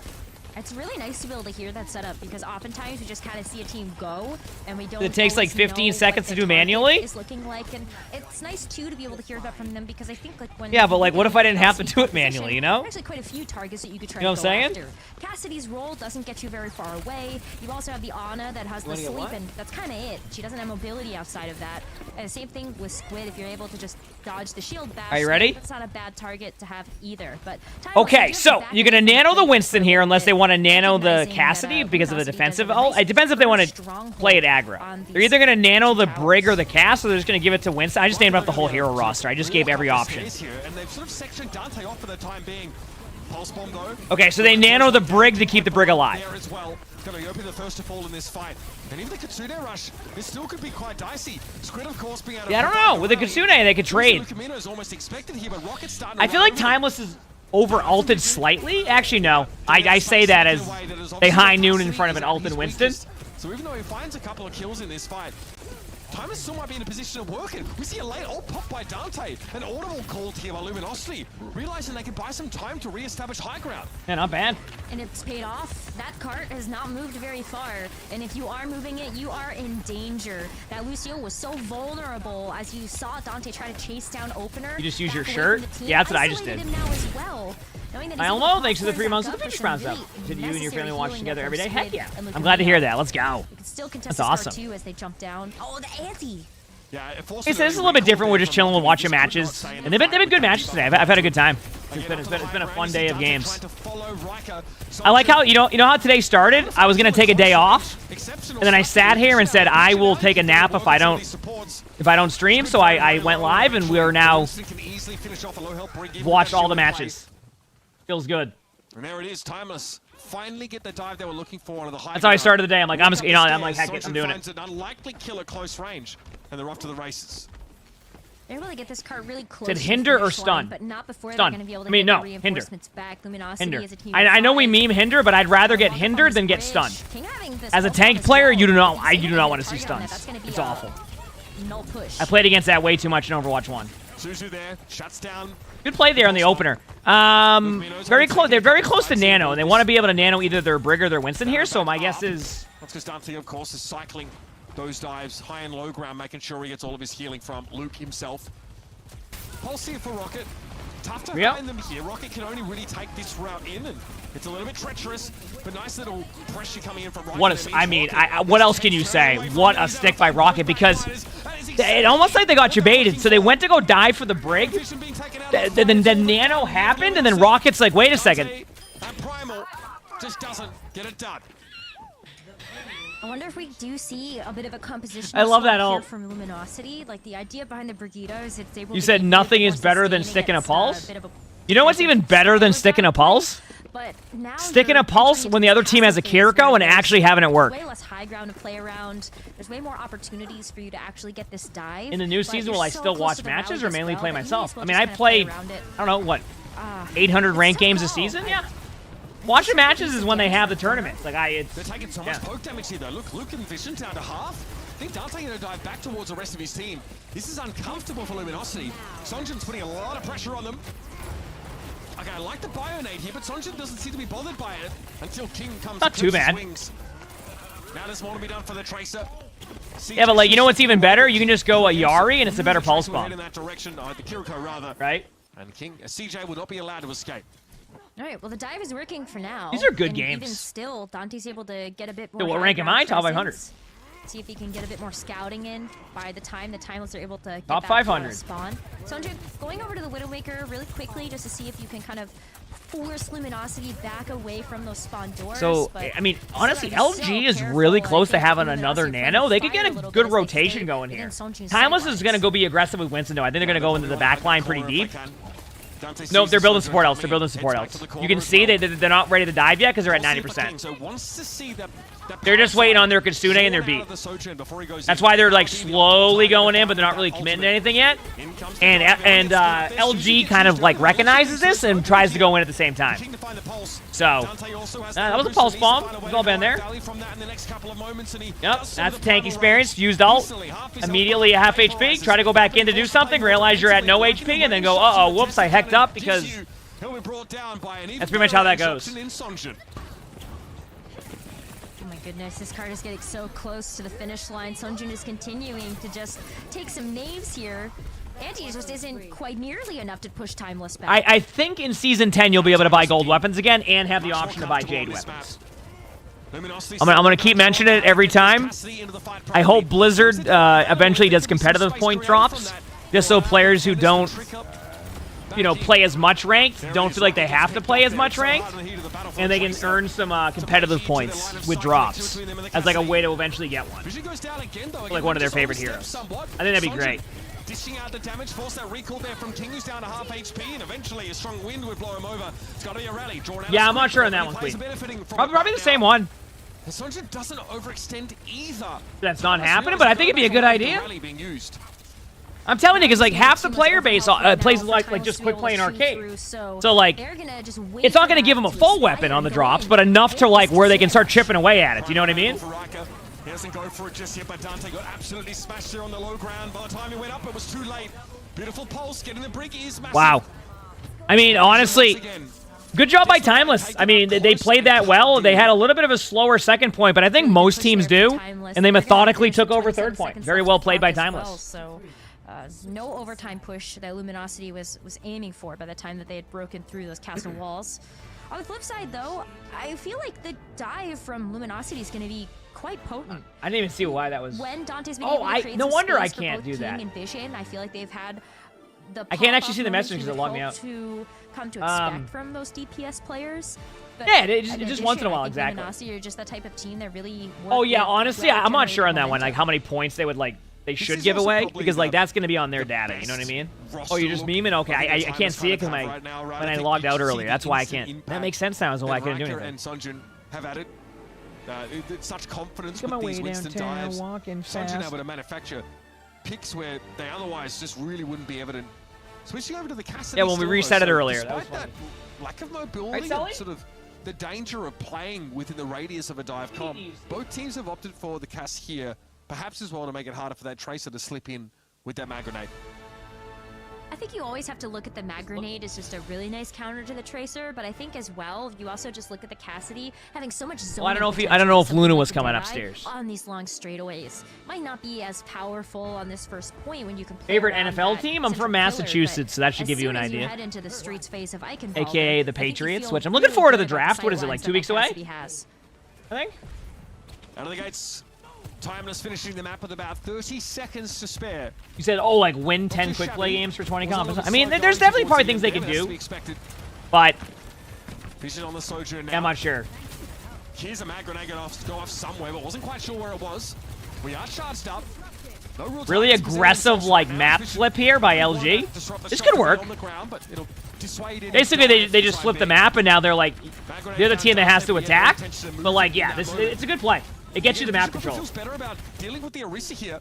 Maybe even wishing they came out of SWAT on the Cassidy to fight this. Yeah, that was a good take. Having that armor chewed through. We'll try and interact with Dante from the low ground, and there it is. Vision finally gets. Said you're a Panthers fan? That was probably a bad time for me to talk about the NFL draft then, right? Ooh, that's going to be another follow-up there, too, onto Sunjun, so Time must have to go back to spawn now. Orisa on point. Oh, yeah. No, they're absolutely done. Lucky here, maybe just stalling this out a little bit longer. That is a very convincing fight. Yeah, I was going to say, that was a good take by LG. Like Timeless opting to play a less mobile composition. One that can't really dictate the pace of play like Luminosities can.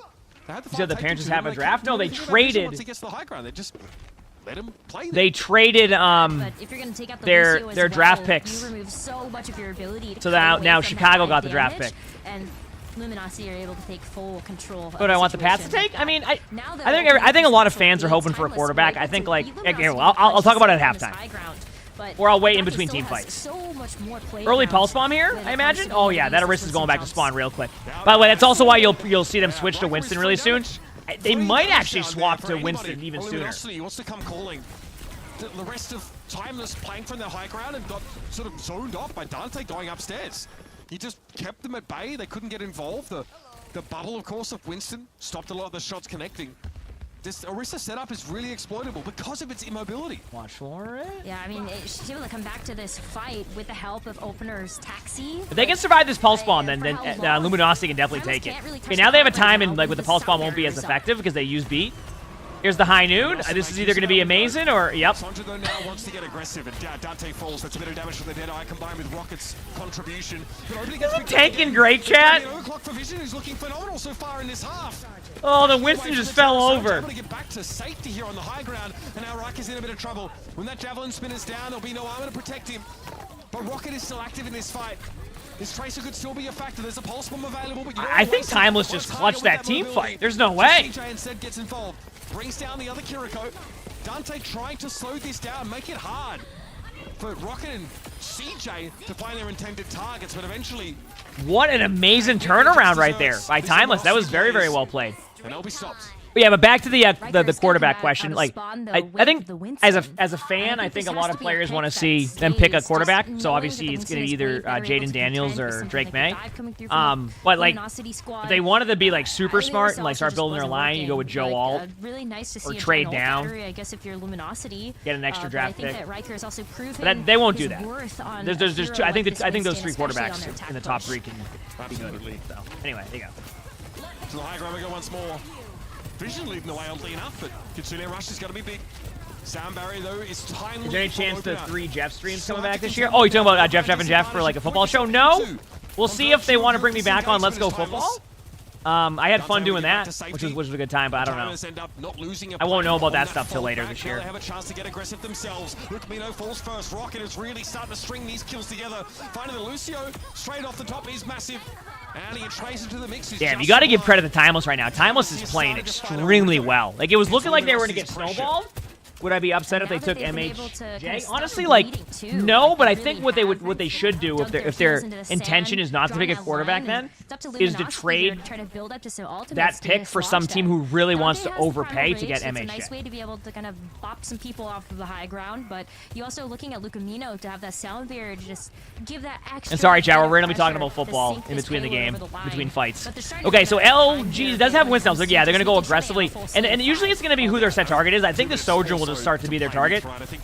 No, they ended up just like weighing that out. Use this overclock from the Ooh, what a boop! Feel great, and so he wants to play aggressively. Dante manages to get him off the map. Spot. It's just too dangerous. He realizes how awfully quick now his vision comes calling the disruptor shot deployed, but CJ slams him with a kunai. If someone can find one more kill here, it will be massive. But Lumino... It feels like LG gets the early picks and the DPS just trade. I mean, there's a chance they get. But now Luminosity are without that Kiriko. They have a sound barrier, and they'd hate to have to spend it here. So Lumino finds a very... No, they're gonna do a like a slight disengage, and they'll go back in. Thanks to Luke. King is here with a pulse bomb, can punish Riker. I mean, I'm someone for good matches, Cryptos. But too risky to double, triple blink across the bridge to stick it with the whole of Timeless lying in wait. Now they just gotta back up a little bit here because they're starting to really run out of time. Beautiful. Rocket! Okay, I'm gonna be honest with you. Rocket has been playing unreal. That's another huge kill to open up a fight. Last time I think it was like absolutely unreal. This time, I mean, getting a stick on the Sojourner is perfect. He finds vision unaware, and now Luminosity are down to their last 50 seconds. I mean, so they have Sojourner out. They have Kiriko ultimate. I mean, fight to assume and get that overclock in play. It's very winnable, but Timeless has Winston out. Timeless has 4 ults. But it does come down to Vision being able to get enough space to use this overclock. Good disruptor. This is how you get the high ground. Throw that out. Force everybody to concede that position. Sonjin goes down, but they lost Dante. They lost him far too early in this fight. Yeah, but they can counter with Sojourner very soon too. Wait for the beat and then Sojourner. Probably like 2 seconds, even sooner. Making it impossible to find a low health target to clean off in one shot, and that is. That went from LG has a good ult coming up to they just lost. Wow. Timeless able to exploit that player. Obviously advantage, but also just a tank not being on the field. It's too hard to play around that. And holy crap, that was unexpected. Up the series with a strong showing on Eichenwald. We were kind of expecting that this series would be really close. Taking a look at what is I mean, right now was I'm not surprised to see the matches being super close right now. In Luminosity. I think we are potentially in for a 5-map series, but it came down to making just some of those small adjustments to the good matches today so far. Riker into the roster here for Timeless, making sure that they had these super cohesive dives that made it difficult for Luminosity to find their edge. I can't tell where Uber's at still. still. To see that the gap between second and fourth is not particularly wide at all. I do think, and I said this sort of during the round, that the substitutions made all of the difference here. You know, Timeless look very, very solid. I think Sonjin is able to just achieve these very high peaks. That Vision sometimes threatened to reach himself on that attacking side, but so much of Eichenwald, especially second, is positional. It's about who can control the high ground and who can gain it without I wonder if he was losing too casting many somewhere players else in the process. Rocket, though, by the way, absolutely dirty on this Tracer. And you're playing against, like, for some of this map, you're playing against, like, a Brig comp. That play right there is kind of like, that play right there kind of set the tone for this map. It was such a good pulse bomb play. Rocket is able to wade through all of that. And your Rocket popped off. Impact on his team's success. Then the switch over, of course, later, not dealing with so many hostile elements and having an even greater impact. This is a pretty sick map. I mean, that was just a great play. Yep. Yeah, Rocket looked so good on. Yeah, that's what I was trying to figure out. Like, it looked like it was because the poster was like somebody winning the trophy too. So I didn't know if it was like an event. The rest of the team, you're seeing I didn't know if it was an event at that point. Superstar being born, and this is another DPS again, a DPS player that Jake Lyon. No, it's not that one, Caps. Caps. Overwatch League players/analysts has touted as one of the best up-and-coming DPS in the entire region. So great to see them really live up to that here. Yeah, and now this sort of resets the narrative a little bit on this series. We're starting to see Timeless looking like themselves once more.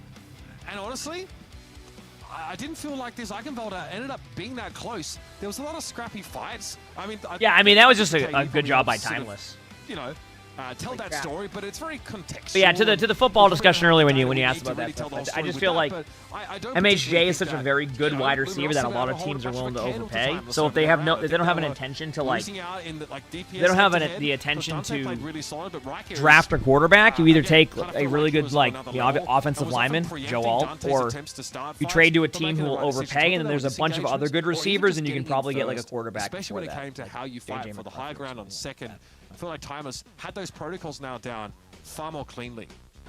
Yeah, and Riker was the tank of choice that we saw Timeless use in their match versus Daybreak yesterday to get that 3-0. So it's something I think that Timeless are really familiar working around, whether Riker is going to be in something like the Winston, or even able to bring out something like the Orisa, just to change What should I eat things tonight, up. chat? Does have If I some wanted to get food fantastic tonight, awareness and when I it had- comes to both of those heroes. If I was really gonna get provide food good team tonight, composition like that, and I think what when you would take it a look be? at Riker's playstyle on the Winston 2, super self-survivable.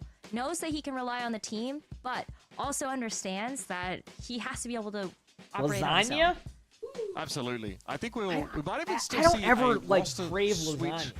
here, just because Colosseo, of course, might be. Like, do you a ever map just that crave it? demands Like, some oh, I slightly want different lasagna? compositions. I see does come back in here. So Rocket and Sunjin stay in at DPS.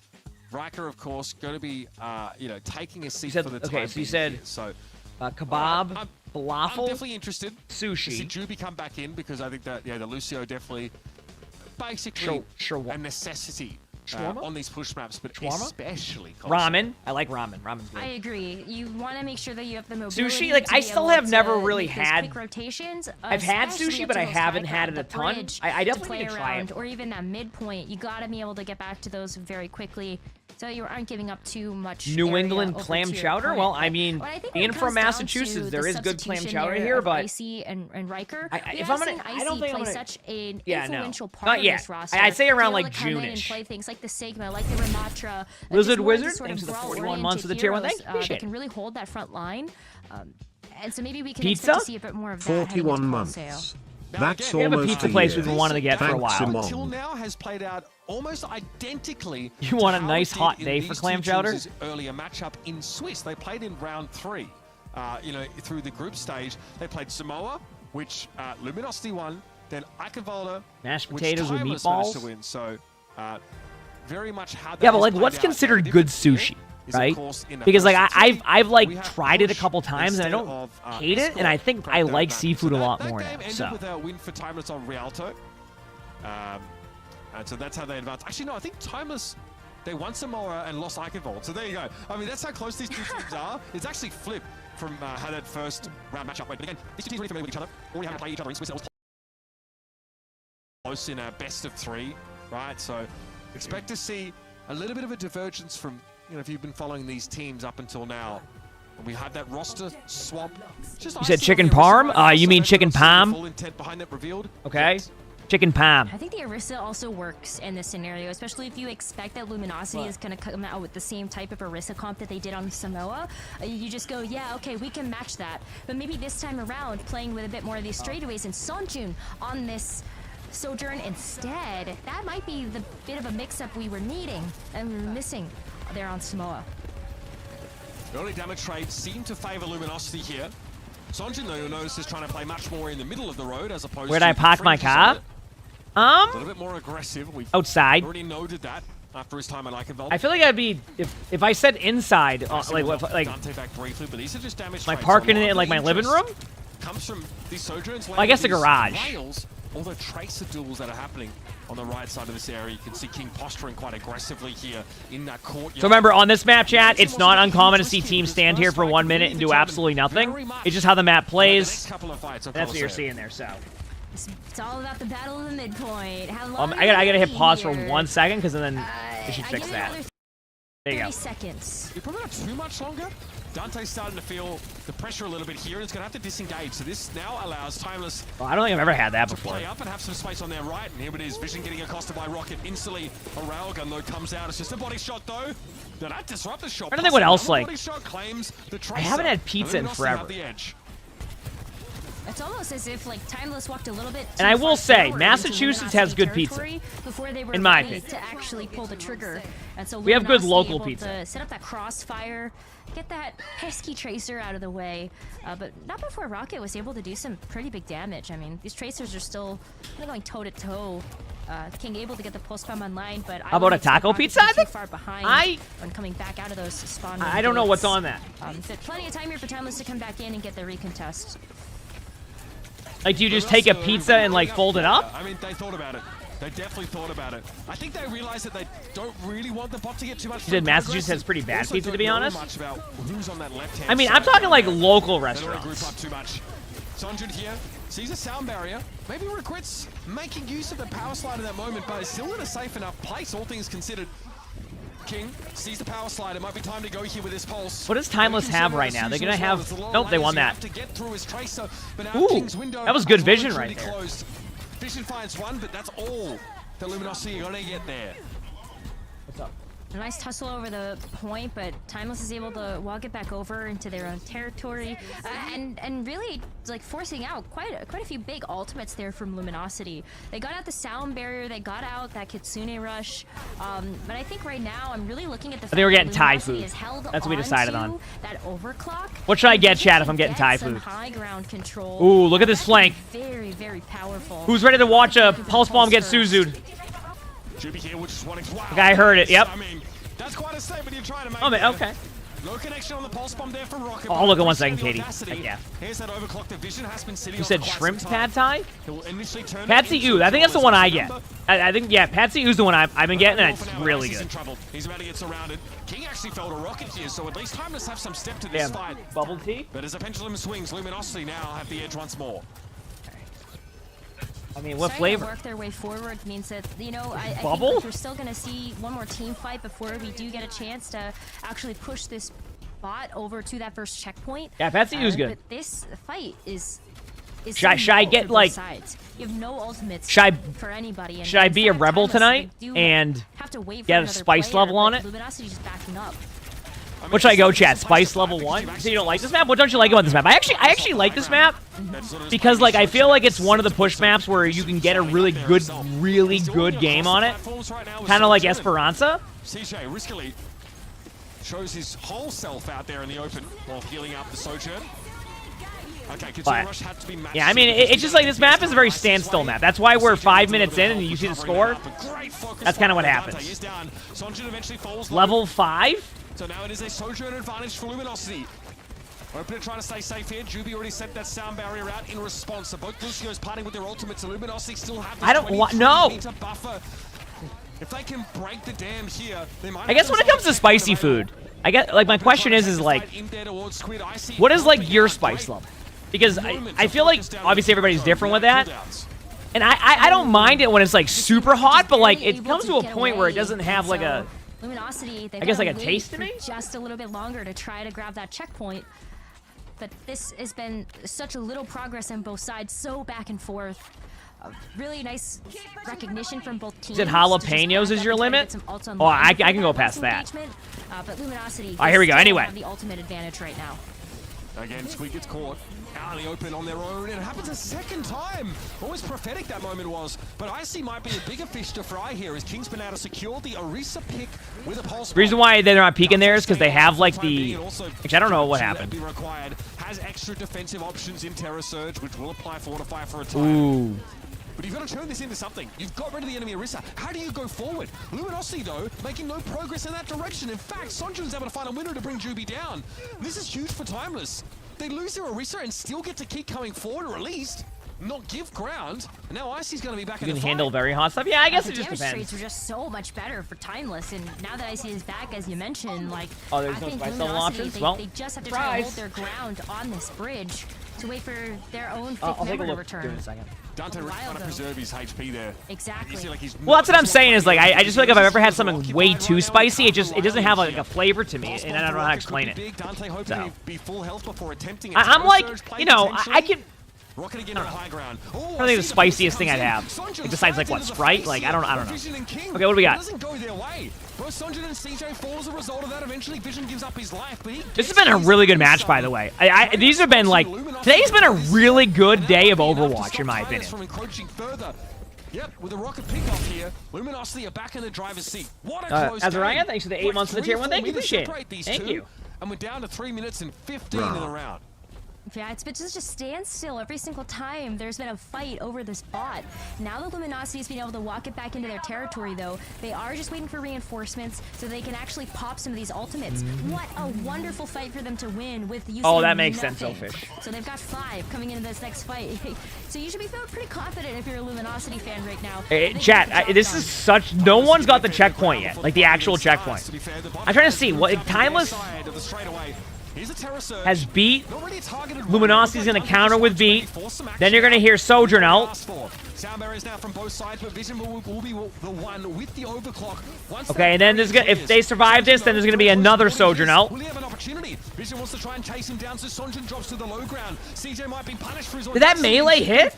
Also, nice play. Good patience. Honestly, chat, I would have probably made that play, and then once I missed those shots, that was it. I was gonna get rolled. So to be able to like actually get that a limb, this is such a good team fight. King forced away. Suzu self-used on Squid, which leaves him in the open.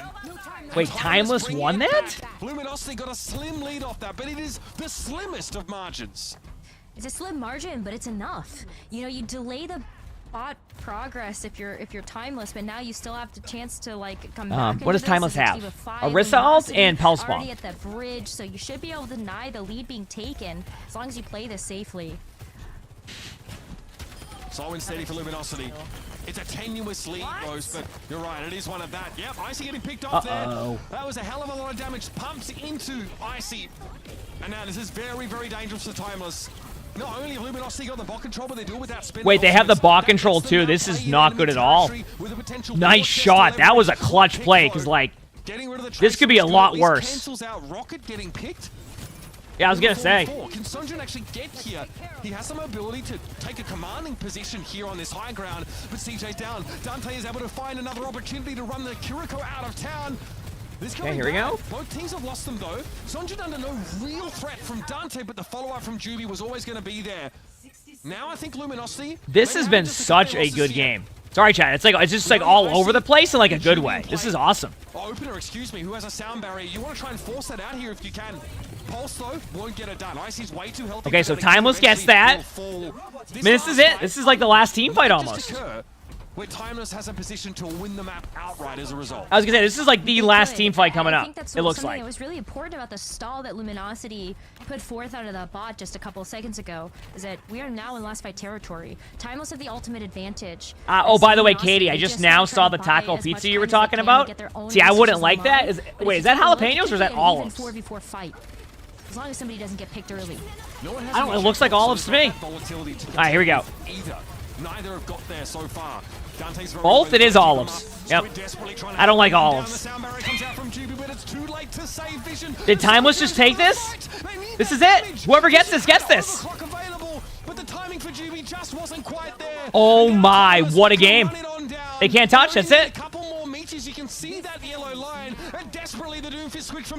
Wow. What a game. But that little bit of DPS nostalgia won't save Luminosity. What a game. At the last Holy crap, sorry, I was just so awesome. Luminosity and get themselves a lead in the series. Wow. Well, this is amazing because you did see that there was that 4v4 of ultimates on both sides. Yeah, that was a great match. The fact that we just saw Timeless be like, oh, we have no fear. We've got this. Let's just Terra Search right now. We've got the beat. We can back it up. And then they executed. That was clutch. This has been such a good series. On to New Junk City. We get to see more of that brawl style play. This is going to be a good one. This is going to be a good one. Either way. Yeah, and what they applied enough pressure to force a timing error for Juby. Juby could not, I guess, sort of anticipate the burst damage coming down and sort of the timing that he'd have to beat in order to keep Vision alive. But that's a huge part of it, because Vision wants to stay alive and hold on to that overclock until both beats have subsided. That kind of requires keeping him alive in the fight in general. So great opening there was found, I think, by Timeless. And that small edge, I mean, I think Luminosity are going to be feeling that cut throughout the rest of this series here. It takes us to a potential series point on New Junk City around the corner as Timeless, yeah, look really good after that roster swap. Yeah, we'll see how it goes. Let's hear a little bit from them as they manage to close out a very intense Colosseo map.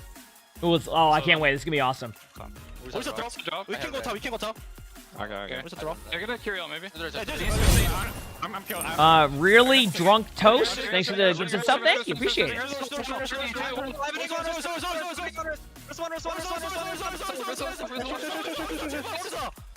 Tracer one. Tracer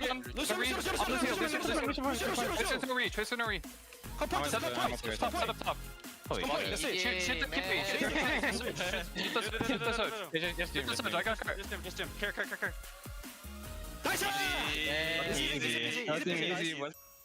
Oh yeah, they're very locked in there. You could see. Heck yeah. I think there's like a that was a good match. All right, I'm ready for the next one. Immediately get sucked into the Terror Surge, and it's curtains for you, Soju. I'm ready.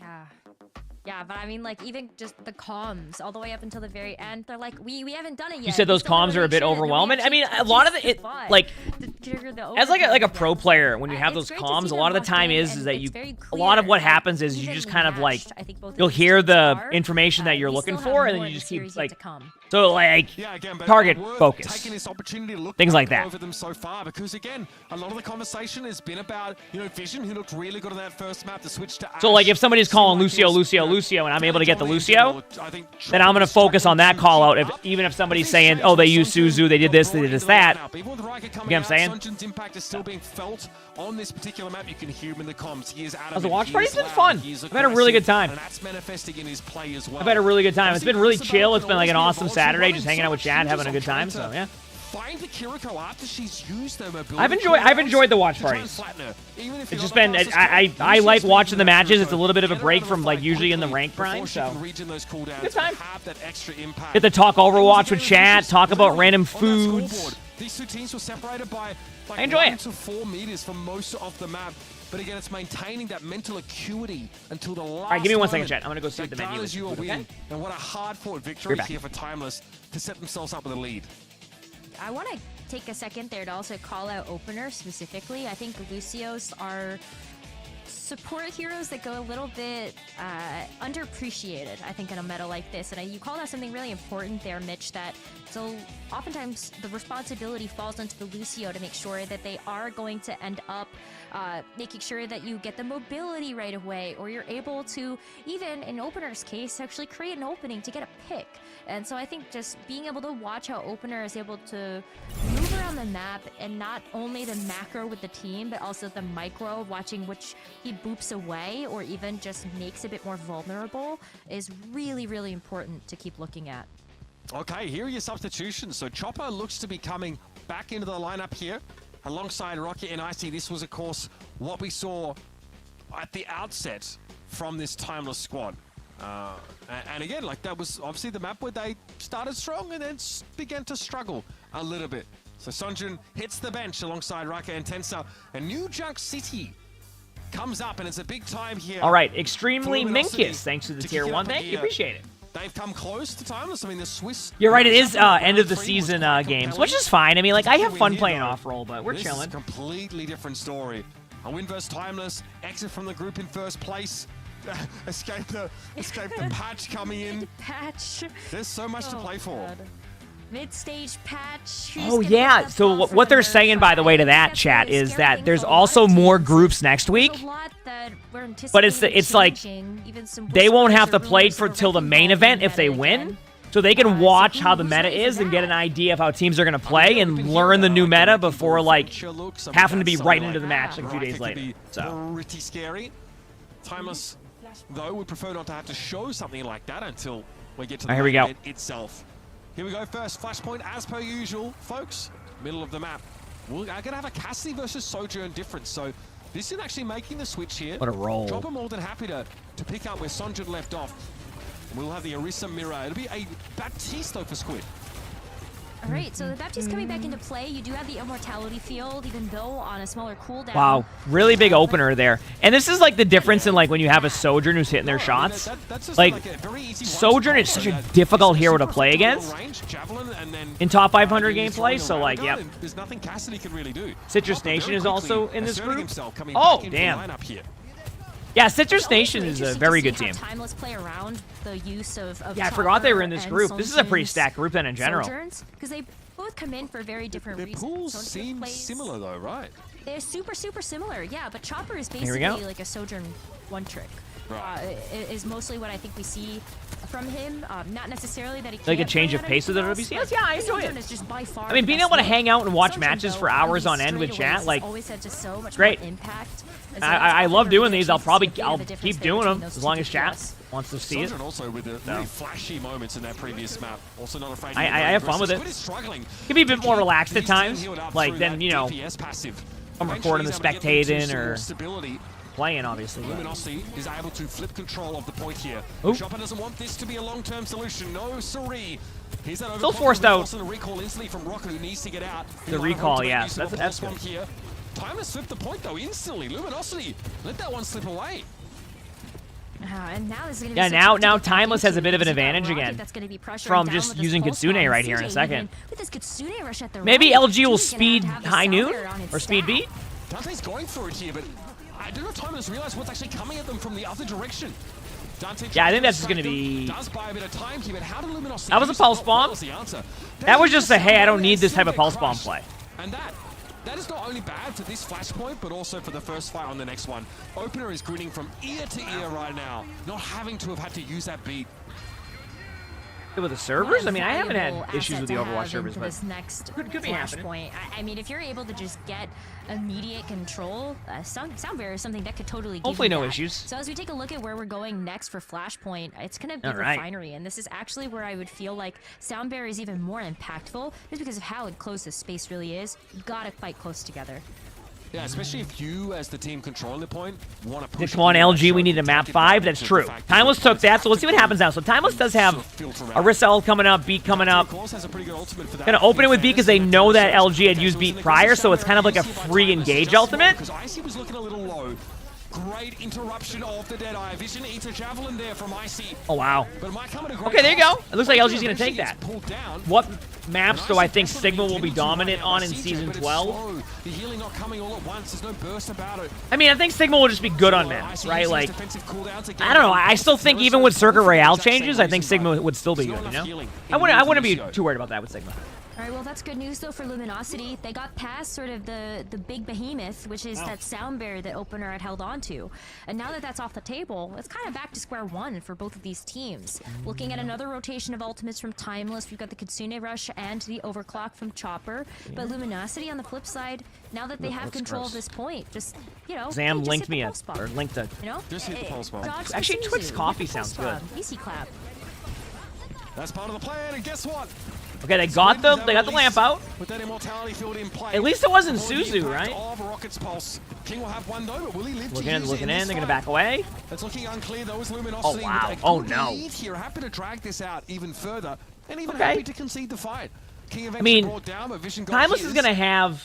And now Timeless have to start stacking up a percentage of. Timeless is gonna have.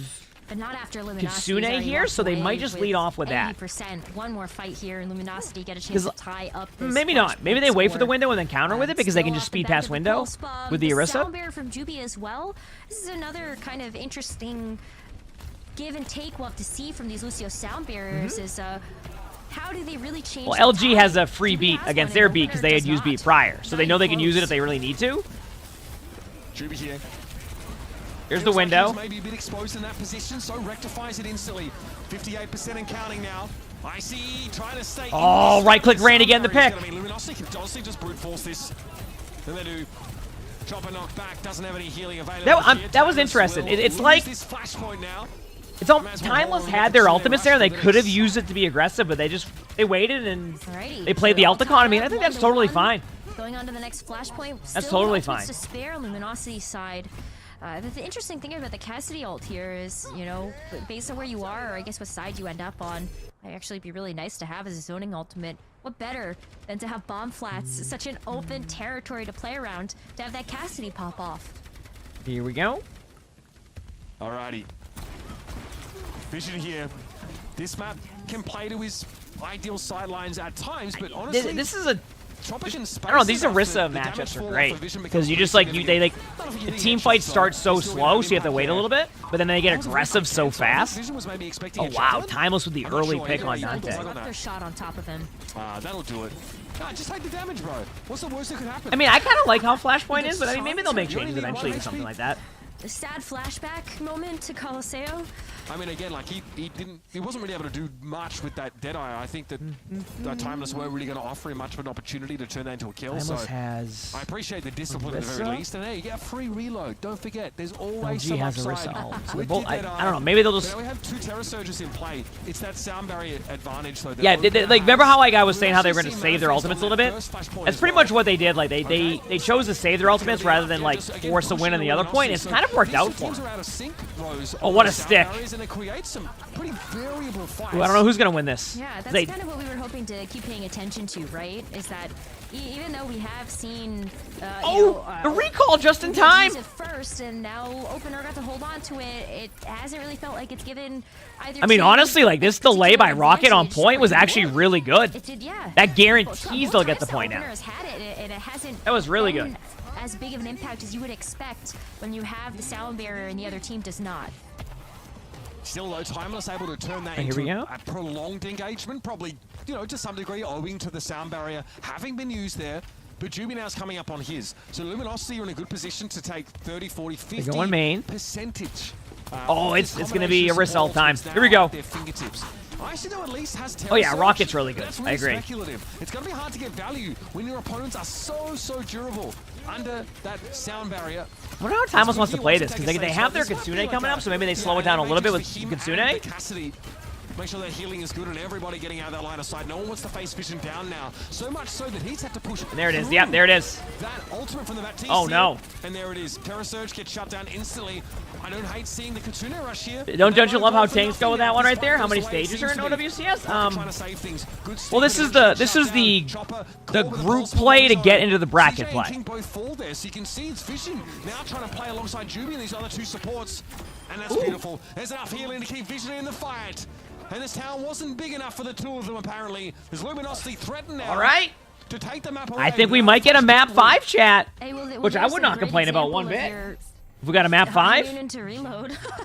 I'd be totally fine with that. Plenty for Vision to be able to get the 1-2 tap there onto Rocket to seal the deal on that second flashpoint for Luminosity. Now we're going to head over to the scrapyard. Another really great location to have these Cassidys and these Sojourns. All right, here we go. just take these I know that was sidelines. extremely close. But once again, we have the conundrum of Opener's going to have a sound barrier, but is it going to be enough of a difference maker in this Yeah, it's been fight? interesting. Timeless Usually to keep control both of the Lucios are flashpoint kind of and like get in it. sync with their beats. But this game, it's just been one team has beat, the other team doesn't. Proactively. I agree. I mean, getting chunked down. The poke damage is real here. Dante, though, doesn't seem to be bothered being at half of his original. I like that play. Oh, that was a great usage of Alto to get the Lucio like out of position like that. That was a really good play. I mean, that's pretty rough. The Kiriko still in play and able to save Opener's life, who then pays the favor with a fantastic sound barrier that'll give Timeless the flashpoint to start here. You said they're off Third beat? time's the Okay, charm come on. sometimes, but they were able to get the job done, and major, credit to Opener for just the perfect timing of that ultimate. That was really And good. now Timeless, off the back of that, get a chance to work up to get another of that kind of nice rotation we expect to see. CJ with the Kitsune Rush is a nice engagement tool for this next one. Rocket with another Pulse Bomb. Rocket's been hitting pulses, like playing really well, so I'm curious to see what will happen here. Value out of them as well. There was a, okay. Oh, well, that... Yeah, yeah. for a time, their Vision looked like to be in trouble, but it's actually Rocket that gets brought All right, down. they just back out. I mean, they have to back out. That was a good team fight for LG, obviously, not having to use anything. Actually, there's a chance LG just wins this. Look at the L pool right now. They are heavily favored coming into this next fight. Yeah, look at the L pool right now. Especially This with might the be sound difficult. barrier. That's really the big key. Is Juby has just been so clean with that timing and making sure that everybody's finding maximum value. There you go. So Timeless can wrap around, but for how long as Luminosity start to make their approach? Okay, Timeless go for Kitsune Rush. What can they turn this into? Yeah, I mean, the Kitsune Rush makes sense, but now they have beat if they need it. Like, they don't even have to... This is actually a really long team fight, too, so if LG's able to get these picks right now, that's pretty much it. But then, never mind. Icy gets 2, 3. Holy crap. Off the Terra Surge. What a way to put Timeless back in this game. It was all done before that point. But Icy keeps him in it. Wow. Unbelievable This is right one there. of the best Terror Surges we've seen. All of today, honestly, being able to get 2 picks, what a nice clutch moment there. That for was- Timeless. yeah. They have to win one more fight though, because the job isn't done. Oh, you And see what they Luminosity did come there? back Oh, into this come one on. With That was a great guy play. As well as that. Okay, LG's gonna be pulse bomb of their going- own. Rocket still has yet to use his, and so as we've been able to see that attach rate go higher and higher with the rate of I don't how know, this like, I'm trying to match is see, like, going, High maybe Noon that's gonna won't be get, enough like, a ton of for us to value go here. flashpoint number 5. So High Noon won't happen for a while, like a mid-game or a mid-fight reload. Okay, or that. What a play from Icy in their previous fight. I'm surprised, just because, like, okay. Okay, Deadeye catches Chopper somehow. He's going to fall. Juby, they're going to be traded out now. The sound barrier in play for Timeless. But Orisa Alta Limbs? Are you kidding me? Multiple of them. Orisa's one. Orisa's one. Rocket keeps him in it. eventually Squid and Vision run over and Rocket needs a recall. I think, wait, did LG just... LG took it. We're going to a 5th map. We're going to a 5th map, chat. Let's go. And yes, we get the 5th map we were hoping for. We knew it was gonna be close. Maybe not about 5, but like also we're here for it, right? Let's go. This has been so back and I'm just forth excited to with see a both really these good match, teams. you know? Not only did we get a chance to really see that play out in real time of a game mode like push, but now I told you these were gonna be good series. The 5th and final. All right. What a huge win for either of these teams. And chat, we get full hold Shambali Monastery. Well, they'll probably get held at first point, one of the teams, and then it'll come down to the last team fight. You're probably not feeling that great. Or will we see a second point? Yeah, you can do a game 5 prediction if you want, yeah? That hard work that they've been putting in as a unit, of course, in the collegiate world, and this one is now starting to pay off. Some of those individual moments were absolutely crazy. Vision starts to really get a lot done. I mean, they're doing some map rework soon. Sort of 3v3 situation at the end of bomb flats there, that was really impactful. Some of these pulse bomb sticks were huge. Even the Terror Surge started to have really game-breaking impact in those last few fights, especially because there were no support ultimates available when they were drawn out. Yeah, I mean, take a look at those mag grenades. Some of the Fam Hammers were really good at being able to just take out something like the Orisa, so beefy and just trying to isolate that Cassidy. Well, the first ever escort. Really oh yeah. I think if you're Luminosity to know. I want to see if they get against a wall. You were on a match point. You were able to. I mean, escort ties. It would have to be. It's very possible. It's just during those animations, like a map like Dorado. This is definitely where you need to find yourself a little bit of a boost, right? These two teams played each other close in Swiss. So, I mean, really, we probably could have even used that as a I'm just excited for a 5th map, exactly. Those 3-0, 4-0 days between these two teams might well and truly be over. Chopper comes back in, probably must be, you know, at times like Vision this, popped off during that. That was unreal. But it can get to you a little bit, right? You see Sunjin playing a similar role. When you come in, it's not your fault, but your team doesn't come out with the win in those maps that you're subbed in for. It's going to bother you a little bit. It's going to get to your head. So you're all right, we got map 5. I'm going to be right back. One quick second, chat, okay? Sort of, you know, hit the follow button. We got a good 5th map coming up. Respect in that Sojourn or in that hit scan DPS role afterwards. I also want to say, like, you know, some of those sound barriers from opening, you kind of pointed it out, that Timeless weren't able to turn those into distinct advantages. Normally, you'd think, okay, be an advantage. Just push into them. Brute force this. Just go for the throw, get a free pick with that extra durability, and then snowball it out of control. But in quite a few fights, Opener wasn't able to do that. So you had, like, off timings between both teams' sound barriers that were out of sync. But when you have a sound barrier advantage and you're not able to gain anything from that, that is really going to hurt you. And eventually, it took its toll for Timeless. Yeah, 2 out of the 3 times that we ended up seeing that sound barrier advantage in favor of Timeless, it didn't work out. And so that was that amount of percentage that Luminosity was able to capture to get the win. And I think that you have to look at that too and go, was it right for us to hold on to it as long as we did? What can we do to clean up those moments that sound barrier advantage should have been a 1 fight for us and it wasn't? That's a big question mark heading into this 5th and final map, because you gotta make sure that is all put together if you're gonna rely on this Lucio comp. Yeah, it takes a lot though, because, you know, even if you get a good beat, the calling needs to be good. Like, have you forced out Suzu? Does the Sojourn have slide? You know, have you done enough, like, in advance to make sure that you can just run at them and guarantee yourself a pick or multiple, right? That's, like, the hard part, and that's where there's a lot of volatility, especially with these comps, because you have, like, pulse bomb burst damage, you have, like, random railguns connecting, like, there's a ton of things that have to be considered. Timeless, though, they're mixing it up again.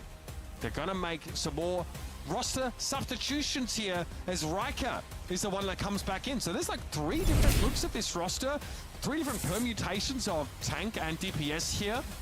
But this is what they're going to come out on Shambali. All right, I'm back. Monastery with. Glizzy, thanks for the 7 months with the free Prime, so thank you. Appreciate it. Not being subbed in, he was in that last map. So Chopper will get a chance to all right, chat, it's time. Nothing to do with the DPS configuration. No, and it just has, I think, a lot to do with the team comms and communication. And I think when you take a look at just how the team is formed in these 5v5s now, or even just with 2-2-1 rollout. Oh my god, I'm thinking back to days of 6v6. We don't want to get into that on the broadcast. But with Icy and Rob, hey, you don't want to bring up that conversation. pieces of the equation you have to look at now.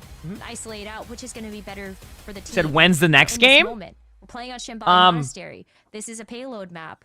It just I think they're doing subs right now, so they have a couple minutes. This actually gets over the line. Yeah, this is a great set of often matches. Like the sort of like Orisa or Ramatra-based compositions find success here mostly. So the pace of play a little bit slower. You know, I might have expected Icy. You know, if it were going to be a matter of Orisa, Shambali. there might be something else planned here, of course. But outside of that, like even with the substitutions, I really expect these comps to be very much the same. This is the kind of standard that's been set. I like the Baptiste variation for Squid. I thought that was fun to see. It definitely had some huge moments, because if that's combined with Cassidy, nobody is going to try and maintain. Hope you're having a good Saturday too. Sojourn, who of course can outrange. It's been an but here we go, awesome baby. day, chat. Like I said, thanks for hanging out.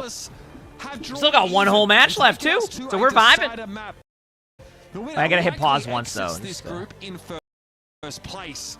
And that is the team do I want to win? I just want to see a good match. Also, for the rivalry that's been brewing between these two rosters, as Luminosity have more often than not been on the receiving end of punishments from Timeless. Finding a win here would be unprecedented and a huge boost, proof of the hard work Luminosity have been putting in. What am I checking when I pause? It lags a little bit, so I'm hitting pause just so it gives it like a 1/10 of a second of lag, if that makes sense. Also playing. Like I pause it and just let it buffer for a second, and then it doesn't lag. It comes down to some of the competition we've been seeing as of late, and a really big proving ground for a lot of these teams to be able to show their worth, not just in the OWCS that's true. ecosystem. No, I know you're memeing with that one. With just yeah, like just to give it like a little buffer time. Has also become, but. Hey, I think like here we Timeless, they also want to prove that they still are deserving of that second place spot. It's gonna come down to the wire here. I think Shambhala Monastery is one of those maps that you don't always know how it's gonna end until it's over, and it all comes down to this very first point. Can the attacking team? I don't know what's gonna happen here. It's like first checkpoint. Vision still preferring the Cassidy here, with access to the high ground off the rip. Can't really blame him too much. But a little bit hard to like apply pressure via any AoE effects. So what's really interesting is how both teams chose not to hold close. We've seen teams like tend to try that hold close strat now, but ended up just being, you know, a mirror comp pretty much. Cassidy versus Sojourn, but both teams are comfortable with their picks. Shake Luminosity loose at this high ground. They might try and wrap together here. That's dangerous. I mean, the Baptiste has such great AoE healing now. Luminosity can fare well in these trades. Well, absolutely can. Also have a small nice javelin. Advantage. Take it. I want to say that LG has a little bit better of like a. You know, again, sort of being able to peer up the stairs. Like LG has a bit better brawl just because they have the Cassidy. The Cassidy just has a little bit more like tankiness. And you have a lamp. Kiriko's really good for a little bit more of that poke style play. Which is what you're seeing right now. No kills yet. This has been really lockstep play from both these sides, but with the Kitsune rush available now for CJ, Juby and Squid having both support ultimates, this is about to break down into absolute chaos. I'm ready. Here we go. Here comes the Kitsune rush. Instantly gets taken down. That's what I mean about chaos. Wow, nice play by Chopper right there. Vision tries to step up, but remember what I said about this map, chat? How like you look up for a second and there's already a minute and a half off the clock? I mean, this is one of those team fights that both teams are happy in their spot right now. Timeless has 2 minutes to get around the corner. LG has a lot of ultimates to come back with, and they can still take more team fights. Expensive it was for Timeless. Only a Kitsune rush there to break through that defensive stronghold. But Luminosity still it's this choke right here where they're about to fight at. That is the toughest part. So I think we still have some more shenanigans to get up here too, Mitch. Absolutely. We are at the tip of the iceberg right now in terms of chaos. Here we go. It's going to be the overclock here for Chopper, but he's not in a great spot to make use of it. And I think he gets caught there by the doorway as he's trying to power slide away from the Terror Surge. There's an opening here for sure. Vision, no immortality field available to keep Luminosity. I'm actually surprised that Timeless might be able to take this, because that early pick was really strong, but then they kind of got you baited in. So I think what they're going to do is start to fall back a little bit to go on point. No, that might be it. Might be losing this point. Wow, chat, we get to see it. We got to see a team cap first point. No, and they've used so many ultimates too on both sides, as we've kind of seen. Finally, time again now. The Haidu is not really going to be much more than a zoning ultimate. I know. I'm excited. Window, the disruptor shot from Chopper can push you back, and now Luminosity have no choice except to try to fight on this high ground, as we still see a bit of progress being made here by Rocket. Yeah, I mean, we saw it find value randomly on like the junkyard of last map, or you like I think. This will be your first time seeing second point. Yep. Now they have to get around this corner. That's right. The reload was value, but there was a Tracer kill that was pretty impactful, but you can't, like you said, rely on that at all. Riker a little bit low. Deadeye here for Vision will be bullying Timeless back down that slope. Excellent disengage. What a great follow-up right there. That was really good. Holy crap. Focus of the action to get out of that one alive. Make it 2 for Riker here. As Squid gets skewered. Quite the delectable straight food treat, I would suggest. Luminosity again struggle to slow Timeless down. I mean, we might see third point at this point. He's unable to really generate value from the Okay, so Timeless has it's so tough because Pulse Bomb you're the Baptiste of the situation. and a wrist ult what and do you B. use the Matrix for? Is it going to be selfish just for you? Do you try to set it up for your team? Either Just way, for it feels Vision. like you're making yourself like vulnerable though, right? Because now you're giving yourself this big shiny box. Are we that getting an you're like, OWCS oh, bingo? as time Oh goes yeah. by, somebody's going to peek their head out through there. Maybe we should. Basically, click here for free kill. For the not this, Onside. not next weekend, but the weekend after, like the main event. See on like Maybe. early 2000s GeoCities and forums, right? You wouldn't dare. Oh, Timeless here. GeoCities. Have that terrace. I remember that site. But it's a sound barrier I'm looking at. Juby's about to build his in concert with Opener. All right, Tracer has Pulse Bomb. To take this next fight on. Fishy goes down before there's any chance to use that sound barrier. This is going from bad to worse for Luminosity. Oh no! Oh, that was a good job by Dante to get a trade, but it might not be enough. Like they're gonna try to flip the point and buy time, but like Timeless is just gonna take the second point too. We're going to a third point, and wow, Timeless came to play. Maintained into the next fight. Juby Gap didn't beat. Credit to him for that. But at some point he has to make the play to stop Timeless, who right now have been irrepressible. The game over spray. Oh no! Don't do it to him. I think Riker might be feeling himself. Why are you doing the boomer you're right. emo? Like, okay. When is the sound barrier going to get used and to stop what? Because in the past we've seen Juby use this as a response to the Kitsune rush from CJ, but when Opener also has one. I mean, honestly, Timeless can just lead off with Kitsune right now if they really want to. The moment they see the cast out of position, just launch the Kitsune. And Squid here, this is not the best place to use Amp Matrix, I would suggest. You'd have to play it down and out in the open. Yeah, this is interesting. They got lamp out, so now they're going to have to use window if Timeless tries to get aggressive. Then that's before Timeless have really done anything more than just posture menacingly at the defenders. Juby in this speed has to be a match made in heaven in this next passage of play. It's got to be Chopper with the overclock, and he respects that Air Matrix, but still wants to peer in around the masonry. Wait for it. Okay, so nothing's happened. Just a bunch of ultimates. Kitsune time. Here it is. What a stick. Straight up, like that stick by King was huge because Timeless had a really good counter time and opportunity. Huge play by King. Oh, but it has the damage already been done. You have such a small amount of distance left to be able to make that third point yours if you're Timeless. Here we go. You still have 4 ultimates to work with. Juby has yet to hit the sound barrier, by the way. So still has at least been able to hold on to it for a more critical moment where you are looking great references. at Timeless with just almost a critical massive ultimate. Hey, the Price is Right was always fun to watch. 1:20 and Luminosity have to keep this card stopped. Riker low.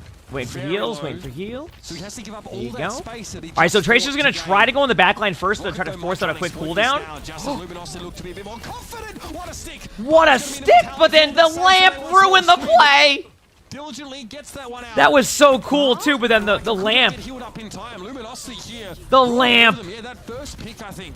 That was such a sick play. Away and out of the fight made it very easy for Luminosity to Well, the thing with Price is Right, apparently there's a way to Right, but why did CJ be able to like the Kitsune rush get there? rights to be able to watch it on stream or something like that. I saw a tweet about it the other day. Already over, no? We should probably get that just watching Price is Right, right? He heard people talking about Scott being, like a pretty flexible player, able to do it all. Are we gonna do it? I don't know what the website is. I've done this for a while, but why don't I just throw for a moment, just to know what it feels like, and then we'll get back to dominating. Again, this is being exploited. Yeah, you would have loved to have that here. This has been a very good defense by LG. Oh, what a timing. This has been a very good defense by LG after. You would say they had a really tough first and second. That was a dominant third. Dominant third point, in my opinion. But man, you've got to stop and think of what Am I going to participate in Storage Wars? What does that mean? Disastrously for the attackers. They're going to have to be satisfied with 2 checkpoints. in 55 meters. Is there like a... It did really feel like Timeless had enough of an ultimate advantage a couple of fights ago that they could have just completed the map. I want to look it up. But I think if you're Luminosity now, you gotta take a deep sigh of relief. You did not let Timeless have all 3 points. You now get a chance to show up here on the attacking push, but it all comes down to can you get past that first point? Because we've already seen today teams get full held on that point. It's so tough. Okay, so now it's the favored. now it's the point where they need to get by first point. Can they do it, chat? It's not even that. It's, you know, if they get past the first Your checkpoint, favorite that's great, but bad show? Oh, you mean like just like a fun 4 show? or 5 team fights in a row. Yeah, with true. the cyclical Is bar nature rescue? of, like ultimates and Overwatch for teams that are evenly matched, that shouldn't be happening, right? In theory, it's not a bad it would show. be back and forth. So being able to get so Oh yeah, much no, I've push seen out Storage the map, Wars. like Luminosity have to match that. I used to watch it, like that was like the show I would randomly watch during the day. Or like, no, at nighttime, and then you just have the... But so a second. Oh yeah, I used to watch it a so lot. holds towards the end of the map as well. It's just genuinely very difficult to get When I was done. younger, I haven't And seen you're it in also years, playing from but... like a low ground disadvantage for a lot of the map, which can definitely play a small role in just how treacherous the climb tends to be. Yeah, See what Luminosity, if they go with this, they're not going to go with this end, but I kind of wish they did against a slower comp, but there's too much risk against China. I had one summer where like as a kid, like I just like watched a whole like every episode of Dawson's Creek. You know, listen, I was gonna give I don't know why I remember that. Because I think if you do put all of your eggs into the Zenyatta basket, you are expecting to explode somebody. You put that Orb of Discord and they should be deleted from the server. Maybe just going with something that's a bit more static, a bit more reliable. I don't remember when that was, but maybe they were just in anticipation. All right, here we go. Something a little different. Yeah, it doesn't feel good against Suzu. It might have been maybe if there's like a Ramatra. Is NCIS still on? I'm not really sure, but like, are they still doing seasons? That's been like on for a long time, right? This is nice from Luminosity. I like this. Great pressure on Riker. They've not really bothered. Yeah, it looks like their strategy is just to get on the Orisa, and it did work. I mean, they traded the Orisas. Both tank players get to go back to spawn and run back. It sure is. Oh damn. It might not be a difference maker, but they need to be able to try and complete some of these kills. And they are no They had closer to getting 1,000 high ground, episodes with Rocket on all contesting their the car to make series. sure it doesn't get Wow. away from them. But Opener steps up to try and relieve him and gets killed instantly.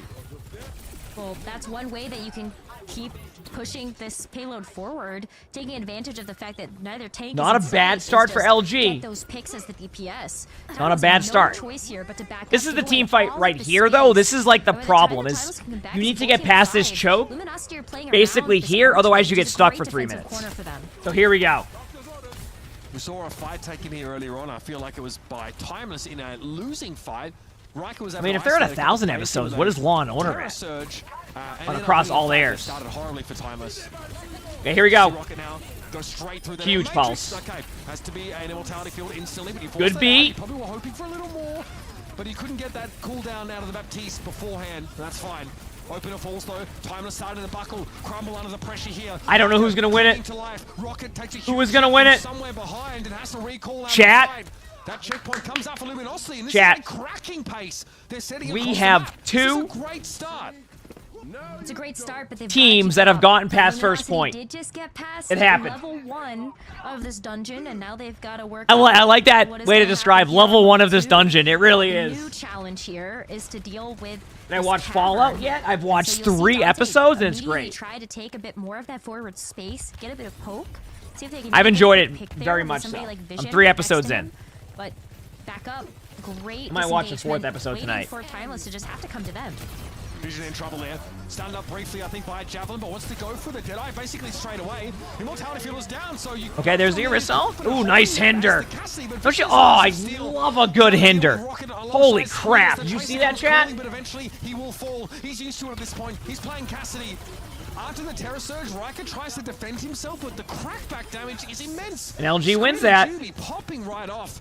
And with just like 4 or so players, 3 players, in fact, Luminosity have not been stopped. 3.5 minutes to work with. Everything according to And they can plan window for the too. underdog team in this The matchup. thing is, Timeless is gonna take a little bit of poke damage. Watch, they're gonna like, they're not gonna over peak this corner yet. So as I say that, They're gonna try to take a little bit of damage so they can have their Kitsune because they know they're gonna window. Oh, but they use their spin a little bit early. with very, very little We'll see. I was gonna say the card does not cover well on this map. Oh, good value for the air matrix. Yep.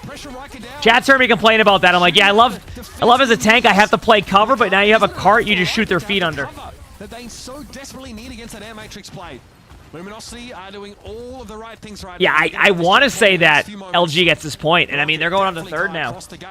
Wow. LG has been on a run since third point defense. They're not thinking about fourth place, they're thinking about first. And Timeless is their first real challenge on the way to proving that here in stage 2. And they might be about to do it. They've got a whole 4 minutes to make this happen. That should be plenty of time. Like just mathematically speaking, that should be plenty of time to get 2 full slates of ultimates and then some. And so if Luminosity can't get the job done here, then we've got, I think, a bigger problem. Why don't we do? So we did play the match. We played against But it Timeless. all comes down to Juby's Soundbearer right now. They It could wasn't just as close, but we played Timeless. Yeah. Beat advantage, they've hardly been stopped here. Timeless might be getting in their own heads just a little too much. Dante needs to stay in this fight. Juby probably needs to beat now. Oh, that beat timing was perfect. Dante's gonna stay alive and push up. That's it. I think is LG taking it? The pulse bomb, the stick.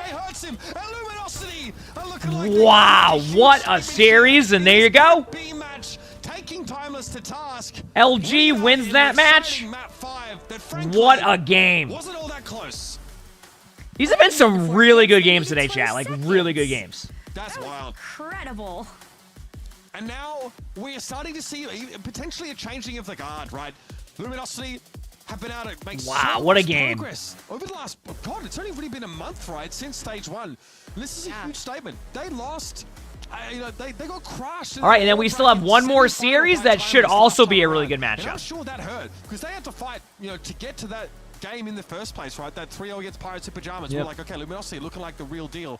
But now they've set themselves up to really challenge that triumvirate of teams, the Toronto, the Timeless, the M80s. They might find themselves amongst that mix sooner rather than later, Zoe. Yeah, I mean, this was a close series, and I think a lot of people would have absolutely expected it to go that way, as you said Matchup. earlier, Nick. Okay, I'm gonna go to the bathroom. I'll be right back in a second, and we'll go on to the next match soon. It is what we got treated to, and I think a lot of that just came down to a lot of great adjustments in their approach to the team fights and whatnot, and even compositions from both of those teams. They both seem to have a really, really good read on the win conditions of not just their own compositions, but also what they're facing off against. So I feel like both teams really, they did their homework coming into this one.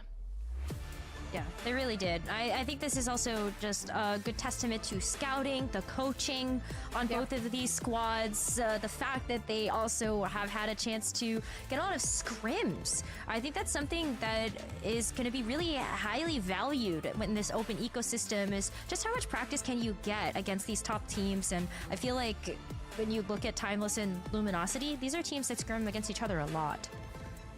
Yeah, absolutely. Like they do know each other quite well. I think these teams have kind of exchanged some pleasantries on social media as of late here, and like Luminosity. Well, yeah. Here's the thing, right? So when your coach is Hunter, it actually doesn't matter if you're winning or losing. You're always talking smack. You actually don't have any choice because your nature and your wiring has kind of priced you into that approach. So Do you know, being Australian? no, I mean Hunter's a special case even for an Australian. Like genuinely, he's the most irreverent person I've ever encountered, and that is saying a lot. Like he doesn't care if he's losing or winning. The trash talk will be there. You got to respect it. As a countryman of his, I do, but it's got to ruffle some feathers sometimes, and that has stoked a rivalry between these rosters that we've just now seen a new chapter written in. One in which Luminosity get the better of them. But let's be clear, Timeless are still in this group. They're going to get out of this group, and these two teams are on a collision course, of course, when we get to the main event. But for now, the score has been settled. I love that. Story writes itself for us, and I'm with you here, Mitch. I think fighting words, regardless of a dub or a hard L, that's the kind of confidence you need to have in yourself and your team. Also find it always very fascinating that it's just the coaches trash talking and the players are just like, guys, can you please not? Please behave. Please. I mean, he has the most vigorous hugging style I've ever seen. If you remember that. Do you remember that? Well, I can't really for, it's a family show, but if you remember the Hawaii tournament, when the Gladiators won, Hunter went and gave them a very vigorous hug. You know what I mean? Like that kind of energy you can't deny. That's infectious. I don't know if I do know what you mean, but I take your word for it. And if it's a problem, see a doctor. That's all I'm saying. There has to be a clip on social. Someone please share. There's gotta be something out there. But yeah, I mean, like you can say what you want about him as all a right, person, we're back. or like how he takes to social media and like his public image. It's very clear that he is an incredible coach because he's done it time and time again with different players, with different rosters. He knows how to lead a team or help them find their stride, etc. So yeah, I did love that this was a close series. I did love that both teams showed us what they got, and as you said, Mitch. All right, I'm looking forward to some matches here. They both advance out of this group. So we last match of the night, chat. It's been a good day of games. Who's gonna have the upper hand? Been a good day of games. Which stood out the most for you guys? Ooh, I mean, I'll be honest with you. I was a big fan of what Dante was able to show us. I think there's been a huge step up there in just how the team has sort of formed around him. Vision had a tough job. Like, playing that Cassidy, it's feast or famine. You're either having huge impact or you're dying first in those fights, and there's no in between. That plays havoc on the mental. It really does. It can be very hard to stay in the game with, like, half the fights you're just ulting, you're pressing. We didn't, Kenpo. We got pretty far into the qualifier, but we didn't get there. But yeah, I mean, we're gonna keep at it, and you know, Overwatch is gonna be a fun stream team. I have a lot of fun with it. The Squid Baptiste was a big difference maker. That's something we didn't see at all from Timeless.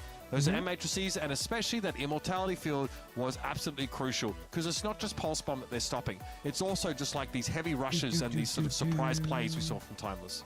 Well, let's actually bring in Ante and hear it from him what he think actually turned the tide. Ante, it's great to see you again for a quick chat. I see the mullet is gone. I'm deeply disappointed and a little hurt. Or is it still there? Yeah, Is it, no, it's all gone, I'm afraid. I miss it terribly, but it had to go. But yeah, you know, it'll be back. The thing about hair is it regrows, I mean, especially on this side. Is he using a webcam mic? That's it how sounds great. Works in Australia, by the way. You either have to come back after a few years, or you have to send your mullet back. It basically is equivalent value, and that's how we're allowed to stay abroad, imparting our wisdom amongst the world. So good one, Ante. Take one for the team, mate, and hopefully they get your mullet attached to a necklace or make a wig out of it for you, big son. That's there was a lot of hair there. That's exactly how it works. Well, Hunter, let's chat a little bit about this match. It was a big back and forth, you know, great performances on both sides. What do you think actually ended up giving you guys the edge? What adjustments did you have to make throughout the series as it went on in order to come out on top? To be honest, it felt like we were better than that team pretty much the whole way through. This isn't just funny trash talk. I just decided to piss away Eichenwald for a laugh. I put Luke Minnow in, played a matchup that we don't normally practice, don't normally play in matches. And then like Colosseo, I mean, like we won that map. You know, the scoreboard just didn't really reflect it at the end when we decided to throw with 5 ults for no reason. But honestly, I feel like we genuinely did have like the edge on them pretty much consistently. You know, whether they played Tank 1 or Tank 2, they were both absolutely Mickey Mouse. Like they didn't stand a chance against Dante, veteran experience. You know, we had the edge on them the whole time.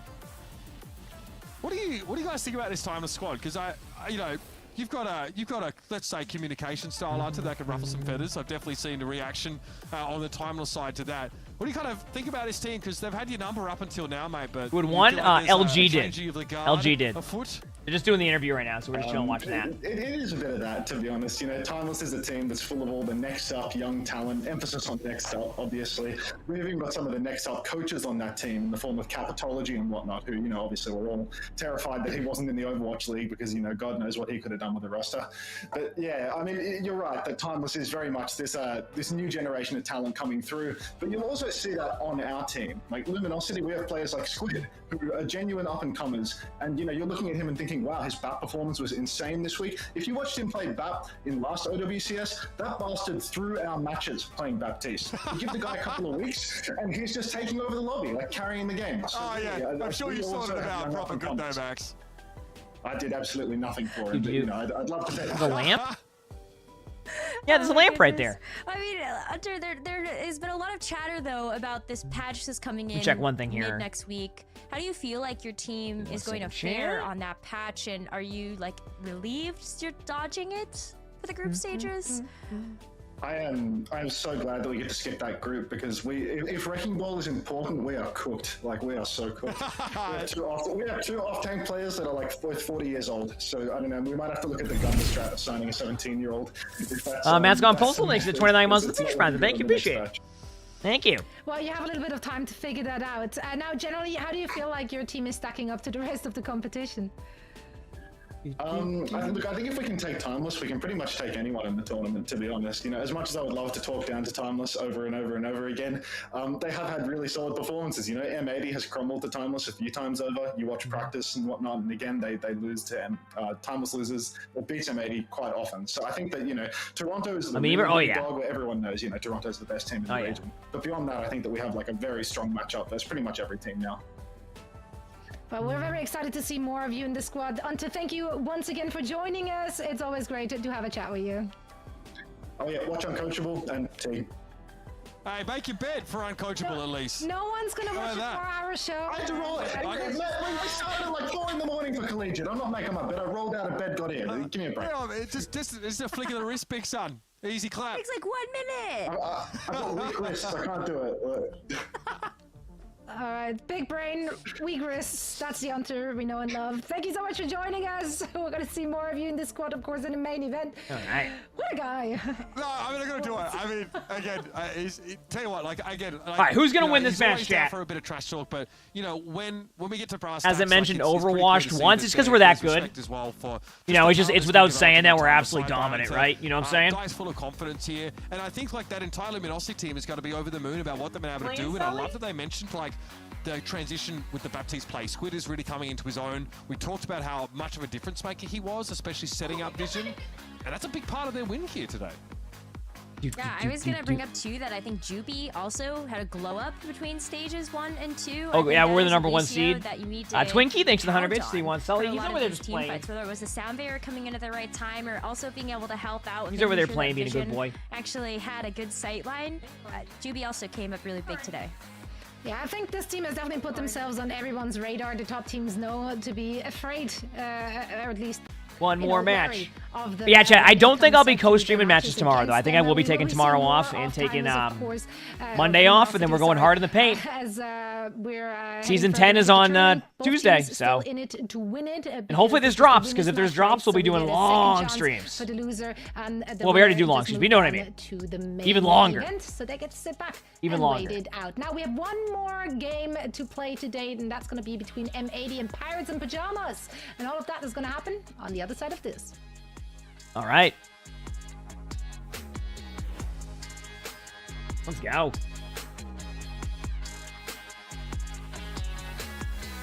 A 24-hour stream? No, I don't usually do 24-hour streams. I haven't done one in a few years. I find that I would just do longer streams than just at least get some sleep. Wait, you said I should do a summon?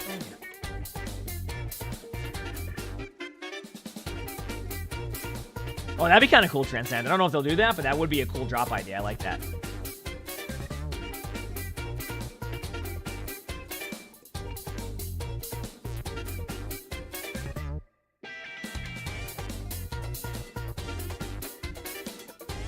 This music feels like it's if you went to like an 80s party, but they were playing Mario. You know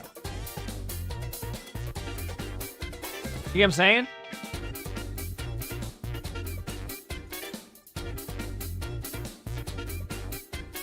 Frederick, thanks for the 39 months of the tier 1. Thank you, appreciate it. Thank you.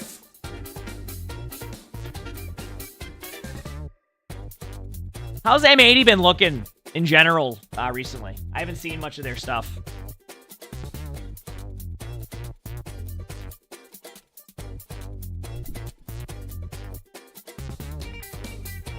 Thank you for 39 months.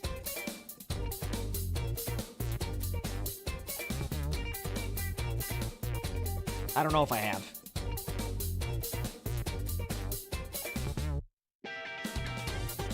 It's good music. I'm just vibing to it. This is great. I ended up going with Thai food tonight, chat, so I'm excited. One of our favorite place to get Thai food from started delivering now, too, so we don't have to, like... We would sometimes not be able to get it, so now we can get it delivered. They just started doing it, like, this weekend, so we're excited.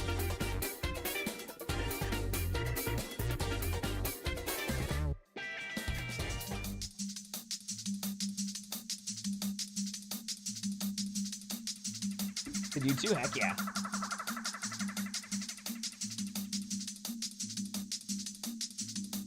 Gotta head off. Have a good rest of your day.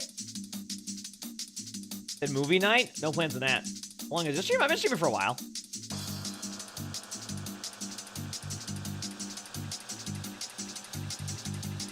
Here we go. Oh, this is about to be a huge drop.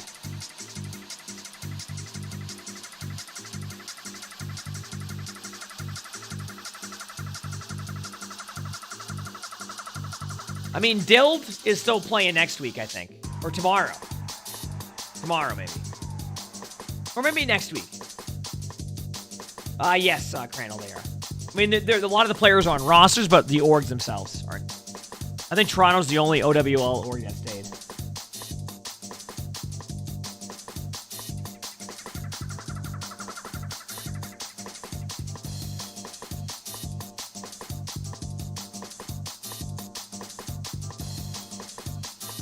Oh yeah, tomorrow is loser bracket, you're right. What sort of music do I like? I listen to everything. What's happening? We're watching OWCS. Hi, how's it going?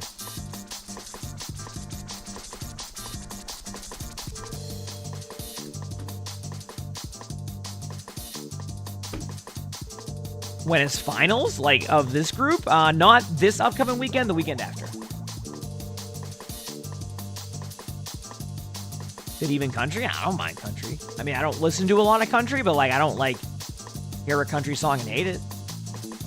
You know? Your favorite YouTuber? Let's go.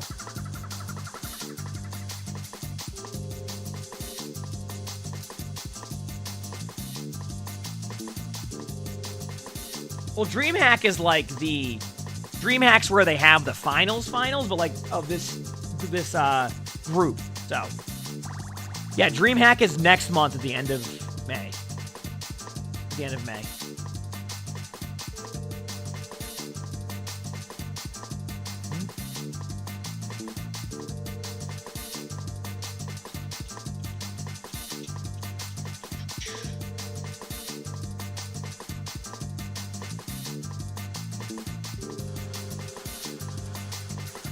Is the next match going to be close? You know what? Here's the thing. The PIP roster is good, like a very good team. I don't know how either of those teams have been playing, so it could be a close match. It could be a 3-0 either way. I just don't... I haven't seen enough yet, because I haven't seen any of them scrim. So, we'll see. A bunch of regions will be playing at DreamHack. Actually, this might show it. Against the wall, and Team Peps will full cap. Where did Pelican come from? Straight on top of their heads. Quartz won't let them stand much longer, kneecapping 3 in that. Yes, we are Super Normie. Yep. Kings of EU have been crowned. Toronto defiant in an absolute shutout. Some kings were born to rule.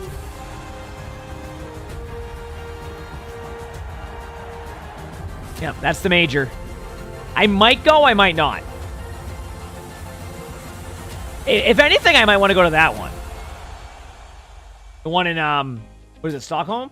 Welcome back, family, friends, and acquaintances, I guess. Mitch and Rosemary here joining me for the last game of the day. Then a week, do 10 push-ups. Take on the Pirates in pajamas. So let's dive straight into those rosters. How does that? You actually in our NA how does it go from you're my favorite YouTuber to your week do 10 push-ups? So give our viewers the TLDW, too long didn't watch, and catch them up on the changes. Hey, I'm always happy to talk about this M80 roster. I feel like they're just one of those teams you will always expect to see towards the top of NA, and how could you not feel even more confident in that when they've got the additions of Happy and Liar into the roster? Liar has had so much experience on this Lucio, so really able to bring that to the team, but Happy and Pelican playing together? Mitch, I feel like what a throwback we've got to the 2023 season. And they were unbelievable, right? What a... I mean, I could do 15 sit-ups. I really feel like that's actually been like my strongest part of my workout. Has been There's a lot of like 4. leaning into, I guess, that synergy of like, you know, Spectre and Hydron a little bit, and sort of rotating them in. But the Happy Pelican duo is a big deal, and especially when, you know, ping stops being an issue, then this ex-Houston Outlaws setup is going. Oh, they have Happy and Pelican playing. Okay, that's a really good lineup. Against Unk Inc. I'm gonna call them yesterday. Did you had Chipotle for dinner? I haven't had Chipotle in a while. Like a long while. Like a few years. I want to get it again. You think I'm gonna use? I'm not gonna spill out that acronym. There's no way. But again, so they're still finding their feet, I think, and I'm expecting a fairly competitive game up against a Pirates in Pajamas team, who's shown their capability in that stage 1. Have now brought Arnion in from Dreamland, and Taejong's now joined the roster. Yeah, okay. I know all this roster. They're all really good players. It's a massive roster Yeah. as well. But they managed to take down Shikigami Hikari yesterday. That was a team that obviously featured pretty heavily in our group stages in stage 1. So I'm feeling You know, on paper, M80 should win this, but Pip is good. Feeling a little Pip bit is of good. it, right? I think if you take a look at this group and you segment out who you think will make it out of the group stage, you look at M80 and Pirates in Pajamas as the two teams that are most likely to do that. So I think this might just be a bit of a taste of what we can expect to see in the main event. You said Sully coming up to cover the screen as an all-time classic. Which one is that from? We've already seen. They've already played the game. Because it was a recent video, right? I just forgot which one. A little close, like a 3-0 in fairness, but definitely a lot of back and forth amongst that series, and a lot of here we go. different picks. Like we saw Hawk on the Diva, the Orisa, the Sigma, and the Winston throughout that series. So yes, showing his flexibility, but also M80 looking like they were still trying to fit into a bit of a rhythm there.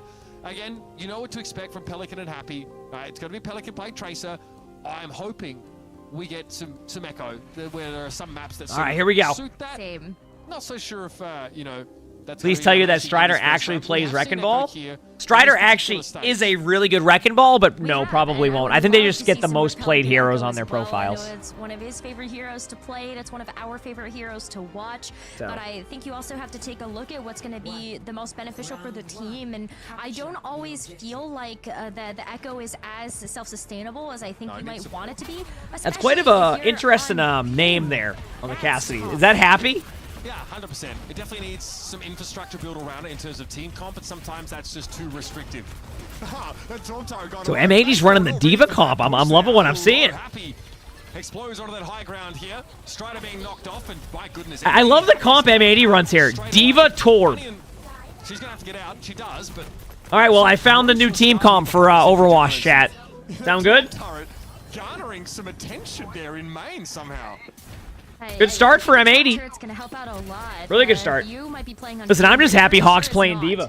Hawk's a really good tank, A so. little bit of extra DPS output. And I think what's really nice Oh, okay, about Journal, that makes Tier sense. 2 Heck yeah. to actually give it some merit is the fact that you have this ability to lock down some of these flanks that might be coming through from Stone or even Anion if she's going to. Hey, listen, I'll play this comp all day long. If our team wants to play it, let's do it.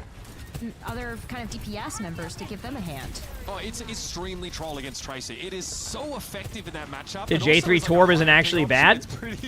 Yeah, we put J on Torb. Apply can play Cass or Tracer. And I'll play Diva. Amongst the low ground here on this side, but right now it's all about trying to put some pressure down on Hawk.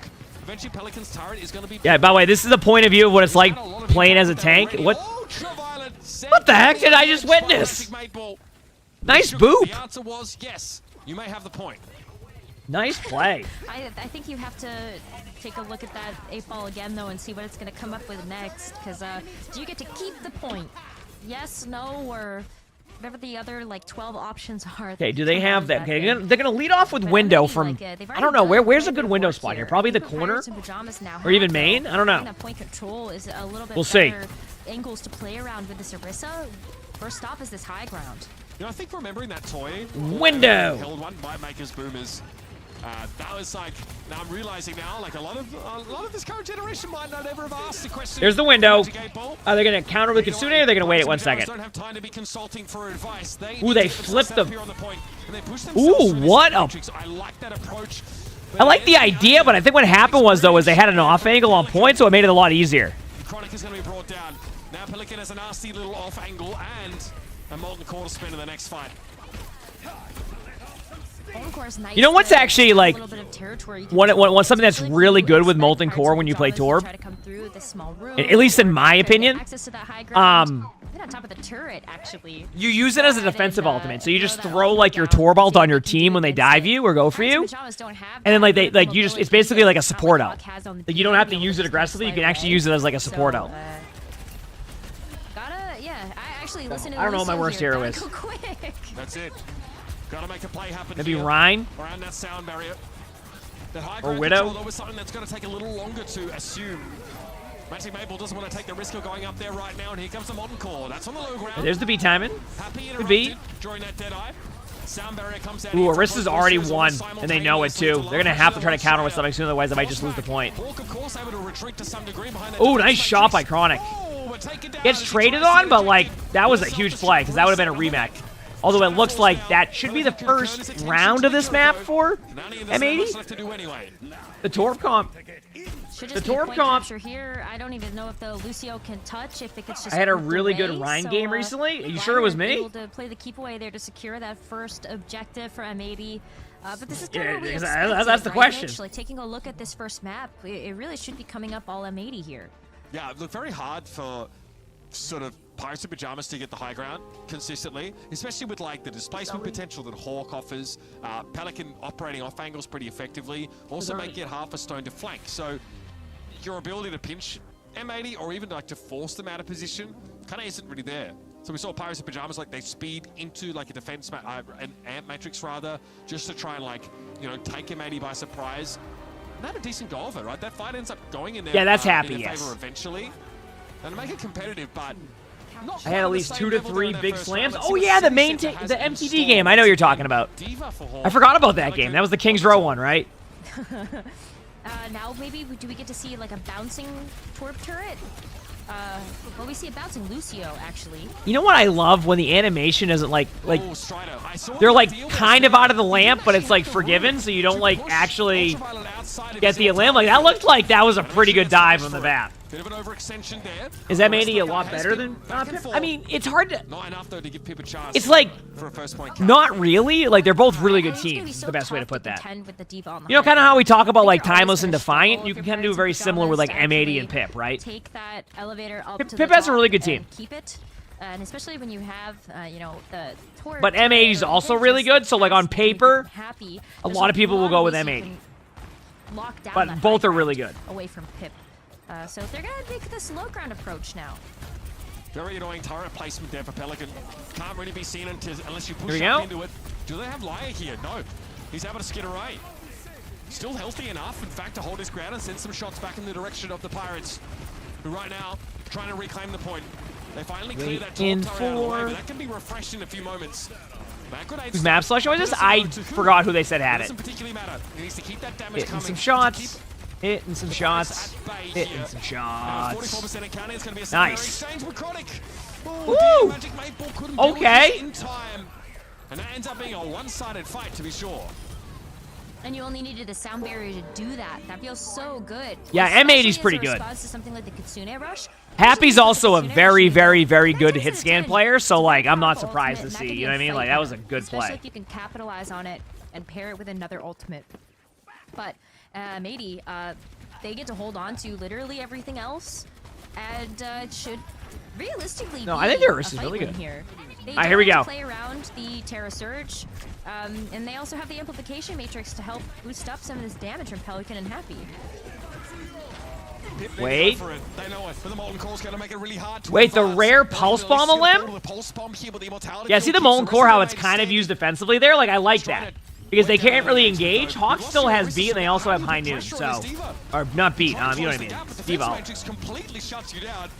Dead eyes. Wait, what? Chronic's going to come out on top despite there being a defense matrix. There was a DM in front of the high noon? How? That is unreal. How? Pirates in Pajamas, with a very unlikely outcome, has Chronic stuck. Oh yeah, you're right. M80 is on really high ping, right? Gets them back in the game. Or not M80, All right, Pelican so and Happy. What should have been a fight win there for M80 does not go their way, and so it's going to be Pirates in Pajamas that get another chance. I am at so this surprised round. by that. They can't make any mistakes though. M80 already have 90. We got a Soldier 76. And they are also going to wrap around just to negate this high ground. Nicely done by Stone. No torp here. Oh, so over they're 200 forcing ping? themselves to Oh, play okay. A little bit more aggressively. Perhaps some audacity in taking opportunities to get these big picks on supports. I think Pelican was just In that keeping the case. aim warm on the A on them. long way back, Pip off to give this ground. Can you buy gold weapons after the season? I think so, yeah. I think so, at least. If that's what they had said in a blog post a little bit, or a tweet or something. But defense matrix gets exhausted in order to give him the spacing that he needs. Yeah, but Oh, you said Happy's in NA right now? A kill? That was crazy. I'm not sure, Faulty. There from Hawk as he goes on in with the micro rockets. There's no way she could have really been ready for that. What happened? Wait, did Lucio get booped off the map? I think Lucio got booped off the map. More than happy to give up the mech for this. There's no way Lucio. He's created space. Oh wait. And Strider's not getting healed up remotely fast enough. Not without Anion on the Yeah, and then you can DM a lot more of the heals. Yeah, that was a good play. To flip the point back, and they threaten to end the round here. Hawk will use the displacement. Hope to stop any. Going for the Kiriko's so smart because like they. Oh, okay. I was gonna say they didn't have cleanse for a bit, so you go for the Kiriko. And there you go. M80 takes the first. I was not Turtle, thank you for the damage to 40. so quickly onto Anion, and by the time that had happened, I'm like, was Swift Step available? Thank you for the. I don't. It didn't say what currency it was. So but thank you for the. not have sight lines in order to the $40. But what great recognition there from Hawk. Whether it's going to be on the Diva or the Orisa, I actually don't recognize understanding that one crucial way for you to get a fight win is just keep a support lockdown. I guess like something people don't always think of is that Kiriko is actually a little bit more unsafe when playing with her team because you don't have someone in the periphery or out of the fight to swift step to. Yeah, you can Suzu everybody, but you yourself are actually at more risk if you get dove when you're playing amongst that concave of players. Notwithstanding like a Lucio booping you for safety or something like that. And we know so okay, so season 10 should have that available. Yeah, that was a good boop at the beginning, by the way. That was a really good boop. Then the follow-up limb, that was really nice. Means that Strider can't get healed up quickly enough after Hawk. Oh, okay. Happy isn't there yet, so still on high ping. Okay. Came off cooldown. So great game sense from Hawk there to identify some opportunities to slow down and create a huge amount of spacing where Pirates in Pajamas don't have the ability to push back. Shame his keyboard broke at the end. Yeah, they'll have to get that fixed in time, you know? Diva is one of gotta get that one fixed. Heroes. It feels like such a breath of fresh air to really see Hawk let loose on a hero like this because we can, I don't know, get a little nostalgic about the good old days where we got a chance to see Hawk on Diva. Yeah, I mean, time ago. Before 222 came in, like Hawk obviously back in 6v6. Yeah, Eternal, I'm glad to hear that. I'm glad you enjoy it. Let's go. What's required on that Atlanta Reign team to really step into that main role after a while, right? And they, they attempted to sort of work with Donghack and get him in a position. Isn't that a little unfair if they have 200 ping? I mean, obviously you don't want 200 ping. I will say, Overwatch is one of those games where like it still doesn't feel terrible on high ping. It's just obviously delayed. Like I don't know how to explain it. But yeah, I mean they're on the team. They're just not in NA yet, so they're gonna have a little bit higher ping. Hollywood, a notorious Winston map. And Pirates don't want any of that. Yeah, some games like with like really high ping can feel terrible. Overwatch is one of those games where like, yeah, you can tell you have high ping, but like it feels like you can still get something done as long as like you're playing fairly well. You know what I mean? You have the option to play the Orisa here. You can put Happy on the Sojourn or the Cassidy and feel really good about the sightlines that you're taking.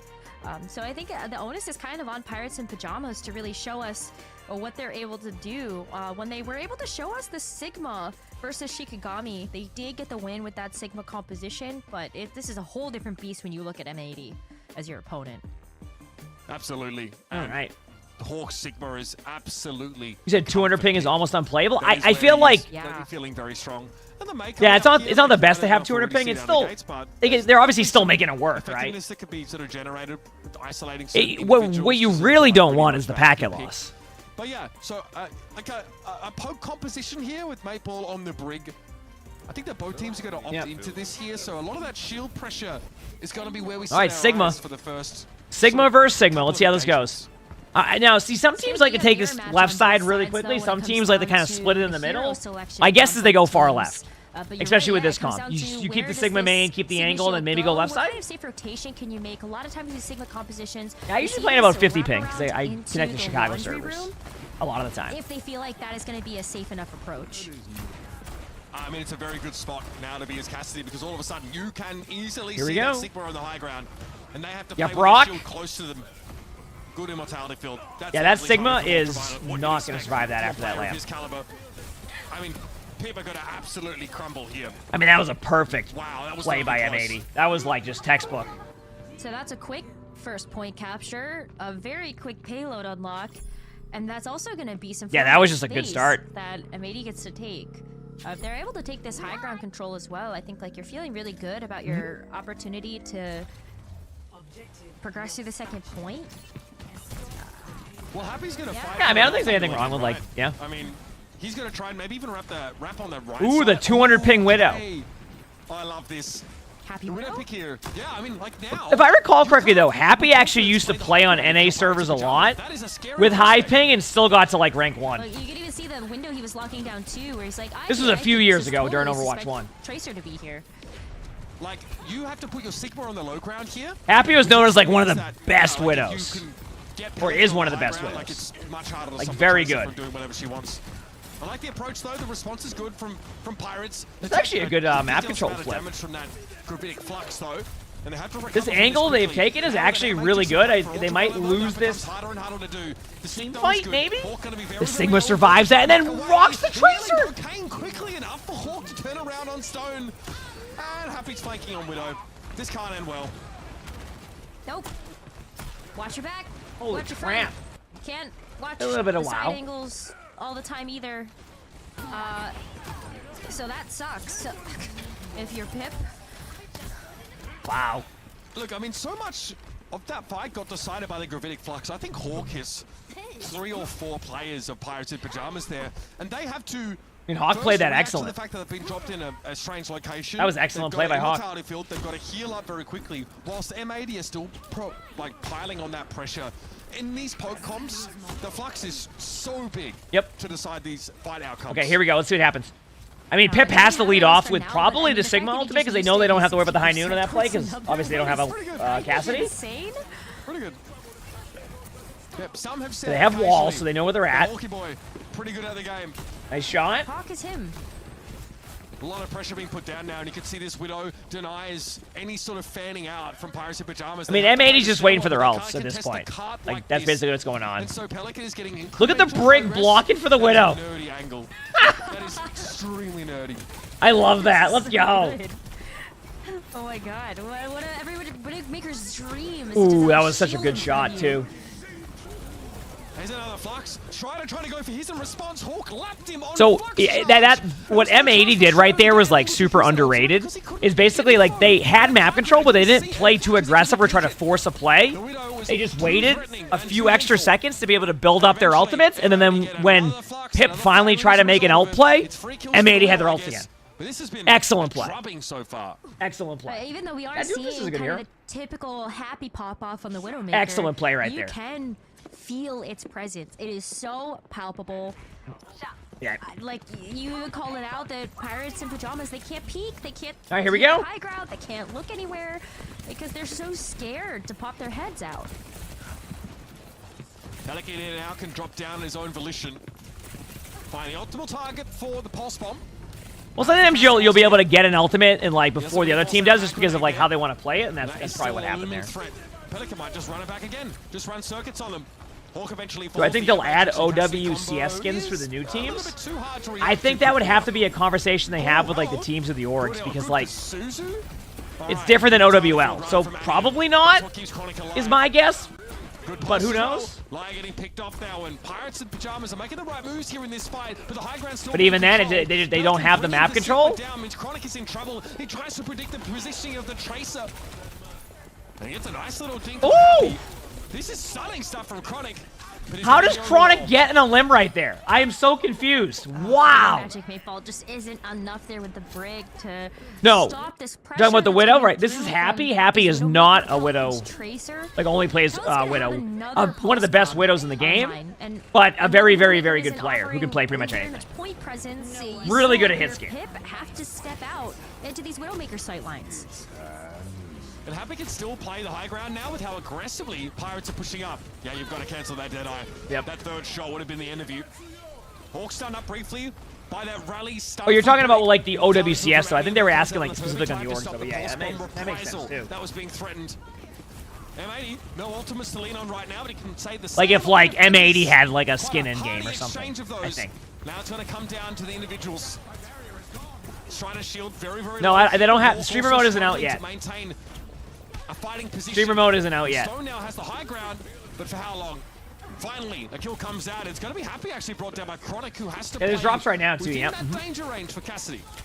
Yeah, on Esports stream, Hawk that is is. gonna have this gravitic Hopefully flux, there's though. drops for Season 10. So we're talking about lapping an ultimate charge. You know, Hawk does have an opportunity to just stop a fight once Go again. back from These gravitic snowboarding? fluxes I went can be snowboarding huge, once, whether and it's for I was players terrible at it. canceling out of their ultimates. Because my friends are like, hey, you want to go snowboarding? I'm like, sure. 45 left to go. That sounds like something that I have no idea how to do. And they're like, yeah, we'll teach you. I'm like, that sounds great. We get there, and they go, I go over to the hill where, like, they teach people how to snowboard. They're like, all right, I'll see you later. And then I spent like the next like 4 hours just falling over on like the small hill they have at like a resort. I didn't know what I was doing. They also lose Ultraviolet, so now M80's starting to run out of steam. I think this Widowmaker might have to go.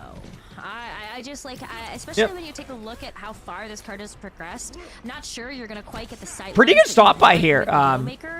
Pretty good stop here by Pip so far. But we've seen this happen to a few teams where they get held on third, but then the team that gets held on third ends up holding like first. Yeah, that experiment maybe lasted too long. Cassidy though, eventually gonna be the answer. Happy making a switch over, but again, we see the same combo again. That Amp Matrix Cassidy look from Pirates, a little too scary. That timing. Nice shot. Holy crap. Couldn't get away there. Mag grenade struck true, and Chronic was able to follow up. Big pulse as well. This is looking good now for the Pirates. Okay. 30 seconds left in the round, and M80 wow, what a play. are short on options, and even shorter on time. Oh, the double pulse bomb. Oh my god, that was great. I feel like everybody on Pirates in Pajamas just kind of woke up for this final point. Stone got a double pulse. Chronic has been able to hold their own with this Cassidy. It's just been really stellar to watch. And that was great aim by Chronic. Maybe 10 seconds left. They gotta use this window to They're definitely going to lead off with window. They need to use window to at least clear the corner, but they're going to try to get Eat out first. Yep. To them when he was on the Widow. It makes space, at least. Yeah, that's what they're going to use it for. He's going to use it for map control. You can't really get in there too much, and you just want to get to a spot where it's, ooh, that is a good ult. Everybody was out of there except for one. I love that. Yup, Rock. Yup, Rock. Uh-oh. Okay, both Sigmas had no fun, and now they're back to spawn. Now everybody else can play 4v4. High noon soon?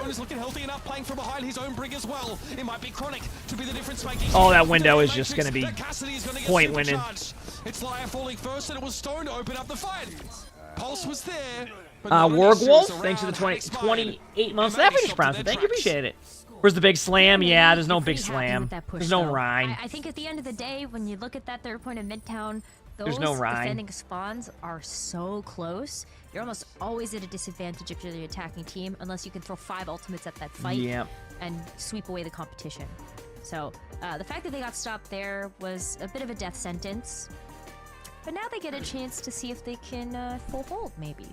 Yeah, I think you pointed out, like, the Widowmaker was really just not gaining them any traction in that last phase of the map. So you have some high ground you can play, but how many times did we watch Happy having to aim vertically down to make use of that position? Like, don't be surprised if M80 full holds this, only because its first point's been tough. Nallery, thanks for the 53 months with the tier 1. Thank you. Appreciate it. Hello? Ahoy. Look, even the 53 months. Happy's Widow was basically what decided the second phase of the map. So, you know, you've got to take the dubs where you can find them. M80 should still be pleased enough with this, but this definitely throws the victor of this map into question. We know Pirates are good enough to at least get to that phase. Oh, God, thanks for the finish round. Thank you. Appreciate it. All right, here we go. We've seen them really. I'm ready. Who's going to win it? Hold their ground we'll find out. In their last round. They did. I think that defense, especially knowing how much time they had to work with, Pirates it's not like a lot of games. Yes. All right, here we go. TP. Point defense.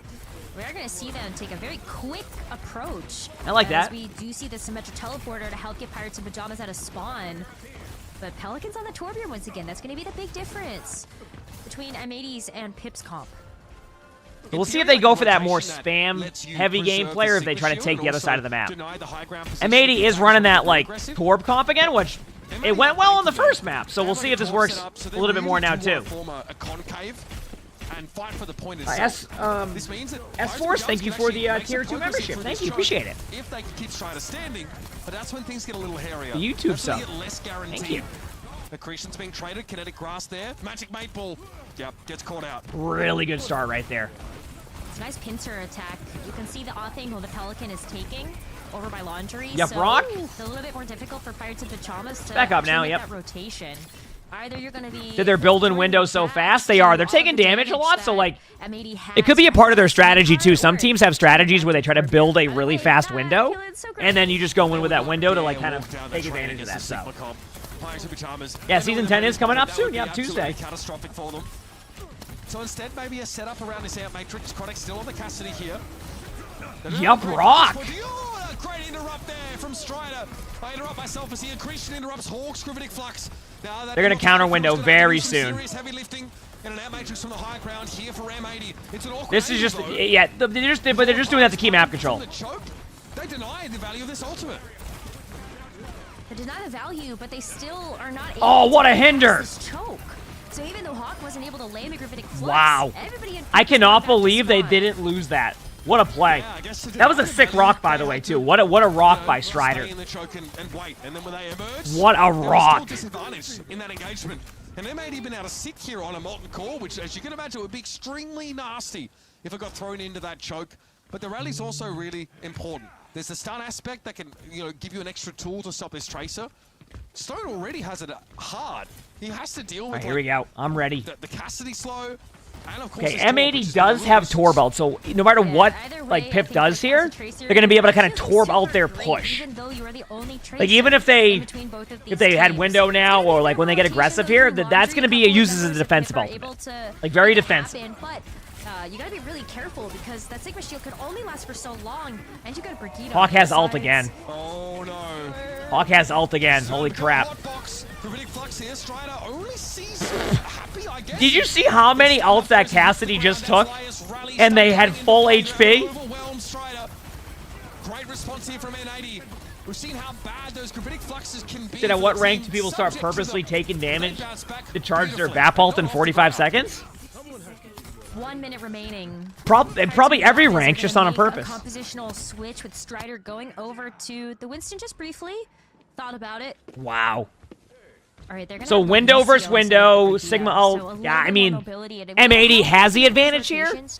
So we'll see what happens. But they're still. Did meanwhile tank got deleted in a second? Yep.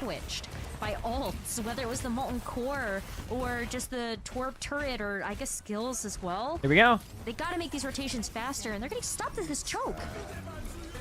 This is a risky dead eye for Chronic, but he's got That's a good boop. What a play. A good ult though, a good counter. It's gonna be a really close team fight. If they can get the Lucio early, because Lucio's so low on point. But who's backing Hawk up here? Okay, he does have Liar coming in. Yeah, Brock. There's actually a lot to work with Happy in play, so M80 should have the numbers to close this one out and get themselves out to a comfortable 2-map lead. And there you go. Yeah, they got ground to a hole on the attacking side. And that's why I was saying, every time I've seen a team get the third point on there, somehow the team that gets held on third point full holds on first. It is a really tough first map. Yes, I think a lot of people expected this, looking at this matchup, not because it happens. I think that's the third time I've seen that in the last 3 times I've seen the map. M80 is just so good. They are such a clean team. They are filled with so much star power. Yep. It's hard to feel like many teams can hold a candle to them. Yeah, I mean, this is like great play though. The stage of the competition where we really expect. All right, on to the third map now. I'll be back 1 quick second, chat. Hit that follow button if you haven't. I'll be your deal of pressure. This is again us checking in on a lot of the teams coming up around them, right? Seeing like how have Pirates in Pajamas developed after making these couple of roster changes. Like, are they continuing to grow as a unit? It's almost just like a check for M80 to go righto. You need to get out of this group to be part of the main event. It's something we expect, but we're going to be scrutinizing your play to see if there's a meta shift and you've struggled to adapt to that or whatever. But this suits them. Everything about this suits them, right? Hawk gets to play the Sigma. Ultraviolet, obviously, nasty about T's player. Pelican, what more needs to be said? Just playing the tour, absolutely chilling. Maybe phoning it in a little bit at times, you know what I mean? Just sit back with the turret. The poor Happy and Pelican, actually on their POVs can tell that they are struggling to hit some pretty easy shots. And so that's ping right there. Not much you can do about that except to try to lean into it a little bit. But something maybe a little bit easier. Yeah, Yeah, but I think like all these numbers being equal, like damage mitigated, healing done, but having like, you know, a significantly large amount of damage dealt over the course of the game, it sort of really adds up. And I think that's also an advantage we saw derived by M80, why they were able to pummel Pirates of the Pajamas in that choke over and over and over again. The Sim TP came out at the start of the round, and I'm thinking, okay, maybe Pirates can just circumvent this whole choke neutral trading plan, because you're heavily disadvantaged as attackers. Walking in with the low ground advantage, having to look up to your top right, like it's awkward. I thought they might TP to the point itself, but they still go slow. They don't stay on the sim, which is fine against a poke comp. I get it. But maybe there's a strategy where they could try and overrun this, like by using a sim TP and not having to opt into what feels like a game that really suits M80. I'm with you. I would have loved to see Pirates in Pajamas hold on to that All right. Symmetra teleporter just a little bit New longer, Queen Street. Because I think what a lot of teams struggle with in this poke war is getting through that laundry room. You don't want to walk straight forward because of the high ground pressure that you felt from the train car. Every team has to walk. It's going to be a good one, that chat. if I'm you're gonna see excited. your opponent take that defensive hold. But going through laundry, you can also just get yourself stuck. So that's not really a great feeling either. So yeah, with the Symmetra teleporter, you should be able to bypass all of that, even if you wanted to. Make it all the way to the back of point, or even the high ground above the point. Just a little bit of a different angle there. Again, when you decide you want to play a poke comp as well, like that kind of predetermines a few things. Once again, chat, thank you for hanging out and watching these matches. Like I said, I know it's been a good day of matches. It's been fun. Play, for example, to find an advantage. It's been super fun, chat. Appreciate y'all watching these. You know, like they're not playing Tracer right now. That means that. You know, I mean, like as I was saying, chat, I probably won't be live tomorrow or Monday. A lot less harassment. I won't be live Sunday or Monday, and then we'll be back on Tuesday for season 10. Does that sound good to everybody? You know, Baptiste played to sort of. And then we're going to be going hard in the paint for season 10. To add to the damage in this regard, so I kind of get it. But again, like it's going to be hard to match up to that team even on your best day. After what they showed you on the attacking side with like the flanking Widow, and the fact that you did it on ping. All right, new Queen Street time. Let's go. Happy, but that's just kind of cracked. Either way, new Queen Street. Kind of disgusting. Yeah, a little. Yeah, the new Queen Street coming up here, and again, it is M80 looking to secure ultimately their route out of this group with a strong showing in their first 2 games, basically making their lead unassailable. Here we go. Other teams in this group, like Shikigami Hikari. Looking forward to watching Schmungus more. Yeah, hopefully ML's team's able to get that dub. To fight for that number I'd love to see that. To make their way through. And here we are, you know, Unk managed to take a map over M80, so that's pretty sick. They were, is there one Crane? Or Crane? Yeah, they were to put some pressure on them on that new Queen Street. So this is M80's. Did more Torb? I think Tracer is just good for push. Like, you want a Tracer because it's just good. I can't help but think of like having Tracer there, so. Yeah. I mean, I'm sure there's a reason. There has to be a real. It's bloody 03. I'm looking forward to the new rank stuff too. Like, I definitely want to try some stuff out. Like, that's the name you come in. I think it'd be kind of fun if I did like what, like yeah, no, we queue up with like people in different ranks and we just see how it goes, like for like a game or two. See if we can like teach and like have some fun, like in ranked games. It'd be a good way to like get that experience. It'd be kind of fun, I think. Yeah, and it's ranked, so. That UGV, I'm dyslexic. I can't read. I'm excited for that. I don't even. Yeah. You know what? That is happy. I bet you it was his Face-It name or something like that. And it like might have, you know, he might have signed up with that name and could have done something in game. I'm not really sure, but it's kind of funny. Happy, fair enough, mate. You want to be incognito? We've ruined that for you. I think he was on a different team Sarah time. Pretty sure. There. The Orisa is a bit of a scary prospect for the Sigma to deal with, especially on this highly contested high ground. Gets knocked off. I mean, good start for Pip, right? I mean, you can't. I think you good just start. have to be so careful if you're going to play the Sigma poke comp versus the Orisa, because what the Orisa provides is just like. So I actually had this issue on this map too, where when they run the Orisa, you kind of, as Sigma, they can just rush you down a lot of the time, and you're not able to kind of zone out space the way you normally would. So I'm curious to see if they'll end up making a swap if it doesn't work. The Sigma only has a shield that can go so far. That'd be a fun series. That's what I'm thinking. Sigma on New Queen Street, not at least against the Orisa, right? Hawk did play this yesterday. Similarly unconvinced, having seen how that went down. So this poke comp doesn't really have the room to live up to its namesake here. But Pelican is able to run through the back line and find his way to try to pick off the Orisa. There we go. Now you've got a bit more freedom here as this Sigma. All right, not bad. Ripstone back to reality. All right. M80 able to quickly correct course after Hawk was... There you go. So M80 had a really good team fight right there. They kind of needed that because, like, there was very quickly they could have lost that checkpoint. I will say that M80 is in a really good ult spot, obviously, and so is Pip. They all have their ults. I kind of like M80's ultimates for this part of the map, and then Pip, like, when you get to the corner. But we'll see. But can he continue to like find those successes weaving through? Well, they're just gonna try to stay there. You have to spam out that window because you can contest from there. From the Sigma. Yeah, I'm trying to see what their goal is. I think they're gonna go for the back line and use ult. Oh, you got stuck! Oh no! Alright, Earl Grey T2, thanks for the 2 months of the here. Thank you. Oh, what a javelin! All right, Pelican just caught out there. They're both one shot in the back. Okay, yeah, they're gonna give that up. And yeah, don't love it from M80. Don't love it at all. Hawk will play Orisa. Not bad. On a couple of maps. Yeah, I mean, Hawk might make that swap, but not yet. The Sigma setup doesn't have the room that they need it to have. Yeah, that's what I'm saying. It's just harder to have that map control and space on this map when that's happened. Tend to implement once Pelican and Happy are off. It just makes it a lot more difficult, you know what I mean? Like, prepare properly. I would. Because at this point, you know, Pelican and Happy, they're hoping to be off ping. Yeah, everybody's doing well. But I think you still have to make sure that you like know how to cycle those cooldowns, whether or not they work out currently. Nice shots in there. 0 of those railguns off the first 5. Great pressure coming down. A good chunk of damage. Oh, that could have been a yup rock. Okay, here we go. Shooting in there. Wait, do they? No. Did they get the checkpoint amidst that? I don't think so. No. No, just barely not. Yeah, I was gonna say I don't think they did. It was really close to getting it, but oh, what a stick! Good reaction there too, because like that was the only play they really had to survive that if they wanted to get out of there by pulse bombing, because they had a good rotation on them. No one is gonna challenge the Sigma up there, but Hawk's trying to provide a staging ground here, probably for Happy. Yeah, it's actually a smart play by Hawk because now you're taking away that dive ability from their Orisa. You're still gonna have the range to deal with, but like you're fine for now. I think next javelin you'll see Hawk probably gonna be aggressive after. Guess we'll find out.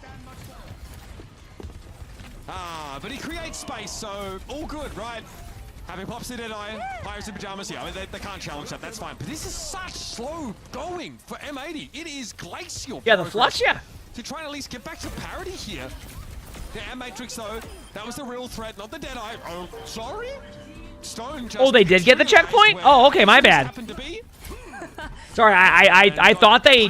From the future? Yeah, you're right, I see what you're saying. Yeah, I think that they call that an interdimensional... I thought they didn't for a second. That's actually it's got a good for... I like it. Yeah, Pip. That's sorry, I just missed that. From Overwatch 2, sneak peek. Space Adventure. That's not Cowboy Bebop. Space Force? I'll be waiting for that collab. I'm very excited. Oh dear. M80 backing up here. Just out towards the I just didn't see that correctly. That was my bad. Oh, what a stick. I mean, that was like perfect. That was like so smooth. This guy basically has light speed connection. What a stick with a pulse bomb from Pelican. Yeah, this is actually a really close team fight, but the beat though, that might save them this team fight. That beat was huge. Oh, they did it too! Chad, they also gave up the checkpoint. Oh, they did. They did. They both 57.18, right? That's why I got so confused. Yeah, so they both gave up the checkpoint.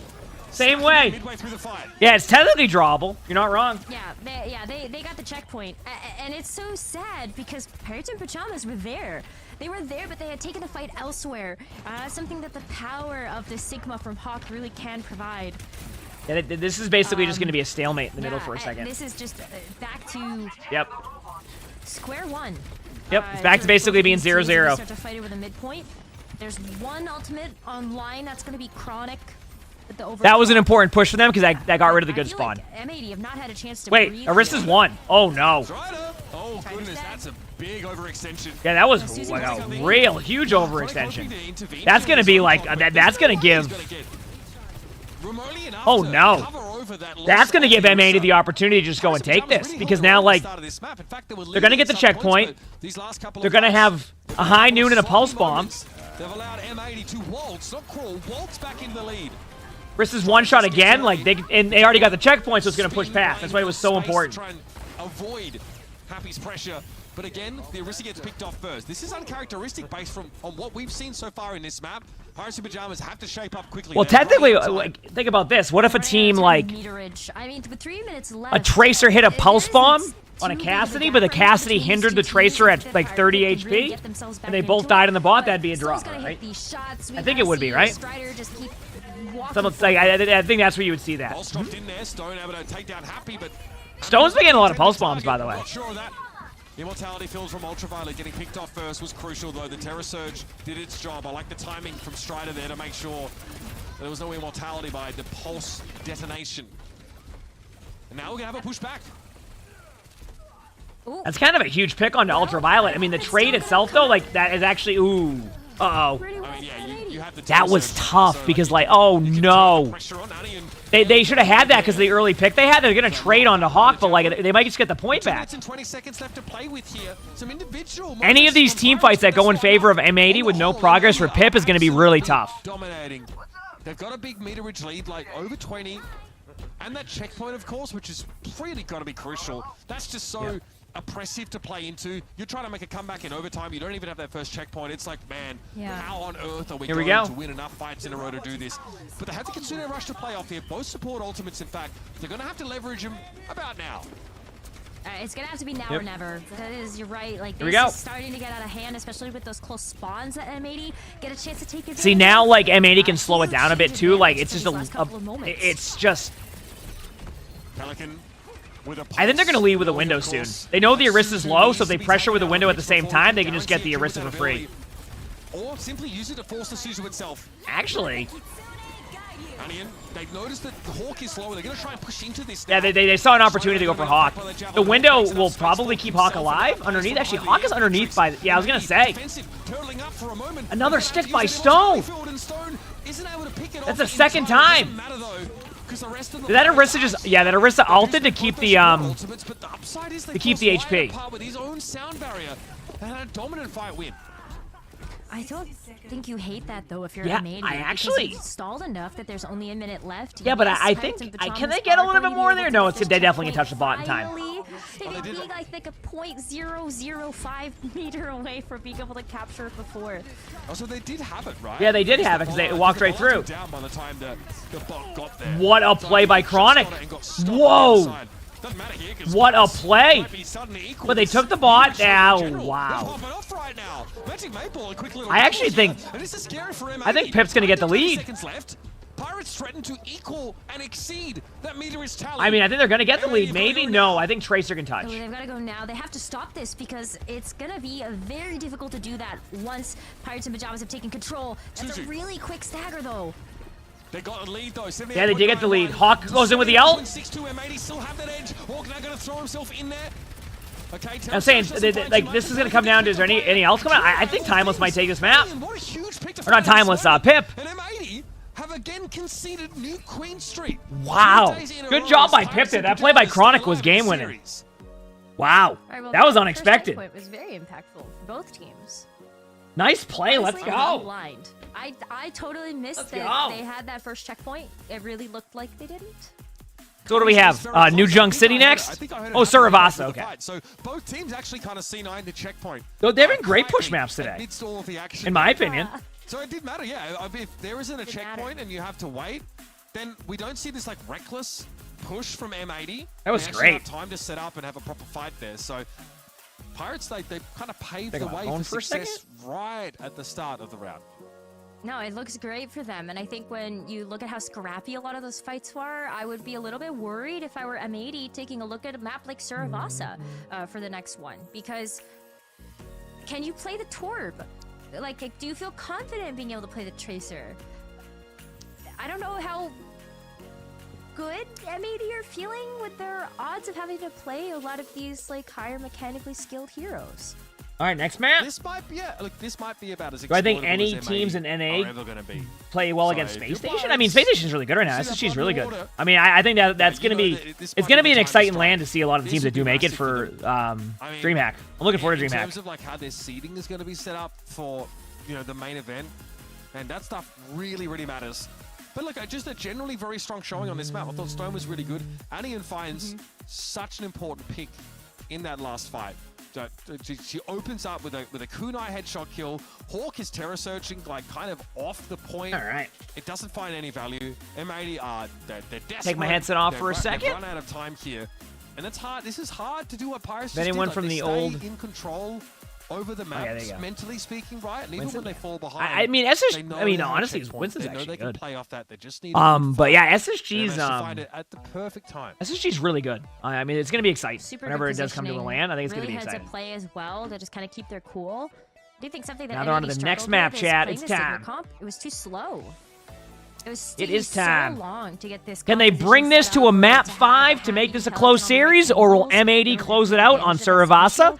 By the time we Would you be surprised to see the Torb comp on the first point It here? was a little too late. The Torb cast comp? To actually I wouldn't doubt it if they do. Get that ultimate rotation and find the meterage advantage. I don't know what your thoughts are on that. Yeah, I mean, like, the Sigma objectively is just, like, it's not good in that matchup, right? There's just, like, no way you can keep your shield up for any length of time. It just gets chewed to pieces immediately. So you don't want to be, like, rotating your cooldowns every single time you see the Orisa and having to, like, kinetic grasp and just have her look at you funny while you get no value out of it. It's, like, really easy to punish that Sigma all the time. And if you have a good enough mobility... It's been a long day of you can matches. just I pound can't that believe backline it's... over and over. So wow. we know why Hawk had to switch to Hawk on Orisa. Feels good, It's champ. fine. But that hero pool of Hawks is something we talked up a lot when it came to the I'm gonna charge Diva. my phone in a second. My We talk up a phone's little less low when battery. it comes to maybe like Orisa games that look like that, where he kind of struggles to find like a clear advantage, you know, and playing the Sigma here at the start of New Queen Street wasn't a great. Surprised you haven't seen much Sombra? Yeah, I mean that. You can play Winston at some points. I don't know if that's really the best. Like a lot of time, we also see the Orisa involved here as well. So I don't know if this map necessarily plays into All right, here we go. Hawk's It's time. best tank heroes. It's got to be something to keep an eye on here. Do we see Don't wanna Torb let this cast? one go all the way. How's my day good? How about yours? They did play Suravasa yesterday. Any They Torb did, cast and gameplay? they did win, but it was a 3-2 versus. Nope. Okay. I thought maybe we would see that. So what? to Unk Incorporated. But yeah, it was a 3-2. sure, Taylor, actually. Played the Orisa I don't know, maybe? composition with like Tracer, Soldier, and Kiriko and Lucio. And after a certain amount of time, Hawk did switch over to the Winston, which was able to close out that map for them. But if it's the Winston, then I ponder, why not the Doomfist, which is a hero that Hawk is very good at. Yeah, Hawk is a very good Doom. I think like it's fine here. I think like trying to deal with Orisa with Fortify. I still need to get good at punishing Doom. For Doom. If you actually, if you I still need to get Orisa's good at Fortify, Doom. You might be in trouble. Getting Okay, here we go. It's time. Would be pretty bad, and it's really easy to interrupt you with that javelin. Now, why is Winston better? It's kind of a good question, right? I think like Primal Rage offers you some unique opportunities on certain flash points, but I would expect players to trend more towards Doom in that case. But here we are. There's a You have the Tracer. Sigma. There's Now, a these Tracer. points, like you have more pitched battles at the start of these flash points, so maybe there's a chance to. I mean, this isn't bad. Like, it just comes down to like how you want to play like with each team. Like, I like the Sigma here. Like, truthfully, Orisa just collapses like on Orisa you, will take a and lot of that's the big spam problem damage about early the in. Sigma If they can shield is actually you get at wanna play Orisa around low, it then the and Orisa just will be able to fall use that as over just an extra completely. bit of Like, it's sustain, just but it's down already. yeah. You can see right now the push on the Orisa. The Orisa's Yeah, I mean, like kind of where they're pressuring right now. Just now on Yeah, side, Orisa's and gonna that was fall over. big, and it didn't really Because allow once they get Orisa the to angles command behind any the Orisa, space the for a Orisa can short only do window. so much. I think Magic Ooh, just gets pounded from nice across the shot. map here. If you're But Soldier M80 plays does Sig, take the first then team it won't fight. really matter what the It's tank windy out matchup today. is. It was it's windy gonna out be in to have Mass, to what, find these yesterday, I think it railgun was? actions and punish, 'cause Chronic Like, I could doesn't hear have the wind. a shield to play from behind. No, and so now you have to just play I around can the hear natural the wind. architecture of the map, which is not always the easiest thing to do. You're still vulnerable, here we go. especially if your back is turned and Pelican is looking at you. It can be tough to actually find the angle that you want to have. And similarly, if you have the Sigma shield that you are playing around, you have to also try to find a way to hit Raining where past you're it. at. I think it was nice out today. That's huge. It was this morning. Oh man, this might already be over. Here we go. Pirates have to back away here. Now they're not going to give it up entirely, but Oh, that's a feels bad. That was a really early pick, and like there's nothing you can do about that. M80 is just.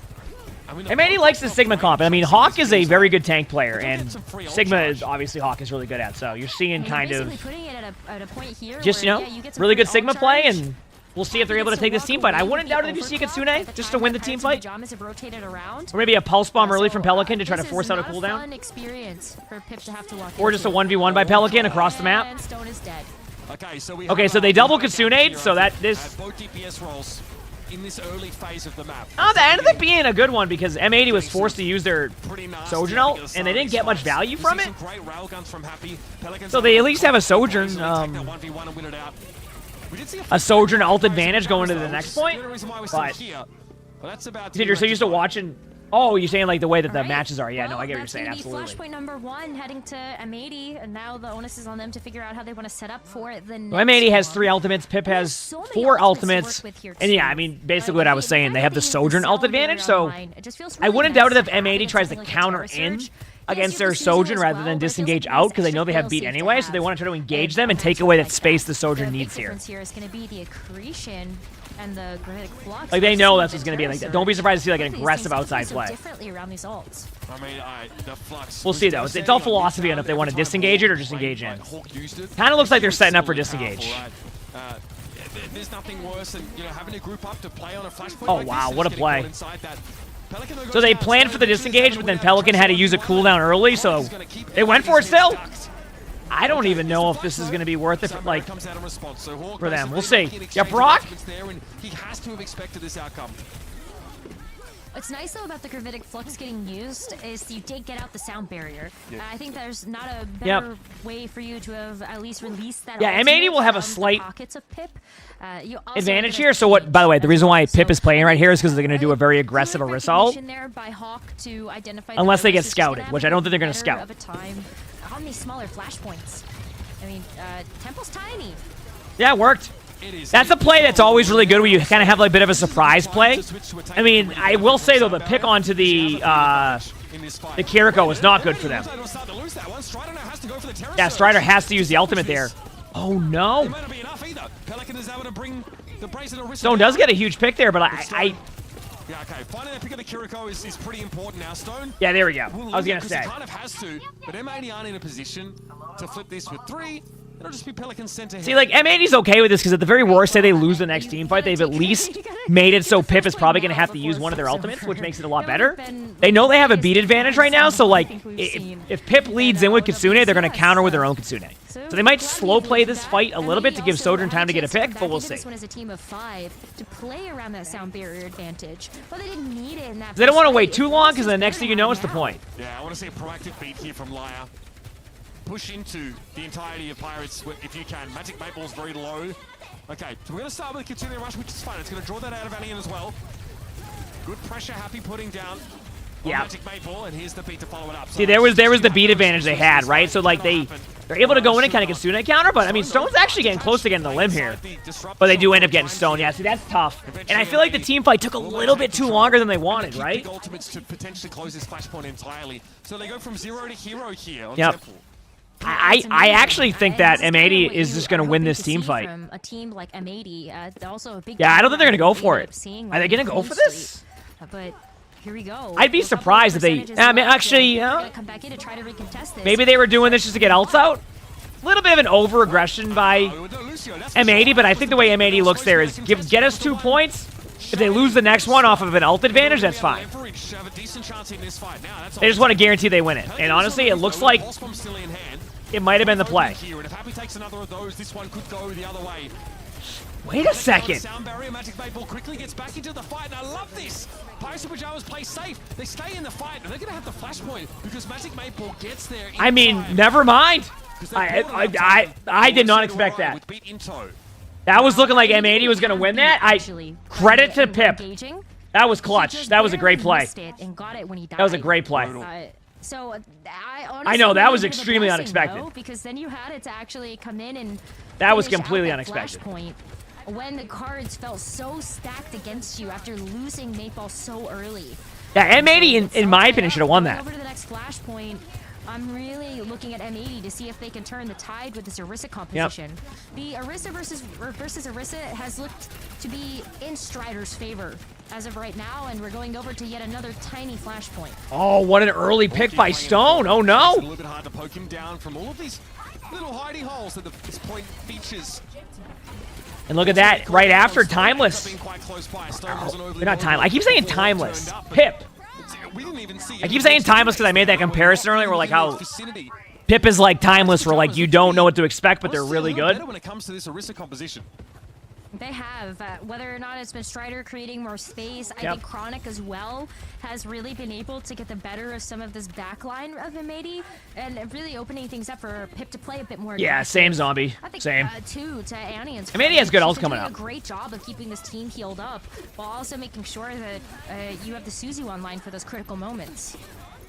41% and counting. That's just a huge buffer build off that one fight win. Ultraviolet gonna have to go for it here. Kitsune rush deployed. They kind of zero in on Strider at the start of that fight, who's had to use his Fortify awfully early, and a Suzu just got thrown on Pirates as a risk. I've never been to the It takes a railgun. the Denver one, but the Vegas one's probably fine, Fox. Going, but M80 used that opening. I don't know. It's up to you though. Alright, now they get to play from that ultimate advantage too. Alright, so obviously M80 took the point there too, so I was reading chat. M80, yeah, I was gonna say, Hawk is gonna use Orisa ultimate, but will that be enough to turn this? Because, like, yeah, I was gonna say, a huge javelin by Strider right there. That was a great job to turn around and make that play, and now, honestly, M80 is gonna be in a bit of a difficult spot here, because they can get these Olymps here, and they might have to just give this up for the next point. I said that last time, and then Pip ended up winning it, but still. It is, and at this point too, you can see Pirates just chase down these picks.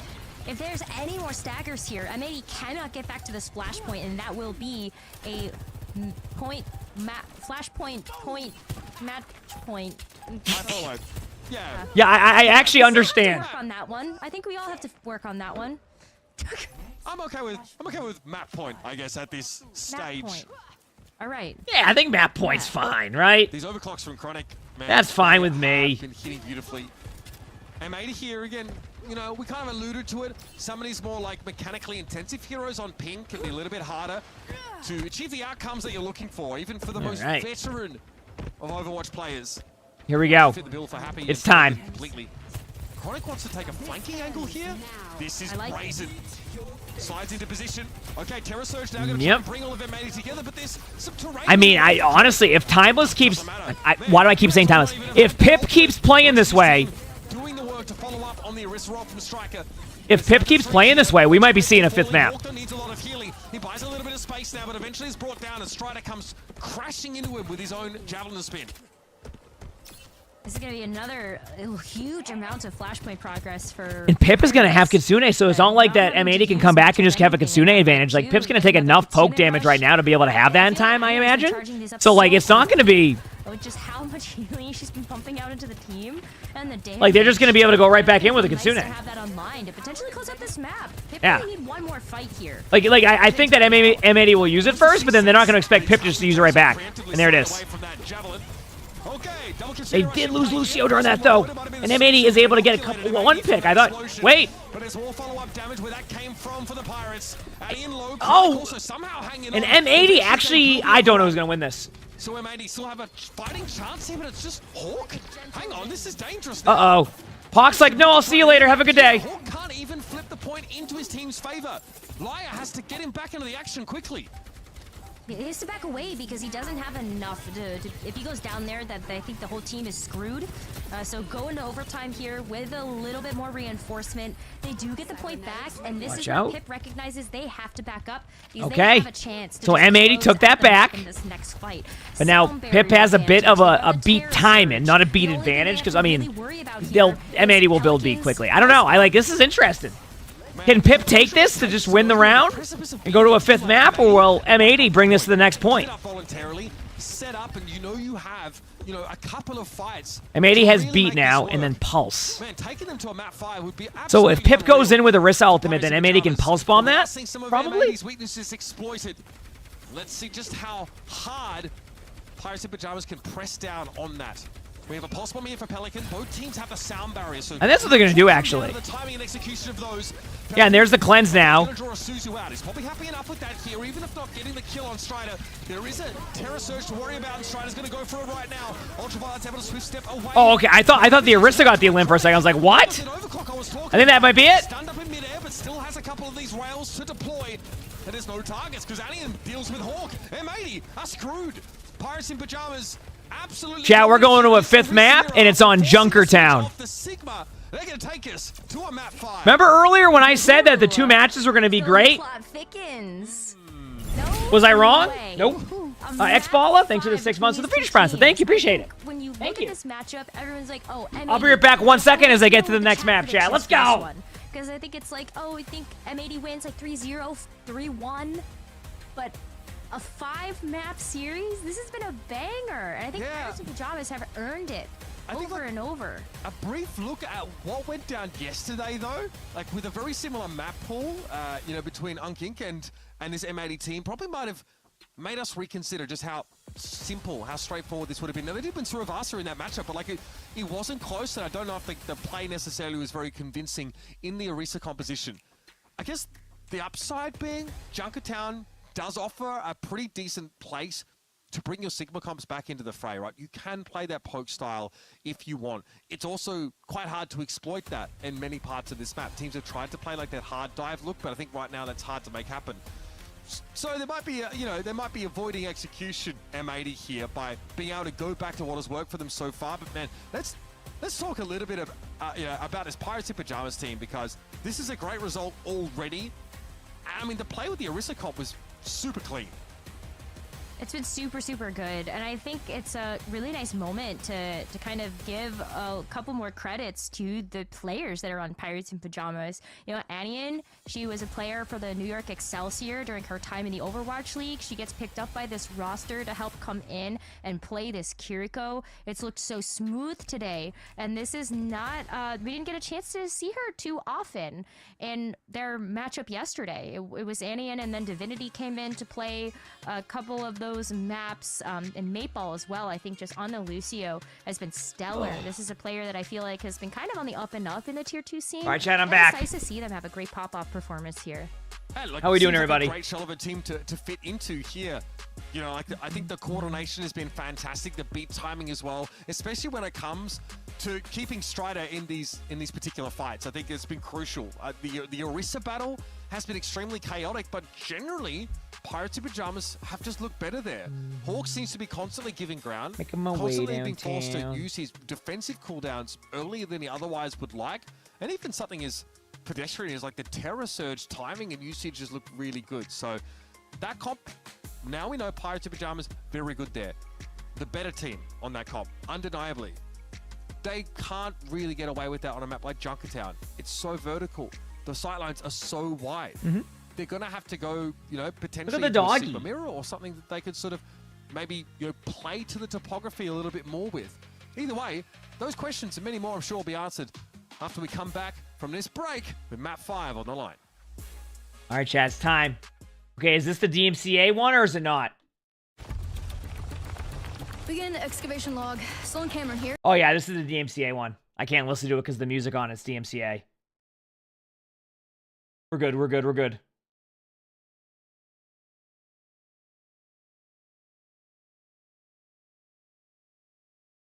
Now we wait.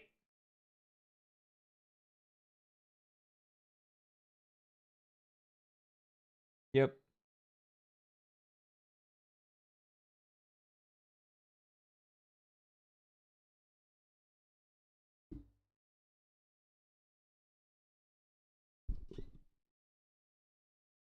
Oh, you'll sing them? Oh, there you go. Heck yeah. No, I'm not doing that, chat. Nope. That's my YouTube chat. Here it is. I'm also getting hungry, chat. So after this one, I am going to eat some food. Sound good? Sound good?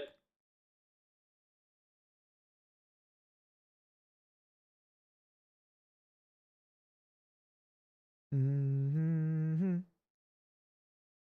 looking forward to Venture. They are super fun. Can I do the sound effects again? No, not this time. Another time, though.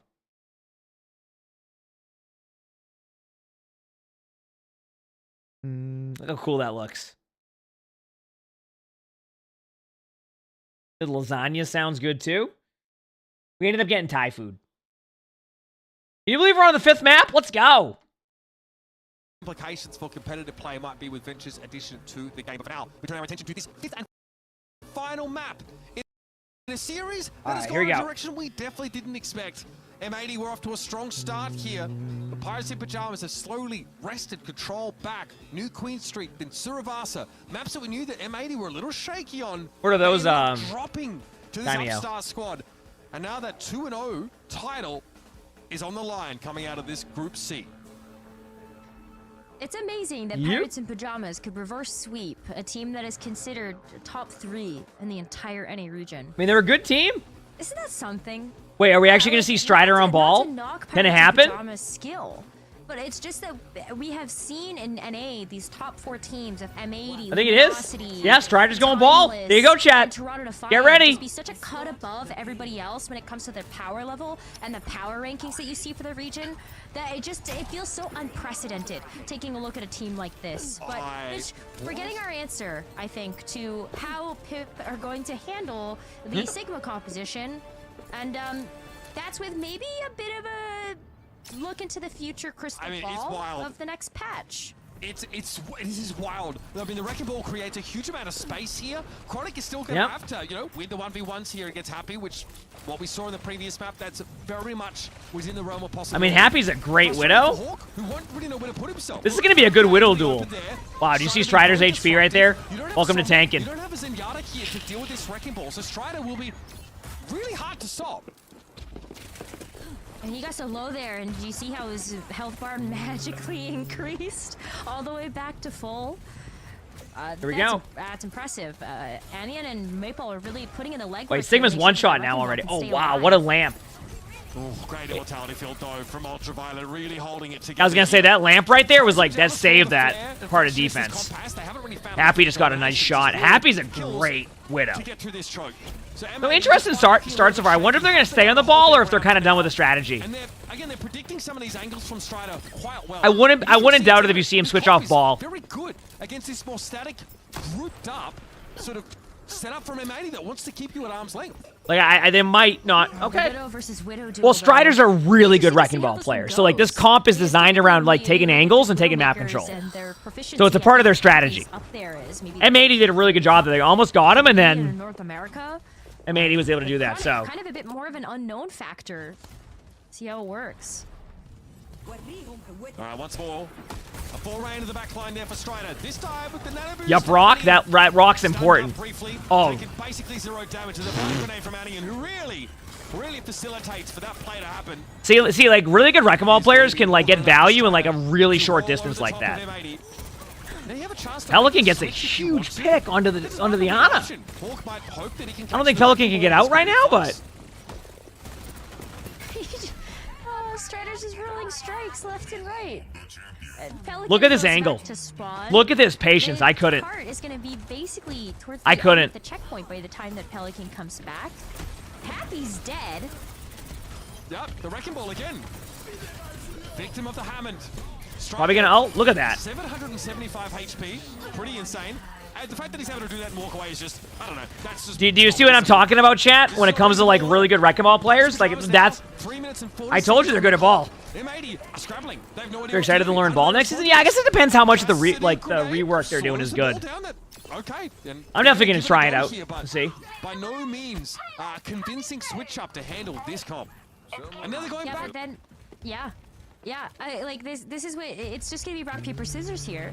What Pip want is to be able to play this. Yeah, Moomin was practicing Wrecking Ball for a long time, even like before Wrecking Ball was even like being played. Choices to be able to handle that first point.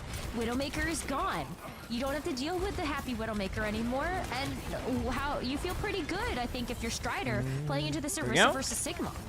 It's worked out so many times already, forcing Hawk to play the Orisa, and you feel good about that 1v1 also. Yeah, look at all the look at the pressure that Hawk's under. I mean, he's virtually on the wrong side. Well, yeah, I mean, you pretty much have to flip the point at this point because you don't want to be in range of the Orisa. So what the Sigma does is the Sigma has to give up that space because of the Orisa.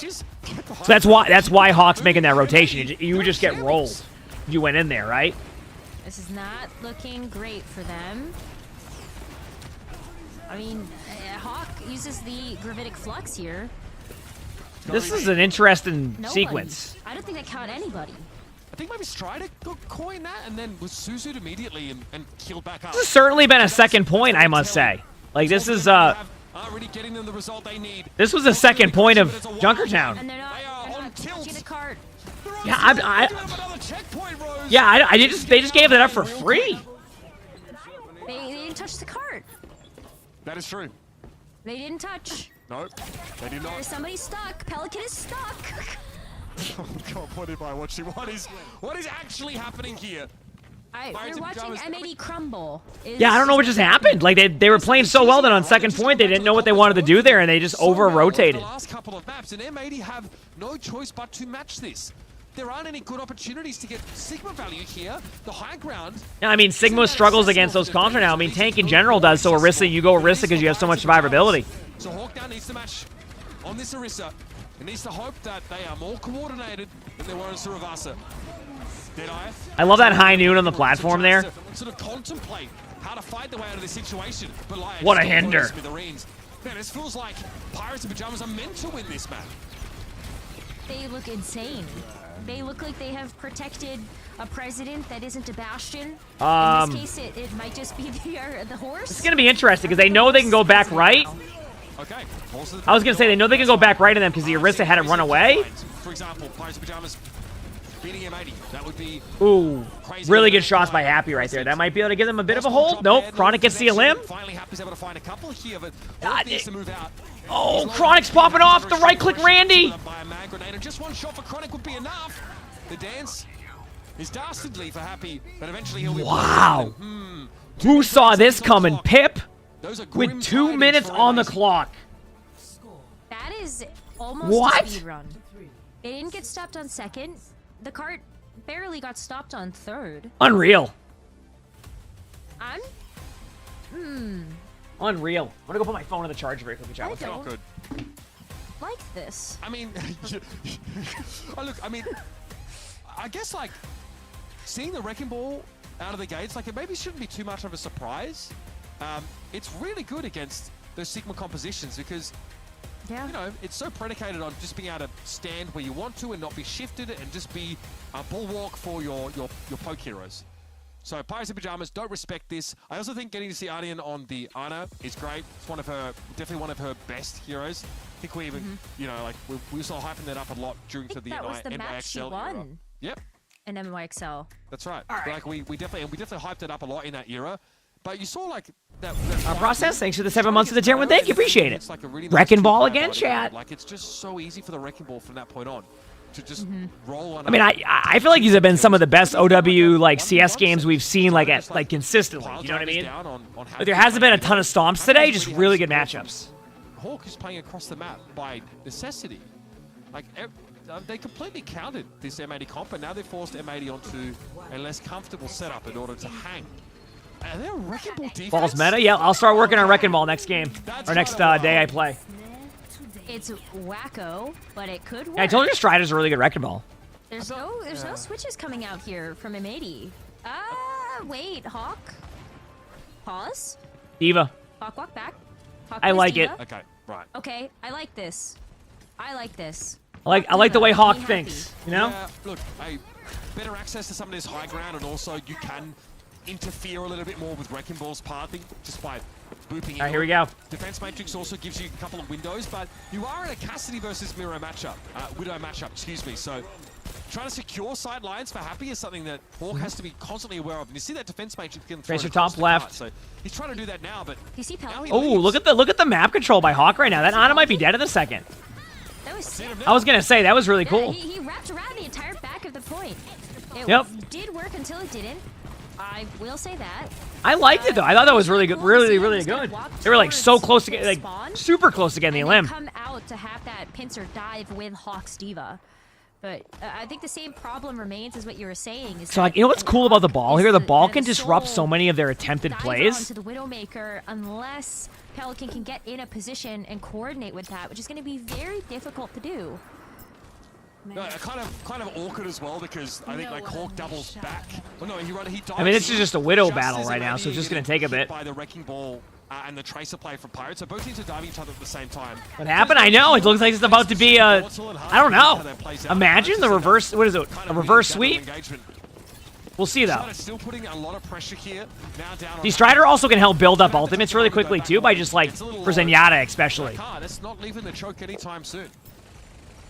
I love these Widow duels where they just play very tight angles. Is kind of thinking about as they try to think about how to keep this cart stopped. Diva all the way in bottom line. Diva, shoot the fuck out of Diva. I'm dead. Fighting Diva. I have check coming back. If you guys stall, I have check coming back as well. No shield Evangel. You top our chaser a little. Okay, Can't right now. I got Mega. We're gonna bottom left. Farm nano. They have nano too. Should nano Diva or nano ball out, right? Nano Zen out. Here we go. I agree. Yeah, come under. I have first touch. I have time. You have first touch? What do pink to the left? Diva close. They're looking at me. Yes, base. Push support on me. You know what I mean? Train. I don't have it yet. Diva. That's nano team. Fighting on a point. On a point. I mean, if they can get the Ana on point, like it's not winnable yet, but like it's still. Wait, don't second. We can get out here. No. Okay, that wasn't bad. That fight definitely not going the way that Pirates in Pajamas would have. Wasn't bad at all. But again, when you have to defend on this part of the map, Rose, like it's much scarier to play against an attacking Widow. Okay, then we're back onto Orisa now, which I mean is a good pick. Like Ball was good for first, pretty good defense, and a decent amount of time for M80 to make a play happen here to be able to take this. So yeah, Pelican did pop off. I agree. And it feels nice that Union was able to hold on to that nano boost as well. While you heard that they wanted to call out, maybe give it over to the Zen, make sure you've got the Transcendence. Those are two very valuable supportive ultimates that are now online for a pretty treacherous second point. Happy has a feeling at least that is being pursued through some of those tunnels. Retreats up to the high ground, and so is a much of a factor in this fight right now. That's a Transcendence. Zenyatta? He's put to sleep after the invulnerability phase is over. So it looks like they just played a dying point there with the position they had.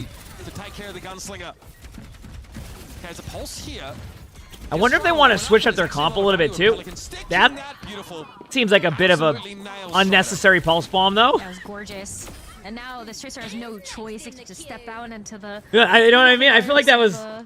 I mean, hey, you know what? Sometimes you're just feeling it, right? Good stuff from M80 to really try to turn this around, but the clock's against them. Happy has People were able to finish with 2 Widow walls in a minutes second, and 8 so seconds, and M80 they're kind of working to try to match that and just have enough. I mean, time no matter where they go, they know you're gonna go there. A third I mean, round. Hawk might ult. Hawk might just ult The this. point is though, like this Diva composition is working out. Like even against this Orisa look.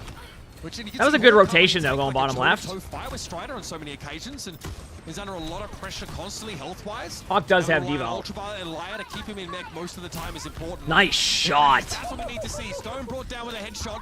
Oh, imagine. We'll blame the ping there. Okay, 3 minutes.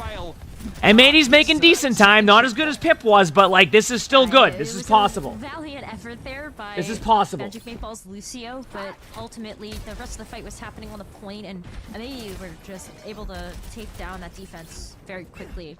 So now, Here we go. You know what? It's not a bad. Yeah, it's not over yet. They've got almost 3 minutes heading into this third objective.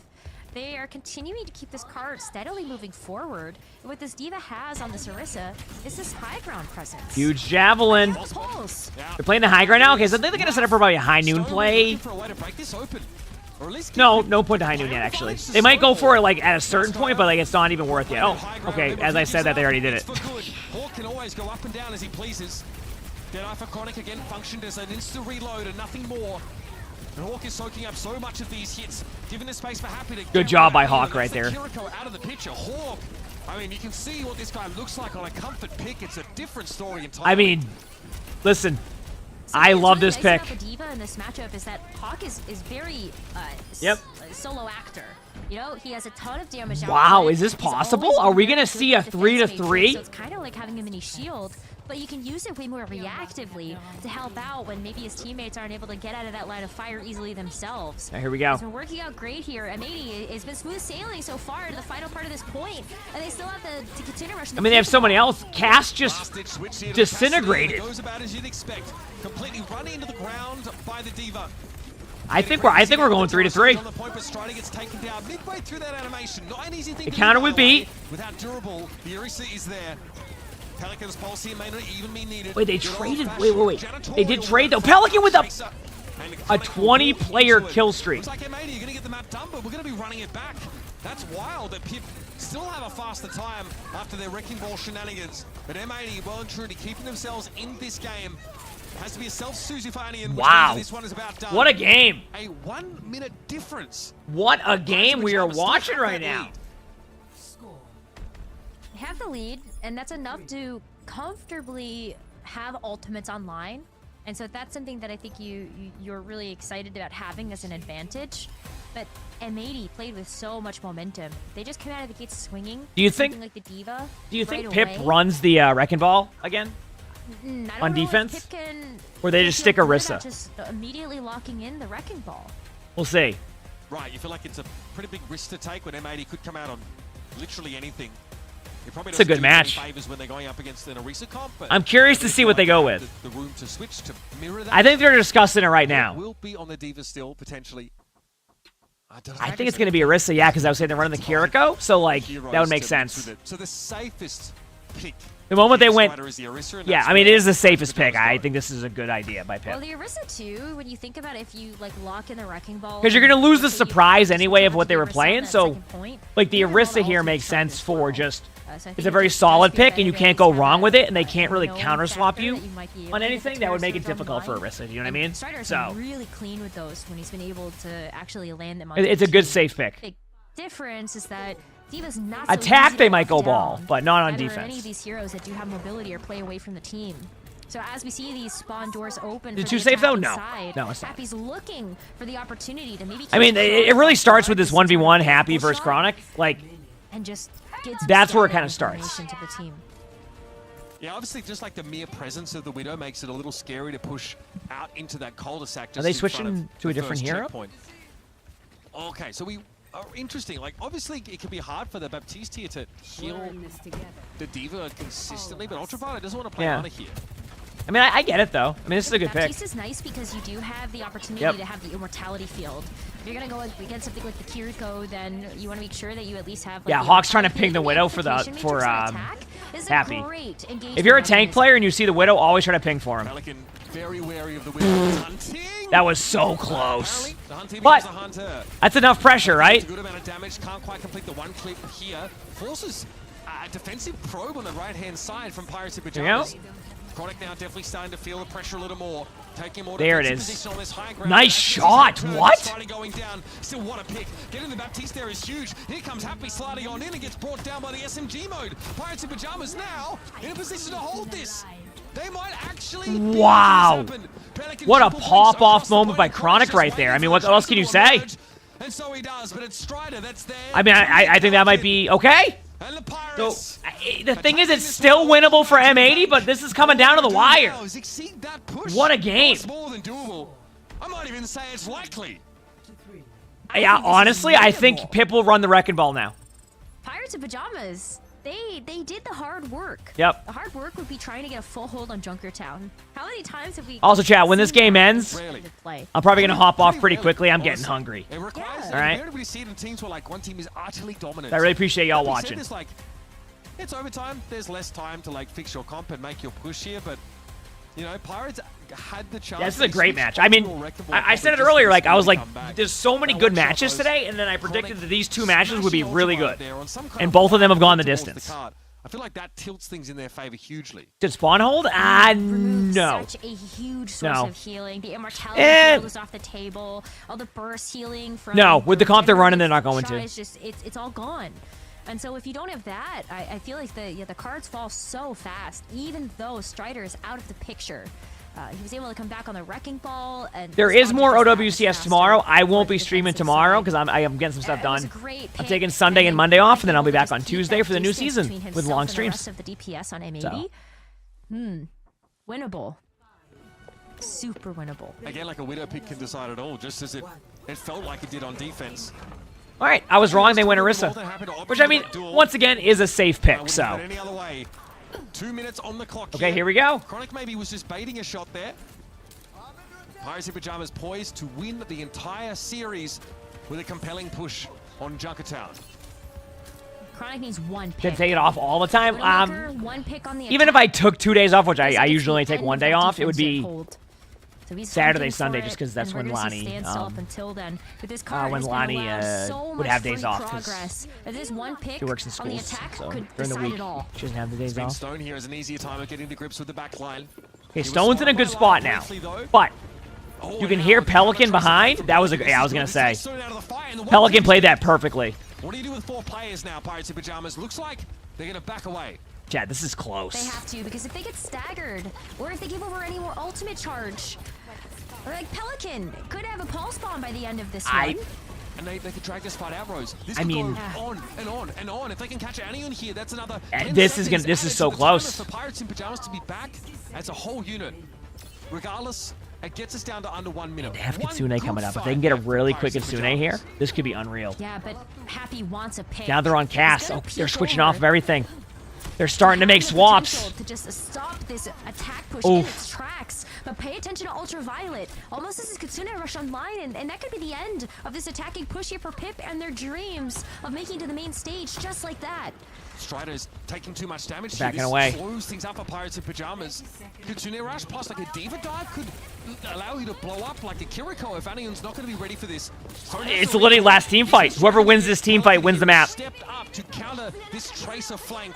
They have Diva ult, but that's not going to be the huge play here. Okay, disengage here from MA to their back away. Okay, so Pip is close to that ult. That means Strider has ult, but like, do you just go in with Diva ult now? Yeah, just ult in the cart. Cass might die there in the back left. The stick! Oh my! At 97 on beat. M80 just clutched this and won. Oh my! Pelican. Dreams of winning this match crumble to dust, and M80 hold the line. What a match! When it Holy crap, chat.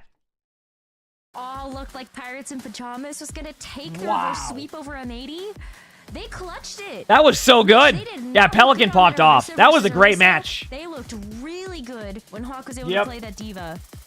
Maybe it's just something about the veterancy of this roster where they're not Chat, gonna falter I'm sold. I'm playing Diva. of knowing that they are about to get It's time for me to play reverse Diva, chat, all the time, right? Wow. So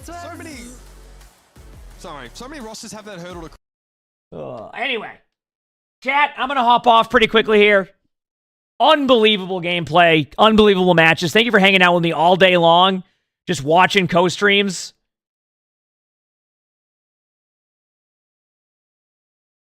Watching co-streams and hanging out with me, chat. I appreciate y'all so much. Do me a favor, if you haven't hit the follow button yet, hit that follow button. Thank you for all the subs today, all the bits. Thank you for hanging out. I hope you all enjoyed. I will be on Monday, or Tuesday, sorry. So, chat, thank you for all the love. Chat, will I see you Tuesday? It's funny how the world keeps turning. Stars like ladders in the sky keep burning, burning. It's crazy how the storms keep raging. And heck yeah, chat. Heck yeah, chat. So we like to see. Thank you again for all the love. Seriously, appreciate y'all. Hope you all have an amazing day or night wherever you're from, and I will see you Tuesday. See you later. Peace.